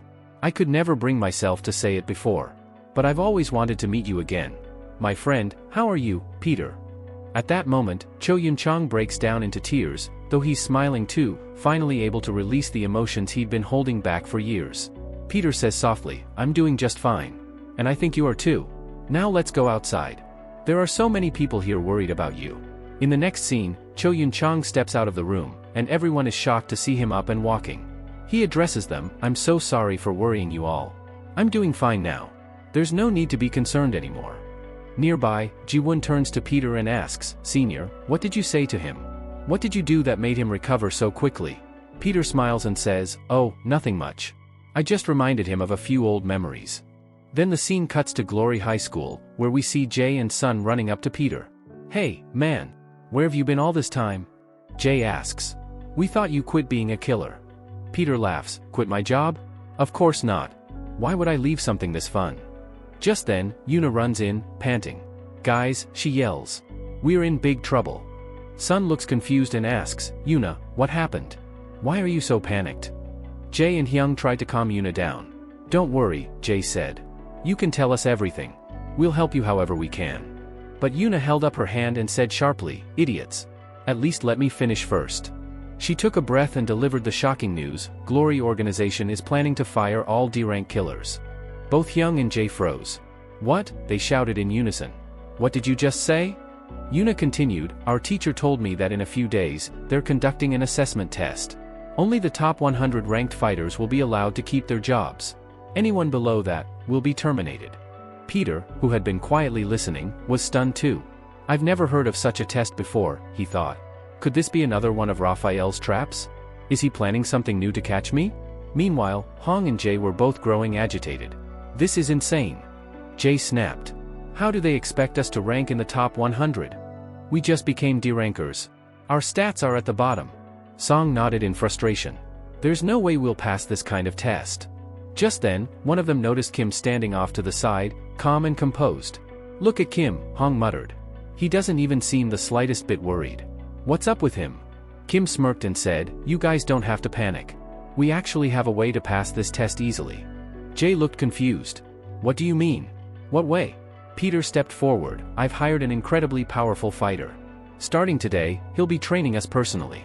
With his help, we'll increase our strength drastically and break into the top 100. Everyone was shocked. Jay asked, wait, seriously? Who is this person you hired? Can we meet him? Just then, a figure appeared at the entrance. As soon as Jay and Hong saw him, their faces turned pale. What the hell is he doing here? Jay hissed. Kim, why did you bring this guy? Have you lost your mind? Do you not remember how dangerous he is? Yuna looked between them, confused. Wait, who is he? Do you guys know him? Jay nodded, tense. Yeah. We met him recently, and barely made it out alive. I never wanted to see him again. The person they were talking about was none other than Keijio. Keijio smirked and stepped forward. Good to see you all again. How's everyone been? A flashback followed, showing how Keijio, after narrowly escaping from the disciples, had returned to Ji-won's house. Ji-won, hiding behind Peter, had been furious. What the hell are you doing back at my house? She screamed. Do you think this is some hotel you can stroll into any time you want? She pointed a finger at him. Your lucky senior is here. If it weren't for him, I'd have killed you already. Peter had stepped between them and said calmly, just wait outside for a while. Once alone, Peter confronted Keijio. Why did you come back? What do you want from me? Keijio replied seriously, I fought with the disciples from Glory Club. They're strong, I'll admit that. But, not as strong as you. Tell me, Peter, who are you really? Peter scoffed, even if I told you who I am, you wouldn't believe me. Try me, Kageo insisted. I promise I'll believe every word you say. Peter nodded. Fine.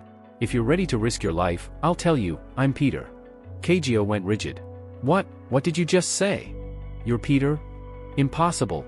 That can't be. Peter raised an eyebrow. Didn't you just say you'd believe me no matter what? Kageo stammered, but say something that makes sense. Peter is supposed to be an old man. You're younger than me. Peter shrugged. Believe it or not, I am Peter. Kageo stood stunned, thinking back to their fight. He beat both me and E with ease. His skills were insane. If Peter really exists, then it could only be him. No one else. Then Peter asked, where were you just now? Kageo answered, I went to meet Raphael. I wanted to confirm whether he was truly behind my downfall. And you were right, it was him. He was behind everything that happened to me. He looked down in shame. But I can't defeat him. I'm too weak. That's why I've come to you. Please, help me become stronger. Peter narrowed his eyes. Why would I help you? What would I get out of it? In response, Kageo suddenly dropped to his knees. Please. I want revenge. I want to destroy Raphael. Make me stronger. Take me in as your disciple.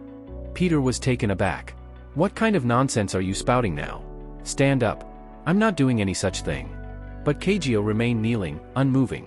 I'm not leaving until you accept me. And I won't get off my knees until you agree. Peter growled, idiot. I hate seeing my student kneeling in front of me. Just stand up already. Kageo looked up, eyes wide in disbelief. You mean, you're accepting me? He stood quickly and bowed, voice sincere. Thank you, master. From today, I'll follow your every order. Whatever mission you assign me, I'll complete it, no matter what. Even if I have to risk my life. Back in the present? Kageo looked at the D-rankers in front of him and sighed, clearly unimpressed. You guys are way too weak. Forget the top 100, you won't even crack the top 300 at this rate. Yuna exploded with anger. How dare you insult us like that? I'll rip your mouth off. She lunged at him, but Hong and Jay quickly held her back. As Yuna shouted at Kageo in anger, Jay and Song panicked and yelled at her. You crazy girl. Are you out of your mind? Song barked. Do you want to get yourself killed, and drag us down with you? Yuna rolled her eyes. Idiots. Why are you all so scared of him? He's the same age as us. We can easily beat him if we try. Meanwhile, Peter was standing nearby, watching the exchange with a slight smile. Without saying a word, he walked over to Kageo and leaned in to speak privately. Kageo, Peter said in a low voice, I haven't revealed my true identity to them yet, and I can't train them directly. That's why I want you to do it in my place. Help them get stronger. Kageo nodded respectfully. Master, don't worry.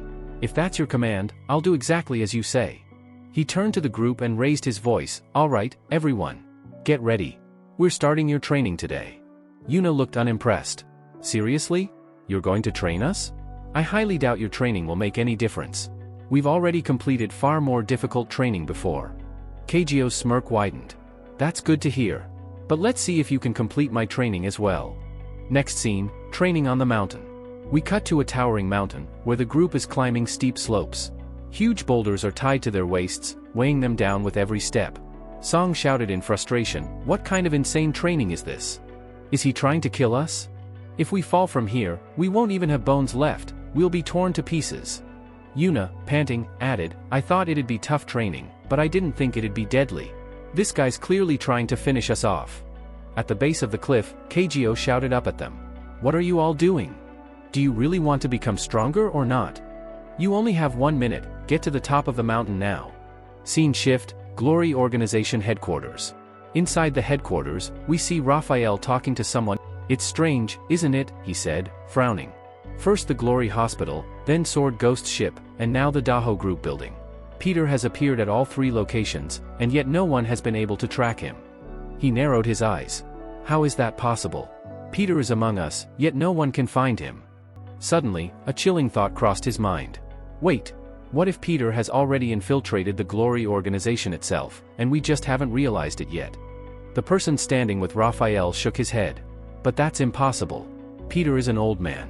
Even if he had joined our organization, we would have noticed right away. Raphael gave him a sharp look. You clearly don't know Peter. He can do anything. Don't forget, Alapede has a special technique. He can disguise himself as anyone. What if Peter used that same method to change his appearance and sneak into our ranks? He stepped forward, now fully convinced. I get it now. We just need to set a trap. Once he walks into it, we'll capture him right then and there. As he spoke, we finally see the person he was talking to, Thaddeus, who was hanging upside down from the ceiling, gazing out at the city. Thaddeus spoke up. Raphael, I have a plan. If you're ready, we can execute it right away. Scene shift, Jiwon's house. Back at Jiwon's house, she was trying to stop Peter. Senior, please, you don't have to go, she pleaded. This has to be another trap set by Raphael. If you walk into it, you might not come back alive. Please, just listen to me. Don't go. But Peter shook his head firmly. You don't understand, Jiwon. If I don't go, people will become even more suspicious of me. It's better that I go and complete the test. That way, no one will question anything. Just then, Kageo stepped in. Master, he said, if you want, I'll go in your place. I'll take the test for you. Peter raised an eyebrow. Oh? Is that so? But how do you plan to do it? Kageo smirked. Simple. I'll cover my face. No one will see who I am. I'll fight without ever revealing my identity. Peter chuckled. No need. You two don't have to worry about me. I'll be fine. I'll clear the test easily. As Jiwon watched Peter and Kageo together, she crossed her arms and sarcastically said, Wow, what a perfect pair. One's reckless and the other's an idiot. Hearing that, Kageo immediately flared up. What did you just say? How dare you call my master an idiot? But Jiwon completely ignored him and turned her attention back to Peter. Senior, do you really think you should be going to this test? I have no information about the place where the test is happening. It feels risky. Peter just smiled. I told you, didn't I? Don't worry about me. I'll be fine. A week later. The scene shifts to an island surrounded by the sea. This was a private and restricted island, inaccessible to normal civilians. Dozens of D-rank killers had already arrived, and among them stood Peter, observing everything around him. He thought to himself, so this island is off-limits to the public. It must be a private property owned by the Glory organization. All around him were hundreds of D-rank killers. Yuna looked around nervously and muttered, There are so many killers here, but this doesn't look like a test site at all. Could this be a training camp instead? Nearby, Hyung and Jae suddenly shouted, No! Not more training. We've been going through brutal training for a whole week already. We can't take any more of it. Yuna scolded them immediately. Idiots! Stop shouting like fools, everyone's staring at us. At that moment, a massive screen lit up on the island. A man appeared on screen, clearly the host of the event. Welcome to this island, everyone. This place is known as Dead Island. Why, you ask? Because every year, a massive number of people die here. But I'm sure you're all wondering why you were brought here. He smiled sinisterly. Let me explain the test. It's simple, survive on Dead Island for 48 hours. The crowd buzzed with curiosity and some even chuckled. That's it? Sounds like a vacation, said one of the D-rank killers. This will be easy. But the host's expression darkened. Don't be so naive. Each of you will receive one token card.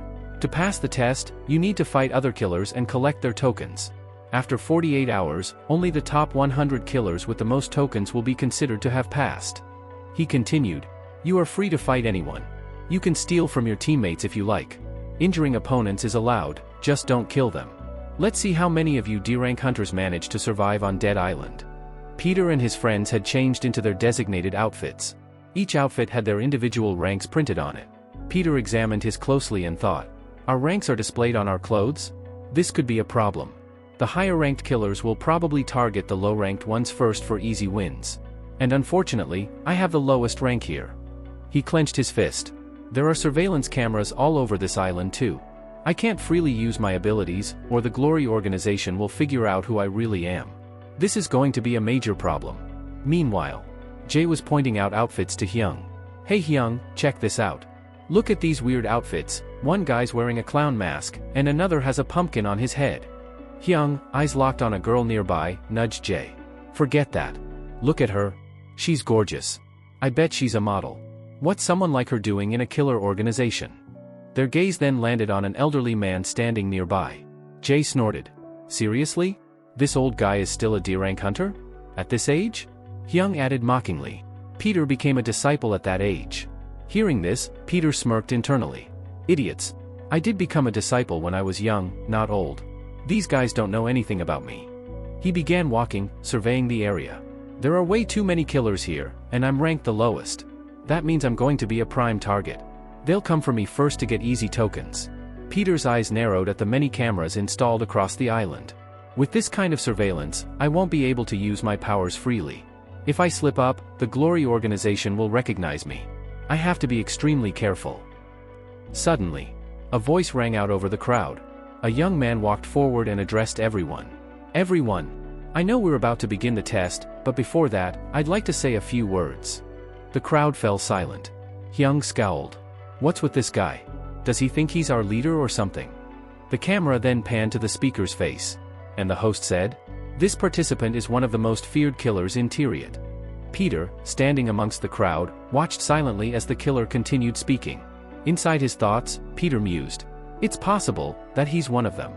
And as the killer kept talking, a flicker of excitement passed through Peter's eyes.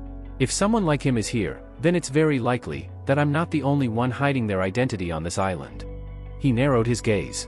I can't wait to find out who else among these killers is secretly watching me. At that moment, one of the participants suddenly grabbed the cheek of an old man and began tugging at it forcefully. Old man, tell me, are you Peter? The guy demanded, his tone accusatory. The elderly man winced in pain and snapped back, who are you? Let go of me. Spectators began murmuring among themselves, confused by the situation. Who even is this guy? Is he an idiot? One person said.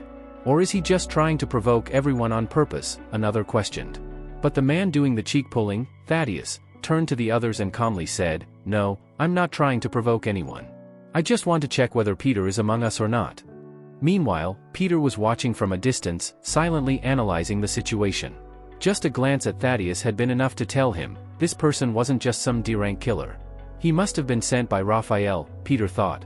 He's probably here to capture me. Suddenly, Thaddeus raised his voice and addressed everyone. Listen up, everyone. If I go around checking each of you one by one, it'll waste a lot of time. So, I'll make it simple, if Peter is among you, just raise your hand and I'll come to you. The crowd burst out in disbelief. Is he serious? Does he really think Peter's just going to out himself like that? But to everyone's shock, a hand actually went up. It was Kim. Everyone turned, stunned, as Thaddeus broke into laughter. Ha! You? Are you Peter? He asked with amusement. Why? Can I be Peter? Kim replied with a shrug. Thaddeus laughed harder as he walked toward Kim. You're an interesting one, brother. Hyung frowned. Wait, did he just call Kim brother? Does he know him? Yuna scoffed. No idea, but I know this, you're definitely an idiot. He just called him brother to mess with him, nothing more. Thaddeus reached Kim and gestured toward the crowd. You just claimed to be Peter, but listen to what everyone's saying. The crowd was murmuring again. From what we know, Peter's an old man, well past 80. How can this young guy be him? He's probably just some obsessed fan who wants to be like Peter, another added. Peter watched silently, thinking, what a fool. If you suspected Peter was here, you could have gone about this quietly and caught him without alerting anyone. But now you've made it public, and if I really were here, I'd be even more cautious. This only makes it harder. Thaddeus turned back to Kim. You make a fair point, brother, he said. But I still want to test something. And with that, he suddenly launched a powerful kick, aimed right at Kim's face. But the kick stopped just inches from Kim's cheek. He hadn't actually hit him, it was just to test his reaction. You're interesting, Thaddeus said. Now I'm even more curious about you. Hyung and Jae jumped in, furious. You idiot. What the hell do you think you're doing? Why would you pick on someone weaker than you? If you're really tough, fight us. Yeah, Jae added. Do you think throwing kicks near someone's face makes you cool? Peter, however, saw right through it. Everyone else believed it was just a playful kick, but Peter had noticed something deeper. He wasn't just kicking, Peter thought.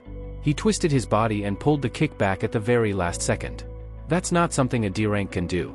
Who is this guy? Thaddeus turned away, replying with a smirk, you guys don't excite me.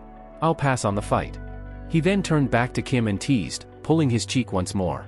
Your skin's really soft, but what a shame. You're definitely not Peter, he said before walking away. Hyung came up to Kim, trying to console him. Kim, I knew you were scared, but don't worry. As long as your leader's with you, nothing will happen to you. Hearing this, Kim was left speechless. Thaddeus, meanwhile, was lost in thought. When I attacked that kid, he saw through every move. Was that just luck? Or is he hiding his true abilities? Thaddeus narrowed his eyes. Either way, fighting him will be very fun. Elsewhere, Jae and Hyung were talking amongst themselves. What should we do first? Jae asked. Should we start attacking people and take their tokens? Or challenge them to one-on-one fights? But Yuna snapped, you two even realize our ranks are the lowest? Every single higher-ranked killer already sees us as easy prey. If we go to fight them, they'll gang up on us and tear us apart. That scared them both. She's right, what do we do now? Peter spoke up, calmly, our ranks are way too low. We can't challenge anyone directly because we don't know how strong they really are. You two, no fighting without my say. Jae and Hyung glared at Kim. You're the one with the lowest rank here. And you're the one giving orders. But before things could escalate, Yuna yelled at them, idiots. Just do what Kim said and don't ask questions. Seeing her rage, both boys went silent. The host's voice echoed through the speakers again. All right, it looks like all of you are ready. Let the test begin. All the killers spread out across Dead Island. Kim narrowed his eyes. Everyone must have already formed some kind of plan to steal others' tokens. We'll need one too, especially if I have to protect my team. He turned to the others. Follow me. I've got a plan. They soon entered a thick forest. Hyung was grumbling. Where the hell are we even going? There's nothing here. Are you saying we didn't even get any food or water? What, are we supposed to forage now? Yuna exploded. Could you guys shut up for 1 second? You have no idea what kind of situation we're in. Hyung and Jae quickly went silent. Then Jae asked nervously, wait, do we have to stay in this factory? It's so run down. Kim, are you sure? Kim replied calmly, right now, all the other participants are busy fighting each other for food and water. It's not safe to go out. We'll wait here for a while and plan how to collect supplies later. Jae and Hyung nodded. Actually, that sounds smart. Kim, meanwhile, was deep in thought. I know exactly what I'm doing, but the one thing that bothers me is him. From the shadows, we see Thaddeus watching them silently, having followed them all the way into the forest. Kim's suspicion was growing. Why is he following us? Could he already suspect who I really am? Soon, the group entered the old factory, where a few other D-rank hunters were already gathered, summoned there by Kim. He turned to them and spoke firmly, listen, I have a very simple plan. We D-rank hunters are going to team up. Our goal is to collect token cards, right? Then there's no need for us to fight each other. All the other hunters are way stronger than us, we'll have better odds if we cooperate. Kim continued explaining his strategy to the other D-rank hunters inside the factory. We're going to wait. Right now, everyone else is fighting each other and exhausting their energy. Once they're completely worn out, that's when we'll strike, especially those who've collected the most token cards. Because they'll be tired by then, they won't be able to put up much of a fight. We'll defeat them easily and divide the cards among ourselves. The others were surprised but impressed. That's actually a brilliant idea, one of them said. If we stick to this plan, we can pass this test easily, another chimed in. Unbeknownst to them, Thaddeus had been observing everything silently. He watched Kim with sharp eyes, thinking to himself, this person, he's incredibly talented. He took charge the moment he arrived and is already giving orders like a natural leader. Kim then turned to two masked teammates. Mr. Pumpkin and Mr. Joker, we three should scout the area outside. It'll help us get intel on the movements of other participants. Both agreed, and the next scene shows the trio moving through the forest swiftly. As they ran, Mr. Pumpkin spoke up. There was a time I was a national-level gold medalist in boxing. I had a big name. But things changed. I fell into poverty. Out of desperation, I became a killer. But after coming here, I realized, these killers are on a completely different level. I'm nowhere near as powerful as them. His voice grew emotional as he spoke. Kim responded with quiet confidence. You don't need to worry, Mr. Pumpkin. I'm a low-rank killer too. But I haven't given up, and neither should you. If you keep pushing forward, one day you'll become one of the strongest. Mr. Pumpkin was touched. Hearing that from someone ranked even lower than me. I'm inspired, but I can't lie, it's a little embarrassing too. Meanwhile, back in the factory, someone started banging loudly on the door. From the window, someone inside asked, "Who are you?" The person outside responded, "My rank is 317. You don't need to be afraid of me. I'm injured, please let me in." The group cautiously opened the door and let him inside. Once in, they asked, "What happened? Who attacked you?" The man replied, "You won't believe me, but there are B-rank killers out there. One of them attacked me." Everyone inside was stunned. "What?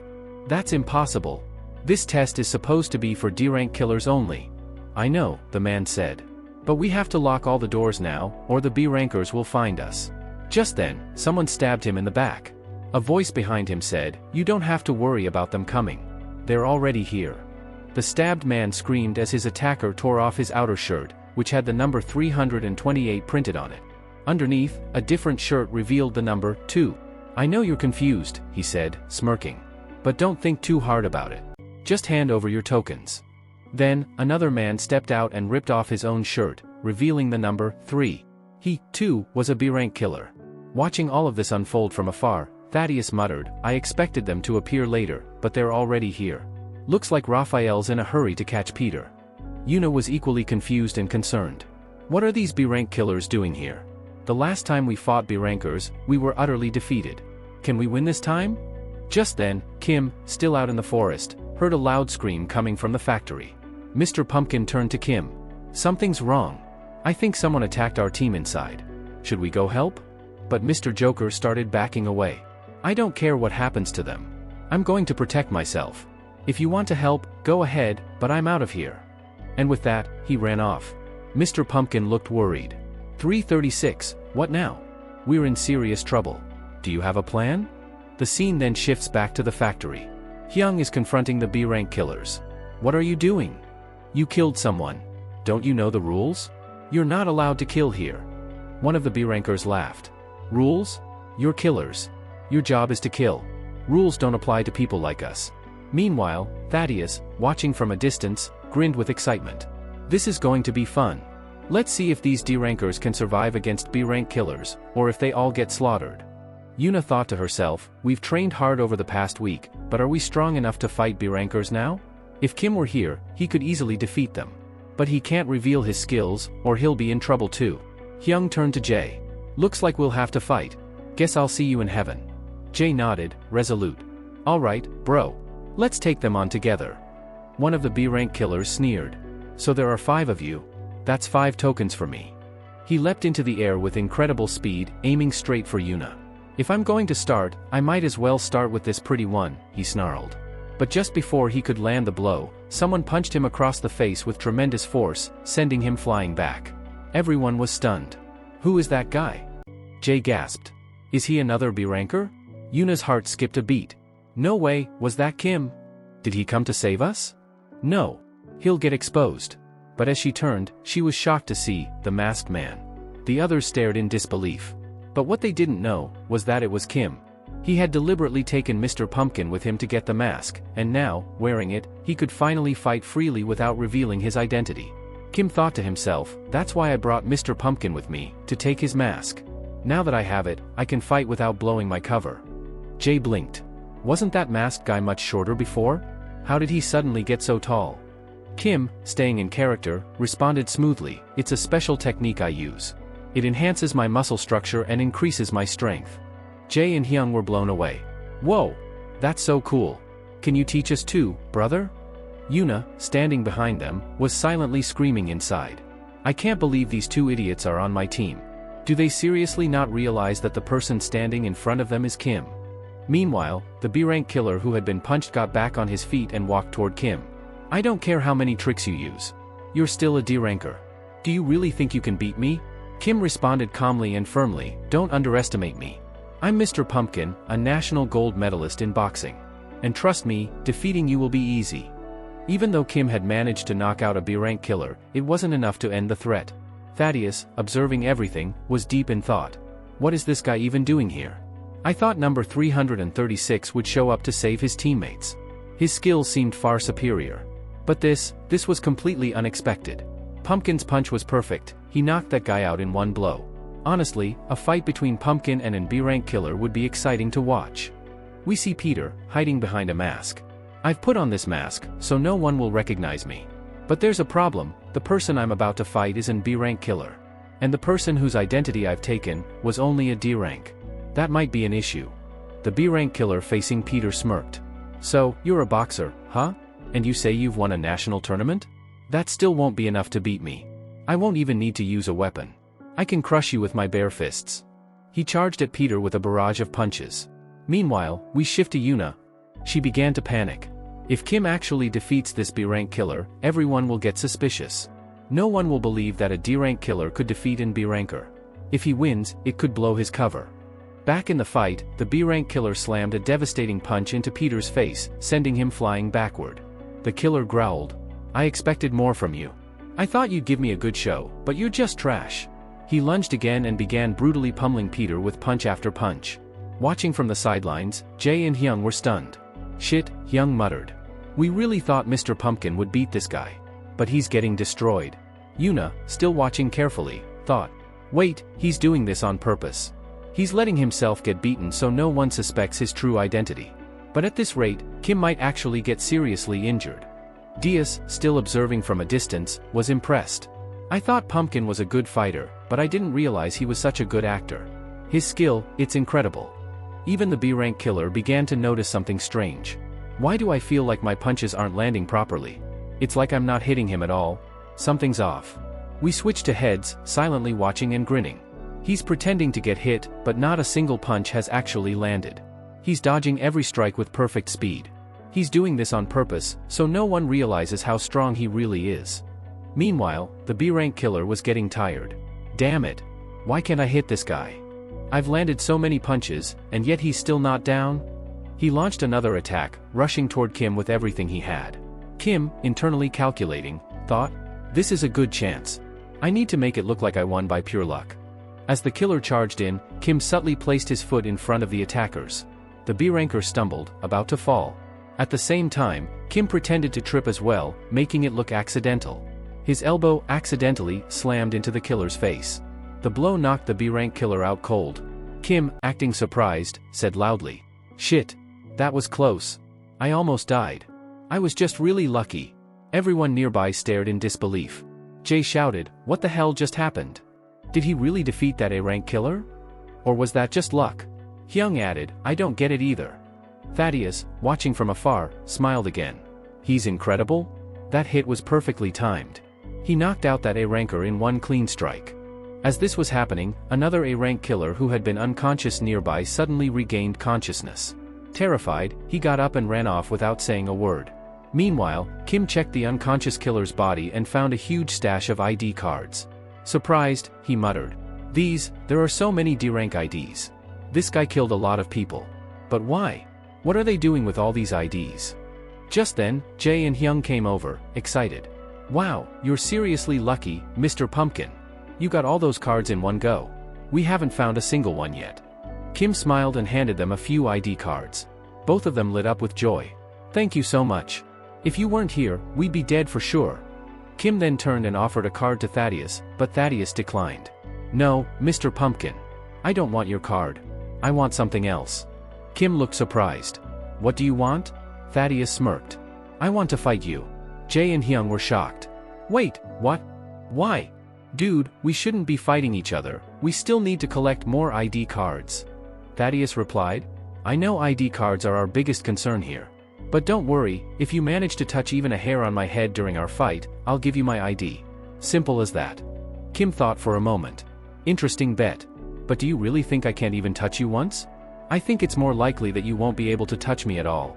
Both of them began releasing their fighting aura. A fight was about to break out. But suddenly, a voice rang out from a speaker above them. "All participants hiding inside the factories must evacuate immediately. Anyone remaining inside after 5 minutes will be eliminated." Everyone was stunned. "What the hell? We have to leave this place? Damn it, this was such a good hiding spot." Just then, Thaddeus received a call. He turned to the others. "Sorry, guys. Something's come up, I have to leave." With that, Thaddeus walked off, leaving the group behind. Kim, still in disguise as Pumpkin, also said goodbye to everyone and quietly disappeared. Moments later, Kim returned without the mask, pretending to be clueless. "Hey guys. I heard someone attacked the factory. Is everyone okay?" Hyung shouted, "Kim, where the hell were you? I bet you were hiding somewhere. Jay and I just fought an A-rank killer and won." Yuna stood nearby, mentally face-palming. "These two. They're unbelievable. The person who saved their lives was Kim himself, and now they're bragging to him about it. If they ever find out the truth, they'll die of embarrassment." Kim spoke calmly. "There's a problem on this island. We can't travel together or we'll be easily spotted. From now on, we should move separately." Hyung replied, "Fine, but what about food? We've got nothing to eat." Kim tossed them a bag. "Don't worry. I found this on the island. It's got food and some clothes inside." Later, Kim and Yuna were walking together through the forest. Yuna asked, "Kim, do you really think the enemy hid their supply bags somewhere in this forest?" Kim nodded. "It's possible. They may have hidden them here to provoke conflict among us." Suddenly, Yuna stopped. "Kim, wait. Do you smell that?" Kim looked around, puzzled. Smell what? I don't smell anything.